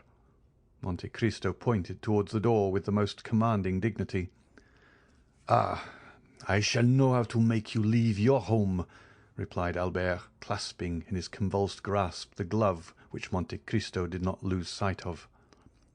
"Well, well," said Monte Cristo quietly, "I see you wish to quarrel with me, but I would give you one piece of advice, which you will do well to keep in mind. It is in poor taste to make a display of a challenge. Display is not becoming to everyone, Monsieur de Morcerf." At this name a murmur of astonishment passed around the group of spectators of this scene. They had talked of no one but Morcerf the whole day. Albert understood the allusion in a moment, and was about to throw his glove at the Count when Morrel seized his hand, while Beauchamp and Château Renaud, fearing the scene would surpass the limits of a challenge, held him back. But Monte Cristo, without rising, and leaning forward in his chair, merely stretched out his arm, and, taking the damp, crushed glove from the clinched hand of the young man, "Sir," said he in a solemn tone, "I consider your glove thrown, and will return it to you wrapped around a bullet. Now leave me, or I will summon my servants to throw you out the door." Wild, almost unconscious, and with eyes inflamed, Albert stepped back, and Morrel closed the door. Monte Cristo took up his glass again, as if nothing had happened. His face was like marble, and his heart was like bronze. Morrel whispered, "What have you done to him?" "I? Nothing, at least personally," said Monte Cristo. "But there must be some cause for this strange scene." "The Count of Morcerf's adventure exasperates the young man." "Have you anything to do with it?" "It was through Haydée that the Chamber was informed of his father's treason." "Indeed," said Morrel. "I had been told, but would not credit it, that the Grecian slave I have seen with you here in this very box was the daughter of Ali Pasha." "It is true, nevertheless." "Then," said Morrel, "I understand it all, and this scene was premeditated." "How so?" "Yes, Albert wrote to request me to come to the opera, doubtless that I might be a witness to the insult he meant to offer you." "Probably," said Monte Cristo with his imperturbable tranquillity. "But what shall you do with him?" "With whom?" "With Albert." "What shall I do with Albert? As certainly, Maximilian, as I now press your hand. I shall kill him before 10 o'clock tomorrow morning." Morrel, in his turn, took Monte Cristo's hand in both of his, and he shuddered to feel how cold and steady it was. "Ah, Count," said he, "his father loves him so much." "Do not speak to me of that," said Monte Cristo, with the first movement of anger he had betrayed. "I will make him suffer." Morrel, amazed, let fall Monte Cristo's hand. "Count, Count," said he. "Dear Maximilian," interrupted the Count, "listen how adorably Dupré is singing that line: "'O Mathilde, idole de mon âme.' I was the first to discover Dupré at Naples, and the first to applaud him. Bravo, bravo!" Morrel saw it was useless to say more, and refrained. The curtain, which had risen at the close of the scene with Albert, again fell, and a rap was heard at the door. "Come in," said Monte Cristo with a voice that betrayed not the least emotion, and immediately Beauchamp appeared. "Good evening, Monsieur Beauchamp," said Monte Cristo, as if this was the first time he had seen the journalist that evening. "Be seated." Beauchamp bowed, and sitting down, "Sir," said he, "I just now accompanied Monsieur de Morcerf, as you saw." "And that means," replied Monte Cristo, laughing, "that you had probably just dined together. I am happy to see, Monsieur Beauchamp, that you are more sober than he was." "Sir," said Monsieur Beauchamp, "Albert was wrong, I acknowledge, to betray so much anger, and I come on my own account to apologize for him, and having done so, entirely on my own account, be it understood, I would add that I believe you too gentlemanly to refuse giving him some explanation concerning your connection with Janina. Then I will add 2 words about the young Greek girl." Monte Cristo motioned him to be silent. "Come," said he, laughing, "there are all my hopes about to be destroyed." "How so?" asked Beauchamp. "Doubtless you wish to make me appear a very eccentric character. I am, in your opinion, a Lara, a Manfred, a Lord Ruthven.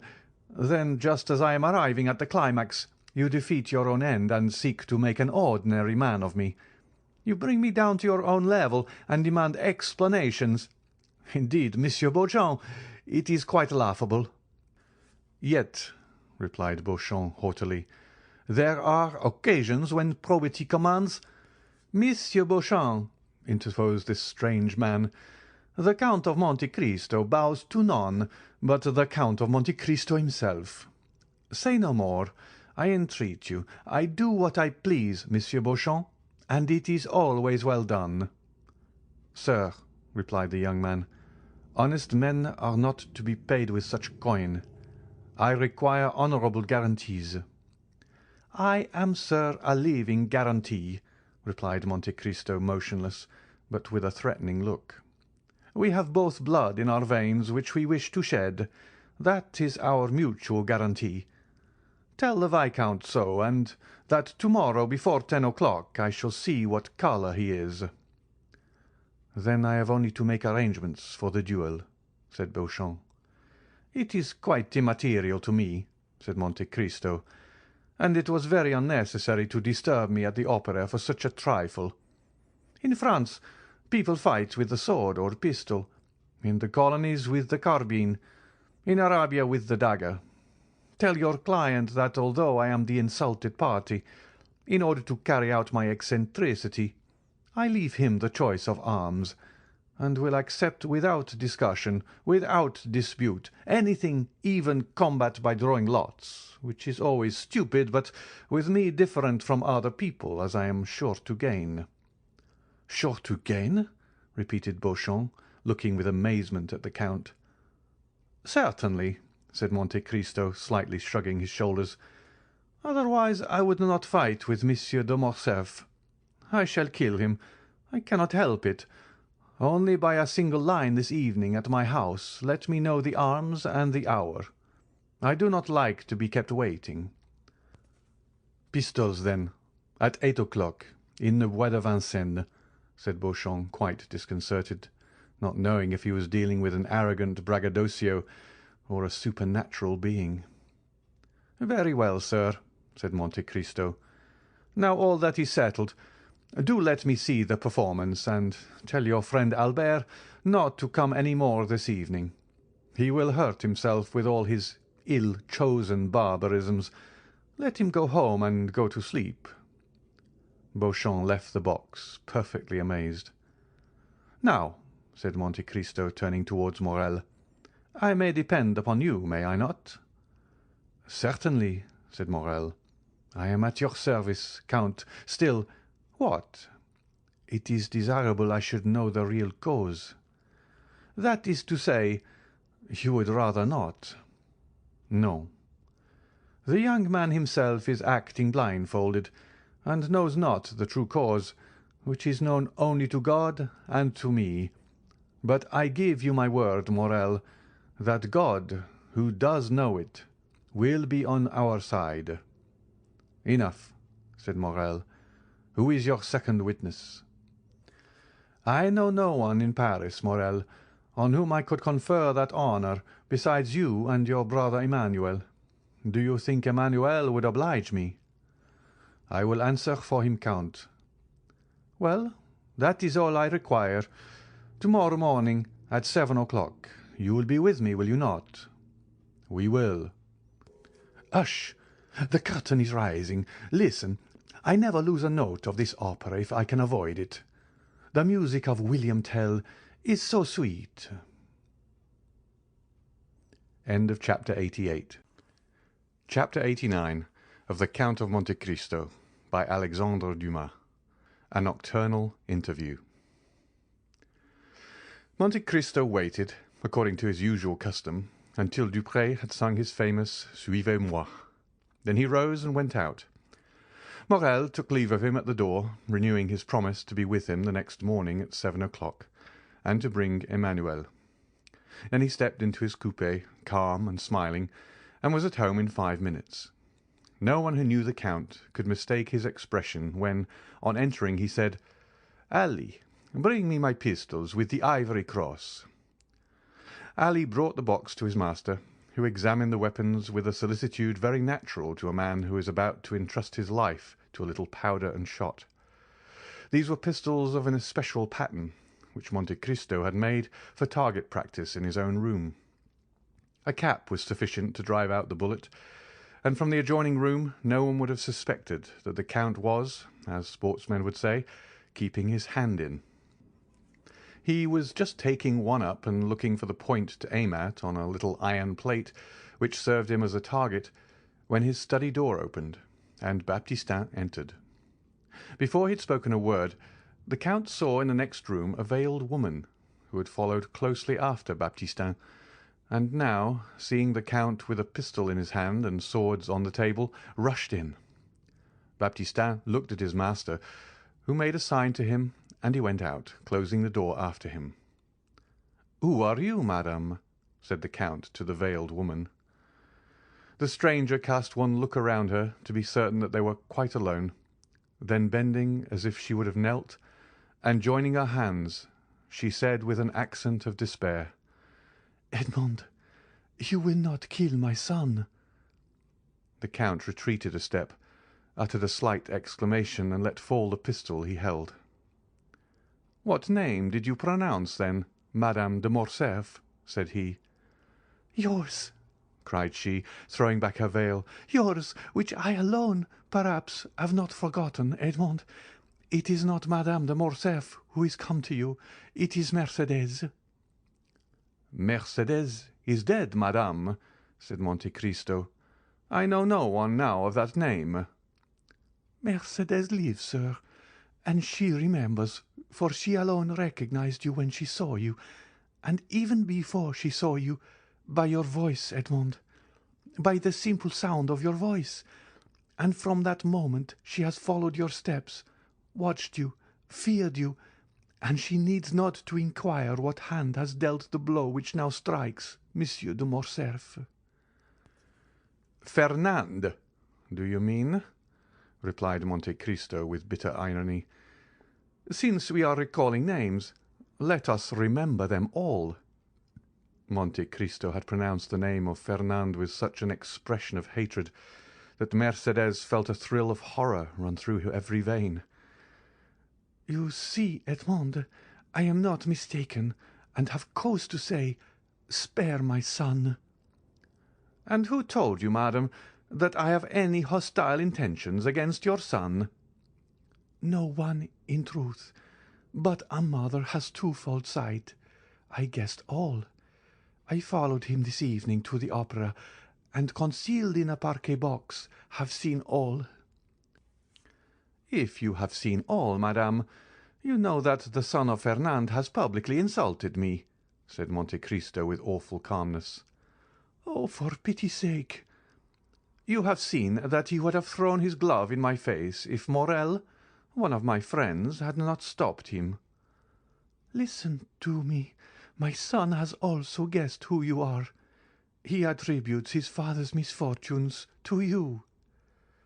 "Madame, you are mistaken. They are not misfortunes. It is a punishment. It is not I who strike Monsieur de Morcerf. It is Providence which punishes him." "And why do you represent Providence?"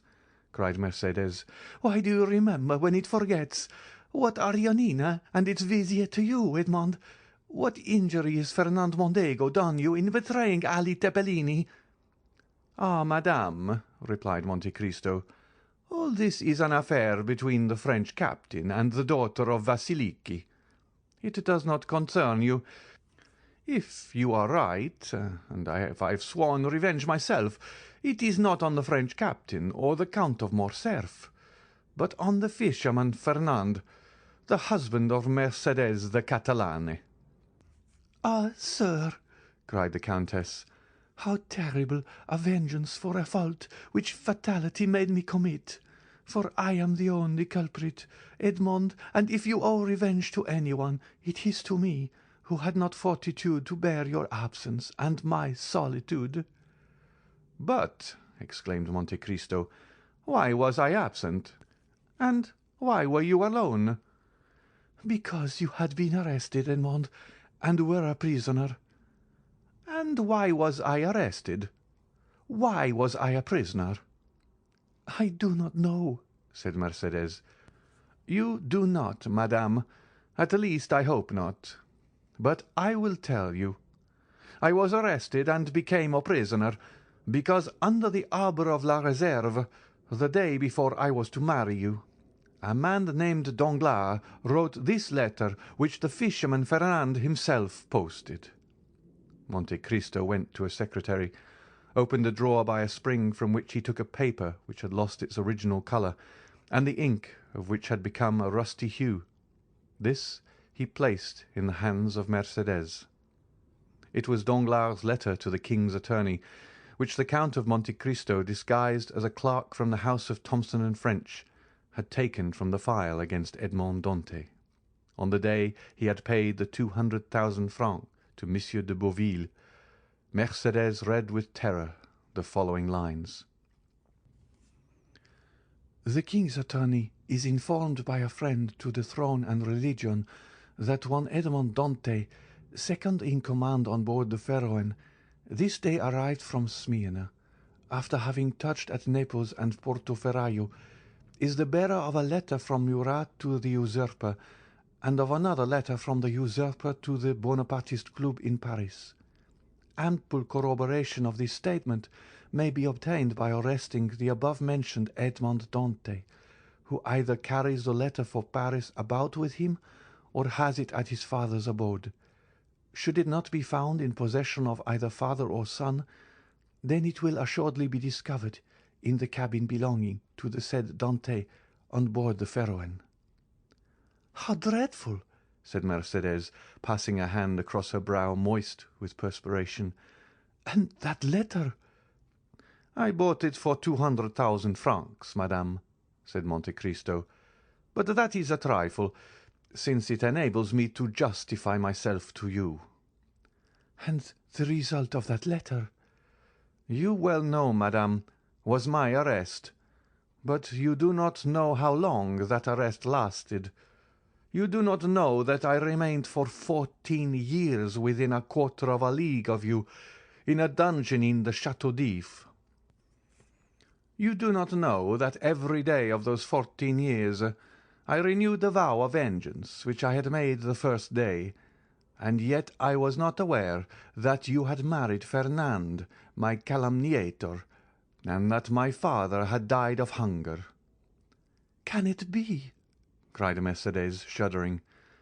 That is what I heard on leaving my prison 14 years after I had entered it, and that is why, on account of the living Mercédès and my deceased father, I have sworn to revenge myself on Fernand, and I have revenged myself. And you are sure the unhappy Fernand did that? I am satisfied, madame, that he did what I have told you. Besides, that is not much more odious than that a Frenchman by adoption should pass over to the English, that a Spaniard by birth should have fought against the Spaniards, that a stipendiary of Ali should have betrayed and murdered Ali. Compared with such things, what is the letter you have just read? A lover's deception, which the woman who has married that man ought certainly to forgive, but not so the lover who was to have married her. Well, the French did not avenge themselves on the traitor. The Spaniards did not shoot the traitor. Ali in his tomb left the traitor unpunished, but I, betrayed, sacrificed, buried, have risen from my tomb, by the grace of God, to punish that man. He sends me for that purpose, and here I am. The poor woman's head and arms fell. Her legs bent under her, and she fell on her knees. Forgive, Edmond. Forgive for my sake, who love you still." The dignity of the wife checked the fervour of the lover and the mother. Her forehead almost touched the carpet when the Count sprang forward and raised her. Then, seated on a chair, she looked at the manly countenance of Monte Cristo, on which grief and hatred still impressed a threatening expression. "Not crushed at a cursed race?" murmured he. "Abandon my purpose at the moment of its accomplishment? Impossible, madame, impossible!" "Edmond," said the poor mother, who tried every means. "when I called you Edmond, why do you not call me Mercédès?" "Mercédès!" repeated Monte Cristo. "Mercédès! Well, yes, you are right. That name has still its charms, and this is the first time for a long period that I have pronounced it so distinctly. Oh, Mercédès! I have uttered your name with the sigh of melancholy, with the groan of sorrow, with the last effort of despair. I have uttered it when frozen with cold, crouched on the straw in my dungeon. I have uttered it consumed with heat, rolling on the stone floor of my prison. Mercédès, I must revenge myself, for I suffered 14 years. 14 years I wept, I cursed. Now I tell you, Mercédès, I must revenge myself." The Count, fearing to yield to the entreaties of her he had so ardently loved, called his sufferings to the assistance of his hatred. "Revenge yourself, then, Edmond," cried the poor mother, "but let your vengeance fall on the culprits, on him, on me, but not on my son." "It is written in the good book," said Monte Cristo, "that the sins of the fathers shall fall upon their children to the third and fourth generation, since God himself dictated those words to his prophet. Why should I seek to make myself better than God?" "Edmond," continued Mercédès, with her arms extended towards the Count, "since I first knew you, I have adored your name, have respected your memory. Edmond, my friend, do not compel me to tarnish that noble and pure image reflected incessantly on the mirror of my heart. Edmond, if you knew all the prayers I have addressed to God for you while I thought you were living, and since I have thought you must be dead. Yes, dead, alas! I imagined your dead body buried at the foot of some gloomy tower, or cast to the bottom of a pit by hateful jailers, and I wept. What could I do for you, Edmond, besides pray and weep? Listen, for 10 years I dreamed each night in the same dream. I had been told that you had endeavoured to escape, that you had taken the place of another prisoner, that you had slipped into the winding sheet of a dead body, that you had been thrown alive from the top of the Chateau d'If, and that the cry you uttered as you dashed upon the rocks first revealed to your jailers that they were your murderers. Well, Edmond, I swear to you, by the head of that son for whom I entreat your pity, Edmond, for 10 years I saw every night every detail of that frightful tragedy, and for 10 years I heard every night the cry which awoke me shuddering and cold. And I too, Edmond, oh, believe me, guilty as I was, oh yes, I too have suffered much." "Have you known what it is to have your father starve to death in your absence?" cried Monte Cristo, thrusting his hands into his hair. "Have you seen the woman you love giving her hand to your rival while you were perishing at the bottom of a dungeon?" "No," interrupted Mercédès. "but I have seen him whom I loved on the point of murdering my son." Mercédès uttered these words with such deep anguish, with an accent of such intense despair, that Monte Cristo could not restrain a sob. The lion was daunted, the avenger was conquered. "What do you ask of me?" said he. "Your son's life? Well, he shall live." Mercédès uttered a cry which made the tears start from Monte Cristo's eyes. but these tears disappeared almost instantaneously, for doubtless God had sent some angel to collect them. Far more precious were they in his eyes than the richest pearls of Guzerat and Ophir. "Oh," said she, seizing the Count's hand and raising it to her lips. "Oh, thank you, Edmond. Now you are exactly what I dreamt you were, the man I always loved. Oh, now I may say so." "So much the better," replied Monte Cristo, "as that poor Edmond will not have long to be loved by you. Death is about to return to the tomb, the phantom to retire in darkness." "What do you say, Edmond?" "I say, since you command me, Mercédès, I must die." "Die? And why so? Who talks of dying? Whence have you these ideas of death?" "You do not suppose that, publicly outraged, in the face of a whole theatre, in the presence of your friends and those of your son, challenged by a boy who will glory in my forgiveness as if it were a victory, you do not suppose that I can for one moment wish to live? What I most loved after you, Mercédès, was myself, my dignity, and that strength which rendered me superior to other men.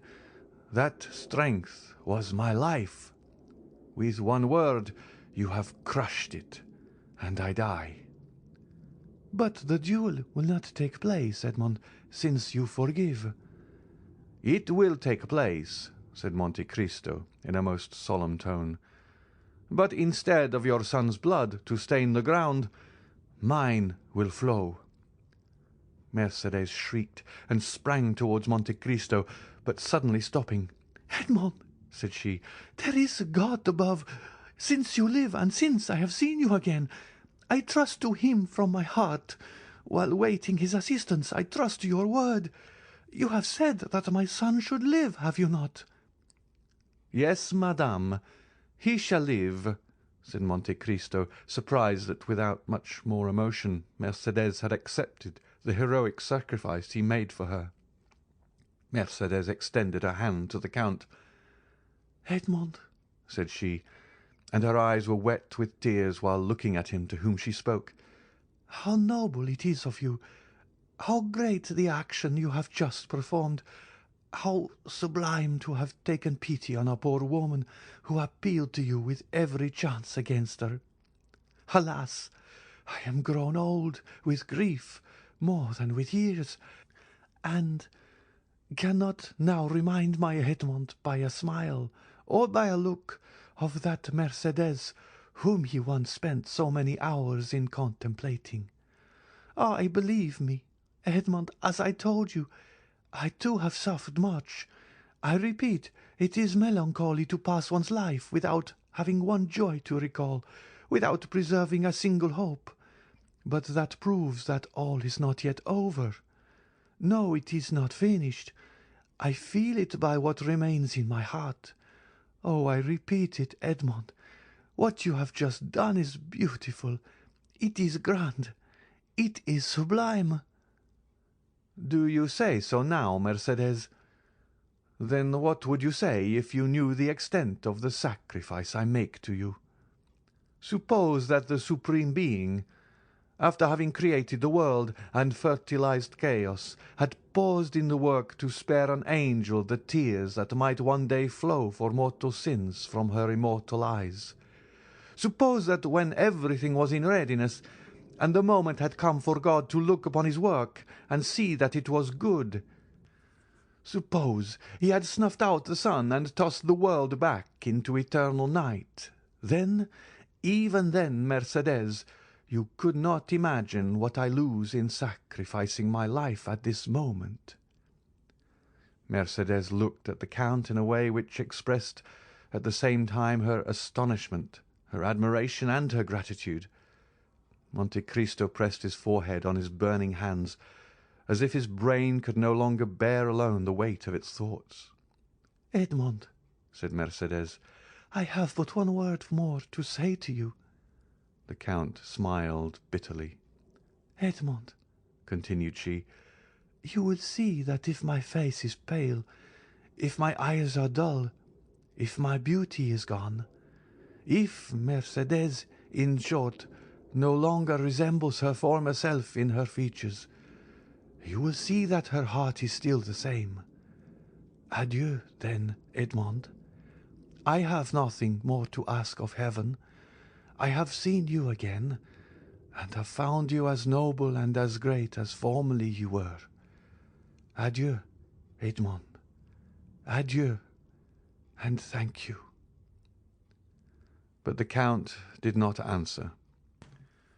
Mercedes opened the door of the study, and had disappeared before he had recovered from the painful and profound reverie into which his thwarted vengeance had plunged him. The clock of the Invalides struck 1 when the carriage which conveyed Madame de Morcerf away rolled on the pavement of the Champs-Élysées, and made Monte Cristo raise his head.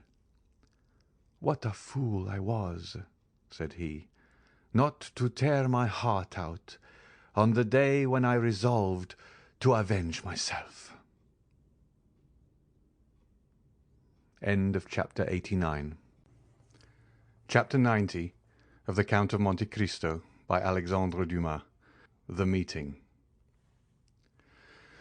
After Mercedes had left Monte Cristo, he fell into profound gloom. Around him and within him the flight of thought seemed to have stopped. His energetic mind slumbered, as the body does after extreme fatigue. "What," said he to himself, while the lamp and the wax lights were nearly burnt out, and the servants were waiting impatiently in the ante-room, "what, this edifice which I have been so long preparing, which I have reared with so much care and toil, is to be crushed by a single touch, a word, a breath?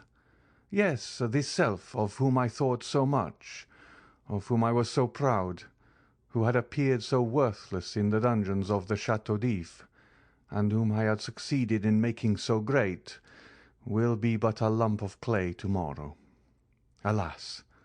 It is not the death of the body I regret, for is not the destruction of the vital principle, the repose to which everything is tending, to which every unhappy being aspires, is not this the repose of matter after which I so long sighed, and which I was seeking to attain by the painful process of starvation when Faria appeared in my dungeon?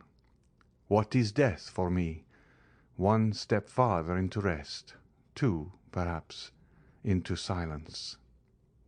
No, it is not existence, then, that I regret, but the ruin of projects so slowly carried out, so laboriously framed. Providence is now opposed to them. When I most thought it would be propitious, it is not God's will that they should be accomplished. This burden, almost as heavy as a world, which I had raised and I had thought to bear to the end, was too great for my strength, and I was compelled to lay it down in the middle of my career.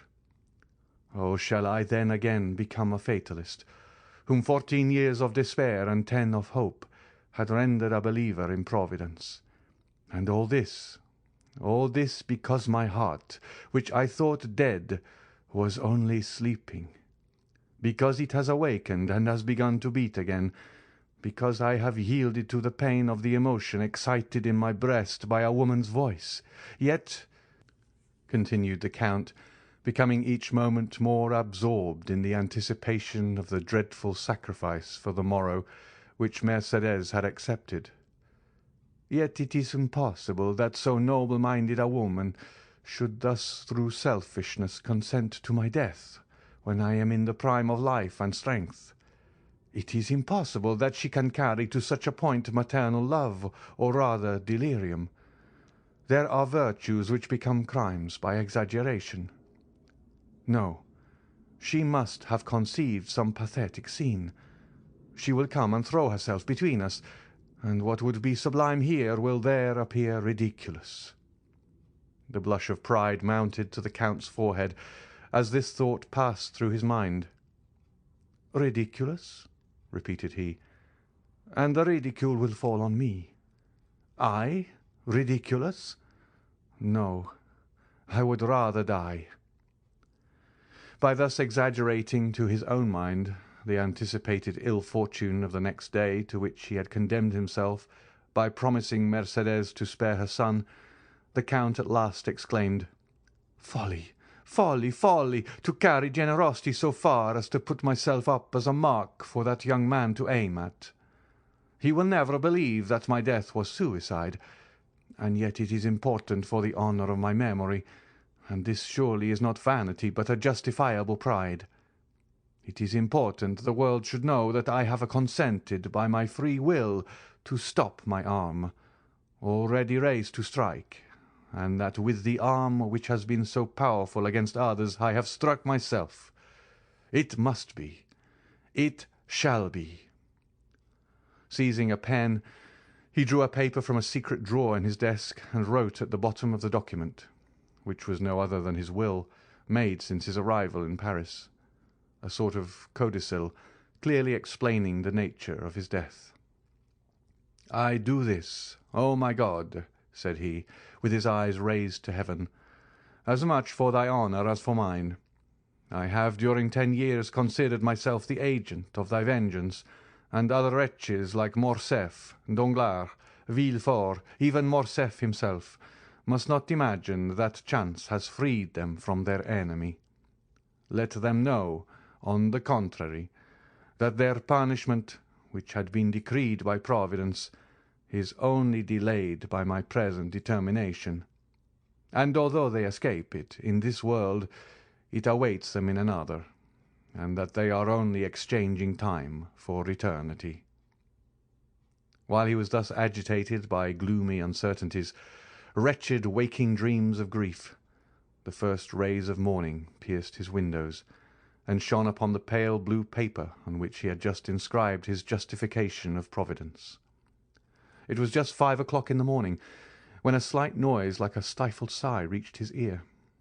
He turned his head, looked around him, and saw no one, but the sound was repeated distinctly enough to convince him of its reality.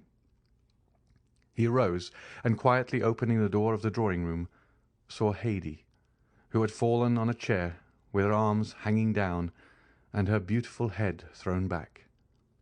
She had been standing at the door, to prevent his going out without seeing her, until sleep, which the young cannot resist, had overpowered her frame, wearied as she was with watching. The noise of the door did not awaken her, and Monte Cristo gazed at her with affectionate regret. "She remembered that she had a son," said he, "and I forgot I had a daughter."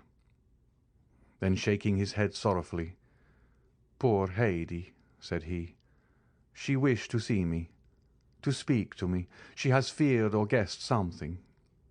Oh, I cannot go without taking leave of her. I cannot die without confiding her to someone." He quietly regained his seat, and wrote under the other lines, "I bequeath to Maximilien Morel, captain of Spahis, and son of my former patron, Pierre Morel, ship owner at Marseille, the sum of 20 millions, a part of which may be offered to his sister Julia and brother-in-law Emmanuel, if he does not fear this increase of fortune may mar their happiness. These 20 millions are concealed in my grotto at Monte Cristo, of which Bertuccio knows the secret.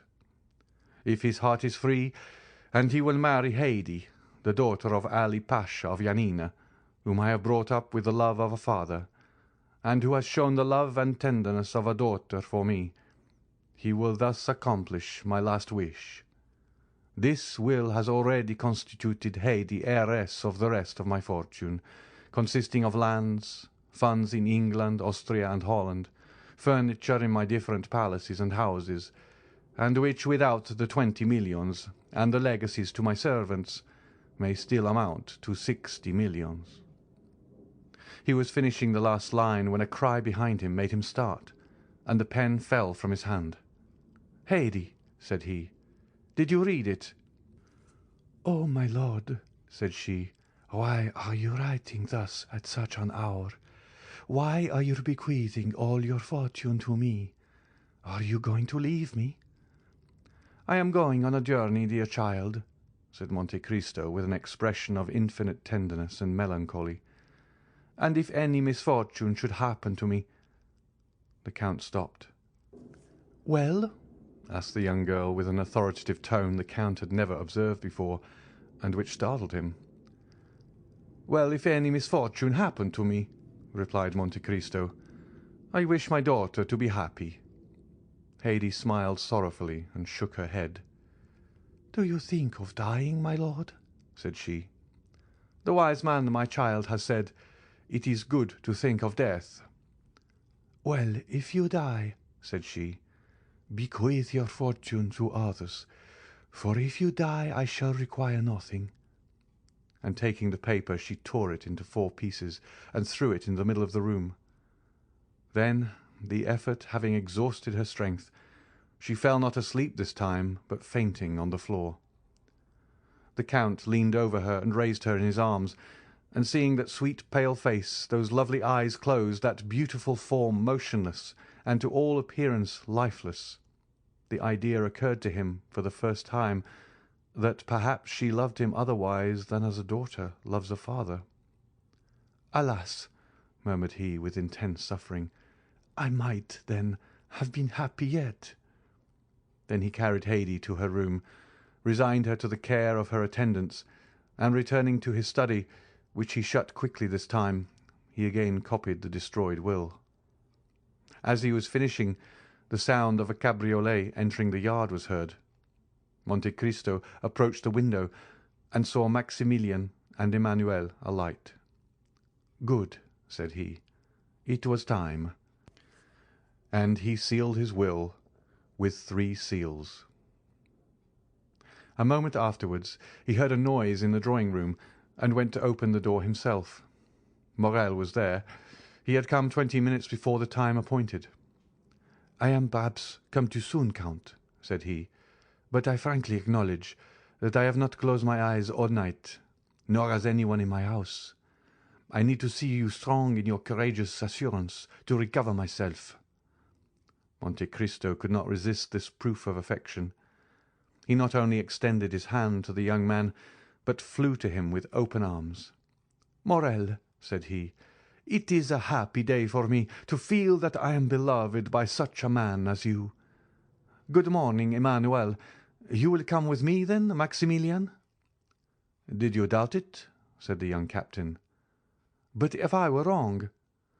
"I watched you during the whole scene of that challenge yesterday. I have been thinking of your firmness all night, and I said to myself that justice must be on your side, or man's countenance is no longer to be relied on." "But, Morrel, Albert is your friend." "Simply an acquaintance, sir." "You met on the same day you first saw me." "Yes, that is true, but I should not have recollected it if you had not reminded me." "Thank you, Morrel." Then ringing the bell once, "Look," said he to Ali, who came immediately, "take that to my solicitor. It is my will, Morrel. When I am dead you will go and examine it." "What?" said Morrel. "You dead?" "Yes. Must I not be prepared for everything, dear friend? But what did you do yesterday after you left me?" "I went to Tortoni's, where, as I expected, I found Beauchamp and Jette Renaud. I own I was seeking them." "Why, then all was arranged?" "Listen, Count. The affair is serious and unavoidable." "Did you doubt it?" "No.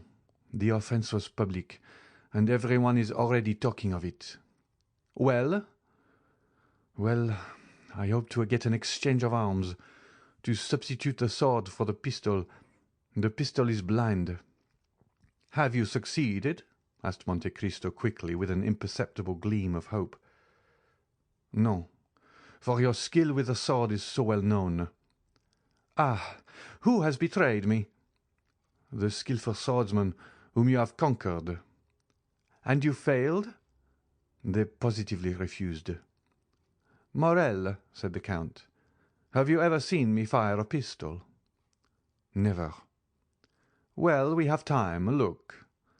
Monte Cristo took the pistols he held in his hand when Mercédès entered, and fixing an ace of clubs against the iron plate, with 4 shots, he successfully shot off the 4 sides of the club. At each shot Morrel turned pale. He examined the bullets with which Monte Cristo performed this dexterous feat, and saw that they were no larger than buckshot. "It is astonishing," said he. "Look, Emmanuel." Then turning towards Monte Cristo, "Count," said he, "in the name of all that is dear to you, I entreat you not to kill Albert. The unhappy youth has a mother." "You are right," said Monte Cristo, "and I have none." These words were uttered in a tone which made Morrel shudder. "You are the offended party, Count." "Doubtless. What does that imply?" "That you will fire first." "I fire first?" "Oh, I obtained, or rather I claimed that we had conceded enough for them to yield us that." "And at what distance?" 20 paces. A smile of terrible import passed over the Count's lips. "Morrel," said he, "do not forget what you have just seen." "The only chance for Albert's safety, then, will arise from your emotion." "I suffer from emotion?" said Monte Cristo. "Or from generosity, my friend. To so good a marksman as you are, I may say what would appear absurd to another." "What is that?" "Break his arm, wound him, but do not kill him." "I will tell you, Morrel," said the Count, "that I do not need entreating to spare the life of Monsieur de Morcerf. He shall be so well spared that he will return quietly with his 2 friends, while I— "And you?" "That will be another thing.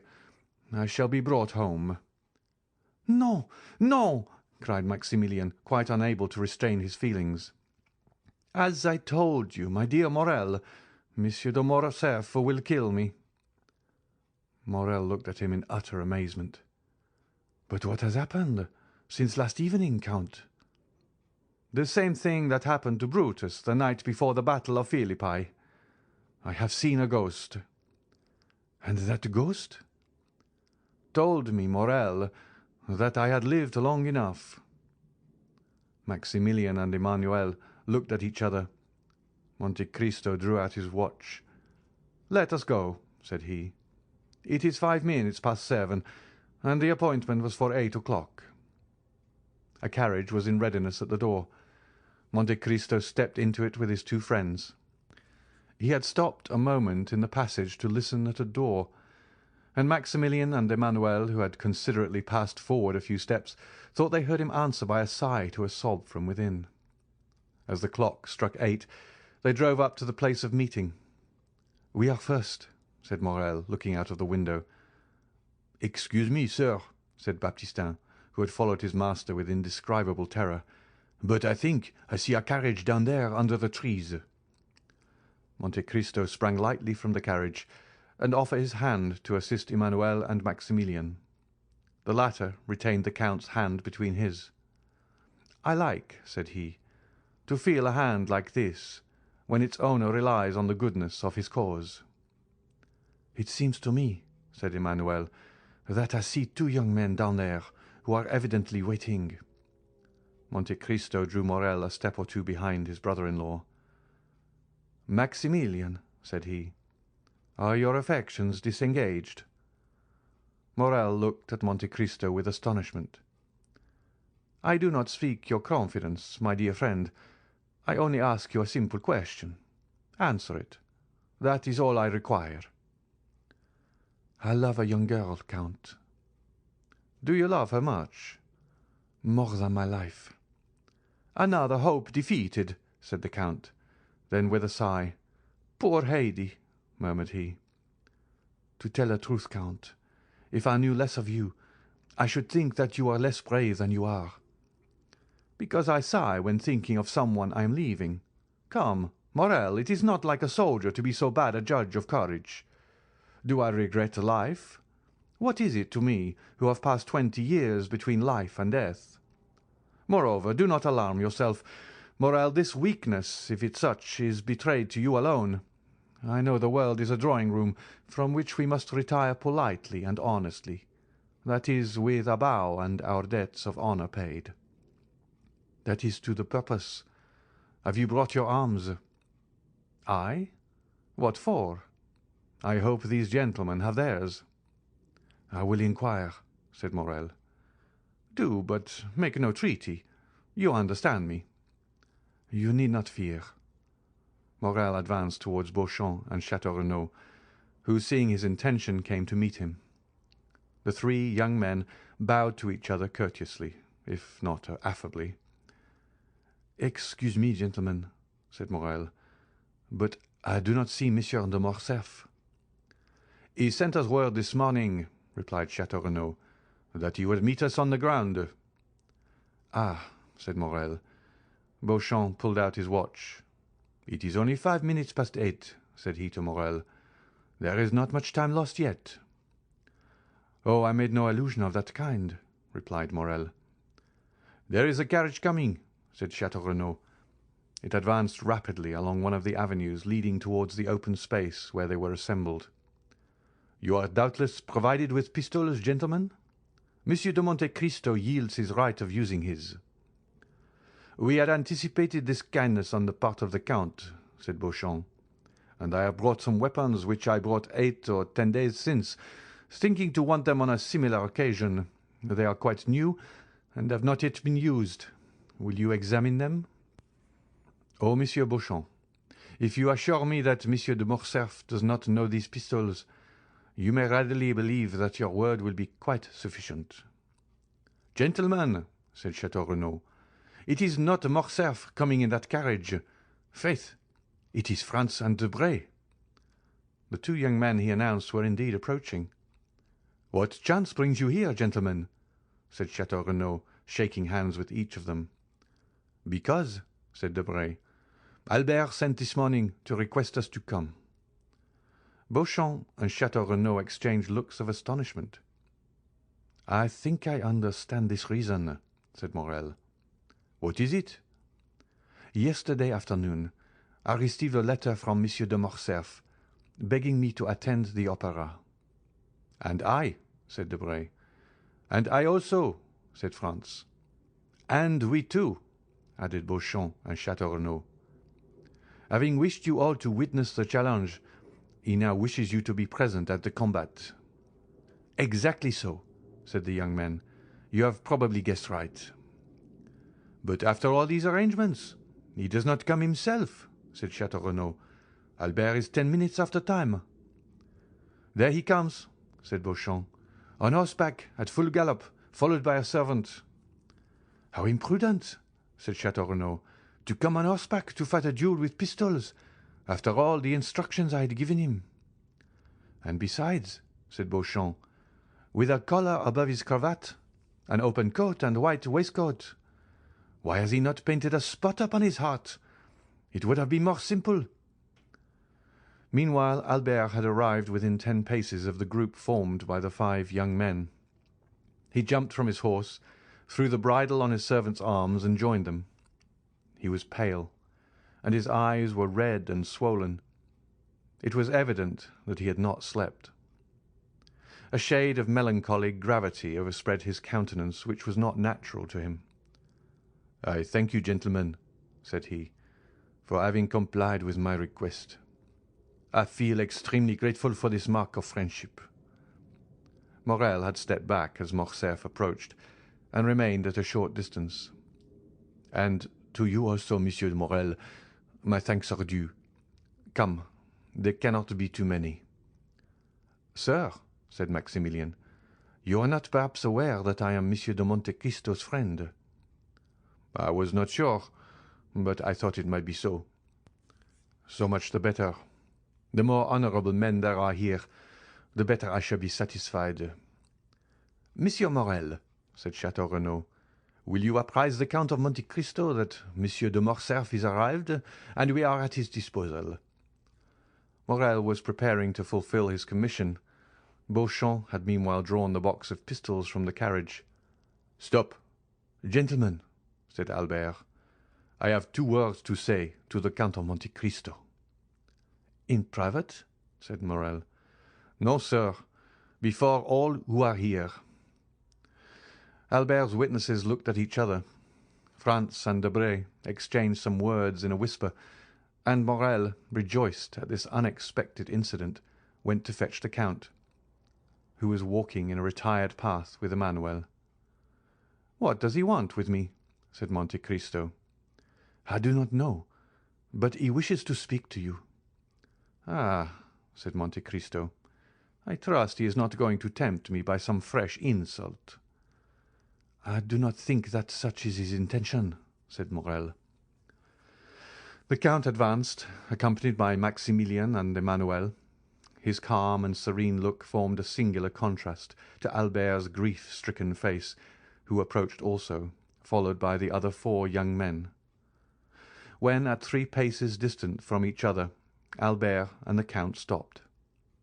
"Approach, gentlemen," said Albert.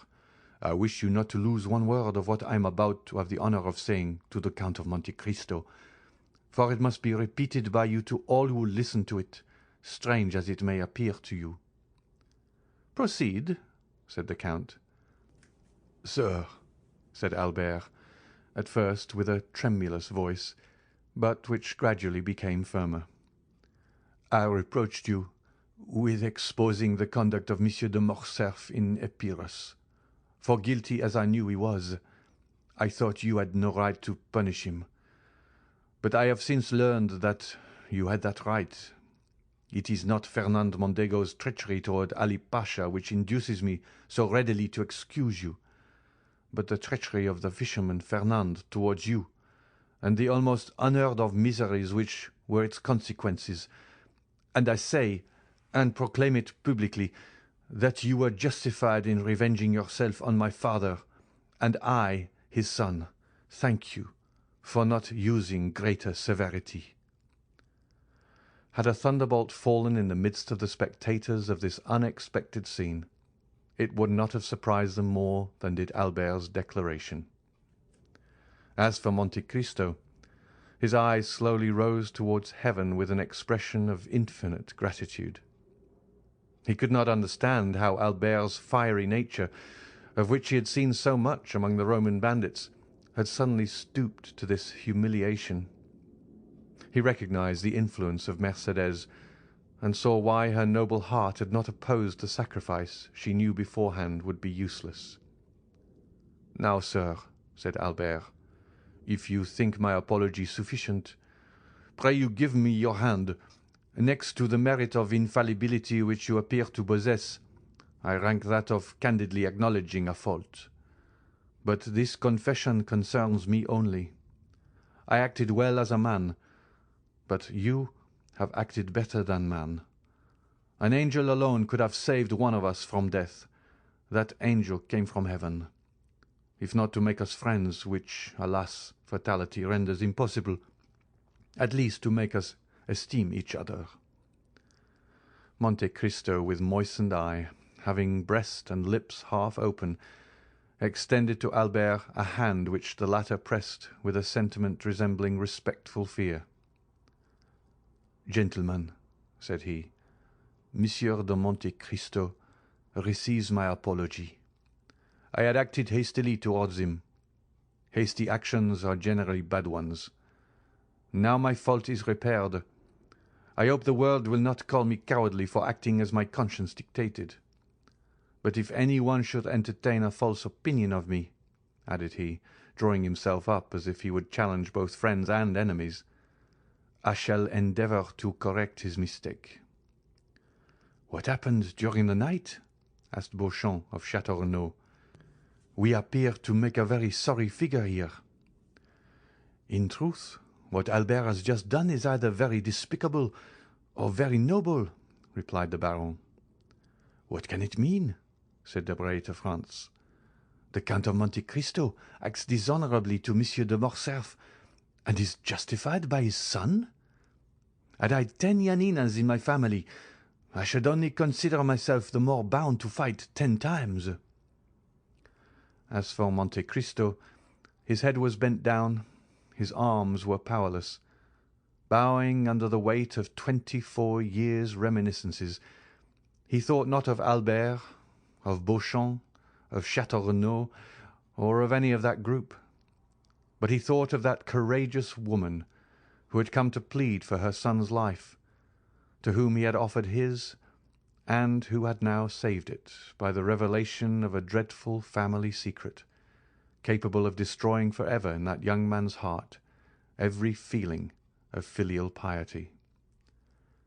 "Providence still," murmured he.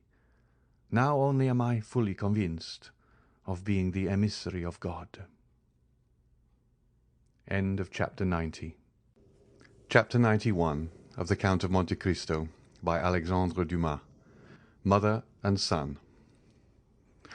The Count of Monte Cristo bowed to the 5 young men with a melancholy and dignified smile, and got into his carriage with Maximilien and Emmanuel. Albert, Beauchamp, and Château Renaud remained alone. Albert looked at his 2 friends, not timidly, but in a way that appeared to ask their opinion of what he had just done. "Indeed, my dear friend," said Beauchamp first, who had either the most feeling or the least dissimulation, "allow me to congratulate you. This is a very unhoped-for conclusion of a very disagreeable affair." Albert remained silent and wrapped in thought. Château Renaud contented himself with tapping his boot with his flexible cane. "Are we not going?" said he, after this embarrassing silence. "When you please," replied Beauchamp. "Allow me only to compliment Monsieur de Morcerf, who has given proof today of rare chivalric generosity." "Oh, yes," said Château Renaud. "It is magnificent," continued Beauchamp, "to be able to exercise so much self-control." "Assuredly.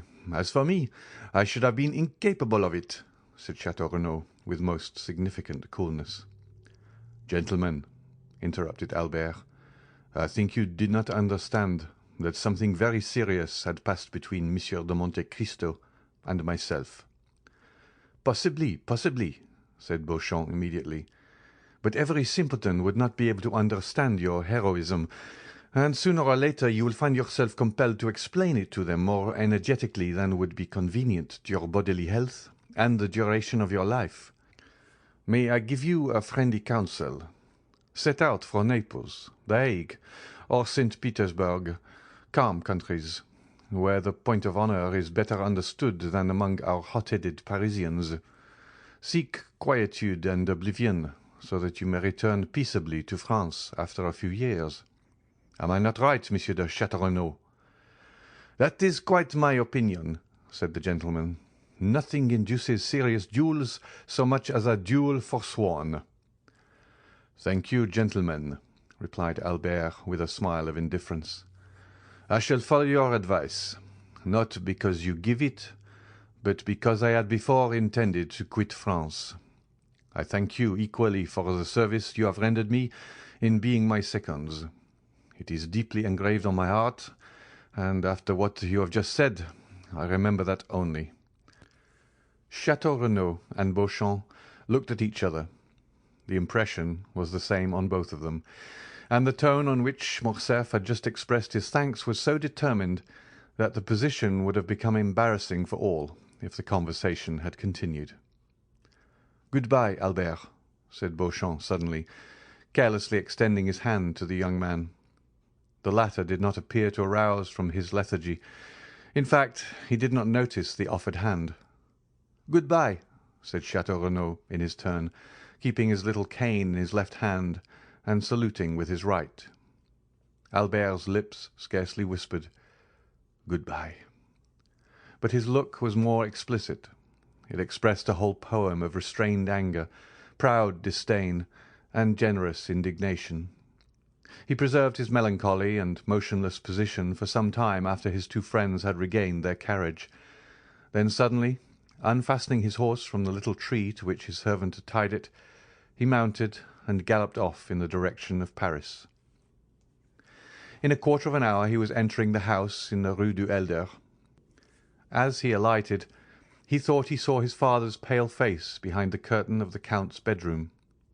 Albert turned away his head with a sigh, and went to his own apartments. He cast one lingering look on all the luxuries which had rendered life so easy and so happy since his infancy.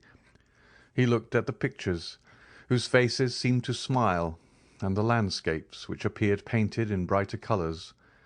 Then he took away his mother's portrait, with its oaken frame, leaving the gilt frame from which he took it black and empty.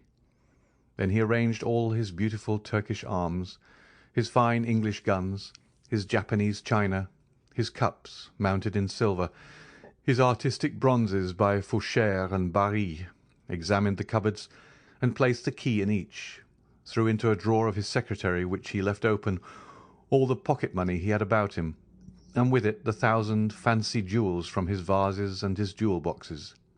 Then he made an exact inventory of everything, and placed it in the most conspicuous part of the table, after putting aside the books and papers which had collected there. At the beginning of this work, his servant, notwithstanding orders to the contrary, came to his room. "What do you want?" asked he, with a more sorrowful than angry tone. "Pardon me, sir," replied the valet. "You had forbidden me to disturb you, but the Count of Morcerf has called me." "Well?" said Albert.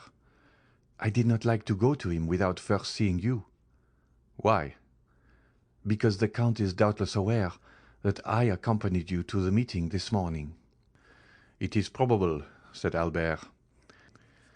"And since he has sent for me, it is doubtless to question me on what happened there.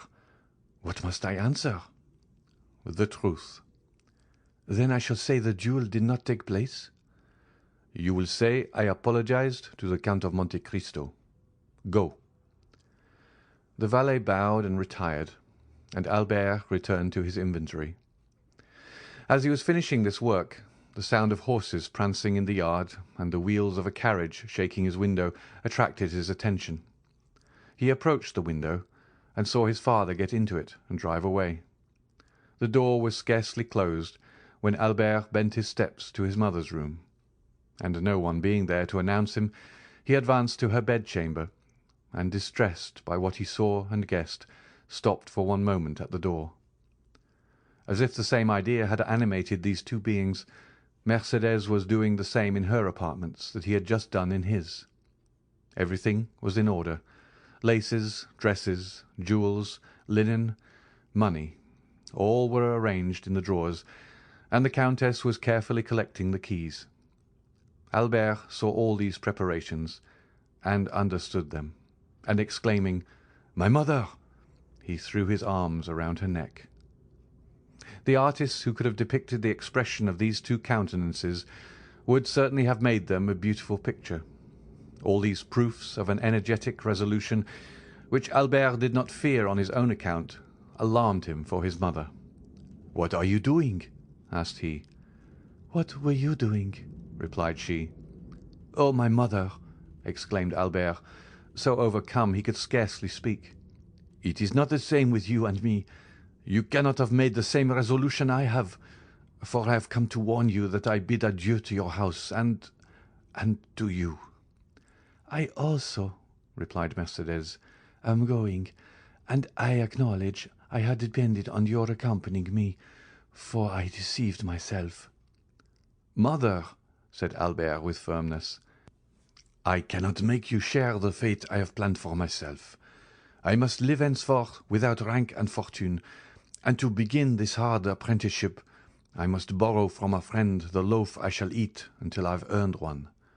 So, my dear mother, I am going at once to ask France to lend me the small sum I shall require to supply my present wants." "You, my poor child, suffer poverty and hunger. Oh, do not say so. It will break my resolutions." "But not mine, mother," replied Albert. "I am young and strong. I believe I am courageous, and since yesterday I have learned the power of will. Alas, my dear mother, some have suffered so much and yet live, and have raised a new fortune on the ruin of all the promises of happiness which heaven had made them, on the fragments of all the hope which God had given them. I have seen that, mother. I know that from the gulf in which their enemies have plunged them, they have risen with so much vigor and glory that in their turn they have ruled their former conquerors and have punished them. No, mother, from this moment I have done with the past, and accept nothing from it, not even a name, because you can understand that your son cannot bear the name of a man who ought to blush for it before another." "Albert, my child," said Mercédès, "if I had a stronger heart, that is the counsel I would have given you. Your conscience has spoken when my voice became too weak. Listen to its dictates. You had friends. Albert, break off their acquaintance. But do not despair. You have life before you, my dear Albert, for you are yet scarcely 22 years old, and as a pure heart like yours wants a spotless name, take my father's. It was Herrera. I am sure, my dear Albert, whatever may be your career, you will soon render that name illustrious. Then, my son, return to the world still more brilliant because of your former sorrows. And if I am wrong, still let me cherish these hopes, for I have no future to look forward to. For me the grave opens when I pass the threshold of this house." "I will fulfill all your wishes, my dear mother," said the young man. "Yes, I share your hopes. The anger of heaven will not pursue us, since you are pure and I am innocent. But since our resolution is formed, let us act promptly. Monsieur de Morcerf went out about half an hour ago. The opportunity is favorable to avoid an explanation." "I am ready, my son," said Mercédès. Albert ran to fetch a carriage. He recollected that there was a small furnished house to let in the Rue de Saint-Père, where his mother would find a humble but decent lodging, and thither he intended conducting the Countess. As the carriage stopped at the door, and Albert was alighting, a man approached and gave him a letter. Albert recognized the bearer. "From the Count," said Bertuccio.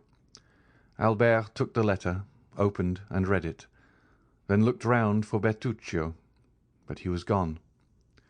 He returned to Mercédès with tears in his eyes and heaving breast, and without uttering a word he gave her the letter. Mercédès read: "Albert, while showing you that I have discovered your plans, I hope also to convince you of my delicacy. You are free. You leave the Count's house and you take your mother to your home. But reflect, Albert, you owe her more than your poor noble heart can pay her. Keep the struggle for yourself. Bear all the suffering, but spare her the trial of poverty which must accompany your first efforts, for she deserves not even the shadow of the misfortune which has this day fallen on her, and Providence is not willing that the innocent should suffer for the guilty. I know you are going to leave the Rue de Helder without taking anything with you. Do not seek to know how I discovered it. I know it. That is sufficient. Now listen, Albert. 24 years ago I returned proud and joyful to my country. I had a betrothed, Albert, a lovely girl whom I adored, and I was bringing to my betrothed 150 louis, painfully amassed by ceaseless toil. This money was for her. I destined it for her, and knowing the treachery of the sea, I buried our treasure in the little garden of the house my father lived in at Marseilles, on the Allée de Meilhan. Your mother, Albert, knows that poor house well. A short time since I passed through Marseilles, and went to see the old place, which revives so many painful recollections, and in the evening I took a spade and dug in the corner of the garden where I had concealed my treasure. The iron box was there. No one had touched it, under a beautiful fig tree my father had planted the day I was born, which overshadowed the spot. Well, Albert, this money, which was formerly designed to promote the comfort and tranquillity of the woman I adored, may now, through strange and painful circumstances, be devoted to the same purpose. Oh, feel for me, who could offer millions to that poor woman, but who return her only the piece of black bread forgotten under my poor roof since the day I was torn from her I loved. You are a generous man, Albert, but perhaps you may be blinded by pride or resentment. If you refuse me, If you ask another for what I've a right to offer you, I will say it is ungenerous of you to refuse the life of your mother at the hands of a man whose father was allowed by your father to die in all the horrors of poverty and despair." Albert stood pale and motionless to hear what his mother would decide after she had finished reading this letter. Mercédès turned her eyes with an ineffable look towards heaven. "I accept it," said she. "He has a right to pay the dowry, which I should take with me to some convent." Putting the letter in her bosom, she took her son's arm, and with a firmer step than she even herself expected, she went downstairs. End of chapter 91. Chapter 92 of the Count of Monte Cristo by Alexandre Dumas. The Suicide. Meanwhile, Monte Cristo had also returned to town with Emmanuel and Maximilien. Their return was cheerful. Emmanuel did not conceal his joy at the peaceful termination of the affair, and was loud in his expressions of delight. Morrel, in a corner of the carriage, allowed his brother-in-law's gaiety to expend itself in words, while he felt equal inward joy, which, however, betrayed itself only in his countenance. At the Barrière du Trône they met Bertuccio, who was waiting there, motionless as a sentinel at his post. Monte Cristo put his head out of the window, exchanged a few words with him in a low tone, and the steward disappeared. "Count," said Emmanuel, when they were at the end of the Place Royale, "put me down at my door, that my wife may not have a single moment of needless anxiety on my account or yours." "If it were not ridiculous to make a display of our triumph, I would invite the Count to our house. Besides that, he doubtless has some trembling heart to comfort. So we will take leave of our friend and let him hasten home." "Stop a moment," said Monte Cristo. "Do not let me lose both my companions. Return, Emmanuel, to your charming wife, and present my best compliments to her.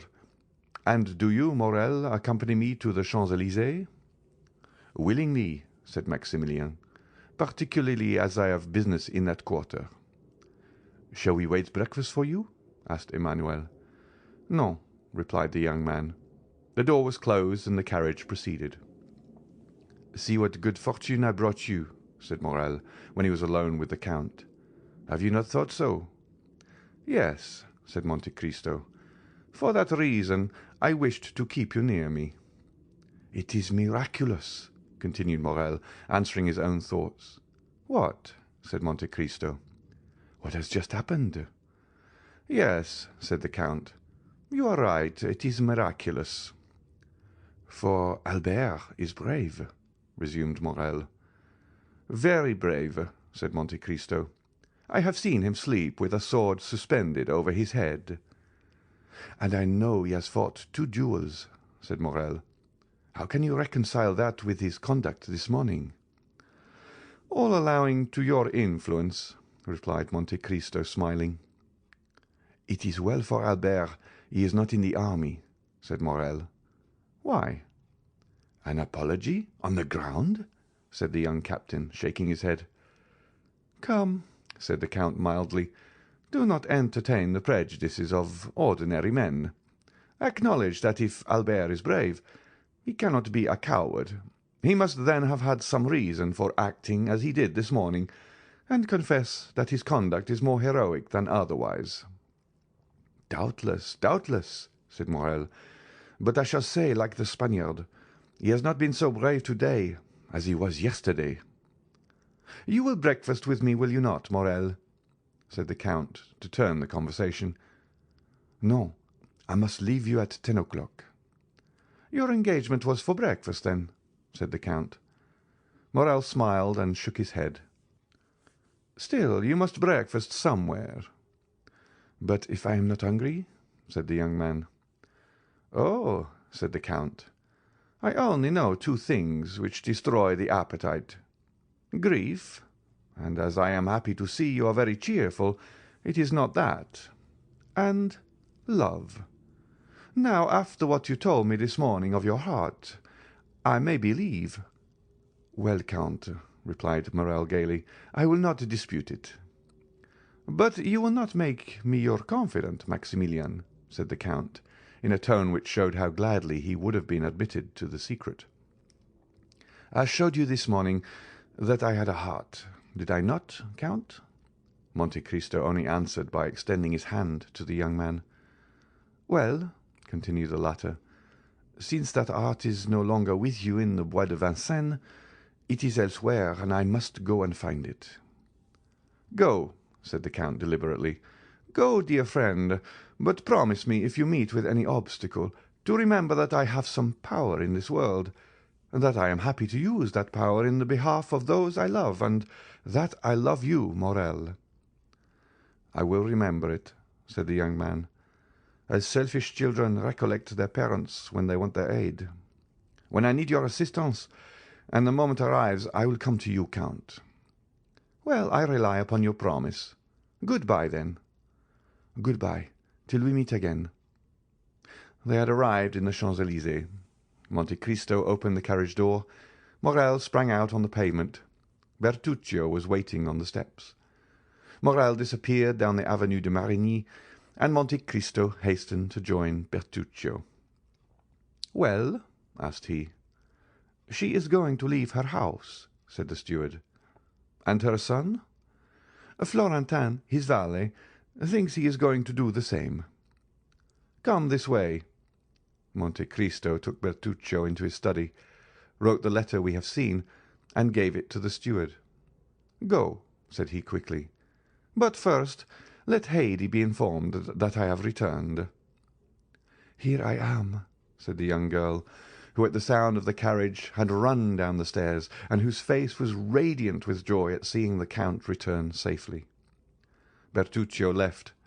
Every transport of a daughter finding a father, all the delight of a mistress seeing an adored lover, were felt by Haydée during the first moments of this meeting, which she had so eagerly expected. Doubtless, although less evident, Monte Cristo's joy was not less intense. Joy to hearts which have suffered long is like the dew on the ground after a long drought. Both the heart and the ground absorb that beneficent moisture falling on them, and nothing is outwardly apparent. Monte Cristo was beginning to think, what he had not for a long time dared to believe, that there were two Mercédès in the world, and he might yet be happy. His eye, elate with happiness, was reading eagerly the tearful gaze of Haydée, when suddenly the door opened. The Count knit his brow. "Monsieur de Morcerf," said Baptistin, as if that name sufficed for his excuse. In fact, the Count's face brightened. "Which?" asked he. "The Viscount or the Count?" "The Count." "Oh!" exclaimed Haydée, "is it not yet over?" "I know not if it is finished, my beloved child," said Monte Cristo, taking the young girl's hands, "but I do know you have nothing more to fear." "But it is wretched." "That man cannot injure me, Haydée," said Monte Cristo. "It was his son alone that there was cause to fear." "And what I have suffered," said the young girl, "you shall never know, my lord." Monte Cristo smiled. "By my father's tomb," said he, extending his hand over the head of the young girl, "I swear to you, Haydée, that if any misfortune happens, it will not be to me." "I believe you, my lord, as implicitly as if God had spoken to me," said the young girl, presenting her forehead to him. Monte Cristo pressed on that pure, beautiful forehead a kiss which made two hearts throb at once, the one violently, the other heavily. "Oh," murmured the Count, "shall I then be permitted to love again?" "Ask Monsieur de Morcerf into the drawing-room," said he to Baptistin, while he led the beautiful Greek girl to a private staircase. We must explain this visit, which, although expected by Monte Cristo, is unexpected to our readers. While Mercédès, as we have said, was making a similar inventory of her property to Albert's, while she was arranging her jewels, shutting her drawers, collecting her keys, to leave everything in perfect order, she did not perceive a pale and sinister face at a glass door which threw light into the passage from which everything could be both seen and heard. He who was thus looking, without being heard or seen, probably heard and saw all that passed in Madame de Morcerf's apartments. From that glass door the pale-faced man went to the Count's bedroom, and raised with a constricted hand the curtain of a window overlooking the courtyard. He remained there 10 minutes, motionless and dumb, listening to the beating of his own heart. For him those 10 minutes were very long. It was then Albert, returning from his meeting with the Count, perceived his father watching for his arrival behind a curtain, and turned aside. The Count's eyes expanded. He knew Albert had insulted the Count dreadfully, and that in every country in the world such an insult would lead to a deadly duel. Albert returned safely. Then the Count was revenged. An indescribable ray of joy illumined that wretched countenance like the last ray of the sun before it disappears behind the clouds which bear the aspect, not of a downy couch, but of a tomb. But, as we have said, he waited in vain for his son to come to his apartment with the account of his triumph. He easily understood why his son did not come to see him before he went to avenge his father's honour, but when that was done, why did not his son come and throw himself into his arms?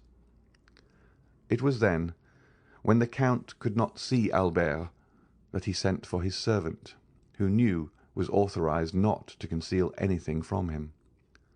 10 minutes afterwards, General Morcerf was seen on the steps in a black coat with a military collar, black pantaloons, and black gloves. He had apparently given previous orders, for as he reached the bottom step his carriage came from the coach-house ready for him. The valet threw into the carriage his military cloak, in which 2 swords were wrapped, and shutting the door he took his seat by the side of the coachman. The coachman stooped down for his orders. "To the Champs-Élysées," said the general. "The Count of Monte Cristo's. Hurry!" The horses bounded beneath the whip, and in 5 minutes they stopped before the Count's door. Monsieur de Morcerf opened the door himself, and as the carriage rolled away he passed up the walk, rang, and entered the open door with his servant. A moment afterwards Baptistin announced the Count of Morcerf to Monte Cristo, and the latter, leading Haydée aside, ordered that Morcerf be asked into the drawing-room. The general was pacing the room the 3rd time when, in turning, he perceived Monte Cristo at the door. "Ah, it is Monsieur de Morcerf," said Monte Cristo quietly. "I thought I had not heard aright." "Yes, it is I," said the Count, whom a frightful contraction of the lips prevented from articulating freely. "May I know the cause which procures me the pleasure of seeing Monsieur de Morcerf so early?" "Had you not a meeting with my son this morning?" asked the general. "I had," replied the Count. "And I know my son had good reasons to wish to fight with you, and to endeavour to kill you." "Yes, sir, he had very good ones, but you see that in spite of them he has not killed me, and did not even fight." "Yet he considered you the cause of his father's dishonour, the cause of the fearful ruin which has fallen on my house." "It is true, sir," said Monte Cristo with his dreadful calmness. "A secondary cause, but not the principal." "Doubtless you made, then, some apology or explanation." "I explained nothing, and it is he who apologized to me." "But to what do you attribute this conduct?" "To the conviction, probably, that there was one more guilty than I." "And who was that?" "His father." "That may be," said the Count, turning pale, "but you know the guilty do not like to find themselves convicted." "I know it, and I expected this result." "You expected my son would be a coward?" cried the Count. "Monsieur Albert de Morcerf is no coward," said Monte Cristo. "A man who holds a sword in his hand, and sees a mortal enemy within reach of that sword, and does not fight, is a coward. Why is he not here that I may tell him so?" "Sir," replied Monte Cristo coldly, "I did not expect that you had come here to relate to me your little family affairs. Go and tell Monsieur Albert that, and he may know what to answer you." "Oh, no, no," said the general, smiling faintly. "I did not come for that purpose. You are right. I came to tell you that I also look upon you as my enemy. I came to tell you that I hate you instinctively, that it seemed as if I had always known you and always hated you, and in short, since the young people of the present day will not fight, it remains for us to do so. Do you think so, sir?" "Certainly. And when I told you I had foreseen the result, it is the honor of your visit I alluded to." "So much the better. Are you prepared?" "Yes, sir." "You know that we shall fight till one of us is dead?" said the general, whose teeth were clinched with rage. "Until one of us dies," repeated Monte Cristo, moving his head slightly up and down. "Let us start, then. We need no witnesses." "Very true," said Monte Cristo. "It is unnecessary. We know each other so well." "On the contrary," said the count, "we know so little of each other." "Indeed," said Monte Cristo, with the same indomitable coolness. "Let us see. Are you not the soldier Fernand, who deserted on the eve of the Battle of Waterloo? Are you not the Lieutenant Fernand, who served as guide and spy to the French army in Spain? Are you not the Captain Fernand, who betrayed, sold, and murdered his benefactor Ali? And have not all these Fernands united made Lieutenant General the Count of Morcerf, peer of France?" "Oh!" cried the general, as if branded with a hot iron. "Wretch! To reproach me with my shame when about, perhaps, to kill me! No, I did not say I was a stranger to you. I know well, demon, that you have penetrated into the darkness of the past, and that you have read by the light of what torch I know not every page of my life. But perhaps I may be more honorable in my shame than you under your pompous coverings. No, no, I am aware you know me, but I know you only as an adventurer sewn up in gold and jewelry. You call yourself in Paris the Count of Monte Cristo, in Italy Sinbad the Sailor, in Malta I forget what, but it is your real name I want to know, in the midst of your 100 names, that I may pronounce it when we meet to fight, at the moment when I plunge my sword through your heart." The Count of Monte Cristo turned dreadfully pale. His eyes seemed to burn with a devouring fire. He leapt towards a dressing-room near his bedroom, and in less than a moment, tearing off his cravat, his coat, and waistcoat, he put on a sailor's jacket and hat, from beneath which rolled his long black hair. He returned thus, formidable and implacable, advancing with his arms crossed on his breast towards the general, who could not understand why he had disappeared, but who, on seeing him again, and feeling his teeth chatter and his legs sink under him, drew back, and only stopped when he found a table to support his clinched hand. "Fernand," cried he, "of my 100 names, I need only tell you one to overwhelm you. But you guess it now, do you not? Or rather, you remember it, for notwithstanding all my sorrows and my tortures, I show you today a face which the happiness of revenge makes young again, a face you must often have seen in your dreams, since your marriage with Mercédès, my betrothed." The general, with his head thrown back, hands extended, gaze fixed, looked silently at this dreadful apparition. Then, seeking the wall to support him, he glided along close to it until he reached the door, through which he went out backwards, uttering this single, mournful, lamentable, distressing cry, "Edmond Dantès!" Then, with sighs which were unlike any human sound, he dragged himself to the door, reeled across the courtyard, and falling into the arms of his valet, he said in a voice scarcely intelligible, "Home, home!" The fresh air, and the shame he felt at having exposed himself before his servants partly recalled his senses.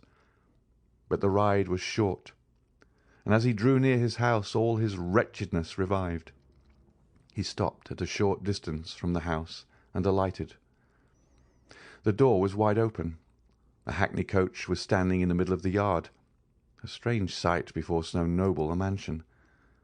The Count looked at it with terror, but without daring to inquire its meaning, he rushed towards his apartment. Two persons were coming down the stairs. He had only time to creep into an alcove to avoid them. It was Mercédès leaning on her son's arm and leaving the house. They passed close by the unhappy being, who, concealed behind the damask curtain, almost felt Mercédès' dress brush past him, and his son's warm breath pronouncing these words, "Courage, mother. Come, this is no longer our home." The words died away. The steps were lost in the distance. The general drew himself up, clinging to the curtain. He uttered the most dreadful sob which ever escaped from the bosom of a father abandoned at the same time by his wife and son. He soon heard the clatter of the iron step of the hackney coach, then the coachman's voice, and then the rolling of the heavy vehicle shook the windows. He darted to his bedroom to see once more all he had loved in the world.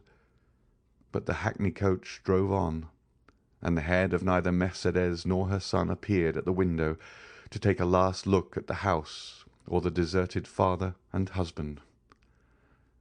And at the very moment when the wheels of that coach crossed the gateway, a report was heard, and a thick smoke escaped through one of the panes of the window which was broken by the explosion. End of chapter 92. Chapter 93 of the Count of Monte Cristo by Alexandre Dumas. Valentine. We may easily conceive where Morrel's appointment was. On leaving Monte Cristo, he walked slowly towards Villefort. We say slowly, for Morrel had more than half an hour to spare to go 500 steps. But he had hastened to take leave of Monte Cristo because he wished to be alone with his thoughts. He knew his time well, the hour when Valentine was giving Noirtier his breakfast, and was sure not to be disturbed in the performance of this pious duty. Noirtier and Valentine had given him leave to go twice a week, and he was now availing himself of that permission. He had arrived. Valentine was expecting him. Uneasy and almost crazed, she seized his hand and led him to her grandfather. This uneasiness, amounting almost to frenzy, arose from the report Morcerf's adventure had made in the world, for the affair at the opera was generally known. No one at Villefort doubted that a duel would ensue from it. Valentine, with her woman's instinct, guessed that Morrel would be Monte Cristo's second, and from the young man's well-known courage and his great affection for the Count, she feared that he would not content himself with the passive part assigned to him. We may easily understand how eagerly the particulars were asked for, given, and received, and Morrel could read an indescribable joy in the eyes of his beloved when she knew that the termination of this affair was as happy as it was unexpected. "Now," said Valentine, motioning to Morrel to sit down near her grandfather, while she took her seat on his footstool. "Now let us talk about our own affairs. You know, Maximilien, Grandpapa once thought of leaving this house and taking an apartment away from Monsieur de Villefort's." "Yes," said Maximilien, "I recollect the project, of which I highly approved." "Well," said Valentine, "you may approve again, for Grandpapa is again thinking of it." "Bravo!" said Maximilien. "And do you know," said Valentine, "what reason Grandpapa gives for leaving this house?" Noirtier looked at Valentine to impose silence, but she did not notice him. Her looks, her eyes, her smile were all for Morrel. "Oh, whatever may be Monsieur Noirtier's reason," answered Morrel, "I can readily believe it to be a good one." "An excellent one," said Valentine. "He pretends the air of the Faubourg Saint-Honoré is not good for me." "Indeed?" said Morrel. "In that Monsieur Noirtier may be right. You have not seemed to be well for the last fortnight." "Not very," said Valentine. And grandpapa has become my physician, and I have the greatest confidence in him because he knows everything." "Do you then really suffer?" asked Morel quickly. "Oh, it must not be called suffering. I feel a general uneasiness, that is all. I have lost my appetite, and my stomach feels as if it were struggling to get accustomed to something." Noirtier did not lose a word of what Valentine said. "And what treatment do you adopt for this singular complaint?" "A very simple one," said Valentine. "I swallow every morning a spoonful of the mixture prepared for my grandfather. When I say one spoonful, I began by one. Now I take 4. Grandpapa says it is a panacea." Valentine smiled, but it was evident that she suffered. Maximilian, in his devotedness, gazed silently at her. She was very beautiful, but her usual pallor had increased. Her eyes were more brilliant than ever, and her hands, which were generally white, like mother of pearl, now more resembled wax, to which time was adding a yellowish hue. From Valentine the young man looked towards Noirtier. The latter watched with strange and deep interest the young girl, absorbed by her affection, and he also, like Morel, followed those traces of inward suffering which was so little perceptible to a common observer, that they escaped the notice of every one but the grandfather and the lover. "But," said Morel, "I thought this mixture of which you now take 4 spoonfuls was prepared for Monsieur Noirtier." "I know it is very bitter," said Valentine, "so bitter that all I drink afterwards appears to have the same taste." Noirtier looked inquiringly at his granddaughter. "Yes, grandpapa," said Valentine, "it is so. Just now, before I came down to you, I drank a glass of sugar water. I left half because it seemed so bitter." Noirtier turned pale and made a sign that he wished to speak. Valentine rose to fetch the dictionary. Noirtier watched her with evident anguish. In fact, the blood was rushing to the young girl's head already. Her cheeks were becoming red. "Oh!" cried she, without losing any of her cheerfulness, "this is singular. I can't see. Did the sun shine in my eyes?" And she leaned against the window. "The sun is not shining," said Morel, more alarmed by Noirtier's expression than by Valentine's indisposition. He ran towards her. The young girl smiled. "Cheer up," she said to Noirtier. "Do not be alarmed, Maximilian. It is nothing, and has already passed away. But listen, do I not hear a carriage in the courtyard?" She opened Noirtier's door, ran to a window in the passage, and returned hastily. "Yes," said she, "it is Madame Danglars and her daughter, who have come to call on us. Good-bye, I must run away, for they would send here for me, or rather, farewell till I see you again. Stay with grandpapa, Maximilian. I promise you not to persuade them to stay." Morel watched her as she left the room. He heard her ascend the little staircase, which led both to Madame de Villefort's apartments and to hers. As soon as she was gone, Noirtier made a sign to Morel to take the dictionary. Morel obeyed. Guided by Valentine, he had learned how to understand the old man quickly. Accustomed, however, as he was to the work, he had to repeat most of the letters of the alphabet and to find every word in the dictionary, so that it was 10 minutes before the thought of the old man was translated by these words: "Fetch the glass of water and the decanter from Valentine's room." Morel rang immediately for the servant who had taken Barrois's situation, and in Noirtier's name gave that order. The servant soon returned. The decanter and the glass were completely empty. Noirtier made a sign that he wished to speak. "Why are the glass and decanter empty?" asked he. "Valentine said she only drank half the glassful." The translation of this new question occupied another 5 minutes. "I do not know," said the servant, "but the housemaid is in Mademoiselle Valentine's room. Perhaps she has emptied them." "Ask her," said Morel, translating Noirtier's thought this time by his look.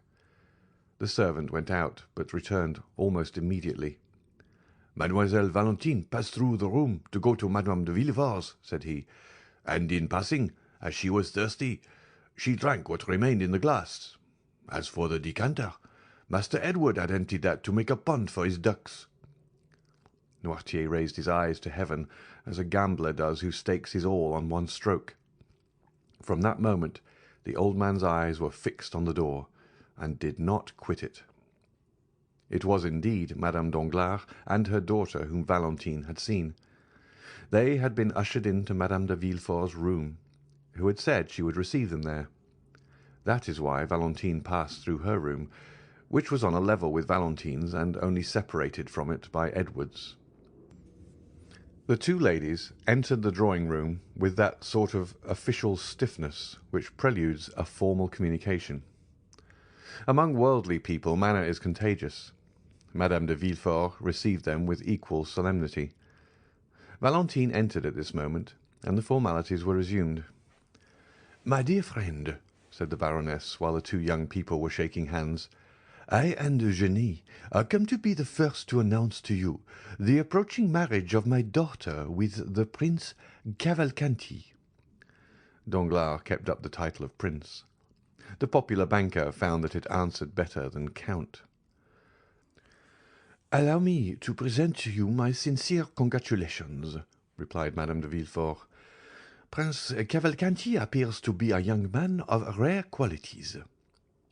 "Listen," said the Baroness, smiling. "Speaking to you as a friend, I can say that the prince does not yet appear all he will be.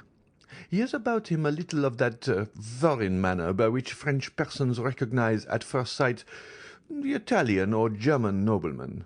Besides, he gives evidence of a great kindness of disposition, much keenness of wit, and as to suitability, Monsieur Danglars assures me that his fortune is majestic.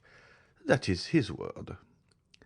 "And then," said Eugenie, while turning over the leaves of Madame de Villefort's album, "add that you have taken a great fancy to the young man."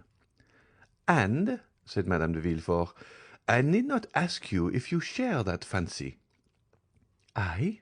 replied Eugenie with her usual candour. "Oh, not the least in the world, madame. My wish was not to confine myself to domestic cares, or the caprice of any man, but to be an artist, and consequently free in heart, in person, and in thought." Eugenie pronounced these words with so firm a tone that the colour mounted to Valentine's cheeks. The timid girl could not understand that vigorous nature which appeared to have none of the timidities of woman. "At any rate," said she, "since I am to be married whether I will or not, I ought to be thankful to Providence for having released me from my engagement with Monsieur Albert de Morcerf, or I should this day have been the wife of a dishonoured man." "It is true," said the Baroness, with that strange simplicity sometimes met with among fashionable ladies, and of which plebeian intercourse can never entirely deprive them. "It is very true that had not the Morcerfs hesitated, my daughter would have married Monsieur Albert. The General depended much on it. He even came to force Monsieur Danglars. We have had a narrow escape." "But," said Valentine timidly, "does all the father's shame revert upon the son? Monsieur Albert appears to me quite innocent of the treason charged against the General." "Excuse me," said the implacable young girl. "Monsieur Albert claims and well deserves his share. It appears that after having challenged Monsieur de Monte Cristo at the opera yesterday, he apologized on the ground today." "Impossible," said Madame de Villefort. "Ah, my dear friend," said Madame Danglars, with the same simplicity we before noticed, "it is a fact. I heard it from Monsieur Debray, who was present at the explanation." Valentine also knew the truth, but she did not answer. A single word had reminded her that Morrel was expecting her in Monsieur Noirtier's room. Deeply engaged with a sort of inward contemplation, Valentine had ceased for a moment to join in the conversation. She would, indeed, have found it impossible to repeat what had been said the last few minutes, when suddenly Madame Danglars' hand pressed on her arm, arousing her from her lethargy. "What is it?" said she, starting at Madame Danglars' touch, as she would have done from an electric shock. "It is my dear Valentine," said the Baroness. that you are doubtless suffering." "I?" said the young girl, passing her hand across her burning forehead. "Yes, look at yourself in that glass. You have turned pale and then red successively 3 or 4 times in 1 minute." "Indeed," cried Eugénie, "you are very pale." "Oh, do not be alarmed. I have been so for many days." Artless as she was, the young girl knew that this was an opportunity to leave, and besides, Madame de Villefort came to her assistance. "Retire, Valentine," said she. "You are really suffering, and these ladies will excuse you. Drink a glass of pure water. It will restore you." Valentine kissed Eugénie, bowed to Madame Danglars, who had already risen to take her leave, and went out. "That poor child," said Madame de Villefort, when Valentine was gone. "She makes me very uneasy, and I should not be astonished if she had some serious illness." Meanwhile Valentine, in a sort of excitement which she could not quite understand, had crossed Edward's room without noticing some trick of the child, and through her own had reached the little staircase. She was within 3 steps of the bottom. She already heard Morrel's voice, when suddenly a cloud passed over her eyes. Her stiffened foot missed the step, her hands had no power to hold the baluster, and falling against the wall, she lost her balance wholly and toppled to the floor. Morrel bounded to the door, opened it, and found Valentine stretched out at the bottom of the stairs. Quick as a flash, he raised her in his arms and placed her in a chair. Valentine opened her eyes. "Oh, what a clumsy thing I am!" said she with feverish volubility. "I don't know my way. I forgot where there were 3 more steps before the landing." "You have hurt yourself, perhaps," said Morrel. "What can I do for you, Valentine?" Valentine looked around her. She saw the deepest terror depicted in Noirtier's eyes. "Don't worry, dear grandpapa," said she, endeavouring to smile. "It is nothing. It is a nothing. I was giddy, that is all." "Another attack of giddiness?" said Morrel, clasping his hands. "Oh, attend to it, Valentine, I entreat you." "But no," said Valentine. "No, I tell you it is all past, and it was nothing. Now let me tell you some news. Eugénie is to be married in a week, and in 3 days there is to be a grand feast, a betrothal festival. We are all invited, my father, Madame de Villefort, and I. At least, I understood it so." "When will it be our turn to think of these things? Oh, Valentine, you who have so much influence over your grandpapa, try to make him answer soon." "And do you," said Valentine, "depend on me to stimulate the tardiness and arouse the memory of grandpapa?" "Yes," cried Morrel. "Make haste. So long as you are not mine, Valentine, I shall always think I may lose you." "Oh," replied Valentine with a convulsive movement. "Oh, indeed, Maximilian, you are too timid for an officer, for a soldier who, they say, never knows fear." She burst into a forced and melancholy laugh. Her arms stiffened and twisted, her head fell back on her chair, and she remained motionless. The cry of terror which was stopped on Noirtier's lips seemed to start from his eyes. Morrel understood it. He knew he must call assistance. The young man rang the bell violently. The housemaid, who had been in Mademoiselle Valentine's room, and the servant, who had replaced Barrois, ran in at the same moment. Valentine was so pale, so cold, so inanimate, that without listening to what was said to them, they were seized with the fear which pervaded that house, and they flew into the passage, crying for help. Madame Danglars and Eugénie were going out at the moment. They heard the cause of the disturbance. "I told you so!" exclaimed Madame de Villefort. "Poor child!" End of chapter 93. Chapter 94 of the Count of Monte Cristo by Alexandre Dumas. Maximilien's avowal. At the same moment, Monsieur de Villefort's voice was heard calling from his study. "What is the matter?" Morrel looked at Noirtier, who had recovered his self-command. and with a glance indicated the closet where once before, under somewhat similar circumstances, he had taken refuge. He had only time to get his hat and throw himself breathless into the closet when the procureur's footstep was heard in the passage. Villefort sprang into the room, ran to Valentine, and took her in his arms. "A physician! A physician! Monsieur d'Avrigny!" replied Villefort. "Or rather, I will go for him myself." He flew from the apartment, and Morrel at the same moment darted out at the other door. He had been struck to the heart by a frightful recollection.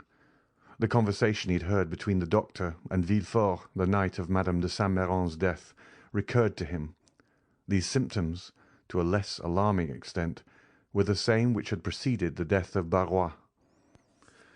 At the same time, Monte Cristo's voice seemed to resound in his ear with the words he had heard only 2 hours before. "Whatever you want, Morrel, come to me. I have great power." More rapidly than thought, he darted down the Rue Matignon and thence to the Avenue des Champs-Élysées. Meanwhile, Monsieur de Villefort arrived in a hired cabriolet at Monsieur d'Avrigny's door. He rang so violently that the porter was alarmed. Villefort ran upstairs without saying a word. The porter knew him, and let him pass, only calling to him, "In his study, Monsieur Procureur, in his study." Villefort pushed, or rather forced, the door open. "Ah," said the doctor, "is it you?" "Yes," said Villefort, closing the door after him. "It is I, who am come in my turn to ask you if we are quite alone. Doctor, my house is accursed." "What?" said the latter with apparent coolness, but with deep emotion. "Have you another invalid?" "Yes, doctor," cried Villefort, clutching his hair. "Yes." D'Avrigny's look implied, "I told you it would be so." Then he slowly uttered these words: "Who is now dying in your house? What new victim is going to accuse you of weakness before God?" A mournful sob burst from Villefort's heart. He approached the doctor, and seizing his arm, "Valentine," said he, "it is Valentine's turn." "Your daughter?" cried d'Avrigny with grief and surprise. "You see, you were deceived," murmured the magistrate. "Come and see her, and on her bed of agony entreat her pardon for having suspected her." "Each time you have applied to me," said the doctor, "it has been too late. Still, I will go. But let us make haste, sir. With the enemies you have to do with there is no time to be lost." "Oh, this time, doctor, you shall not have to reproach me with weakness. This time I will know the assassin, and will pursue him." "Let us try first to save the victim before we think of revenging her," said d'Avrigny. "Come." The same cabriolet which had brought Villefort took them back at full speed, and at this moment Morrel rapped at Monte Cristo's door. The count was in his study, and was reading with an angry look something which Bertuccio had brought him in haste. Hearing the name of Morrel, who had left him only 2 hours before, the count raised his head, arose, and sprang to meet him. "What is the matter, Maximilian?" asked he. "You are pale, and the perspiration rolls from your forehead." Morrel fell into a chair. "Yes," said he, "I came quickly. I wanted to speak to you." "Are all your family well?" asked the count with an affectionate benevolence, whose sincerity no one could for a moment doubt. "Thank you, Count, thank you," said the young man, evidently embarrassed how to begin the conversation. "Yes, every one in my family is well." "So much the better. Yet you have something to tell me," replied the count with increased anxiety. "Yes," said Morrel, "it is true. I have but now left a house where death has just entered, to run to you." "Are you then come from Monsieur de Morcerf's?" asked Monte Cristo. "No," said Morrel. "Is someone dead in his house?" "The general has just blown his brains out," replied Monte Cristo with great coolness. "Oh, what a dreadful event!" cried Maximilian. "Not for the countess or for Albert," said Monte Cristo. "A dead father or husband is better than a dishonoured one. Blood washes out shame." "Poor countess!" said Maximilian. "I pity her very much. She is so noble a woman." "Pity Albert also, Maximilian, for believe me he is the worthy son of the Countess. But let us return to yourself. You have hastened to me. Can I have the happiness of being useful to you?" "Yes, I need your help. That is, I thought like a madman that you could lend me your assistance in a case where God alone can succour me." "Tell me what it is," replied Monte Cristo. "Oh," said Morrel, "I know not, indeed, if I may reveal this secret to mortal ears, but fatality impels me, necessity constrains me, Count." Morrel hesitated. "Do you think I love you?" said Monte Cristo, taking the young man's hand affectionately in his. "Oh, you encourage me, and something tells me there," placing his hand on his heart, "that I ought to have no secret from you." "You are right, Morrel. God is speaking to your heart, and your heart speaks to you. Tell me what it says." "Count, will you allow me to send Baptistin to inquire after someone you know?" "I am at your service, and still more my servant's." "Oh, I cannot live if she is not better." "Shall I ring for Baptistin?" "No, I will go and speak to him myself." Morrel went out, called Baptistin, and whispered a few words to him. The valet ran directly. "Well, have you sent?" asked Monte Cristo, seeing Morrel return. "Yes, and now I shall be more calm." "You know I am waiting," said Monte Cristo, smiling. "Yes, and I will tell you. One evening I was in a garden.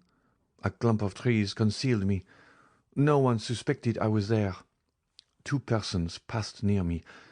Allow me to conceal their names for the present. They were speaking in an undertone, and yet I was so interested in what they said that I did not lose a single word." "There is a gloomy introduction, if I may judge from your pallor and shuddering, Morrel." "Oh, yes, very gloomy, my friend. Some one had just died in the house to which that garden belonged. One of the persons whose conversation I overheard was the master of the house, the other the physician. The former was confiding to the latter his grief and fear, for it was the second time within a month that death had suddenly and unexpectedly entered that house, which was apparently destined to destruction by some exterminating angel as an object of God's anger." "Ah, indeed," said Monte Cristo, looking earnestly at the young man, and by an imperceptible movement turning his chair so that he remained in the shade, while the light fell full on Maximilian's face. "Yes," continued Morrel, "death had entered that house twice within 1 month." "And what did the doctor answer?" asked Monte Cristo. He replied that the death was not a natural one, and must be attributed—" "To what?" "To poison." "Indeed," said Monte Cristo with a slight cough, which in moments of extreme emotion helped him to disguise a blush, or his pallor, or the intense interest with which he listened. "Indeed, Maximilian, did you hear that?" "Yes, my dear Count, I heard it, and the doctor added that if another death occurred in a similar way, he must appeal to justice." Monte Cristo listened, or appeared to do so, with the greatest calmness. "Well," said Maximilian, "death came a third time, and neither the master of the house nor the doctor said a word. Death is now, perhaps, striking a fourth blow. Count, what am I bound to do, being in possession of this secret?" "My dear friend," said Monte Cristo, "you appear to be relating an adventure which we all know by heart. I know the house where you heard it, or one very similar to it, a house with a garden, a master, a physician, and where there have been 3 unexpected and sudden deaths. Well, I have not intercepted your confidence, and yet I know all that as well as you, and I have no conscientious scruples. No, it does not concern me. You say an exterminating angel appears to have devoted that house to God's anger. Well, who says your supposition is not reality?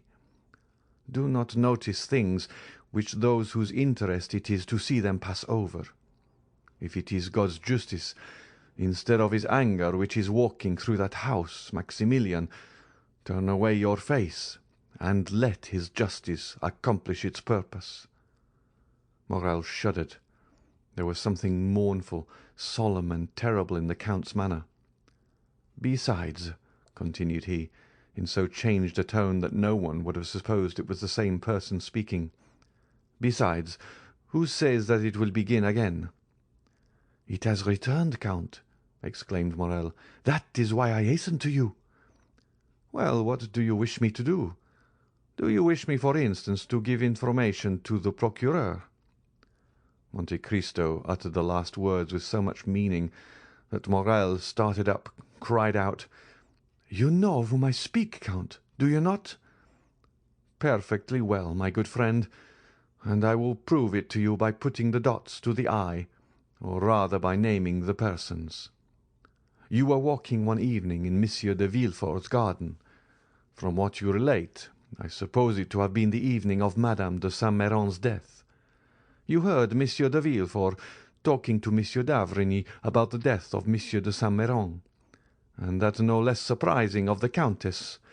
Monsieur d'Avrigny said he believed they both proceeded from poison, and you, honest man, have ever since been asking your heart and sounding your conscience to know if you ought to expose or conceal this secret. Why do you torment them? Conscience, what hast thou to do with me? As Sterne said, my dear fellow, let them sleep on, if they are asleep.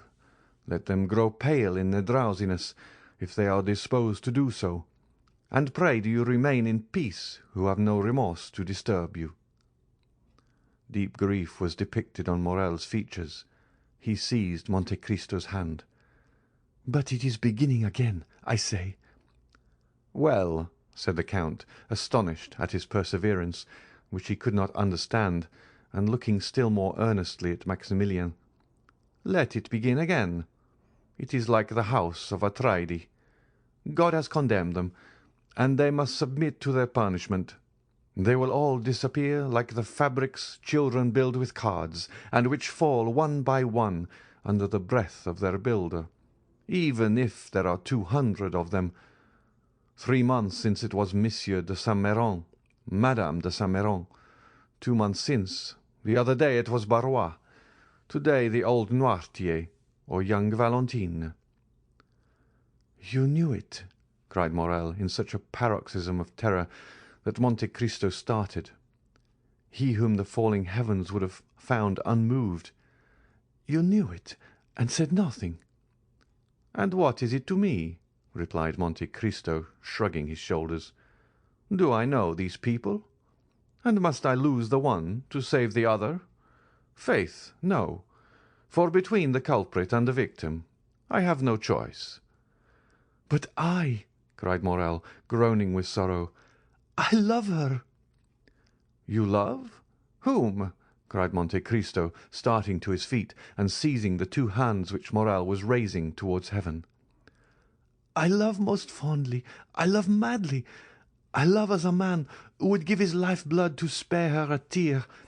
I love Valentine de Villefort, who is being murdered at this moment. Do you understand me? I love her, and I ask God and you, how can I save her?" Monte Cristo uttered a cry which those only can conceive who have heard the roar of a wounded lion. "Unhappy man!" cried he, wringing his hands in his turn. "You love Valentine, that daughter of an accursed race!" Never had Morrel witnessed such an expression. Never had so terrible an eye flashed before his face. Never had the genius of terror he had so often seen, either on the battlefield or in the murderous nights of Algeria, shaken around him more dreadful fire. He drew back terrified. As for Monte Cristo, after this ebullition, he closed his eyes, as if dazzled by internal light. In a moment he restrained himself so powerfully that the tempestuous heaving of his breast subsided, as turbulent and foaming waves yield to the sun's genial influence when the cloud has passed. This silence, self-control, and struggle lasted about 20 seconds. Then the Count raised his pallid face. "See," said he, "my dear friend, how God punishes the most thoughtless and unfeeling men for their indifference by presenting dreadful scenes to their view. I, who was looking on, an eager and curious spectator, I, who was watching the working of this mournful tragedy, I, who, like a wicked angel, was laughing at the evil men committed, protected by secrecy. A secret is easily kept by the rich and powerful. I am in my turn bitten by the serpent whose tortuous course I was watching, and bitten to the heart." Morel groaned. "Come, come," continued the Count. "Complaints are unavailing. Be a man, be strong, be full of hope, for I am here and will watch over you." Morel shook his head sorrowfully. "I tell you to hope. Do you understand me?" cried Monte Cristo. "Remember that I never uttered a falsehood, and am never deceived. It is 12 o'clock, Maximilian. Thank Heaven that you came at noon rather than in the evening or tomorrow morning. Listen, Morel, it is noon. If Valentine is not now dead, she will not die." "How so?" cried Morel. "When I left her dying—" Monte Cristo pressed his hands to his forehead. What was passing in that brain, so loaded with dreadful secrets? What does the angel of light or the angel of darkness say to that mind at once implacable and generous? God only knows. Monte Cristo raised his head once more, and this time he was calm as a child awaking from its sleep. "Maximilian," said he, "return home. I command you not to stir, attempt nothing, not to let your countenance betray a thought, and I will send you tidings. Go." "O Count, you overwhelm me with that coolness. Have you, then, power against death? Are you superhuman? Are you an angel?" And the young man, who had never shrunk from danger, shrank before Monte Cristo with indescribable terror. But Monte Cristo looked at him with so melancholy and sweet a smile that Maximilian felt the tears filling his eyes. "I can do much for you, my friend," replied the Count. "Go, I must be alone." Morel, subdued by the extraordinary ascendancy Monte Cristo exercised over everything around him, did not endeavour to resist it. He pressed the Count's hand and left. He stopped one moment at the door for Baptistin, whom he saw in the Rue Matignon, and who was running. Meanwhile, Villefort and d'Avrigny had made all possible haste. Valentine had not revived from her fainting fit on their arrival, and the doctor examined the invalid with all the care the circumstances demanded, and with an interest which the knowledge of the secret intensified twofold. Villefort, closely watching his countenance and his lips, awaited the result of the examination. Noirtier, paler than even the young girl, more eager than Villefort for the decision, was watching also intently and affectionately. At last, d'Avrigny slowly uttered these words: "She is still alive." "Still?" cried Villefort. "Oh, doctor, what a dreadful word is that!" "Yes," said the physician, "I repeat it. She is still alive, and I am astonished at it." "But is she safe?" asked the father. "Yes, since she lives." At that moment d'Avrigny's glance met Noirtier's eye. It glistened with such extraordinary joy, so rich and full of thought, that the physician was struck. He placed the young girl again on the chair. Her lips were scarcely discernible, they were so pale and white, as well as her whole face, and remained motionless, looking at Noirtier, who appeared to anticipate and commend all he did. "Sir," said d'Avrigny to Villefort. "Call Mademoiselle Valentine's maid, if you please."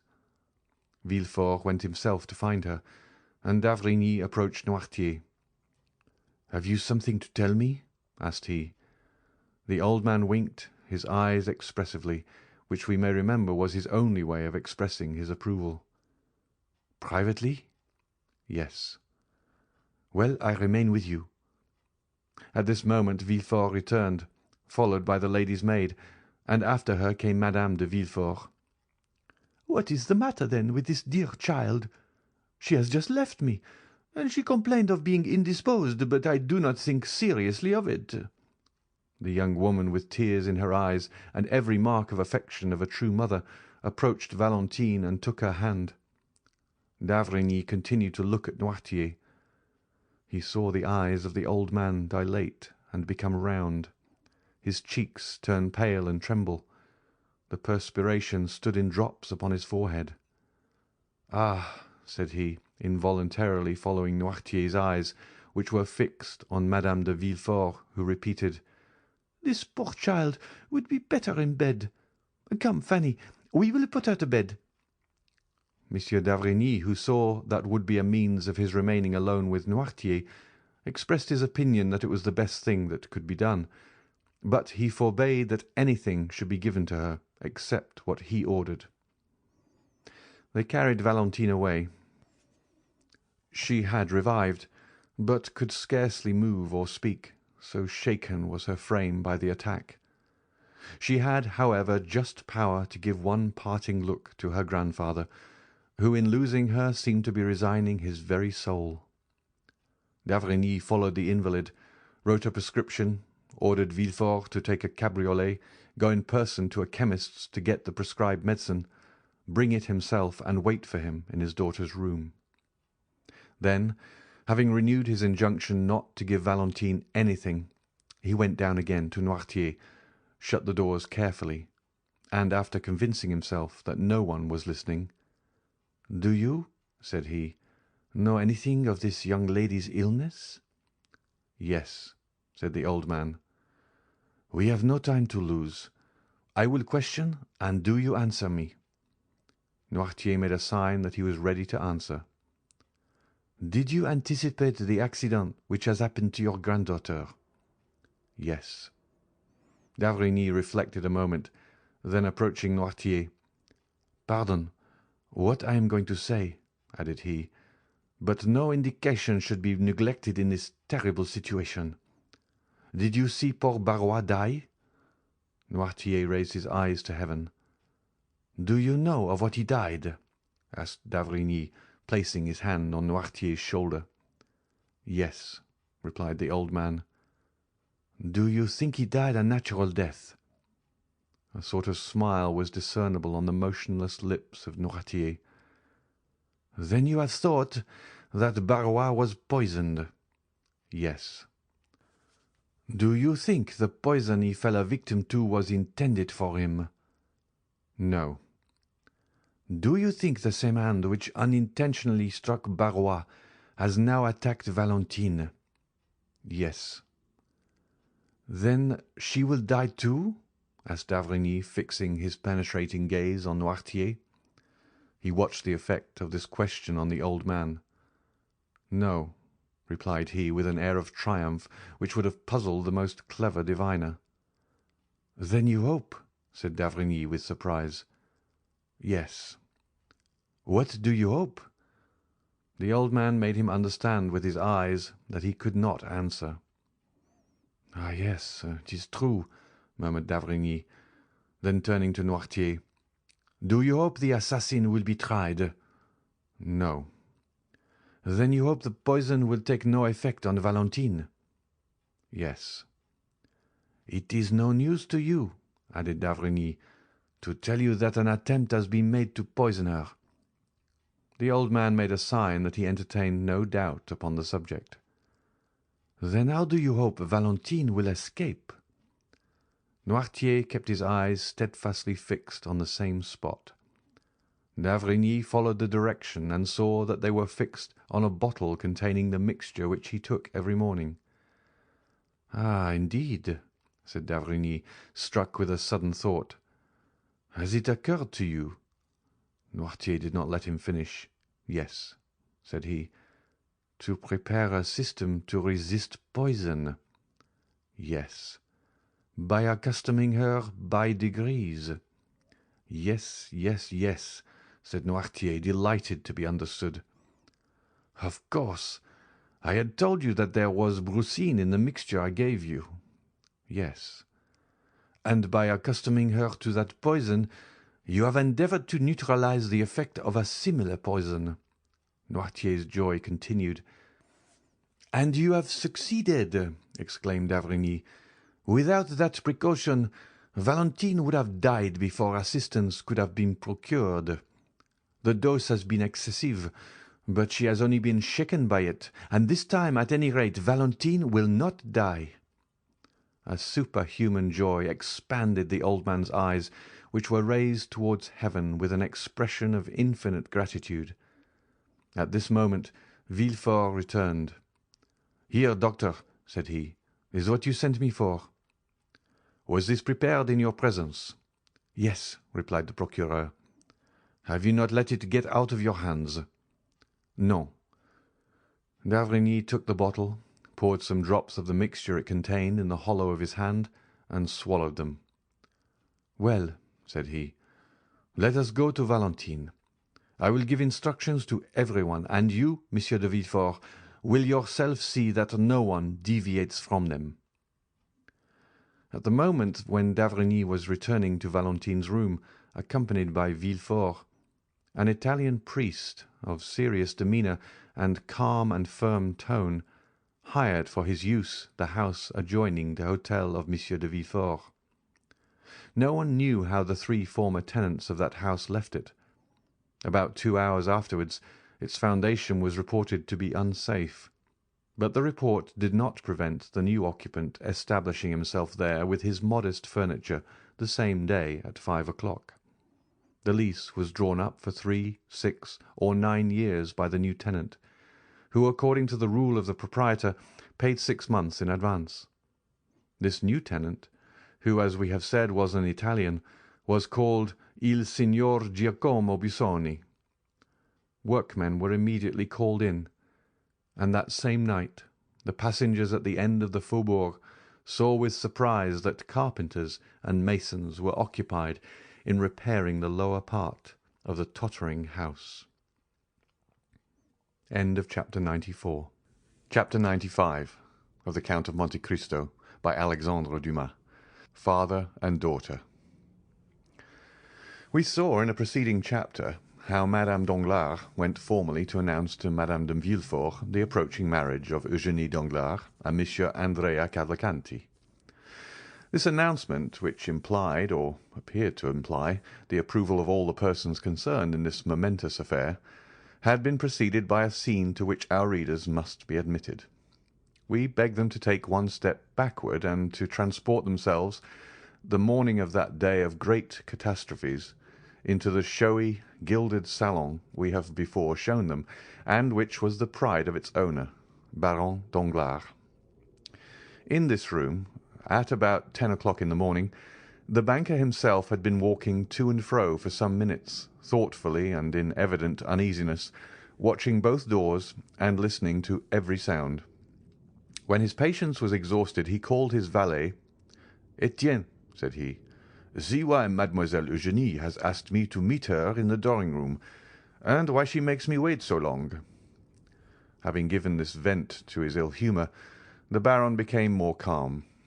Mademoiselle Danglars had that morning requested an interview with her father, and had fixed on the gilded drawing-room as the spot. The singularity of this step, and above all its formality, had not a little surprised the banker, who had immediately obeyed his daughter by repairing first to the drawing-room. Etienne soon returned from his errand. "Mademoiselle's lady's maid says, sir, that mademoiselle is finishing her toilette and will be here shortly." Danglars nodded, to signify that he was satisfied. To the world and to his servants, Danglars assumed the character of the good-natured man and the indulgent father. This was one of his parts in the popular comedy he was performing. a make-up he had adopted and which suited him about as well as the masks worn on the classic stage by paternal actors, who, seen from one side, were the image of geniality, and from the other showed lips drawn down in chronic ill-temper. Let us hasten to say that in private the genial side descended to the level of the other, so that generally the indulgent man disappeared to give place to the brutal husband and domineering father. "Why the devil does that foolish girl who pretends to wish to speak to me not come into my study? And why on earth does she want to speak to me at all?" He was turning this thought over in his brain for the 20th time, when the door opened and Eugénie appeared, attired in a figured black satin dress, her hair dressed and gloves on as if she were going to the Italian opera. "Well, Eugénie, what is it you want with me? And why in this solemn drawing-room when the study is so comfortable?" "I quite understand why you ask, sir," said Eugénie, making a sign that her father might be seated. "And in fact your two questions suggest fully the theme of our conversation. I will answer them both, and contrary to the usual method, the last first, because it is the least difficult. I have chosen the drawing-room, sir, as our place of meeting, in order to avoid the disagreeable impressions and influences of a banker's study. Those gilded cash-books, drawers locked like gates of fortresses, heaps of bank bills, come from I know not where, and the quantities of letters from England, Holland, Spain, India, China, and Peru have generally a strange influence on a father's mind, and make him forget that there is in the world an interest greater and more sacred than the good opinion of his correspondents. I have therefore chosen this drawing-room, where you see, smiling and happy in their magnificent frames, your portrait, mine, my mother's, and all sorts of rural landscapes and touching pastorals. I rely much on external impressions. Perhaps with regard to you they are immaterial, but I should be no artist if I had not some fancies." "Very well," replied Monsieur Danglars, who had listened to all this preamble with imperturbable coolness, but without understanding a word, since, like every man burdened with thoughts of the past, he was occupied with seeking the thread of his own ideas in those of the speaker. "There is, then, the second point cleared up, or nearly so," said Eugénie, without the least confusion, and with that masculine pointedness which distinguished her gesture and her language. "And you appear satisfied with the explanation. Now let us return to the first. You asked me why I have requested this interview. I will tell you in 2 words. Sir, I will not marry Count Andrea Cavalcanti." Danglars leapt from his chair and raised his eyes and arms towards heaven. "Yes, indeed, sir," continued Eugénie, still quite calm. "You are astonished, I see, for since this little affair began, I have not manifested the slightest opposition, and yet I am always sure, when the opportunity arrives, to oppose a determined and absolute will to people who have not consulted me, and things which displease me. However, this time my tranquillity or passiveness, as philosophers say, proceeded from another source. It proceeded from a wish, like a submissive and devoted daughter."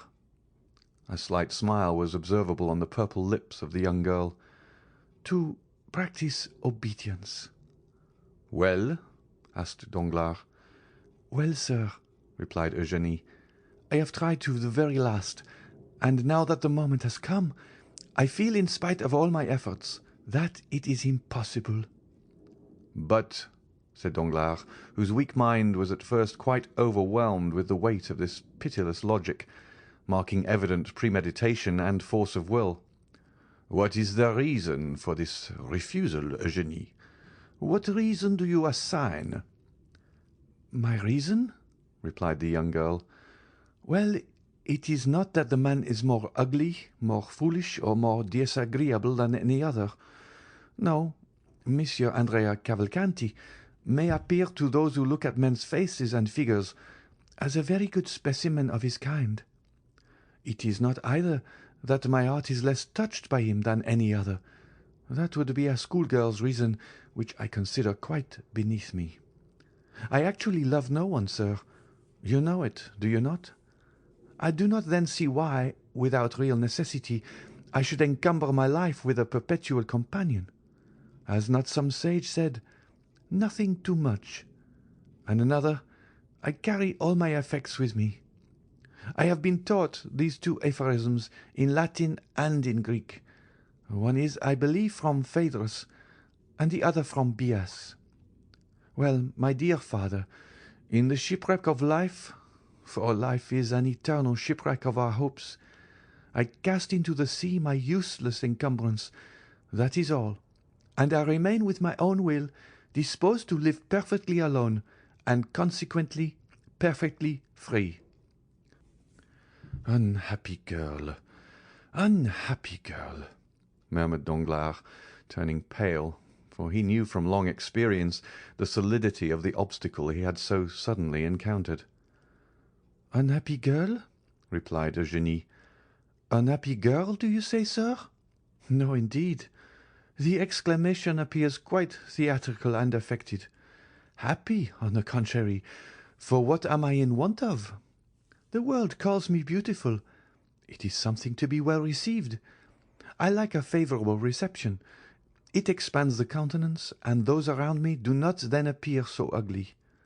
I possess a share of wit and a certain relative sensibility which enables me to draw from life in general, for the support of mine, all I meet with that is good, like the monkey who cracks the nut to get at its contents. I am rich, for you have one of the first fortunes in France.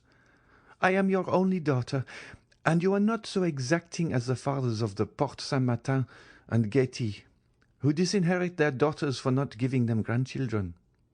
Besides, the provident law has deprived you of the power to disinherit me, at least entirely, as it has also of the power to compel me to marry Monsieur this or Monsieur that, and so, being beautiful, witty, somewhat talented, as the comic operas say, and rich, and that is happiness, sir, why do you call me unhappy? Danglars, seeing his daughter smiling, and proud even to insolence, could not entirely repress his brutal feelings, but they betrayed themselves only by an exclamation. Under the fixed and inquiring gaze levelled at him from under those beautiful black eyebrows, he prudently turned away, and calmed himself immediately, daunted by the power of a resolute mind. "Truly, my daughter," replied he with a smile, "you are all you boast of being, excepting one thing. I will not too hastily tell you which, but would rather leave you to guess it." Eugénie looked at Danglars, much surprised that one flower of her crown of pride, with which she had so superbly decked herself, should be disputed. "My daughter," continued the banker, "you have perfectly explained to me the sentiments which influence a girl like you, who is determined she will not marry. Now it remains for me to tell you the motives of a father like me, who has decided that his daughter shall marry." Eugénie bowed, not as a submissive daughter, but as an adversary prepared for a discussion. "My daughter," continued Danglars, "when a father asks his daughter to choose a husband, he has always some reason for wishing her to marry. Some are affected with the mania of which you spoke just now, that of living again in their grandchildren. This is not my weakness. I tell you at once, family joys have no charm for me.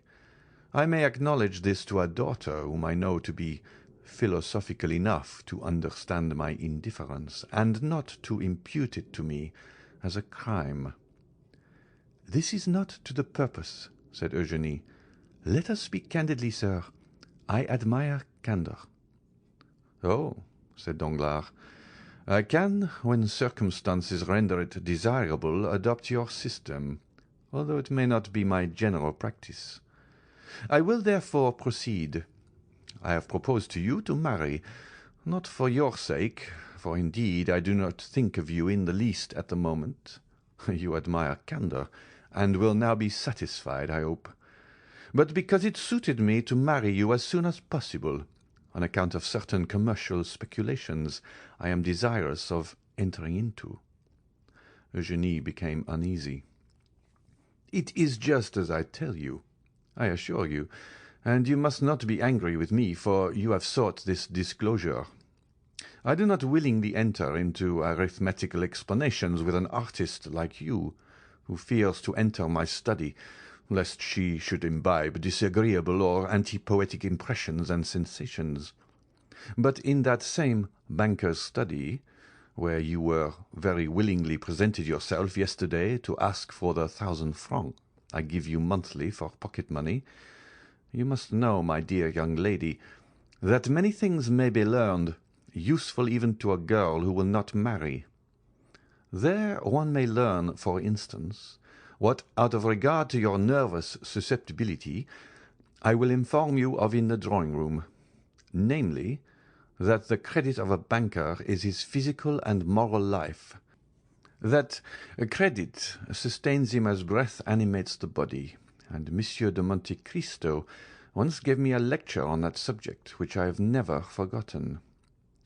There we may learn that as credit sinks, the body becomes a corpse, and this is what must happen very soon to the banker who is proud to own so good a logician as you for his daughter." But Eugénie, instead of stooping, drew herself up under the blow. "Ruined?" said she. "Exactly, my daughter. That is precisely what I mean," said Danglars, almost digging his nails into his breast, while he preserved on his harsh features the smile of the heartless though clever man. "Ruined. Yes, that is it." "Ah!" said Eugénie. "Yes, ruined. Now it is revealed, this secret so full of horror, as the tragic poet says. Now, my daughter, learn from my lips how you may alleviate this misfortune, so far as it will affect you." "Oh," cried Eugénie, "you are a bad physiognomist, if you imagine I deplore on my own account the catastrophe of which you warn me. I ruined? And what will that signify to me? Have I not my talent left? Can I not, like Pasta, Malebranche, Grisi, acquire for myself what you would never have given me? Whatever might have been your fortune, 100 or 150,000 livres per annum, for which I shall be indebted to no one but myself, and which, instead of being given as you gave me those poor 12,000 francs, with sour looks and reproaches for my prodigality, will be accompanied with acclamations, with bravos, and with flowers. And if I do not possess that talent, which your smiles prove to me you doubt, should I not still have that ardent love of independence, which will be a substitute for wealth, and which in my mind supersedes even the instinct of self-preservation? No, I grieve not on my own account. I shall always find a resource. My books, my pencils, my piano, all the things which cost but little and which I shall be able to procure will remain my own. Do you think that I sorrow for Madame Danglars? Undeceive yourself again. Either I am greatly mistaken, or she has provided against the catastrophe which threatens you, and which will pass over without affecting her. She has taken care for herself, at least I hope so, for her attention has not been diverted from her projects by watching over me. She has fostered my independence by professedly indulging my love for liberty. Oh no, sir, from my childhood I have seen too much, and understand too much, of what has passed around me, for misfortune to have an undue power over me. From my earliest recollections, I have been beloved by no one. So much the worse. That has naturally led me to love no one. So much the better. Now you have my profession of faith." "Then," said Danglars, pale with anger, which was not at all due to offended paternal love, "then, mademoiselle, you persist in your determination to accelerate my ruin?" "Your ruin? I accelerate your ruin? What do you mean? I do not understand you." "So much the better. I have a ray of hope left. Listen." "I am all attention," said Eugénie, looking so earnestly at her father that it was an effort for the latter to endure her unrelenting gaze. "Monsieur Cavalcanti," continued Danglars, "is about to marry you, and will place in my hands his fortune, amounting to 3,000,000 livres."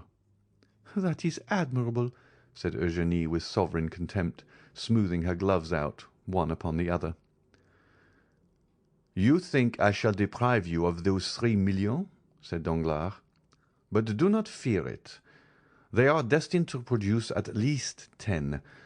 I and a brother banker have obtained a grant of a railway, the only industrial enterprise which in these days promises to make good the fabulous prospects that lure once held out to the eternally deluded Parisians in the fantastic Mississippi scheme.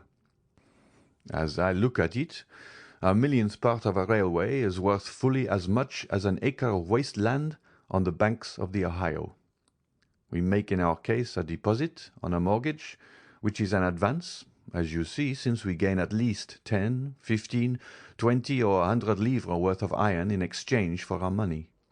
Well, within a week I am to deposit 4,000,000 for my share.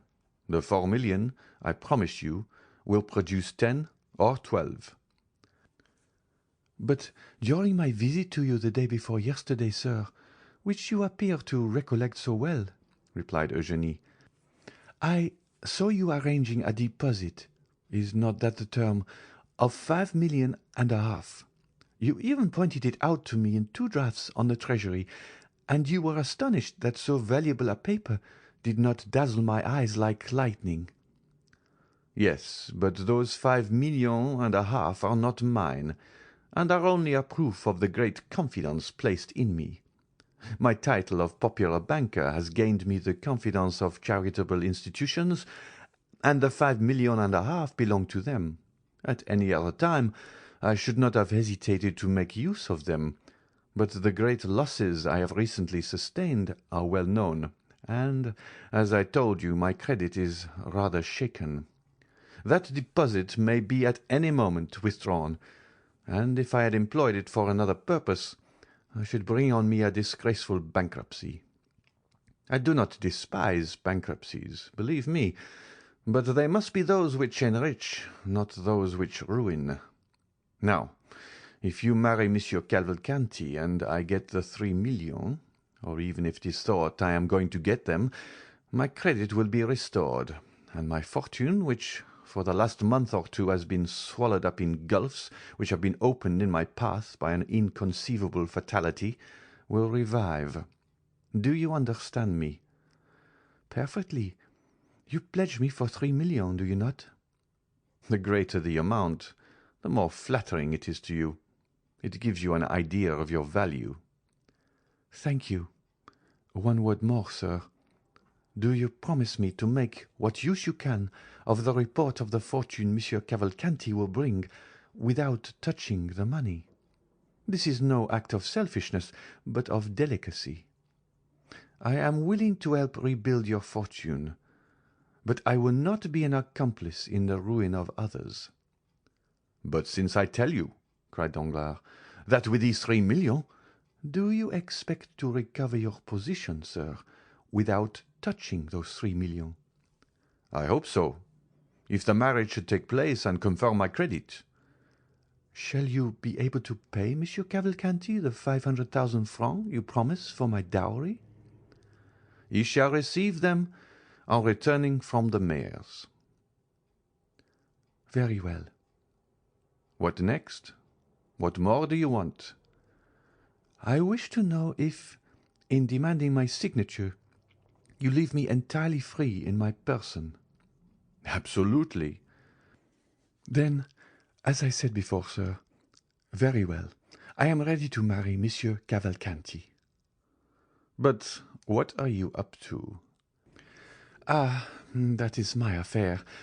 What advantage should I have over you, if, knowing your secret, I were to tell you mine?"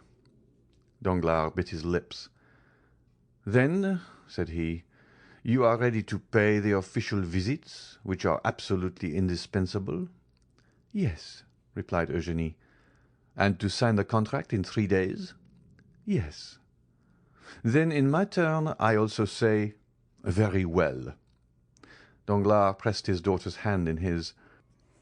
But, extraordinary to relate, the father did not say, "Thank you, my child." Nor did the daughter smile at her father. "Is the conference ended?" asked Eugénie, rising. Danglars motioned that he had nothing more to say. 5 minutes afterwards the piano resounded to the touch of Mademoiselle d'Armilly's fingers, and Mademoiselle Danglars was singing Brabantio's Malediction on Desdemona.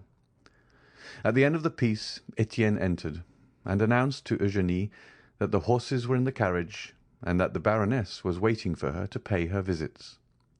We have seen them at Villefort. They proceeded then on their course. End of chapter 95.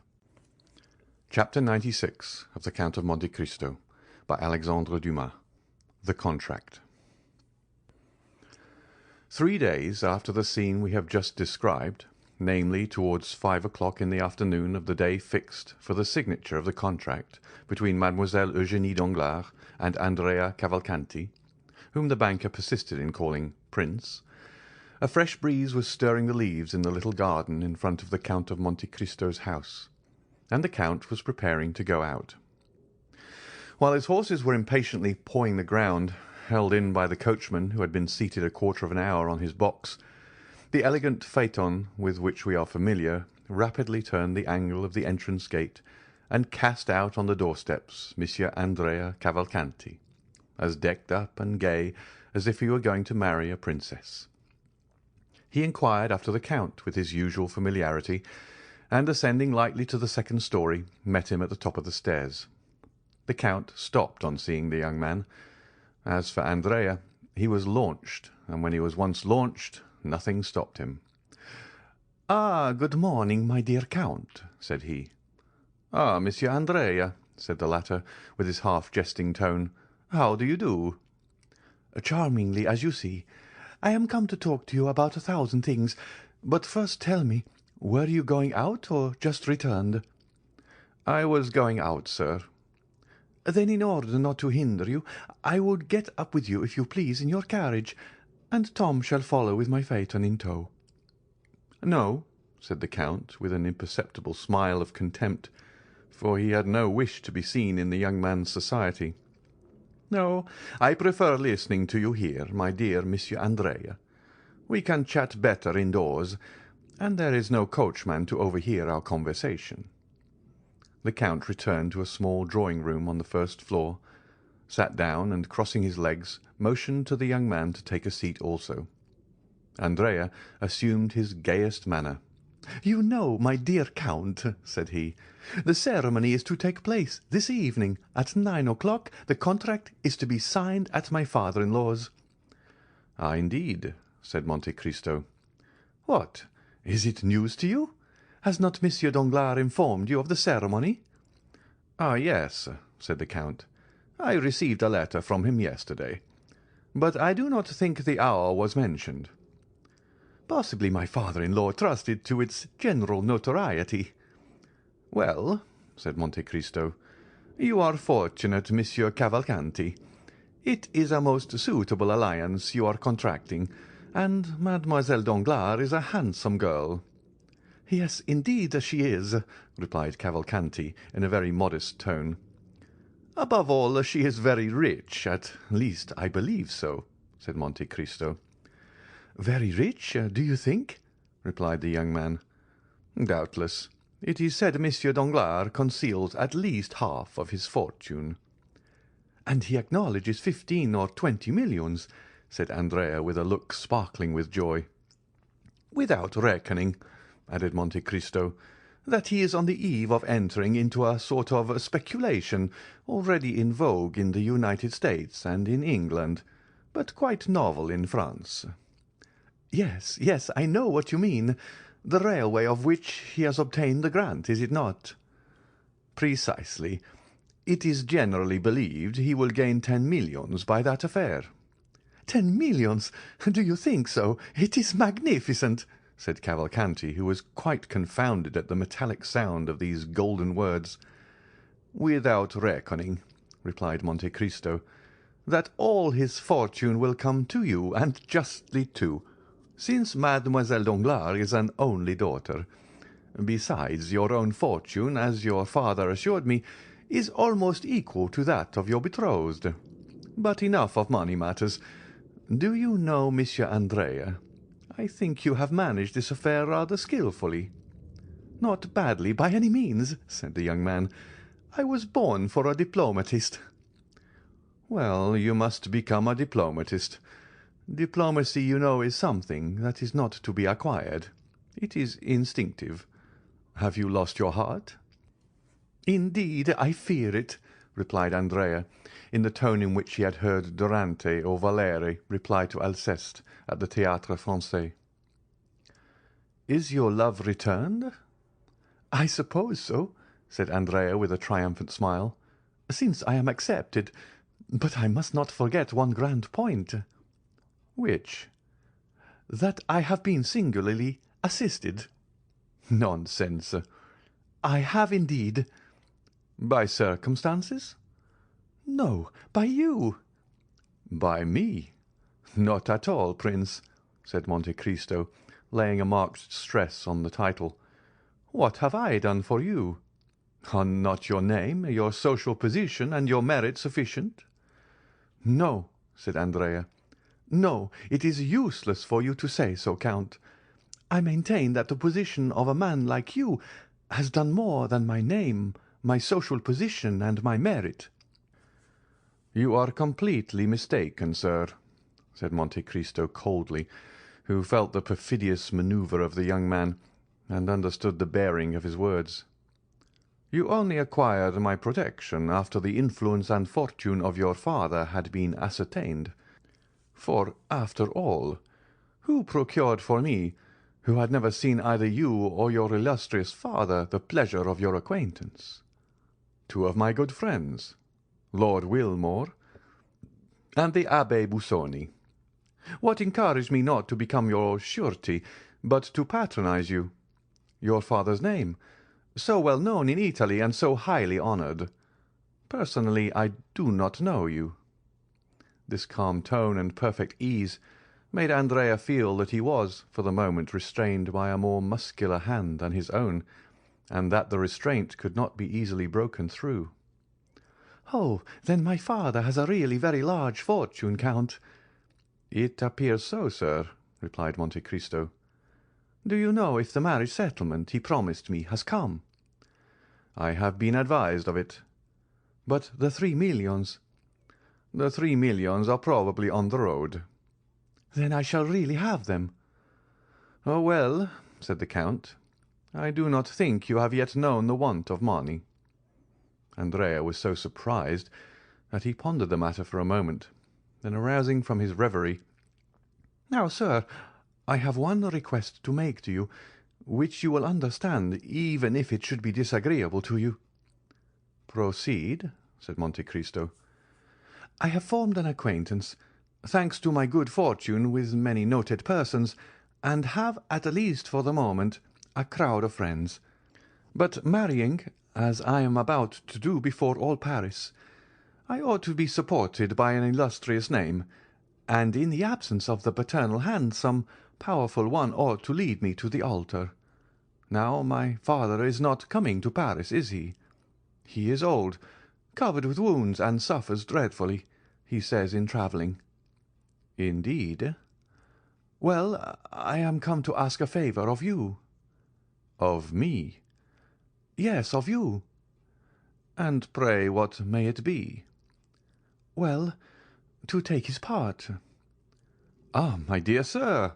What, after the varied relations I have had the happiness to sustain towards you, can it be that you know me so little as to ask such a thing? Ask me to lend you 500,000, and, although such a loan is somewhat rare, on my honour you should annoy me less. Know, then, what I thought I had already told you, that in participation in this world's affairs, more especially in their moral aspects, the Count of Monte Cristo has never ceased to entertain the scruples and even the superstitions of the East. I, who have a seraglio at Cairo, one at Smyrna, and one at Constantinople preside at a wedding? Never." "Then you refuse me?" "Decidedly. And were you my son or my brother, I would refuse you in the same way." "But what must be done?" said Andrea, disappointed. "You said just now that you had 100 friends." "Very true, but you introduced me at Monsieur Danglars." "Not at all. Let us recall the exact facts. You met him at a dinner party at my house, and you introduced yourself at his house. That is a totally different affair." "Yes, but by my marriage you have forwarded that." "I? Not in the least. I beg you to believe. Recollect what I told you when you asked me to propose you. Oh, I never make matches, my dear Prince. It is my settled principle." Andrea bit his lips. "But at least you will be there?" "Will all Paris be there?" "Oh, certainly." "Well, like all Paris, I shall be there too," said the Count. "And will you sign the contract?" "I see no objection to that. My scruples do not go thus far." "Well, since you will grant me no more, I must be content with what you give me. But one word more, Count." "What is it?" "Advice." "Be careful. Advice is worse than a service." "Oh, you can give me this without compromising yourself." "Tell me what it is." "Is my wife's fortune 500,000 livres?" "That is the sum Monsieur Danglars himself announced." "Must I receive it or leave it in the hands of the notary?" "This is the way such affairs are generally arranged when it is wished to do them stylishly. Your two solicitors appoint a meeting. When the contract is signed, for the next or the following day, then they exchange the two portions, for which they each give a receipt. Then, when the marriage is celebrated, they place the amount at your disposal as the chief member of the alliance." "Because," said Andrea with a certain ill-concealed uneasiness, "I thought I heard my father-in-law say that he intended embarking our property in that famous railway affair of which you spoke just now." "Well," replied Monte Cristo, "it will be the way everybody says of trebling your fortune in 12 months.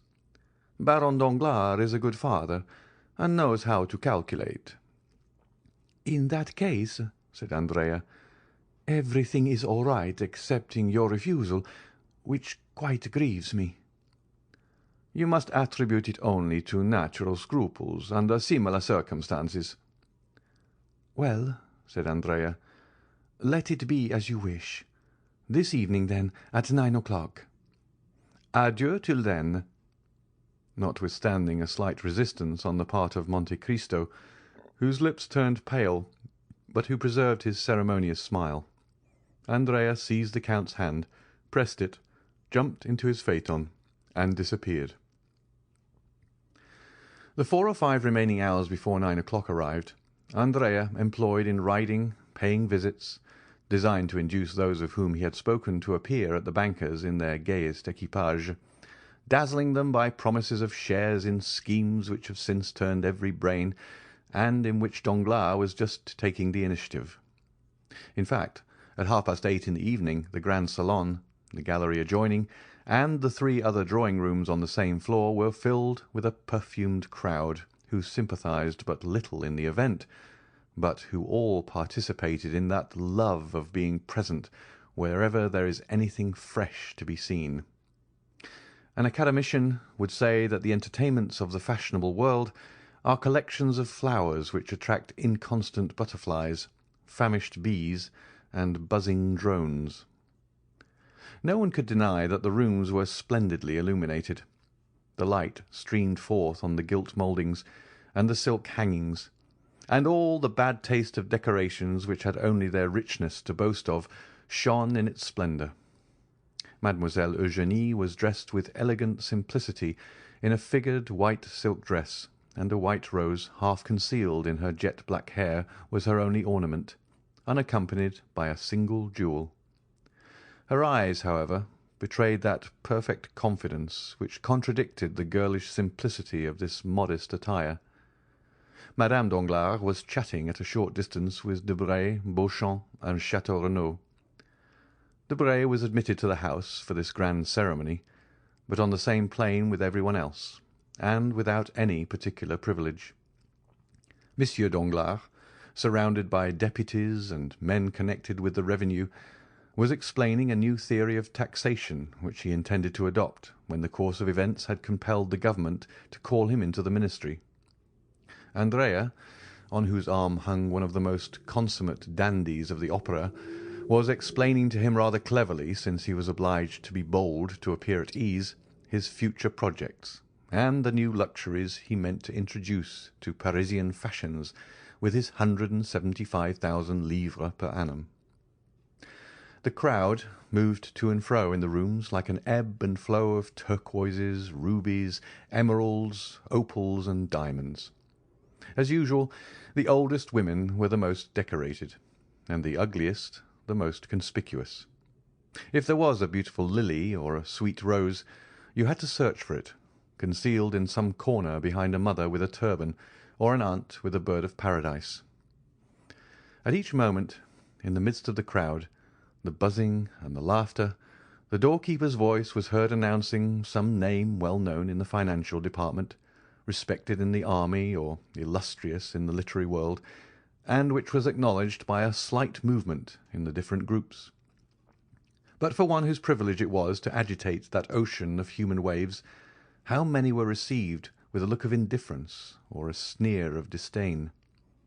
At the moment when the hand of the massive timepiece, representing Endymion asleep, pointed to 9 on its golden face, and the hammer, the faithful type of mechanical thought, struck 9 times, the name of the Count of Monte Cristo resounded in its turn, and as if by an electric shock, all the assembly turned towards the door.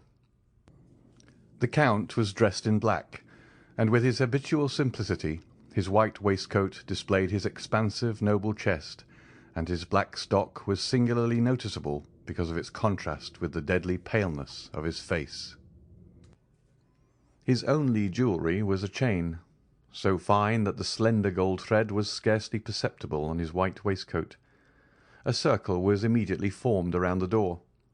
The Count perceived at one glance Madame Danglars at one end of the drawing-room, Monsieur Danglars at the other, and Eugénie in front of him. He first advanced towards the Baroness, who was chatting with Madame de Villefort, who had come alone, Valentine being still an invalid, and without turning aside, so clear was the road left for him, he passed from the Baroness to Eugénie, whom he complimented in such rapid and measured terms that the proud artist was quite struck. Near her was Mademoiselle Louise d'Armilly, who thanked the Count for the letters of introduction he had so kindly given her for Italy, which she intended immediately to make use of. On leaving these ladies, he found himself with Danglars, who had advanced to meet him. Having accomplished these 3 social duties, Monte Cristo stopped, looking around him with that expression peculiar to a certain class, which seems to say, "I have done my duty, now let others do theirs."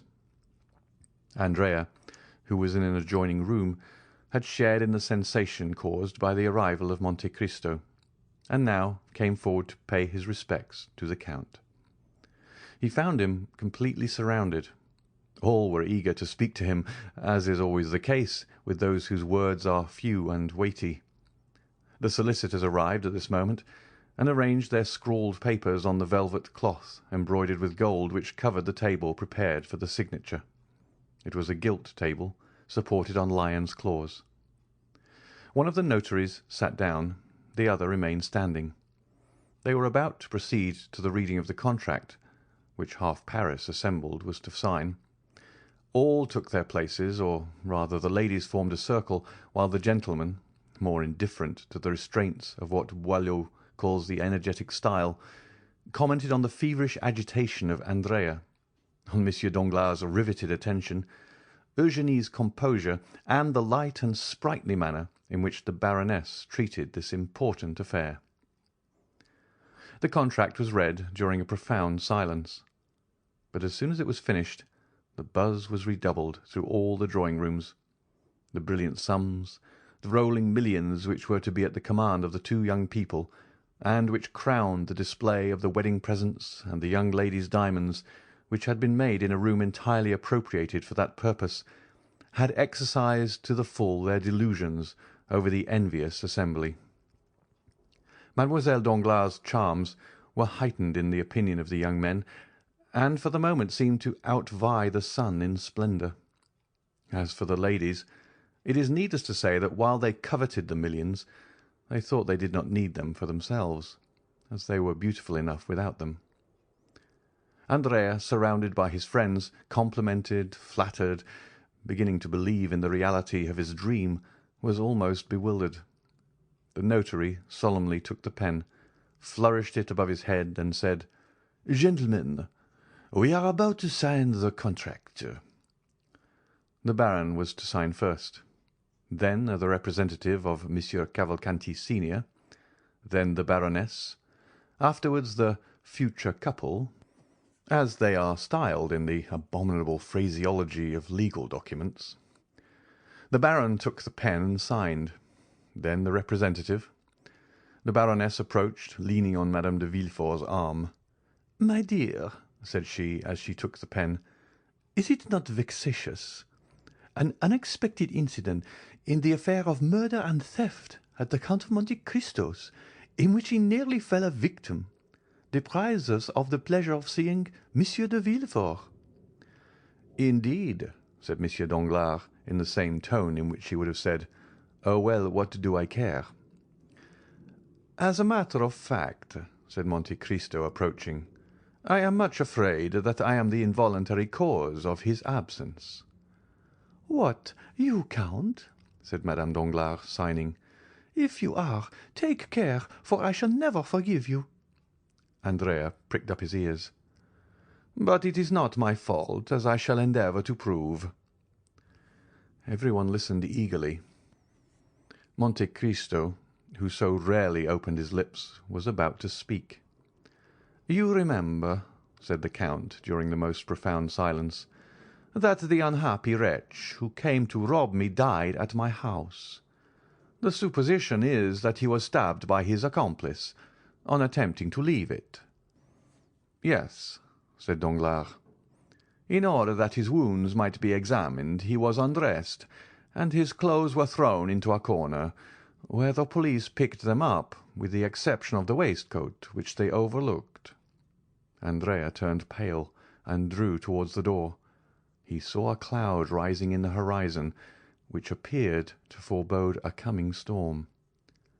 "Well, this waistcoat was discovered to-day, covered with blood and with a hole over the heart." The lady screamed, and 2 or 3 prepared to faint. "It was brought to me. No one could guess what the dirty rag could be. I alone suspected that it was the waistcoat of the murdered man.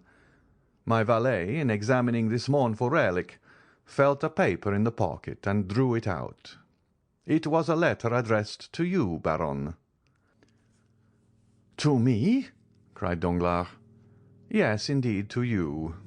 I succeeded in deciphering your name under the blood with which the letter was stained," replied Monte Cristo, amid the general outburst of amazement. "But," asked Madame Danglars, looking at her husband with uneasiness, "how could that prevent Monsieur de Villefort—" "In this simple way, madame," replied Monte Cristo. "The waistcoat and the letter were both what is termed circumstantial evidence. I therefore sent them to the king's attorney. You understand, my dear Baron, that legal methods are the safest in criminal cases. It was, perhaps, some plot against you." Andrea looked steadily at Monte Cristo and disappeared in the second drawing-room. "Possibly," said Danglars. "Was not this murdered man an old galley slave?" "Yes," replied the Count, "a felon named Caderousse." Danglars turned slightly pale. Andrea reached the ante-room beyond the little drawing-room. "But go on signing," said Monte Cristo. I perceive that my story has caused a general emotion, and I beg to apologize to you, Baroness, and to Mademoiselle Danglars." The Baroness, who had signed, returned the pen to the notary.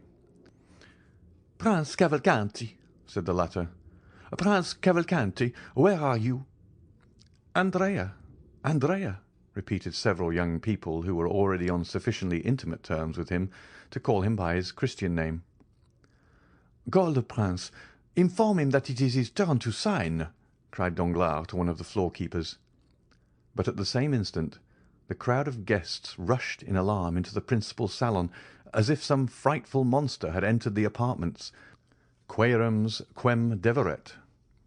There was, indeed, reason to retreat, to be alarmed, and to scream. An officer was placing 2 soldiers at the door of each drawing-room, and was advancing towards Danglars, preceded by a commissary of police, girded with his scarf. Madame Danglars uttered a scream and fainted. Danglars, who thought himself threatened, certain consciences are never calm, Danglars, even before his guests, showed a countenance of abject terror. "What is the matter, sir?" asked Monte Cristo, advancing to meet the commissioner. "Which of you gentlemen," asked the magistrate, without replying to the count, "answers to the name of Andrea Cavalcanti?" A cry of astonishment was heard from all parts of the room. They searched, they questioned. "But who then is Andrea Cavalcanti?" asked Danglars in amazement. "A galley slave, escaped from confinement at Toulon." "And what crime has he committed?" "He is accused," said the commissary with his inflexible voice, "of having assassinated the man named Caderousse, his former companion in prison, at the moment he was making his escape from the house of the Count of Monte Cristo." Monte Cristo cast a rapid glance around him. Andrea was gone. End of chapter 96. Chapter 97 of the Count of Monte Cristo by Alexandre Dumas. The departure for Belgium.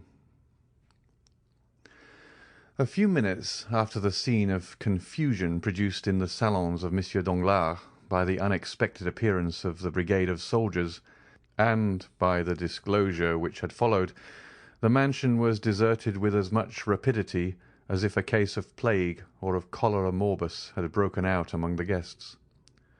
In a few minutes, through all the doors, down all the staircases, by every exit, everyone hastened to retire, or rather to fly, for it was a situation where the ordinary condolences, which even the best friends are so eager to offer in great catastrophes, were seen to be utterly futile. There remained in the banker's house only Danglars, closeted in his study and making his statement to the officer of gendarmes, Madame Danglars, terrified, in the boudoir with which we are acquainted, and Eugénie, who with a haughty air and disdainful lip had retired to her room with her inseparable companion, Mademoiselle Louise d'Armilly. As for the numerous servants, more numerous that evening than usual, for their number was augmented by cooks and butlers from the Café de Paris, venting on their employers their anger at what they termed the insult to which they had been subjected, they collected in groups in the hall, in the kitchens, or in their rooms, thinking very little of their duty, which was thus naturally interrupted. Of all this household, only 2 persons deserve our notice. These are Mademoiselle Eugénie Danglars and Mademoiselle Louise d'Armilly. The betrothed had retired, as we said, with haughty air, disdainful lip, and the demeanour of an outraged queen, followed by her companion, who was paler and more disturbed than herself. On reaching her room, Eugénie locked her door, while Louise fell on a chair. "Ah, what a dreadful thing!" said the young musician. "Who would have suspected it? Monsieur Andrea Cavalcanti, a murderer, a galley slave escaped, a convict!" An ironical smile curled the lip of Eugénie. "In truth, I was fated," said she. "I escaped the Morcerf only to fall into the Cavalcanti." "Oh, do not confound the 2, Eugénie." "Hold your tongue. The men are all infamous, and I am happy to be able now to do more than detest them. I despise them." "What shall we do?" asked Louise. "What shall we do?" "Yes. Why, the same we had intended doing 3 days since. Set off." "What? Although you are not now going to be married, you intend still—" "Listen, Louise. I hate this life of the fashionable world, always ordered, measured, ruled like our music paper. What I have always wished for, desired and coveted, is the life of an artist, free and independent, relying only on my own resources and accountable only to myself. Remain here? What for? That they may try a month hence to marry me again? And to whom? Monsieur Debray, perhaps, as it was once proposed. No, Louise, no. This evening's adventure will serve for my excuse. I did not seek one. I did not ask for one. God sends me this, and I hail it joyfully." "How strong and courageous you are!" said the fair, frail girl to her brunette companion. "Do you not know me? Come, Louise, let us talk of our affairs. The post-chaise was happily brought 3 days since." "Have you had it sent where we are to go for it?" "Yes." "Our passport?" "Here it is." And Eugénie, with her usual precision, opened a printed paper and read: "Monsieur Léon d'Armilly, 20 years of age, profession artist, hair black, eyes black, travelling with his sister." "Capital! How did you get this passport?" "When I went to ask Monsieur de Monte Cristo for letters to the directors of the theatres at Rome and Naples, I expressed my fears of travelling as a woman. He perfectly understood them, and undertook to procure for me a man's passport, and 2 days after I received this, to which I had added with my own hand, travelling with his sister." "Well," said Eugénie cheerfully, "we have then only to pack our trunks. We shall start the evening of the signing of the contract, instead of the evening of the wedding. That is all." "But consider the matter seriously, Eugénie." "Oh, I am done with considering. I am tired of hearing only of market reports, of the end of the month, of the rise and fall of Spanish funds, of Haytian bonds. Instead of that, Louise, do you understand? Air, liberty, melody of birds, plains of Lombardy, Venetian canals, Roman palaces, the Bay of Naples. How much have we, Louise?" The young girl to whom this question was addressed drew from an inlaid secretary a small portfolio with a lock, in which she counted 23 banknotes. 23,000 francs, said she. "And as much at least in pearls, diamonds, and jewels," said Eugénie. "We are rich. With 45,000 francs we can live like princesses for 2 years, and comfortably for 4. But before 6 months, you with your music, and I with my voice, we shall double our capital. Come, you shall take charge of the money, I of the jewel box, so that if one of us has the misfortune to lose her treasure, the other will still have hers left. Now, the portmanteau. Let us make haste. The portmanteau." "Stop," said Louise, going to listen at Madame Danglars' door. "What do you fear?" "That we may be discovered." "The door is locked." "They may tell us to open it." "They may if they like, but we will not." "You are a perfect Amazon, Eugénie." And the 2 young girls began to heap into a trunk all the things they thought they should require. "There now," said Eugénie. "While I change my costume, do you lock the portmanteau." Louise pressed with all the strength of her little hands on the top of the portmanteau. "But I cannot," said she. "I am not strong enough. Do you shut it?" "Ah, you do well to ask," said Eugénie, laughing. "I forgot that I was Hercule, and you only the pale Omphale." And the young girl, kneeling on the top, pressed the 2 parts of the portmanteau together, and Mademoiselle d'Armilly passed the bolt of the padlock through. When this was done, Eugénie opened a drawer of which she kept the key, and took from it a wadded violet silk travelling cloak. "Here," said she, "you see I have thought of everything. With this cloak you will not be cold." "But you?" "Oh, I am never cold, you know. Besides, with these men's clothes—" "Will you dress here?" "Certainly." "Shall you have time?" Do not be uneasy, you little coward. All our servants are busy discussing the grand affair. Besides, what is there astonishing when you think of the grief I ought to be in, that I shut myself up? Tell me." "No, truly, you comfort me." "Come and help me." From the same drawer she took a man's complete costume, from the boots to the coat, and a provision of linen, where there was nothing superfluous but every requisite. Then, with a promptitude which indicated that this was not the first time she had amused herself by adopting the garb of the opposite sex, Eugénie drew on the boots and pantaloons, tied her cravat, buttoned her waistcoat up to the throat, and put on a coat which admirably fitted her beautiful figure.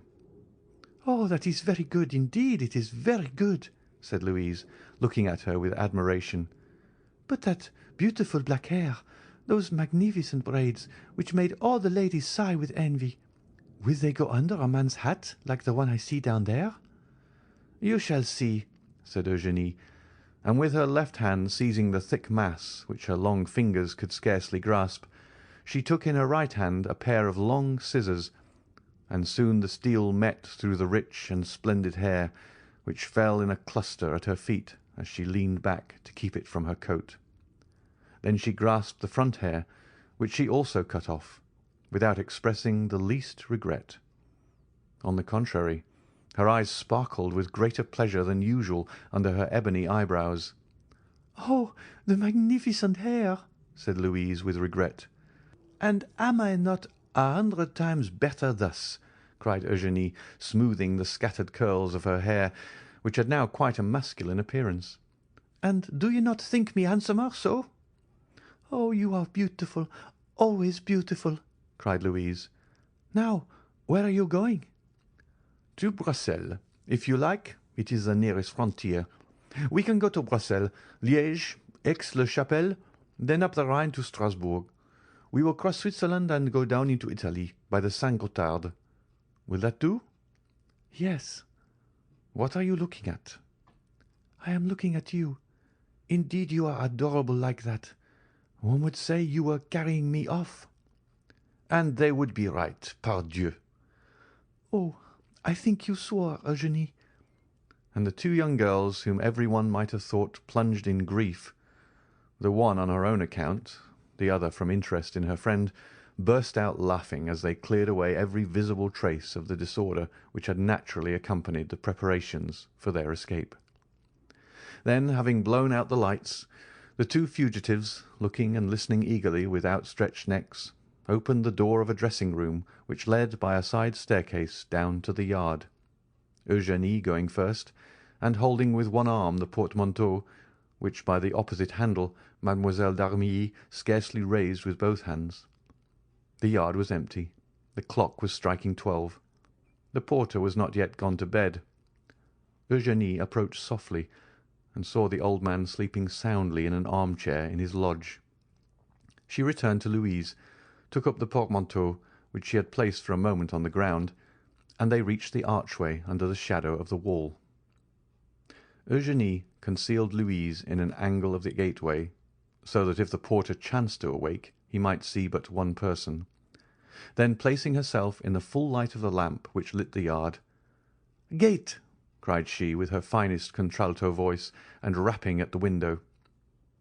The porter got up as Eugénie expected, and even advanced some steps to recognize the person who was going out.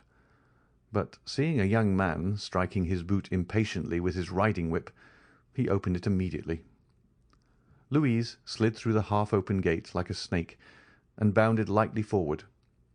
Eugénie, apparently calm, although in all probability her heart beat somewhat faster than usual, went out in her turn.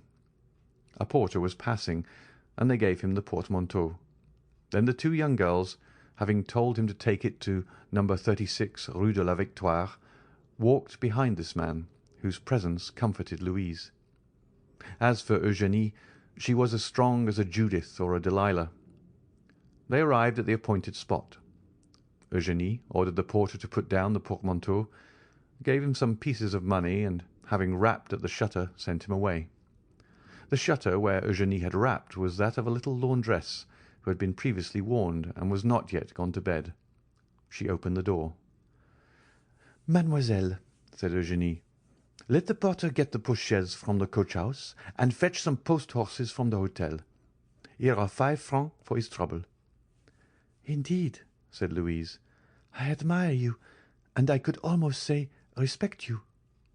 The laundress looked on in astonishment, but as she had been promised 20 louis, she made no remark.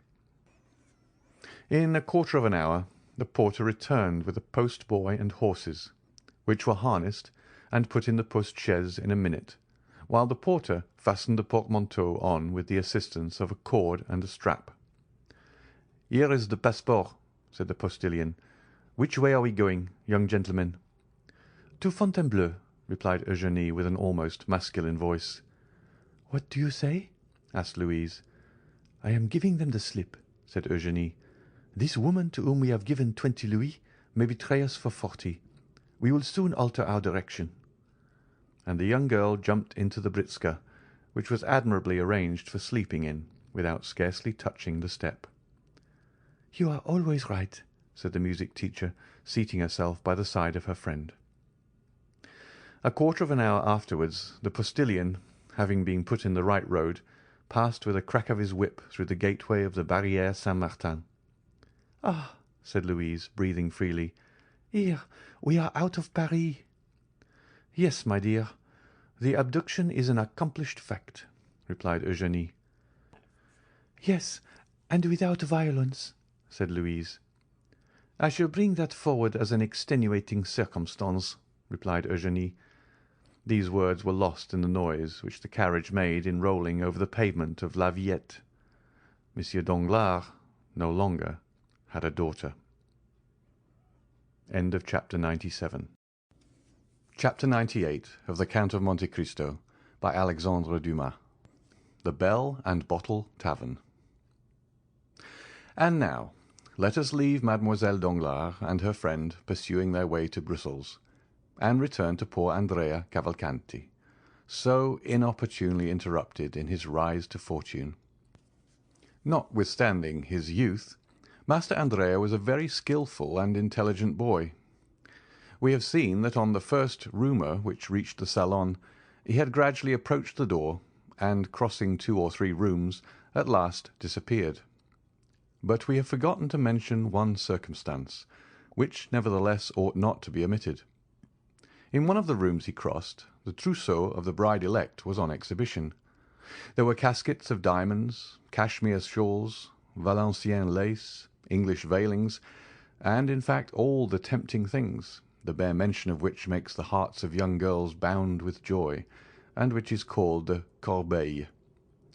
Now, in passing through this room, Andrea proved himself not only to be clever and intelligent, but also provident, for he helped himself to the most valuable of the ornaments before him. Furnished with this plunder, Andrea leapt with a lighter heart from the window, intending to slip through the hands of the gendarme. Tall and well-proportioned as an ancient gladiator, and muscular as a Spartan, he walked for a quarter of an hour without knowing where to direct his steps, actuated by the sole idea of getting away from the spot where, if he lingered, he knew that he would surely be taken. Having passed through the Rue Mont Blanc, guided by the instinct which leads thieves always to take the safest path, he found himself at the end of the Rue Lafayette. There he stopped, breathless and panting. He was quite alone. On one side was the vast wilderness of the Saint-Lazare, on the other, Paris enshrouded in darkness. "Am I to be captured?" he cried. "No, not if I can use more activity than my enemies. My safety is now a mere question of speed." At this moment he saw a cab at the top of the Faubourg Poissonnière. The dull driver, smoking his pipe, was plodding along towards the limits of the Faubourg Saint-Denis, where no doubt he ordinarily had his station. "Ho, friend!" said Benedetto. "What do you want, sir?" asked the driver. "Is your horse tired?" "Tired? Oh, yes, tired enough. He has done nothing the whole of his blessed day. 4 wretched fares and 20 sous over, making in all 7 francs, are all that I have earned, and I ought to take 10 to the owner." Will you add these 20 francs to the 7 you have?" "With pleasure, sir. 20 francs are not to be despised. Tell me what I am to do for this." "A very easy thing, if your horse isn't tired." "I tell you, he'll go like the wind. Only tell me which way to drive." "Towards the Louvre."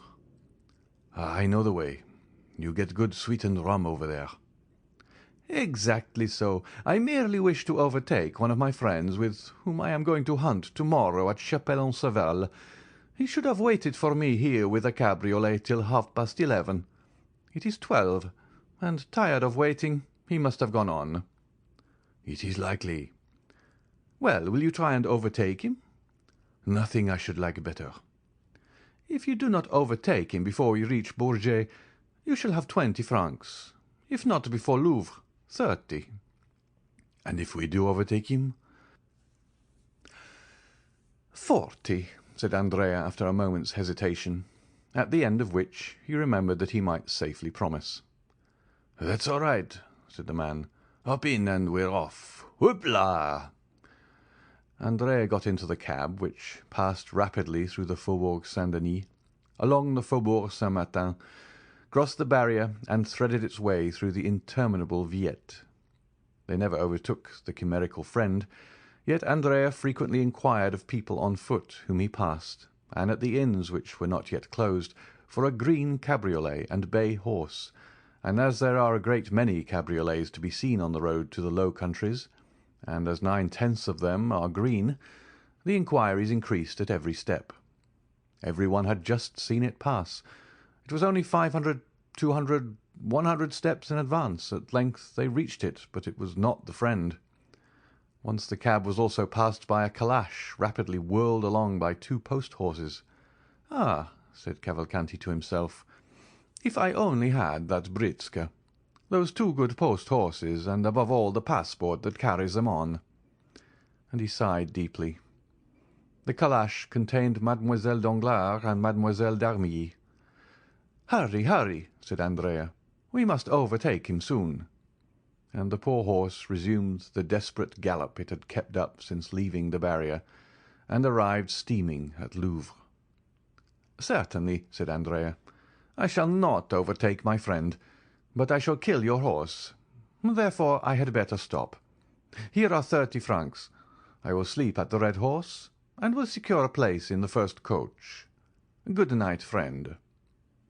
And Andrea, after placing 6 pieces of 5 francs each in the man's hand, leapt lightly on to the pathway. The cabman joyfully pocketed the sum, and turned back on his road to Paris. Andrea pretended to go towards the Red Horse Inn, but after leaning an instant against the door, and hearing the last sound of the cab, which was disappearing from view, he went on his road, and with a lusty stride soon traversed the space of 2 leagues. Then he rested. He must be near Chapelle-en-Savel, where he pretended to be going. It was not fatigue that stayed Andrea there. It was that he might form some resolution, adopt some plan. It would be impossible to make use of a diligence, equally so to engage post-horses. To travel either way a passport was necessary. It was still more impossible to remain in the department of the Oise, one of the most open and strictly guarded in France. This was quite out of the question, especially to a man like Andrea, perfectly conversant with criminal matters. He sat down by the side of the moat, buried his face in his hands, and reflected. 10 minutes after he raised his head, his resolution was made. He threw some dust over the top-coat, which he had found time to unhook from the antechamber, and button over his ball costume, and going to Chapelle-en-Savel, he knocked loudly at the door of the only inn in the place. The host opened. "My friend," said Andrea, "I was coming from Montfontaine to Senlis, when my horse, which is a troublesome creature, stumbled and threw me. I must reach Compiègne to-night, or I shall cause deep anxiety to my family. Could you let me hire a horse of you?" An innkeeper has always a horse to let, whether it be good or bad. The host called the stable-boy and ordered him to saddle Whitey. Then he awoke his son, a child of 7 years, whom he ordered to ride before the gentleman and bring back the horse. Andrea gave the innkeeper 20 francs, and in taking them from his pocket dropped a visiting card. This belonged to one of his friends at the Café de Paris, so that the innkeeper, picking it up after Andrea had left, was convinced that he had let his horse to the Count of Monte, 25 Rue Saint-Dominique, that being the name and address on the card. Whitey was not a fast animal, but he kept up an easy, steady pace. In 3 hours and a half Andrea had traversed the 9 leagues which separated him from Compiègne, and 4 o'clock struck as he reached the place where the coaches stop. There's an excellent tavern at Compiègne, well remembered by those who have ever been there. Andrea, who had often stayed there in his rides about Paris, recollected the Bell and Bottle Inn.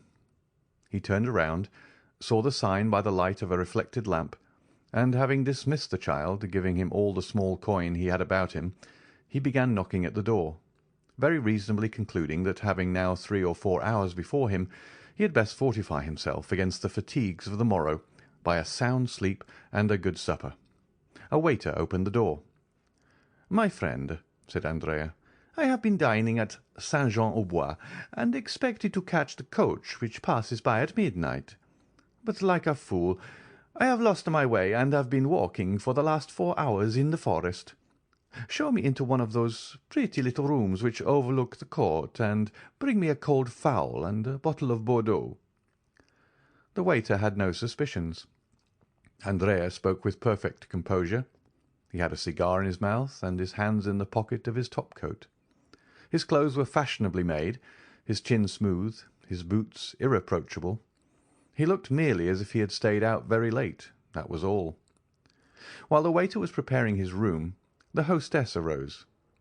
Andrea assumed his most charming smile, and asked if he could have number 3, which he had occupied on his last stay at Compiègne. Unfortunately, number 3 was engaged by a young man who was travelling with his sister. Andrea appeared in despair, but consoled himself when the hostess assured him that number 7, prepared for him, was situated precisely the same as number 3, and while warming his feet and chatting about the last races at Chantilly, he waited until they announced his room to be ready.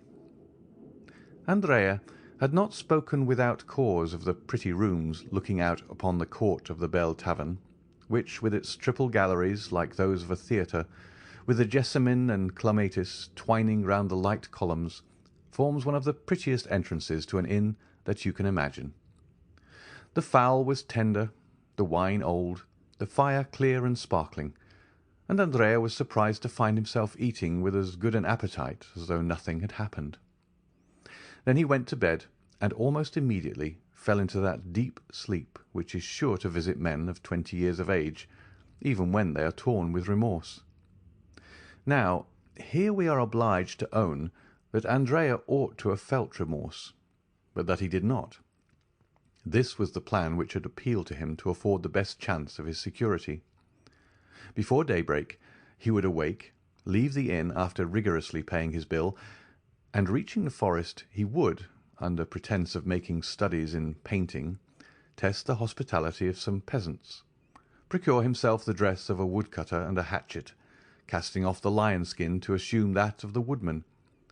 Then, with his hands covered with dirt, his hair darkened by means of a leaden comb, his complexion embrowned with a preparation for which one of his old comrades had given him the recipe, he intended, by following the wooded districts, to reach the nearest frontier, walking by night and sleeping in the day in the forests and quarries, and only entering inhabited regions to buy a loaf from time to time. Once past the frontier, Andrea proposed making money of his diamonds, and by uniting the proceeds to 10 bank-notes he always carried about with him in case of accident, he would then find himself possessor of about 50,000 livres, which he philosophically considered as no very deplorable condition after all. Moreover, he reckoned much on the interest of the Danglars to hush up the rumour of their own misadventures. These were the reasons which, added to the fatigue, caused Andrea to sleep so soundly. In order that he might awaken early, he did not close the shutters, but contented himself with bolting the door and placing on the table an unclasped and long-pointed knife, whose temper he well knew, and which was never absent from him. About 7 in the morning, Andrea was awakened by a ray of sunlight, which played warm and brilliant upon his face. In all well-organized brains the predominating idea, and there always is one, is sure to be the last thought before sleeping, and the first upon waking in the morning. Andrea had scarcely opened his eyes when his predominating idea presented itself, and whispered in his ear that he had slept too long. He jumped out of bed and ran to the window. A gendarme was crossing the court. A gendarme is one of the most striking objects in the world, even to a man void of uneasiness. But for one who has a timid conscience, and with good cause too, the yellow, blue, and white uniform is really very alarming. "Why is that gendarme here?" asked Andrea of himself. Then all at once he replied with that logic which the reader has doubtless remarked in him. "There is nothing astonishing in seeing a gendarme at an inn. Instead of being astonished, let me dress myself." And the youth dressed himself with a facility his valet de chambre had failed to rob him of during the 2 months of fashionable life he had led in Paris. "Now then," said Andrea, while dressing himself, "I'll wait till he leaves, and then I'll slip away." And saying this, Andrea, who had now put on his boots and cravat, stole gently to the window, and a second time lifted up the muslin curtain. Not only was the first gendarme still there, but the young man now perceived a second yellow, blue, and white uniform at the foot of the staircase, the only one by which he could descend, while a third, on horseback, holding a musket in his fist, was posted as a sentinel at the great street door which alone afforded the means of egress. The appearance of the third gendarme settled the matter, for a crowd of curious loungers was extended before him, effectually blocking the entrance to the hotel. "They're after me," was Andrea's first thought. "The devil!" A pallor overspread the young man's forehead, and he looked around him with anxiety. His room, like all those on the same floor, had but one outlet to the gallery in the sight of everybody. "I am lost," was his second thought, and indeed, for a man in Andrea's situation, an arrest meant the assizes, trial, and death. Death without mercy or delay. For a moment he convulsively pressed his head within his hands, and during that brief period he became nearly mad with terror. But soon a ray of hope glimmered in the multitude of thoughts which bewildered his mind, and a faint smile played upon his white lips and pallid cheeks. He looked around and saw the objects of his search upon the chimney-piece. They were a pen, ink, and paper. With forced composure he dipped the pen in the ink and wrote the following lines upon a sheet of paper. "I have no money to pay my bill, but I am not a dishonest man. I leave behind me as a pledge this pin worth 10 times the amount. I should be excused for leaving at daybreak, for I was ashamed." He then drew the pin from his cravat and placed it on the paper. This done, instead of leaving the door fastened, he drew back the bolts and even placed the door ajar, as though he had left the room, forgetting to close it, and slipping into the chimney, like a man accustomed to that kind of gymnastic exercise, having effaced the marks of his feet upon the floor, he commenced climbing the only opening which afforded him the means of escape. At this precise time the first gendarme Andrea had noticed walked upstairs, preceded by the commissary of police, and supported by the second gendarme, who guarded the staircase, and was himself reinforced by the one stationed at the door. Andrea was indebted for this visit to the following circumstances. At daybreak the telegraphs were set at work in all directions, and almost immediately the authorities in every district had exerted their utmost endeavours to arrest the murderer of Caderousse. Compiègne, that royal residence and fortified town, is well furnished with authorities, gendarmes, and commissaries of police. They therefore began operations as soon as the telegraphic dispatch arrived, and the Bell and Bottle being the best-known hotel in the town, they had naturally directed their first inquiries there. Now, besides the reports of the sentinels guarding the Hôtel de Ville, which is next door to the Bell and Bottle, It had been stated by others that a number of travellers had arrived during the night. The sentinel, who was relieved at 6 o'clock in the morning, remembered perfectly that just as he was taking his post a few minutes past 4, a young man arrived on horseback with a little boy before him. The young man, having dismissed the boy and horse, knocked at the door of the hotel, which was opened, and again closed after his entrance. This late arrival had attracted much suspicion, and the young man being no other than Andrea, the commissary and gendarme, who was a brigadier, directed their steps towards his room. They found the door ajar. "Oh, no," said the brigadier, who thoroughly understood the trick. "A bad sign to find the door open. I would rather find it triply bolted." And indeed, the little note and pin upon the table confirmed or rather corroborated the sad truth. Andrea had fled. We say corroborated because the brigadier was too experienced to be convinced by a single proof. He glanced around, looked in the bed, shook the curtains, opened the closets, and finally stopped at the chimney. Andrea had taken the precaution to leave no traces of his feet in the ashes, but it still was an outlet, and in this light was not to be passed over without serious investigation.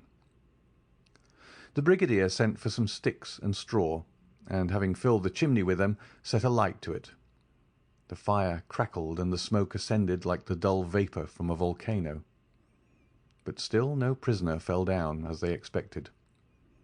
The fact was that Andrea had war with society ever since his youth was quite as deep as a gendarme, even though he were advanced to the rank of brigadier, and quite prepared for the fire. He had climbed out on the roof and was crouching down against the chimney-pots. At one time he thought he was saved, for he heard the brigadier exclaim in a loud voice to the two gendarmes, "He is not here!" But venturing to peep, he perceived that the latter, instead of retiring, as might have been reasonably expected upon this announcement, were watching with increased attention. It was now his turn to look about him. The Hôtel de Ville, a massive 16th-century building, was on his right. Anyone could descend from the openings in the tower and examine every corner of the roof below, and Andrea expected momentarily to see the head of a gendarme appear at one of these openings. If once discovered, he knew he would be lost, for the roof afforded no chance of escape. He therefore resolved to descend, not through the same chimney by which he had come up, but by a similar one conducting to another room. He looked around for a chimney from which no smoke issued, and having reached it, he disappeared through the orifice without being seen by anyone. At the same minute, one of the little windows of the Hôtel de Ville was thrown open, and the head of a gendarme appeared. For an instant it remained motionless as one of the stone decorations of the building. Then, after a long sigh of disappointment, the head disappeared. The brigadier, calm and dignified as the law he represented, passed through the crowd without answering the 1,000 questions addressed to him, and re-entered the hotel. "Well?" asked the two gendarmes. "Well, my boys," said the brigadier, "the brigand must really have escaped early this morning. But we will send to the Villers-Cotterêts and Noyon roads and search the forest, when we shall catch him, no doubt."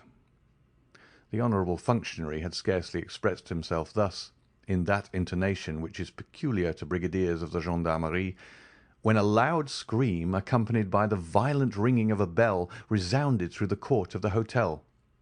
"Ah, what is that?" cried the brigadier. "Some traveller seems impatient," said the host. "What number was it that rang?" "Number 3. Run, waiter." At this moment the screams and ringing were redoubled. "Ah," said the brigadier, stopping the servant, "the person who is ringing appears to want something more than a waiter. We will attend upon him with a gendarme. Who occupies numéro 3? "The little fellow who arrived last night in a post-chaise with his sister, and who asked for an apartment with 2 beds." The bell here rang for the 3rd time, with another shriek of anguish. "Follow me, monsieur commissary," said the brigadier. "Tread in my steps." "Wait an instant," said the host. "Numéro 3. has 2 staircases, inside and outside." "Good," said the brigadier. "I will take charge of the inside one. Are the carbines loaded?" "Yes, brigadier." "Well, you guard the exterior, and if he attempts to fly, fire upon him. He must be a great criminal from what the telegraph says." The brigadier, followed by the commissary, disappeared by the inside staircase, accompanied by the noise which his assertions respecting Andrea had excited in the crowd. This is what had happened. Andrea had very cleverly managed to descend 2/3 of the chimney, but then his foot slipped, and notwithstanding his endeavours, he came into the room with more speed and noise than he intended. It would have signified little had the room been empty, but unfortunately it was occupied. 2 ladies, sleeping in one bed, were awakened by the noise, and fixing their eyes upon the spot whence the sound proceeded, they saw a man.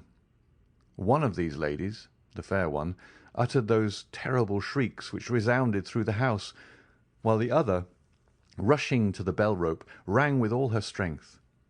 Andrea, as we can see, was surrounded by misfortune. "For pity's sake," he cried, pale and bewildered, without seeing whom he was addressing. "For pity's sake, do not call assistance. Save me. I will not harm you."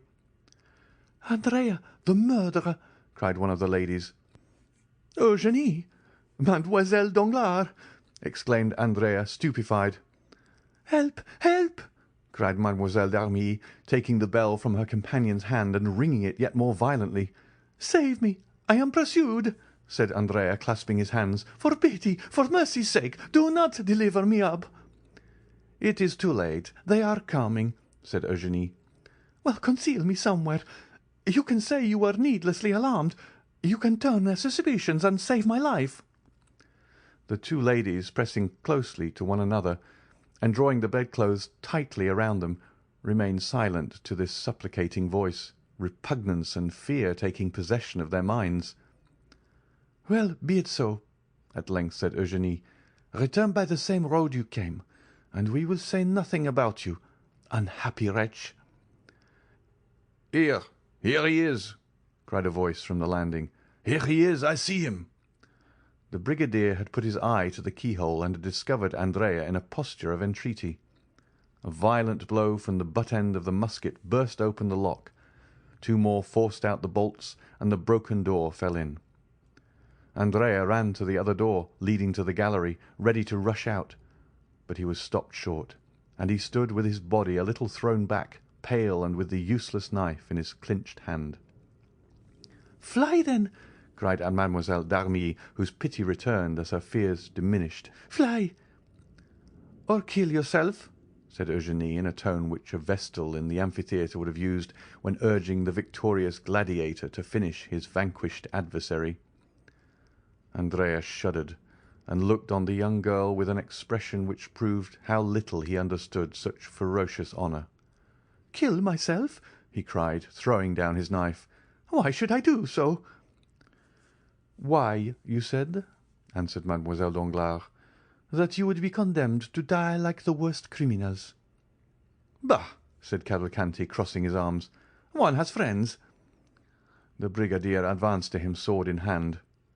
"Come, come," said Andrea. "Sheath your sword, my fine fellow. There is no occasion to make such a fuss, since I give myself up." And he held out his hands to be manacled. The girls looked with horror upon this shameful metamorphosis, the man of the world shaking off his covering and appearing as a galley slave. Andrea turned towards them, and with an impertinent smile asked, "Have you any message for your father, Mademoiselle Danglars? For in all probability I shall return to Paris." Eugénie covered her face with her hands. "Oho!" said Andrea. "You need not be ashamed, even though you did post after me. Was I not nearly your husband?" And with this raillery Andrea went out, leaving the 2 girls a prey to their own feelings of shame and to the comments of the crowd. An hour after they stepped into their calash, both dressed in feminine attire. The gate of the hotel had been closed to screen them from sight, but they were forced, when the door was open, to pass through a throng of curious glances and whispering voices. Eugénie closed her eyes, but though she could not see, she could hear, and the sneers of the crowd reached her in the carriage. "Oh, why is not the world a wilderness?" she exclaimed, throwing herself into the arms of Mademoiselle d'Armilly, her eyes sparkling with the same kind of rage which made Nero wish that the Roman world had but one neck, that he might sever it at a single blow. The next day they stopped at the Hôtel de Flandre at Brussels. The same evening Andrea was incarcerated in the Conciergerie. End of chapter 98.